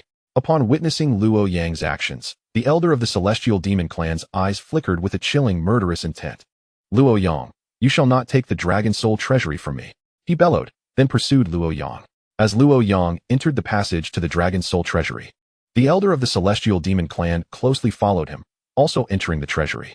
After the two formidable beings entered the vault, Luo Yang's figure swiftly vanished from sight. Where did that brat go? He has completely disappeared. Where could he be hiding? Could it be that he can burrow underground? After Luo Yang vanished from the treasury, the two elders of the Celestial Demon clan could not help but frown and ask. Upon hearing their inquiries, the elder of the Spirit clan slowly spoke. Luo Yang has already entered the treasury. We only need to wait outside for news. Indeed. Upon hearing this, the elder of the Celestial Demon clan nodded, and then sat cross-legged on the ground to begin healing his internal wounds. The elder of the Spirit clan also settled down to tend to his injuries. Their strengths were relatively comparable, although both had been severely injured. Their recovery would not be excessively slow. Is this the Dragon Soul blood? Upon entering the depths of the Dragon Soul Treasury, Luo Yang felt an unusual wave emanating from within. As he sensed this energy, a glimmer of excitement surged in his eyes, clearly indicating his elation. He knew that the value of this Dragon Soul blood far surpassed the treasures he had previously acquired, even exceeding their worth. Just as Luo Yang reveled in his excitement, a cold voice suddenly rang out, and he beheld a golden dragon's soul blood radiating dazzling light. Suspended in the center of the treasury, the dragon's soul blood was surrounded by a terrifying energy fluctuation, clearly a remarkable treasure. However, Luo Yang did not pay this treasure much heed. Instead, his gaze greedily fixated on the dragon's soul blood as he exclaimed, "What a precious item! Truly, this is the dragon's soul treasury, filled with such bountiful treasures. I must obtain them all." With this thought, he moved swiftly, intending to charge towards the dragon's soul blood. "Kekek, Luo Yang, you cannot claim this dragon's soul blood." At that moment, a chilling laughter echoed abruptly within the dragon's soul treasury. Upon hearing that frigid voice, Luo Yang's pupils constricted. Who are you?" He turned his head, scanning his surroundings, but found no trace whatsoever. "Kekek, Luo Yang, there is no need to search. Within this dragon soul treasury, aside from me, there exists no other living being." The voice reverberated once more, laced with malice and mockery. Luo Yang's heart raced with caution. The dragon soul treasury was a confined space, so how could the other party appear silently here? There was only one possibility: the other had been living within. Realizing this, Luo Yang dared not show any signs of negligence. He decided to test the waters with deliberate words. "I didn't expect you, old fellow, to have a trump card up your sleeve, likely fearing that I would seize the treasures within," Luo Yang said with a cold smirk. Although he could not see the source of the voice, it seemed to be hidden around him. "Kekek, indeed, you are quite clever. However, you are correct. I have set up a formation within this dragon soul treasury to obscure the situation here. Even if you wish to search, you will find no trace." The voice sneered ominously, exhibiting an overwhelming arrogance. At this moment, Luo Yang's eyes narrowed, glimmering with a cold light as he spoke icily. "So it is. Since you seek to obstruct my path, I shall completely eradicate you." "Haha, eradicate me? You will need the capability to do so," the voice retorted coldly. As soon as the words were spoken, Luo Yang's figure suddenly retreated violently, and behind him, the void began to warp, as if something were about to shatter. Luo Yang understood that the formation set by the voice was specifically designed to counter him. If he did not escape swiftly, the consequences would be dire. "Want to flee? In your dreams." Seeing Luo Yang attempt to escape, the voice let out a cold laugh. Then with a wave of its sleeve, a torrent of energy surged forth. Instantly, the entire space of the treasury became overwhelmingly oppressive. Bang, bang, bang. At this moment, Luo Yang's body erupted with tremendous force, repeatedly colliding against the formation, causing it to tremble ever so slightly. Damn it, the power of this formation surpasses even that of the two ancient monsters. Moreover, its range seems to extend further than their attacks. What manner of creature is this voice emanating from? Chapter 140, The Power of the Dragon Pattern. Could it be that this Dragon Soul Sacred Tower is a ploy devised by the Dragon King to lure individuals, with the intent of seeking a suitable vessel to possess? If that is indeed the case, then this scheme is far grander than anticipated. Regardless of the circumstances, I must exercise utmost caution. It appears this old fiend is intent on depleting my strength. How despicable! Luo Yang cursed silently in his heart. However, at that very moment, he suddenly noticed numerous dragon bones adjacent to the dragon soul essence. These bones appeared to be of ancient origin, and they radiated a dense aura of dragon power, clearly indicating that they were not mere trifles, but rather weapons of sacred artifact caliber. Could this old man intend to utilize these dragon bones to enhance the quality of the dragon soul essence? Luo Yang murmured thoughtfully. Although he did not recognize the dragon bones, his instincts told him they were extraordinary. "Humph, I shall claim these treasures for myself.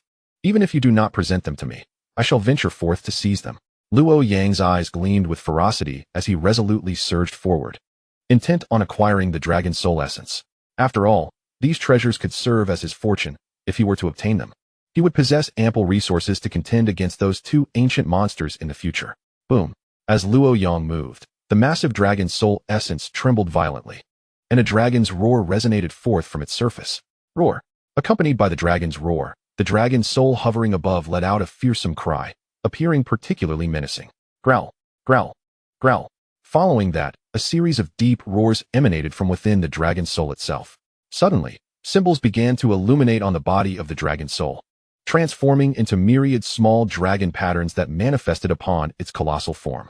Once the dragon patterns coalesced, an earth-shattering wave of power surged forth.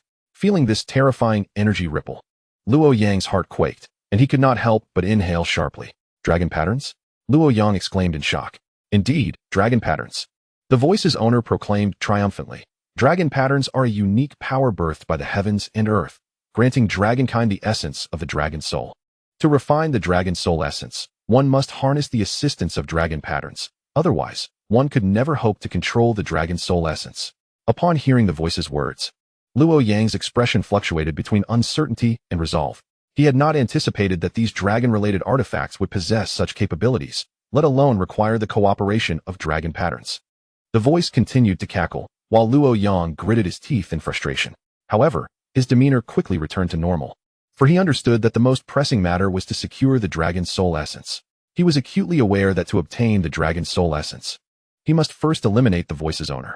If that is the case, then tonight, you shall repent in hell, Luo Yang exclaimed coldly, and then he unleashed his vital energy, striking out with a powerful fist. Bang! As his fist was thrust forward, the space surrounding the dragon soul essence was violently torn apart, unleashing a torrent of devastating energy. Roar! Amidst the chaos of energy, dragon apparitions surged forth from the dragon soul essence, taking on a tangible form and charging towards Luo Yang. Roar! The sound of dragon cries echoed as Luo Yang's expression gradually grew serious under the onslaught of this furious energy. He could distinctly sense that each dragon apparition was several times stronger than himself. Moreover, he discerned that within the charging dragon apparitions, there existed a peculiar airflow. The blades formed by that airflow capable of easily shredding his defenses. Humph, so you wish to play these petty tricks with me? A cold smile crept across Luo Yang's lips as he slowly extended his right palm, preparing to grasp. Submit to my will. With a cold snort from Luo Yang, a massive golden hand materialized out of thin air. Roar! Under the might of Luo Yang's golden hand, the lunging dragon apparitions were forcefully subdued and crashed to the ground with a resounding thud. What immense power! This fellow appears to be far more formidable than he seems. The voice remarked with a hint of surprise. Hee, the power of the dragon patterns? I am eager to discover whether you possess the ability to manipulate this dragon pattern power. Luo Yang grinned widely and once again swung his fist down upon the dragon apparitions before him. Bang! Bang! Bang! A series of thunderous sounds erupted as the dragon apparitions shattered and disintegrated. Truly, the power of the dragon patterns is extraordinary. Witnessing this scene, Luo Yang felt a surge of admiration.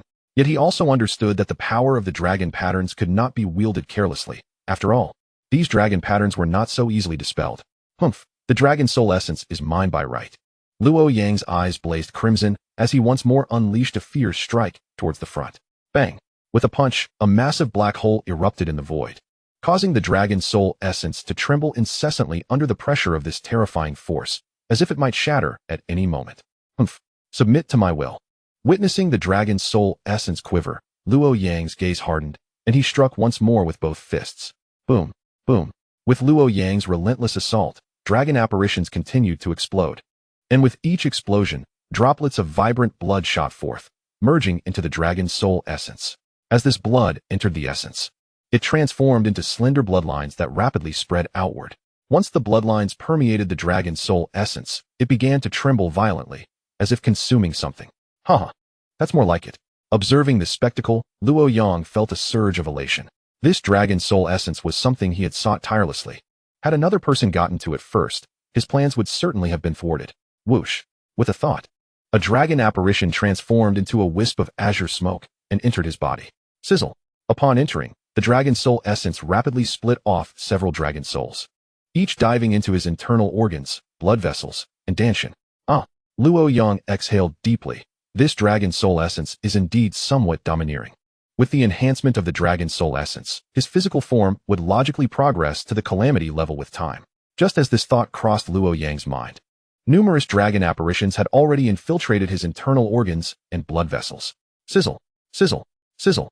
In this context, the dragon shadows began to rampage. Chapter 141, The Purple Dragon Scale. Roar! A series of dragon roars echoed uncontrollably through the void.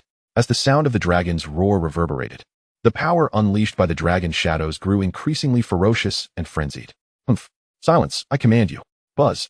As those sounds resonated, Luo Yang's internal organs and blood vessels began to writhe wildly. Bang! Bang! Bang! With each explosive sound, under the tumult of his internal organs and blood vessels, drops of dragon soul essence seamlessly fused into Luo Yang's body. Haha! I have succeeded. I have finally succeeded. My bloodline has become increasingly pure. Feeling the dragon soul essence coursing through his veins, Luo Yang could not contain his exhilaration. The dragon soul essence is an exceedingly precious treasure, and its potency is beyond question. Although it is said that once a dragon awakens its soul, it can generally transcend its limits. Achieving such a breakthrough inevitably requires a certain price, which is why few strong members of the dragon race are willing to attempt it. However, Luo Yang, being exceptionally gifted, decided to take the plunge. If he could succeed, his strength would undoubtedly be significantly enhanced. Buzz, buzz, buzz. In the midst of Luo Yang's ecstatic fervor, the dragon soul essence surged within him, continuously mending his flesh and bones, transforming his very being. This sensation brought him immense gratification. Roar! Suddenly, at that moment, the dragon soul essence erupted with a low, rumbling growl. What is happening? Luo Yang squinted, his brow furrowing. He could sense that the dragon soul essence within him was exhibiting strange fluctuations. Buzz! Buzz! At that instant, the dragon soul essence trembled, its vibrations intensifying. Luo Yang clearly felt that this force was attempting to escape his control. Is it possible that my power cannot fully suppress it? A chill ran through Luo Yang's heart as he focused intently on the dragon soul essence, joining his hands in a prayer position. Casting a series of hand seals through which golden light flickered, rapidly coalescing into a golden rune. Go! With a flick of his finger, Luo Yang sent forth the golden rune, swiftly enveloping the dragon soul essence and gradually consuming it. Under this relentless consumption, the dragon soul essence began to shrink. This audacious entity dares to play tricks before me. Perish! Observing the dwindling dragon soul essence, a fierce expression emerged on Luo Yang's face, and he quickly formed seals with his hands. The golden rune suddenly expanded, transforming into a colossal golden spear, imbued with the might to rend the heavens, and shot forth toward the shrinking dragon soul essence. Boom, boom, boom. As the barrage of attacks erupted, the dragon soul essence gradually thinned, ultimately shattering under the onslaught of the golden spear. Once the dragon soul essence vanished, a faint purple glow began to seep forth from the remnants. Witnessing this spectacle, Luo Yang's eyes brightened, and with a slight grip of his palm, he captured the glimmer of purple light. Such rich spiritual essence. It surpasses even the sacred artifacts of the dragon race. What is this? Luo Yang pondered, then closed his eyes to attune himself to its presence. At that moment, the faint purple light shimmered, emanating strands of purple radiance that slowly permeated the air. What is this? As he sensed the aura emanating from the faint purple light, Luo Yang's pupils constricted sharply, and a terrifying wave of energy erupted forth. Purple. This is the purple dragon scale. As its name suggests, it is indeed a dragon scale, and the surface of this purple scale glimmered with faint dragon patterns. This scale can be deemed a treasure, and a remarkably powerful one at that. For within every dragon scale resides a thread of mysterious power, capable of unleashing a strike that far exceeds one's current prowess. Whether for offense or defense, it stands as a paragon. Once unleashed, it is sure to stir up a tempest of bloodshed. Furthermore, some unique dragon scales contain the blood of the Dragon Emperor, enhancing the cultivation of beast tamers. Clearly, this purple dragon scale belongs to the Dragon Emperor. The dragon scales of the Dragon Emperor are of the highest caliber. Although Luo Yang was aware that there were only a few royal-level powerhouses in the dragon race, this did not preclude them from possessing scales of the Dragon Emperor. The so-called Dragon Emperor is the sovereign of the Dragon Emperor lineage. It is said that the Dragon Emperor has already reached the Calamity Realm, merely a step away from transcending into the Legendary Realm and shattering the barriers of the Blue Star world. In this world, aside from some formidable demonic beasts, no other creatures can rival the Dragon Emperor lineage. They are the only race in existence that bears the royal bloodline. Moreover, within the Dragon Emperor lineage, there are countless formidable beings. The Dragon Emperor lineage is a supremely fearsome race. The dragon race, one of the 4 ancient ferocious beasts, possesses unparalleled combat prowess. Additionally, their numbers are vast, yet their reproductive rate is exceedingly slow, with a new dragon appearing only once every 10,000 years. Each dragon is a favored child of the Dragon Emperor, endowed with extraordinary potential, capable of maturing into true divinities at a young age. Though the dragon race has met its demise, many dragon scales remain scattered across the world. It is said that numerous powerful dragons, before the fall of the Dragon Emperor, attempted to devour these scales for cultivation, only to be met with lethal backlash, leaving the remaining scales sparse and insufficient. Dragon Emperor's dragon scales. Luo Yang's spirit trembled. He could sense a familiar essence emanating from these scales. He was assured that these scales were precisely what he sought. Having discovered the dragon scales, he resolved not to squander any time. Taking a deep breath, Luo Yang sat cross-legged, forming seals with his hands. Threads of purple light surged forth, morphing into chains that entwined around the dragon scales. In response, The scales began to writhe and struggle in a vain attempt to escape. Chapter 142, The Black Fog Demon Idol. However, under the binding of Luo Yang's chains, their efforts were futile. Before long, the dragon scales fell utterly silent, unable to resist any longer. Observing this, a cold smile crept upon Luo Yang's lips, and with a mental command, a vast energy surged forth, enveloping the dragon scales and rendering them immobile. Whoosh! After gathering all the dragon scales into his spatial ring, Luo Yang opened his eyes and with a swift motion of his sleeve, conjured purple flames that ignited before him.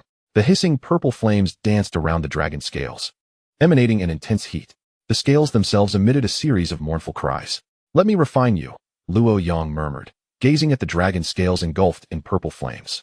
He then began to form intricate hand seals, releasing strands of purple light from his palms.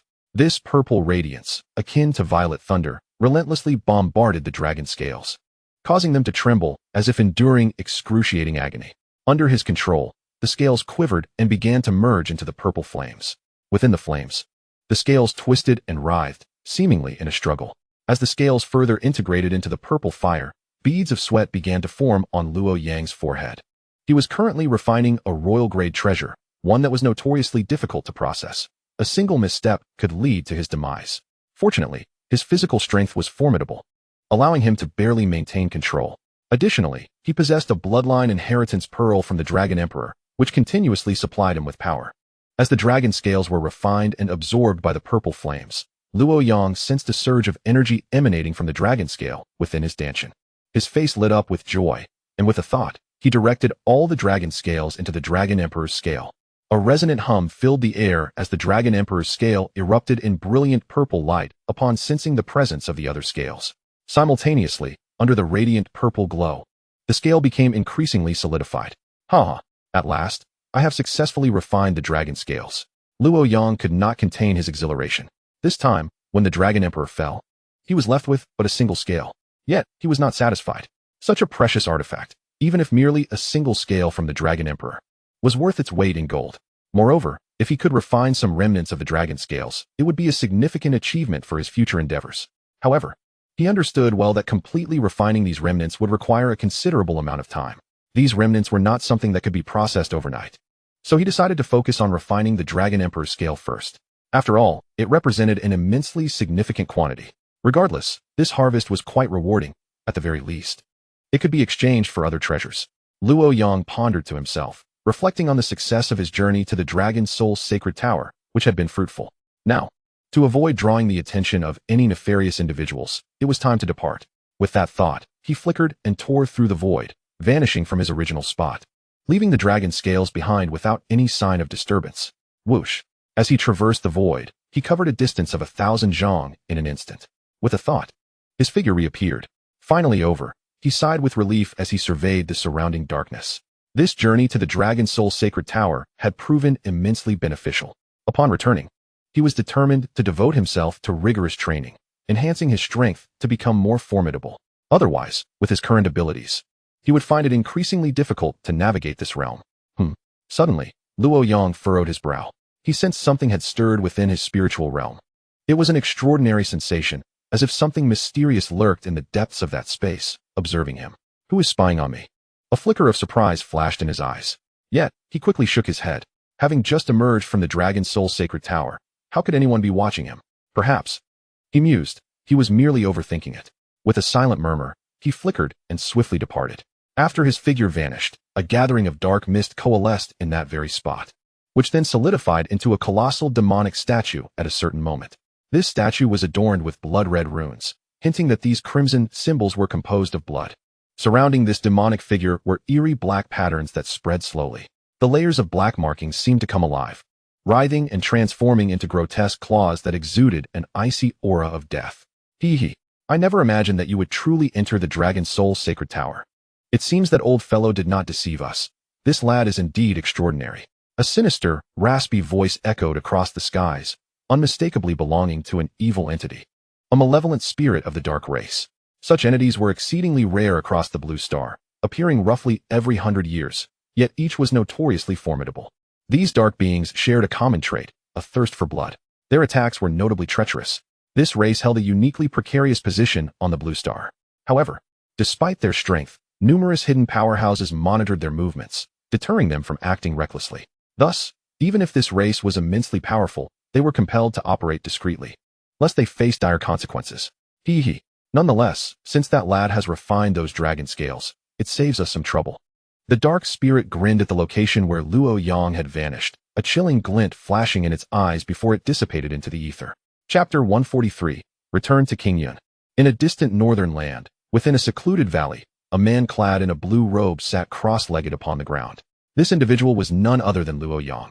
Before him lay a swirling mass of pitch-black flames, harboring boundless power that caused his skin to quiver slightly.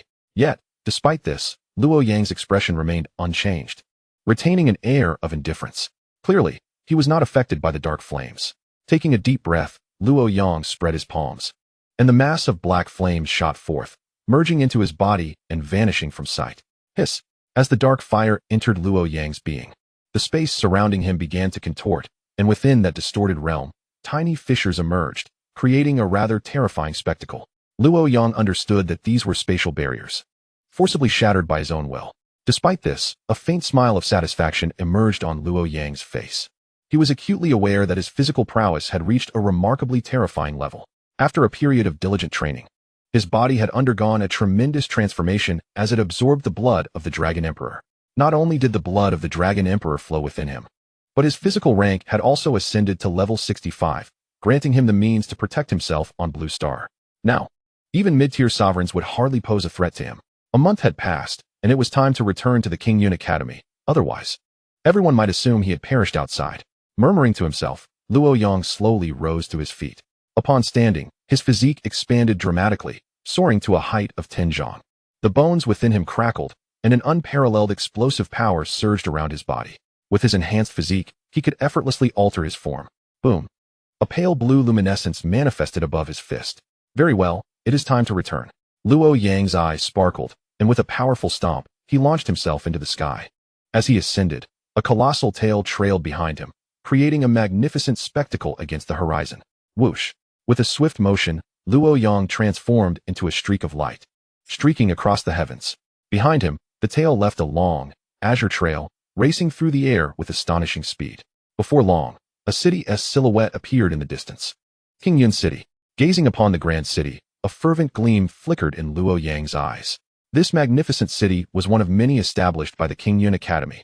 Qingyun City was the most prosperous urban center of the academy, bustling with countless disciples and external students, and even concealing numerous hidden prodigies.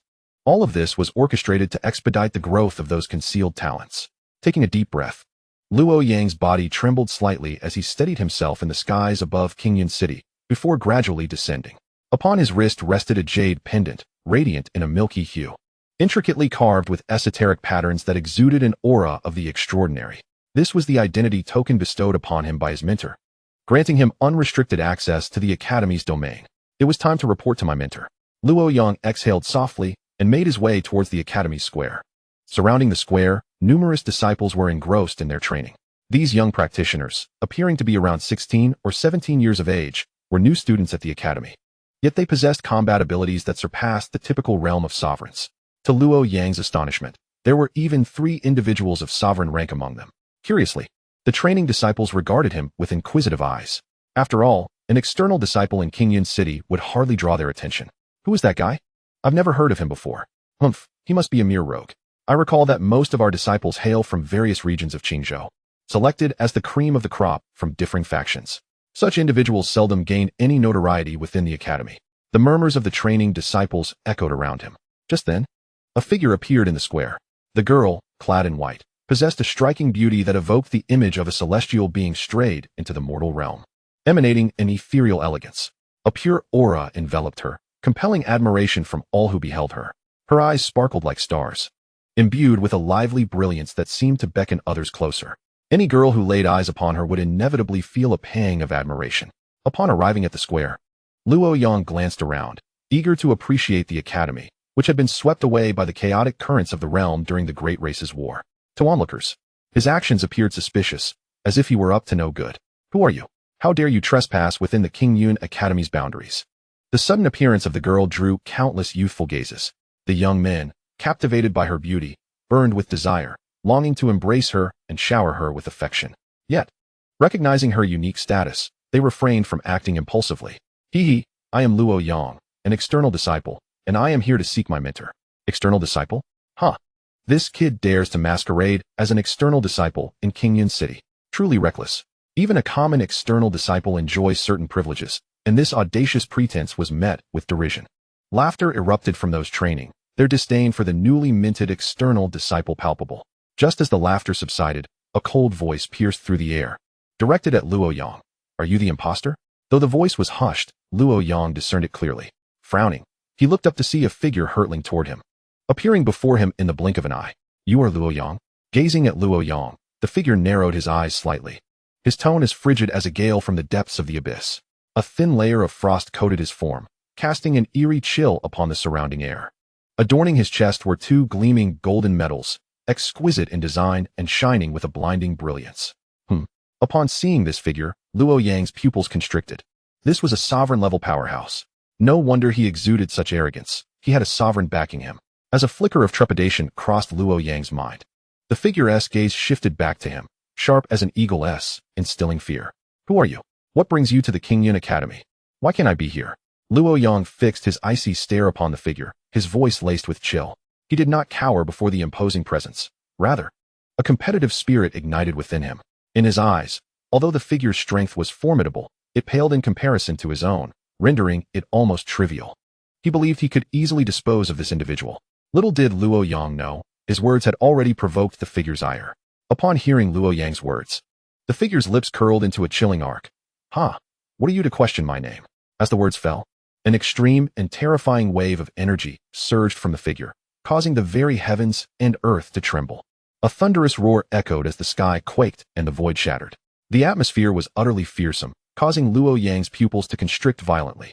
Upon witnessing the dreadful aura emanating from the figure, a flicker of terror ignited in Luo Yang's eyes. Indeed, a sovereign-level powerhouse was undeniably formidable. The sovereign-level beings were the pinnacle of strength on Blue Star, invincible as long as disaster did not strike. In the entirety of the Dragon Kingdom, such individuals were as rare as phoenix feathers and unicorn horns. What are you to know my name? The figure's gaze was icy as it fixed on Luo Yang. Hearing this, Luo Yang's expression darkened abruptly, a murderous intent surging within him, as his body thrummed with energy subtly intertwined with the essence of thunder. Clearly, he had already harbored intentions of killing this figure. However, recognizing that they were in the Qingyun Academy, a place teeming with powerful individuals, he refrained from revealing his identity. Ignorant fool. Upon sensing the surge of spiritual energy from Luo Yang and the grim expression on his face, a hint of derision flitted across the figure's cheeks. Today, I shall carry out divine justice and reduce you, this impostor, to mere pulp. With that declaration, Luo Yang charged directly at the figure. A fierce sword light coalescing in his palm, aimed to cleave down upon his adversary. Observing Luo Yang's attack, the figure merely smiled indifferently, a profound disdain evident in his expression. Child's play. As the figure's cold voice rang out, a beam of sword light erupted from his hand, hurtling towards Luo Yang's palm to meet the oncoming strike. A tremendous sound erupted as they clashed, a cacophony that reverberated through the air, causing nearby trees to explode into splinters. Yet, the figure remained unmoved, as if entirely unaffected by the confrontation. Seeing that his attack had been effortlessly countered, Luo Yang's expression shifted slightly. At that moment, in the depths of the void, several mentors lurked in the shadows, observing Luo Yang's progress over the past month. They pondered the nature of his training, as his physical body had evidently reached the sovereign level, and his combat experience was notably rich. It would not be long before he advanced to an even higher realm. Furthermore, it appeared that this young man was cleverly concealing his true strength. An elder nodded slowly as he watched the two figures in the arena. Indeed, Luo Yang's progress this past month has been remarkably swift. If not, how could he have been assigned to that division? Another mentor nodded in agreement, smiling as he spoke. Upon hearing the two mentors' remarks, an elderly woman clad in azure also nodded, saying, Indeed, while Luo Yang's potential may not be exceptionally high, it is commendable. Should his beast companion break through to the sovereign level in a short time, it would be a joyous occasion for our Qingyun Academy. A subtle expression of satisfaction graced her features, as she recognized that Luo Yang's achievements brought immense honor to the Academy and demonstrated its strength. The surrounding mentors nodded in agreement, for within Qingyun Academy, the transition of new talent was highly esteemed. Thus, Luo Yang's rapid breakthrough within just a month was indeed astonishing. Moreover, His growth during this period had garnered their satisfaction, prompting them to offer a few words of praise. As Luo Yang and the figure engaged in fierce combat, a soft humming sound emanated from within him. The figure's eyes narrowed at this, questioning whether the young man possessed any hidden trump cards. As the figure pondered, a surge of spiritual energy flowed from Luo Yang's core, merging into his fists and causing a brilliant golden glow to radiate from them. Under the gaze of many, Luo Yang's fists, imbued with overwhelming energy, struck out with ferocity. Boom! A resounding thud echoed as a fierce, unmatched gale surged forth, tearing apart the surrounding air. A look of surprise crossed the figure's face. He had not anticipated that Luo Yang's attack could generate such terrifying pressure. However, despite his astonishment, the figure remained composed. A dazzling tempest of lightning surged around his fist, crashing down upon Luo Yang's punch. Boom! With a resounding clash, the terrifying force instantaneously spread outward. Caught in the wake of that might, Luo Yang was forced to stagger backward, his footing faltering. With each step he retreated, the ground beneath him collapsed. The sheer force astounding. Damn it, I must not reveal my physical level. This is my trump card. Resolutely, Luo Yang bellowed, "Come forth, Spirit Sword Master, Jare Demon Dice." Summoning his beast companion. Spirit Sword Master? Jare Demon Dice? The moment those words were uttered, the surrounding mentors were momentarily taken aback. The names Spirit Sword Master and Demon Dice were far from common, and only the powerful mentors of Qingyun Academy were familiar with them. Thus, the mentors found themselves perplexed by these terms. However, in the brief moment of their astonishment, a flurry of terrifying sword lights erupted forth. SEZ. Whoosh. The sharp beams of sword light shimmered with brilliant arcs, piercing through the void straight for the figure. Such swift swords. The trajectories of these sword lights perfectly aligned with his previous attack, as if they had been conjured by him, utterly unfathomable. The mentors present couldn't help but widen their eyes, their expressions filled with shock. Their keen senses, honed through experience, rendered them astounded at the ferocity of Luo Yang's recent display. Such speed, such a fearsome attack. Luo Yang's beast companion's assault is so swift that even I can scarcely keep up with it. It was truly unexpected that Luo Yang's beast could wield such an enigmatic martial technique. The mentors, witnessing Luo Yang's prowess, couldn't contain their admiration. Merely a trivial sword technique. Upon hearing the mentor's words, the figure's lips curled into a cold smile, and once more, his energy surged forth. Swish. Under the infusion of his spiritual power, the garments adorning his body instantaneously disintegrated into fragments, revealing his robust physique. Cascading like a waterfall, his long hair, intermingled with shades of black and white, fell gracefully to his chest. Upon his countenance, a grotesque mask resembling a sinister specter transformed his visage into one of chilling dread. Within the depths of his eyes, a fleeting glimmer of crimson flashed ominously. Surrounding him, a crimson magic circle ignited, slowly manifesting the silhouette of a beast under his command.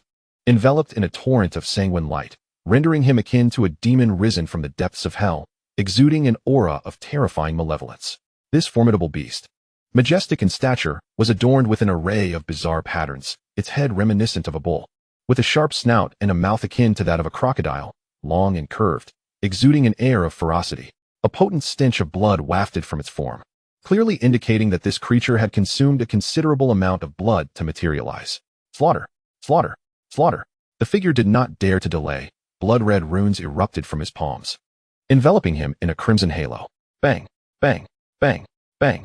Under the protection of this aura, Luo Yang's assault was effortlessly thwarted, leaving him incapable of inflicting even the slightest harm. Futile, the figure taunted, a smirk playing on his lips. Do you truly believe that your strength can wound me? After witnessing such a terrifying onslaught, I never anticipated you would still unleash such formidable attacks. However, in my eyes, dealing with you requires far less than my full capabilities. Is that so? You won't shed tears until you see the coffin, the Spirit Sword Master retorted, a sinister smile curling at the corners of her mouth. With her fingers poised together, she grasped a blood-red jade pendant, from which a blood-colored long sword abruptly coalesced within her being. As she urged it forth, the sword shot out like a meteor streaking across the heavens, hurtling towards the figure with blinding speed. Swish! As the sword passed, it seemed to tear through the very fabric of space, small fissures spreading in its wake, generating intense ripples. Sensing the overwhelming sharpness emanating from the crimson blade, the figure's expression shifted to one of grave concern. Though prepared, he could not suppress the instinctive gulp that rose in his throat. A flicker of trepidation dancing in his eyes. Roar! Just as the blood-red sword was about to reach its target, the colossal beast let out a thunderous roar. its massive wings flaring open. Waves of violent sound rippled from its wings, annihilating everything in their path. Boom. Under the sonic assault, the colossal stone arena could not withstand the force and erupted violently.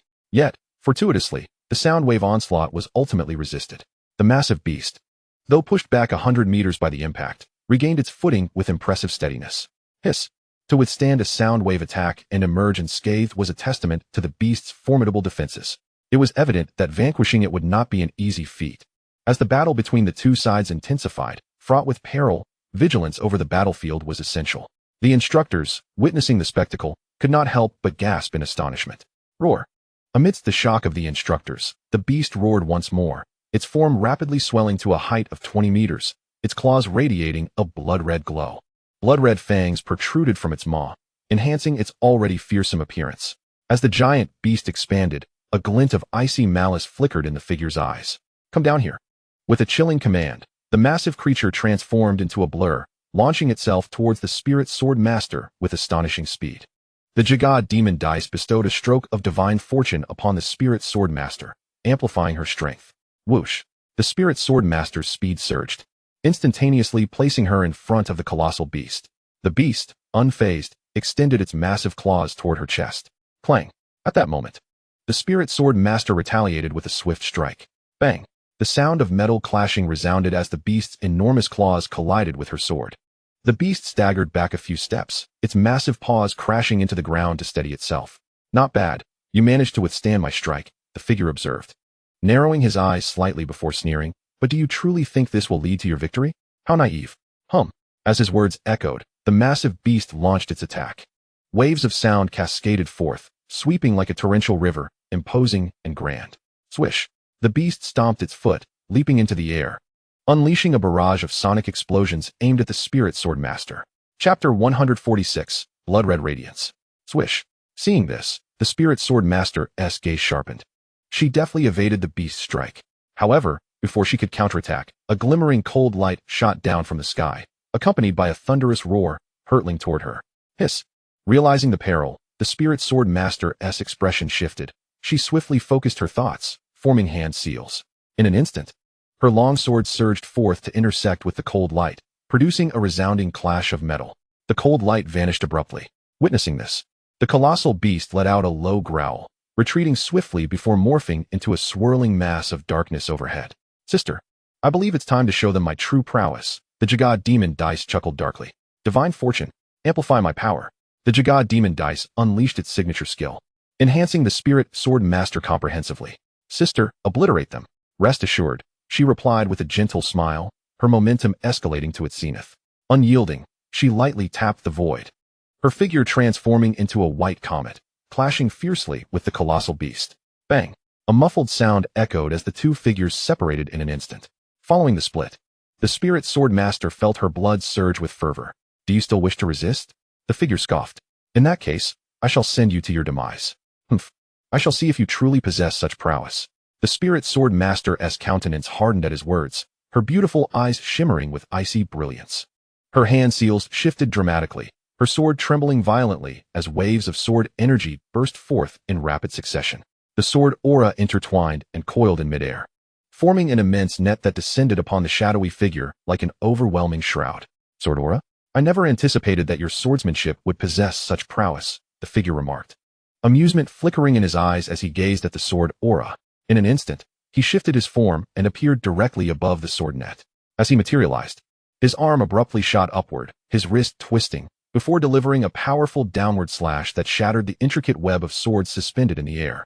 In the moment the colossal net fragmented, the shadowy figure materialized directly in front of the spirit sword master. Upon witnessing this, her fair complexion rapidly changed, and she flickered her form, attempting to distance herself from the ominous presence. However, the instant her feet stirred, a sharp claw-like strike lunged toward her neck.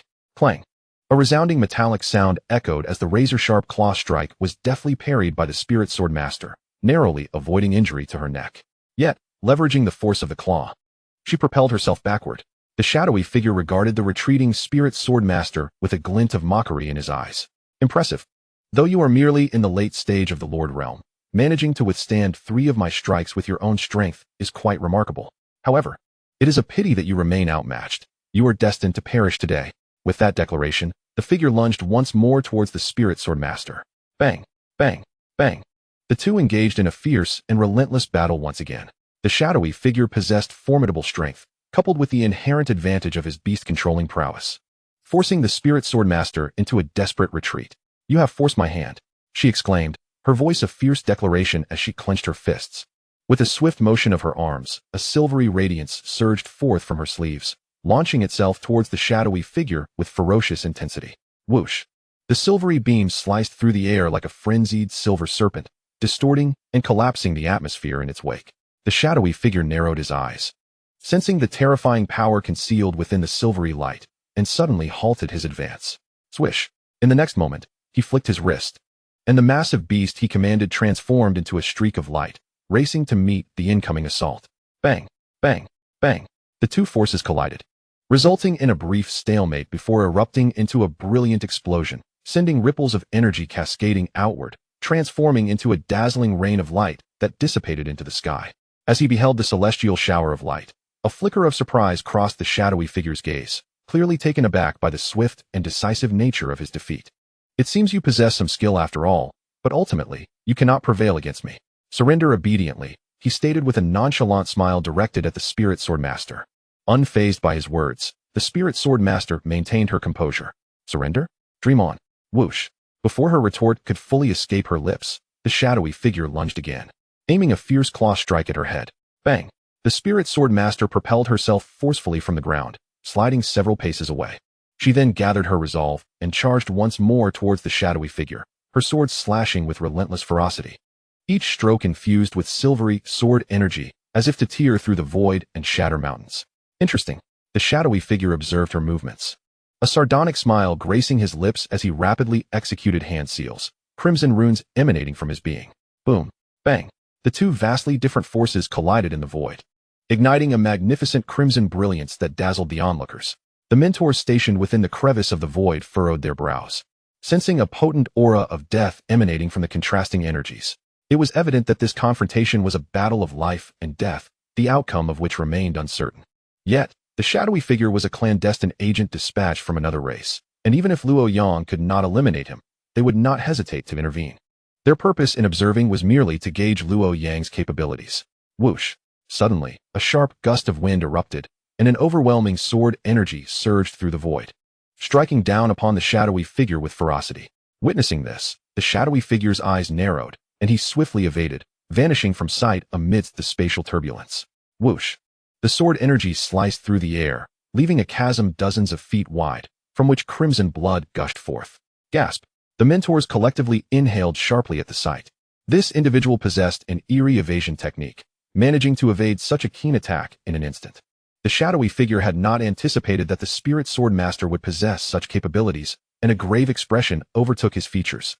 He regarded her with a newfound wariness. Such a cunning little girl. You even resorted to such tricks? Yet, it is a pity that this level of attack does not faze me in the slightest. He chuckled arrogantly, then re-engaged with the spirit sword master.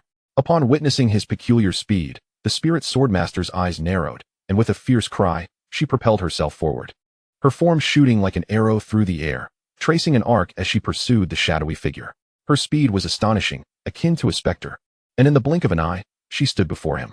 The shadowy figure's gaze turned icy, and he swiftly conjured a ball of pitch-black flames in his palm. Uft! The dark flames coalesced into a claw, shrieking as it descended upon the spirit sword master with devastating force. Bang! A deep thud resonated as the spirit sword master's sword was shattered in two by the claw, the tremendous impact sending her body reeling backward as if struck by lightning, crashing to the ground. I warned you, you cannot stop me, the shadowy figure stated coldly.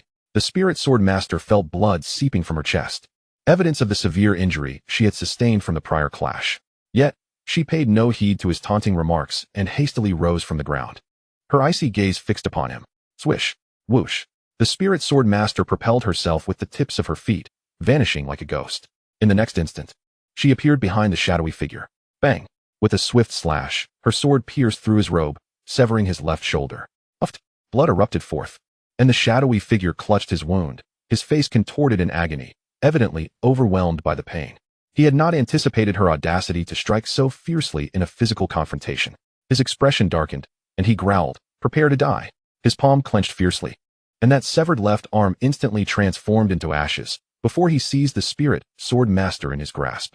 The Spirit Sword Master, witnessing this, let out a fierce cry, her longsword vibrating as sword energy cascaded down like a waterfall, intent on obliterating him. The shadowy figure, upon seeing the sword energy approach, fixed a frigid gaze upon the Spirit Sword Master and waved his hand fiercely. A ball of crimson gold flame materialized out of thin air, surging toward the sword energy. Bang! Sizzle! A resounding roar echoed as the crimson gold flame clashed with the sword energy, ultimately exploding in midair and emitting a blinding light that illuminated the entire sky. However, amid the explosion, the shadowy figure was also caught in the aftermath, involuntarily spitting out a mouthful of blood, his complexion paling with a hint of sickly pallor. Haha! The Spirit Sword Master could not help but burst into triumphant laughter, her eyes narrowing as her figure shot forth, her long sword aimed at the shadowy figure's head, filled with a chilling murderous intent. Whoosh! The shadowy figure's expression shifted slightly, retreating swiftly to evade the Spirit Sword Master's assault. Seeking death. The Spirit Sword Master roared in anger, her delicate form transforming into a streak of meteor, hurtling toward the shadowy figure. The two figures engaged in a relentless battle in the air, unleashing terrifying ripples of energy, causing the entire mountain to seem on the verge of collapse. Boom. Crash. Ultimately, under their fierce exchanges, the mountain crumbled and disintegrated, turning into swirling dust that scattered across the sky. Whoosh! The two figures separated once more.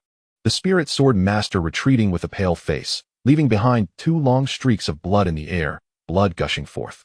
The shadowy figure, shrouded in a layer of dark mist, remained obscured, rendering his true form indiscernible. The Spirit Sword Master steadied herself, her pretty face pale, a trickle of crimson blood at the corner of her mouth. You are indeed formidable, but alas, you will not be able to kill me. The shadowy figure regarded the retreating Spirit Sword Master with a hint of mocking amusement. Hearing this, the Spirit Sword Master gritted her silver teeth, then raised her slender, jade-like fingers, flicking them with precision.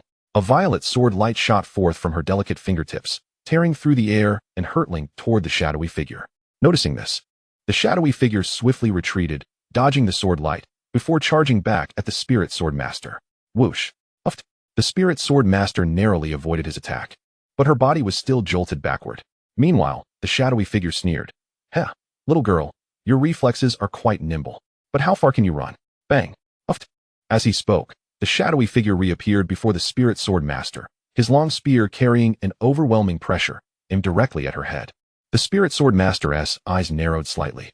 In an instant, she pivoted her body to the side, her hand trembling as she twisted her wrist to grip the other end of her longsword, countering the spear. Clang! The spear collided with the sword, sending the Spirit Sword Master reeling backward, while the shadowy figure was sent hurtling to the ground by the force of the wind generated by the spear. His complexion turned ashen. Damn it, how did you break through? He gritted his teeth, his tone laced with venomous resentment and fury. He never anticipated that the Spirit Sword Master could refine a portion of her power in such a short time, elevating her strength to a level comparable to his own.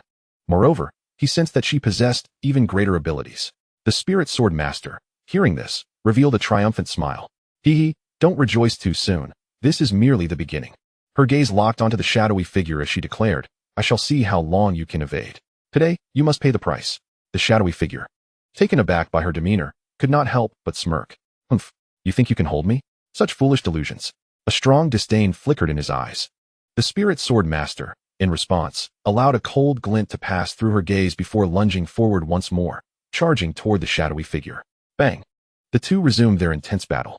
Waves of sharp sword energy flickered in the air, emitting blinding flashes of light that compelled onlookers to shield their eyes.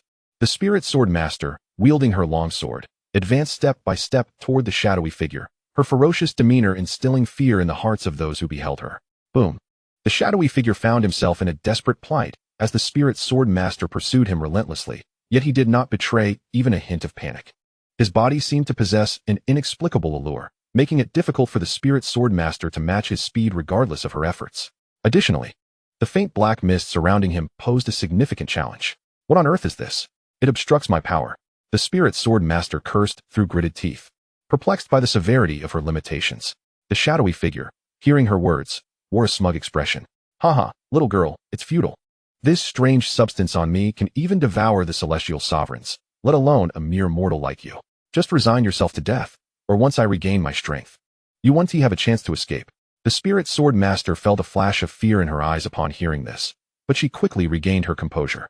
She realized that despite her powers being severely restrained, the shadowy figure was not in a much better state. Both their powers were reduced to less than 30 to 40%, maintaining a precarious balance. Thus, the outcome of their clash remained uncertain. Little girl, prepare yourself. The shadowy figure, noticing the spirit sword master's distraction, revealed a sinister expression. In the next moment, he propelled himself forward, his long spear aimed directly at her throat. The spirit sword master, noticing this, wore a grave expression and crossed her long sword in front of her. Bang! The spear struck her sword with tremendous force, shattering into countless fragments, while she was propelled backward by the immense power, carving a deep trench into the ground. Seeing this, the shadowy figure couldn't help but feel elated, and with a flick of his wrist, he launched the spear once more toward the spirit sword master. The spirit sword master's pupils dilated in response. Buzz! In the next instant, a wave of black mist surged from the spear, enveloping her. The spirit sword master's face turned pale with horror upon witnessing the shadowy figure's release of the black energy. Is this the demonic power unique to the demon race? The shadowy figure, observing her expression, flashed a cruel smile. Little girl, today, you shall undoubtedly meet your end.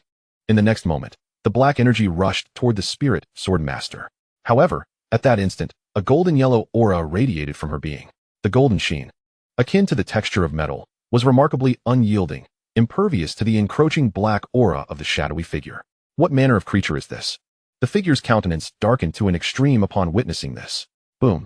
At that moment, a resounding explosion echoed, as a visible ripple of spatial distortion encircled the spirit swordsman. In the wake of a tempestuous gale, the very fabric of space surrounding the swordsman began to fracture inch by inch. A colossal golden longsword materialized from the rift in space. As the sword emerged, radiant beams of sword light shot forth like a cascade, hurtling towards the shadowy figure. Upon seeing this, the figure's expression shifted dramatically. Damn it, there is indeed a legendary weapon. He seethed through gritted teeth, forming seals with his hands. Behind him manifesting a towering, formidable specter. This apparition took the form of a gigantic skeletal frame, wreathed in dark smoke, emanating an aura of profound malevolence. Swish! The concentrated beams of sword light surged towards the skeletal frame. The skeleton's expression changed abruptly, and with a swift motion of its hands, waves of pitch-black energy radiated outward. Clang! The air was filled with the sound of intense collisions resonating throughout the valley, as the attacks were entirely repelled by the black mist. The skeletal frame then charged toward the spirit swordsman with a terrifying pressure.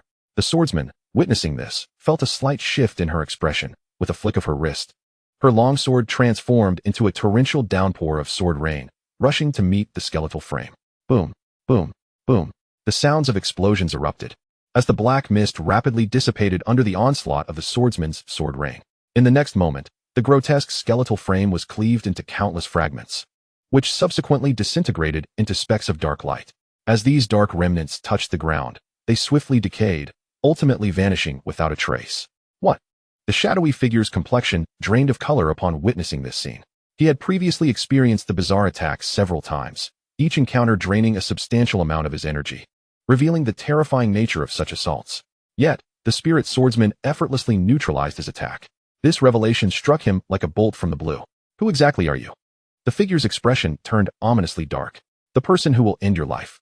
The spirit swordsman coldly articulated 5 words, then gripped her long sword tightly, charging towards the shadowy figure.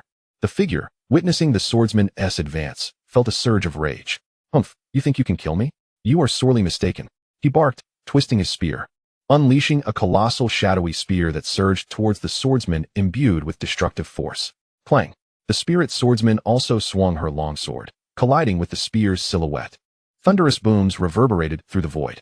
Both the spirit swordsman and the figure staggered back a few paces. This is impossible, your strength. The figure gazed at the swordsman. Astonishment etched upon his face. My strength is not for you to critique.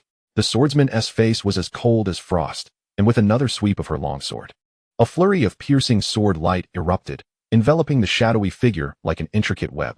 The figure, taken aback, displayed a flicker of apprehension, then, without a moment's hesitation, flickered in place, vanishing without a trace. Whoosh! The sound of slicing wind filled the air as the spirit swordsman noticed a shadow appearing above her. The spear aimed directly at her. Thud! The spirit swordsman swiftly raised her sword to block. The sharp clang resonated, A vibrant splash of blood erupted as her long sword pierced through the spear, a drop of crimson fluid trickling down the blade. You have lost. The spirit swordsman regarded the figure with indifference, her expression devoid of emotion, as if he were not worth her consideration. The shadowy figure's face darkened with malice. Do you believe that by killing me, you can escape? Dream on. Today you shall witness my true power. After proclaiming this, the figure lunged forward. Fist aimed at the swordsman. Unperturbed, the swordsman flickered in the void and vanished from sight. Boom. The figure's fist collided with empty air, producing a deafening roar, causing him to grunt and stagger back, spitting blood. The figure stared at his injuries, his gaze suddenly sharpening. A deep gash, bleeding profusely, marred his chest. The spirit swordsman's earlier strike had nearly incapacitated him. This is utterly outrageous. Observing the figure's pallor, the swordsman smirked with derision. With such feeble strength, you dare to challenge me? I have underestimated you. The figure gritted his teeth. Now you realize, but alas, it is too late. A sardonic smile graced the swordsman's lips as she flicked her wrist, unleashing a streak of silver that darted towards the figure with breathtaking speed, leaving behind phantoms in its wake. The shadowy figure's expression shifted drastically. He had not anticipated the woman's attack to be so piercing, nearly crippling his cultivation with a single blow. Although he managed to evade the brunt of the strike, he could not escape the silver light that struck his right arm, severing it in half and showering the air with blood. The excruciating pain forced a scream from him, clearly exceeding the limits of his physical endurance. The figure's complexion turned ashen, a grimace of agony evident. The spirit swordsman remained composed, her eyes shimmering with faint silver ripples, distorting the space around her, evidently influenced by some force. Whoosh! Suddenly, the swordsman flickered, her longsword transforming into a streak of luminous energy that surged towards the shadowy figure. The silver light sliced through the air, radiating brilliance as it crashed into the figure's shoulder. Bang! The collision sent the figure reeling backward, his body crashing into the ground, carving a deep trench as he tumbled helplessly for hundreds of meters before finally coming to a halt, gasping for breath.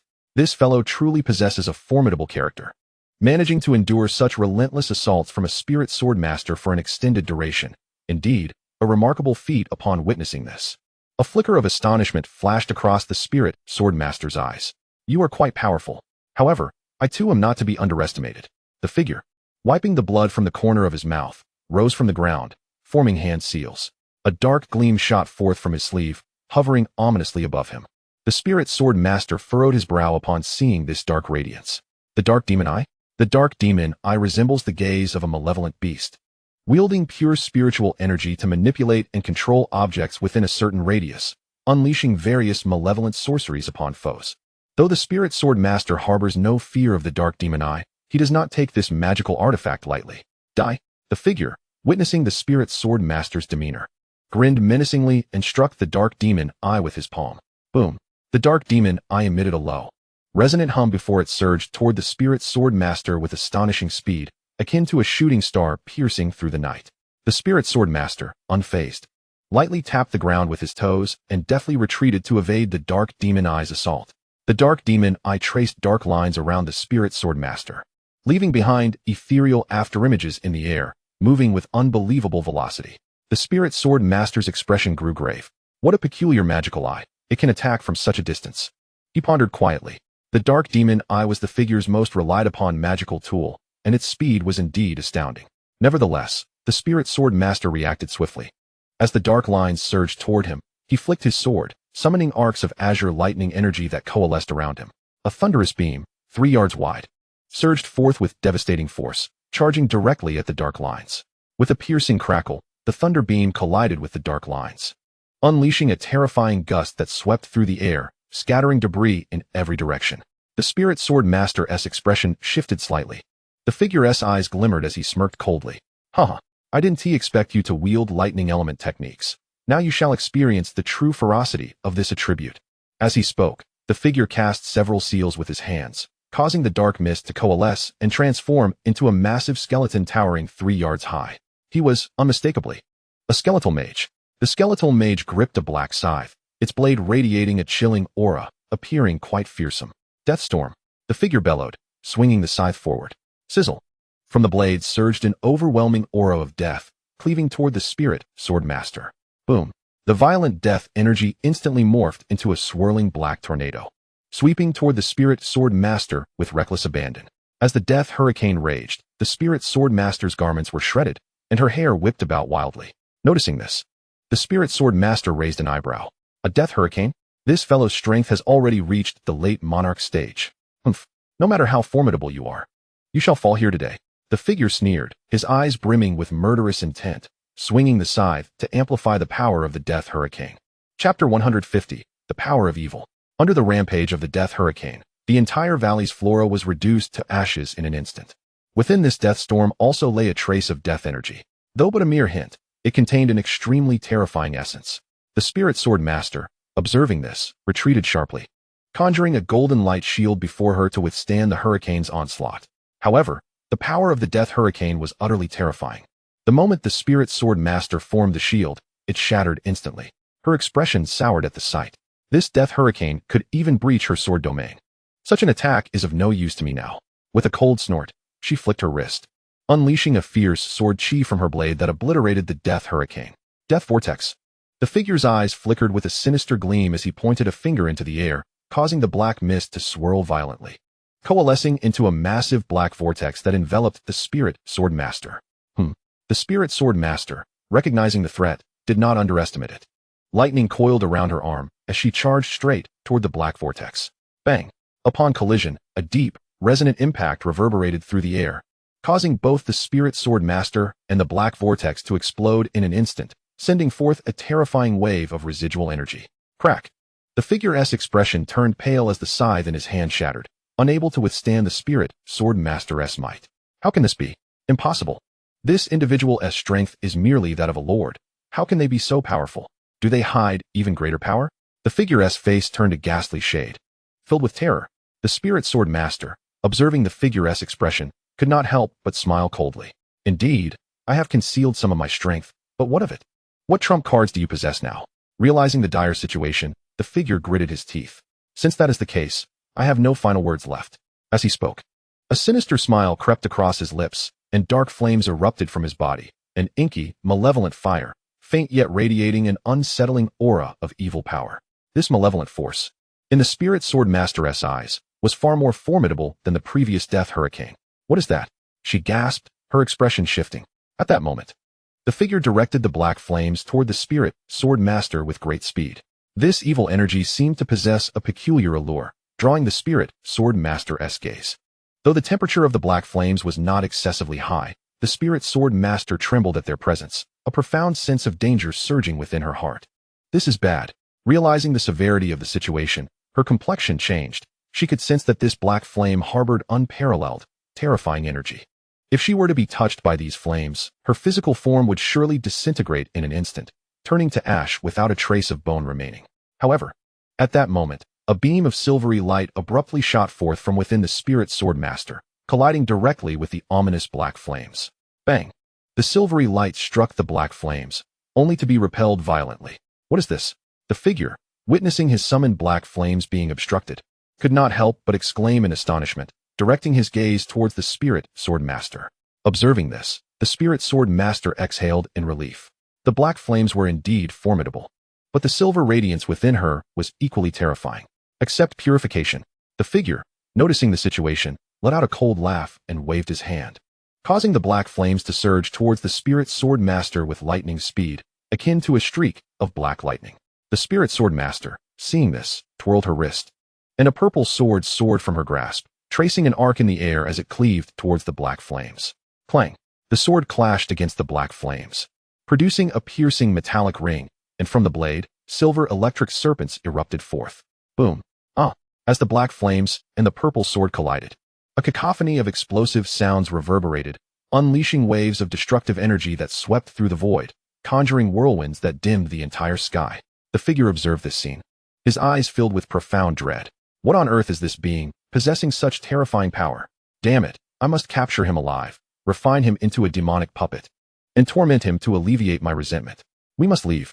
The figure, realizing the situation had spiraled out of control, could not suppress his fury and shouted, preparing to flee. Humph, not so fast. The spirit sword master, noticing the figure's intent to escape, scoffed coldly and activated her purple wings, pursuing him relentlessly. The figure's face turned ashen upon realizing the gravity of the situation. I told you, you cannot escape.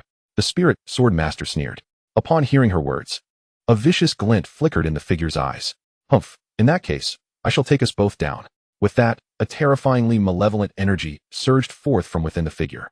This dark power seemed to possess a mysterious magic. Wherever it spread, the surrounding forests withered, transforming into desolate graves. This force appeared far more dreadful than the previous deathly whirlwind. The spirit sword master sensed the eerie energy, and her expression shifted slightly as she clenched her palm, summoning a formidable power that surged from her being, suppressing the malignant energy in an instant. Observing this, the spirit sword master could not help but breathe a sigh of relief. Humph, I did not expect your strength to be formidable enough to suppress my black flames. Chapter 151, The Golden Flying Sword. The figure, taken aback by the outcome, could not restrain his astonishment. He had intended to unleash all his abilities. Yet he had not anticipated that even his black flames would be ineffective against the spirit sword master. But so what? Do you think that just because you blocked my attack, I cannot kill you? I will make you wish for death. The taste of begging for mercy will be exquisite. The figure's voice was laced with a chilling malice. Instantly, his internal power surged, unleashing a horrifying wave that spread outward. This is bad. He is burning his essence. The spirit sword master felt the terrifying surge, and her countenance changed dramatically. For she realized that the figure intended to sacrifice his blood essence to elevate his cultivation to the peak of the sovereign realm. Your strength is formidable, but you are still no match for me. The figure sneered coldly, bringing his hands together, and the overwhelming power erupted skyward, coalescing into a pitch-black vortex. Contract for me. The figure bellowed, and as his voice echoed, the black vortex expanded rapidly, ultimately transforming into a massive black pillar of light, crashing down towards the spirit sword master. The spirit sword master felt the immense power contained within the black pillar, and her expression shifted abruptly. Although she knew the opponent possessed the power of blood essence combustion, she had not expected him to resort to such a method. Break for me. The spirit sword master commanded, and golden runes emerged around her, transforming into razor-sharp blades that fell upon the black pillar with ferocity. The two forces clashed mid-air, producing a thunderous roar. A mist of blood filled the air as the figure's assault was effortlessly neutralized by the spirit sword master, and the blood mist that fell to the ground tore the earth apart, leaving deep chasms. The figure, witnessing this, turned ashen, clearly astonished that the spirit sword master could counter his attack. However, soon after, a sinister grin reappeared in his eyes. I refuse to believe that this little girl can withstand 3 rounds of my assault. Whoosh, whoosh, whoosh. With a wave of his sleeve, a flurry of black light surged forth, carrying a terrifying corrosive power, charging towards the spirit sword master. Sizzle, sizzle. The black light intertwined with the golden runes, detonating in the void and transforming into a cloud of black smoke. Yet, after the explosion, the black light did not dissipate. Instead, it reformed into a colossal black pillar, plummeting towards the spirit sword master. Mere tricks. The spirit sword master remarked coldly, performing a hand seal that summoned a radiant starry brilliance that coalesced in the void, striking down upon the black pillar with great force. Bang! A deafening explosion reverberated as the black pillar shattered under the spirit sword master's blow, and the remnants of black light rapidly disintegrated, re-entering the figure's body as scattered particles. No, you actually shattered my black pillar? What power do you possess? You should not have such strength. The figure's face contorted in rage, a mask of fury as his eyes blazed with a crimson ferocity. Indeed, I should not possess such power. Your cultivation far surpasses mine. My strength cannot harm you in the slightest. The spirit sword master replied, a smirk playing on her lips as she sneered. Impossible. Your strength is absolutely not of this world. The figure's voice erupted in a frenzied howl. Anyone would be enraged upon hearing their cultivation likened to that of an ant. An ant, is it? Then today, I shall show you what true insignificance is. The spirit sword master's expression turned icy upon hearing the figure's wrathful shout. Buzz, buzz. At that moment, golden runes gradually emerged within the body of the spirit sword user, ultimately coalescing into 9 gleaming golden swords. Each of these swords radiated an intense and profound aura of lethality. These were runes of the gold attribute. The figure of the deist gazed upon the golden swords, and his pupils abruptly constricted in alarm. Die! The spirit sword user uttered in a low voice, swiftly sweeping her arm to launch a fierce strike towards the deist figure. Boom, boom, boom, boom. A series of terrifying roars echoed through the air as the deist figure writhed in a frenzy. Damn it, you insignificant insect. How dare you insult me in such a manner? I shall see you dead. The deist figure bellowed, and the surrounding black light rapidly coalesced, transforming into an enormous demonic claw that reached out towards the spirit sword user. Upon witnessing the deist figure make another move, the spirit sword user narrowed her eyes slightly. Since you remain obstinate, I shall send you to your demise. With that, she ceased holding back, her palms sweeping forcefully as the 9 golden swords, under her command, struck down upon the deist figure with ferocity. Boom! Blinding streams of golden light shot forth, crashing violently against the demonic claw, producing a thunderous sound that shattered the claw into fragments. As the claw was obliterated, the spirit sword user did not relent. The 9 swords continued their relentless assault on the deist figure. Boom! Boom! Boom! A cacophony of explosive sounds resonated, and after a relentless barrage, the figure of the deist could no longer withstand the onslaught and collapsed in ruin. With a sigh of relief, the spirit sword user observed the disappearance of the deist figure. Had she not timely invoked the 9-sword convergence and subsequently unleashed the golden thunder, that figure would likely have been wholly resurrected by now. Though she comprehended this, a simmering rage still coursed through her. You wretched scoundrel, remember my name, spirit sword user. Your fate is destined to be one of sorrow. A fierce glimmer flashed in her eyes as she forcefully stamped her foot upon the void, unleashing a torrent of formidable sword intent that surged skyward, transforming into an immense sword tip that plunged forward with unyielding force.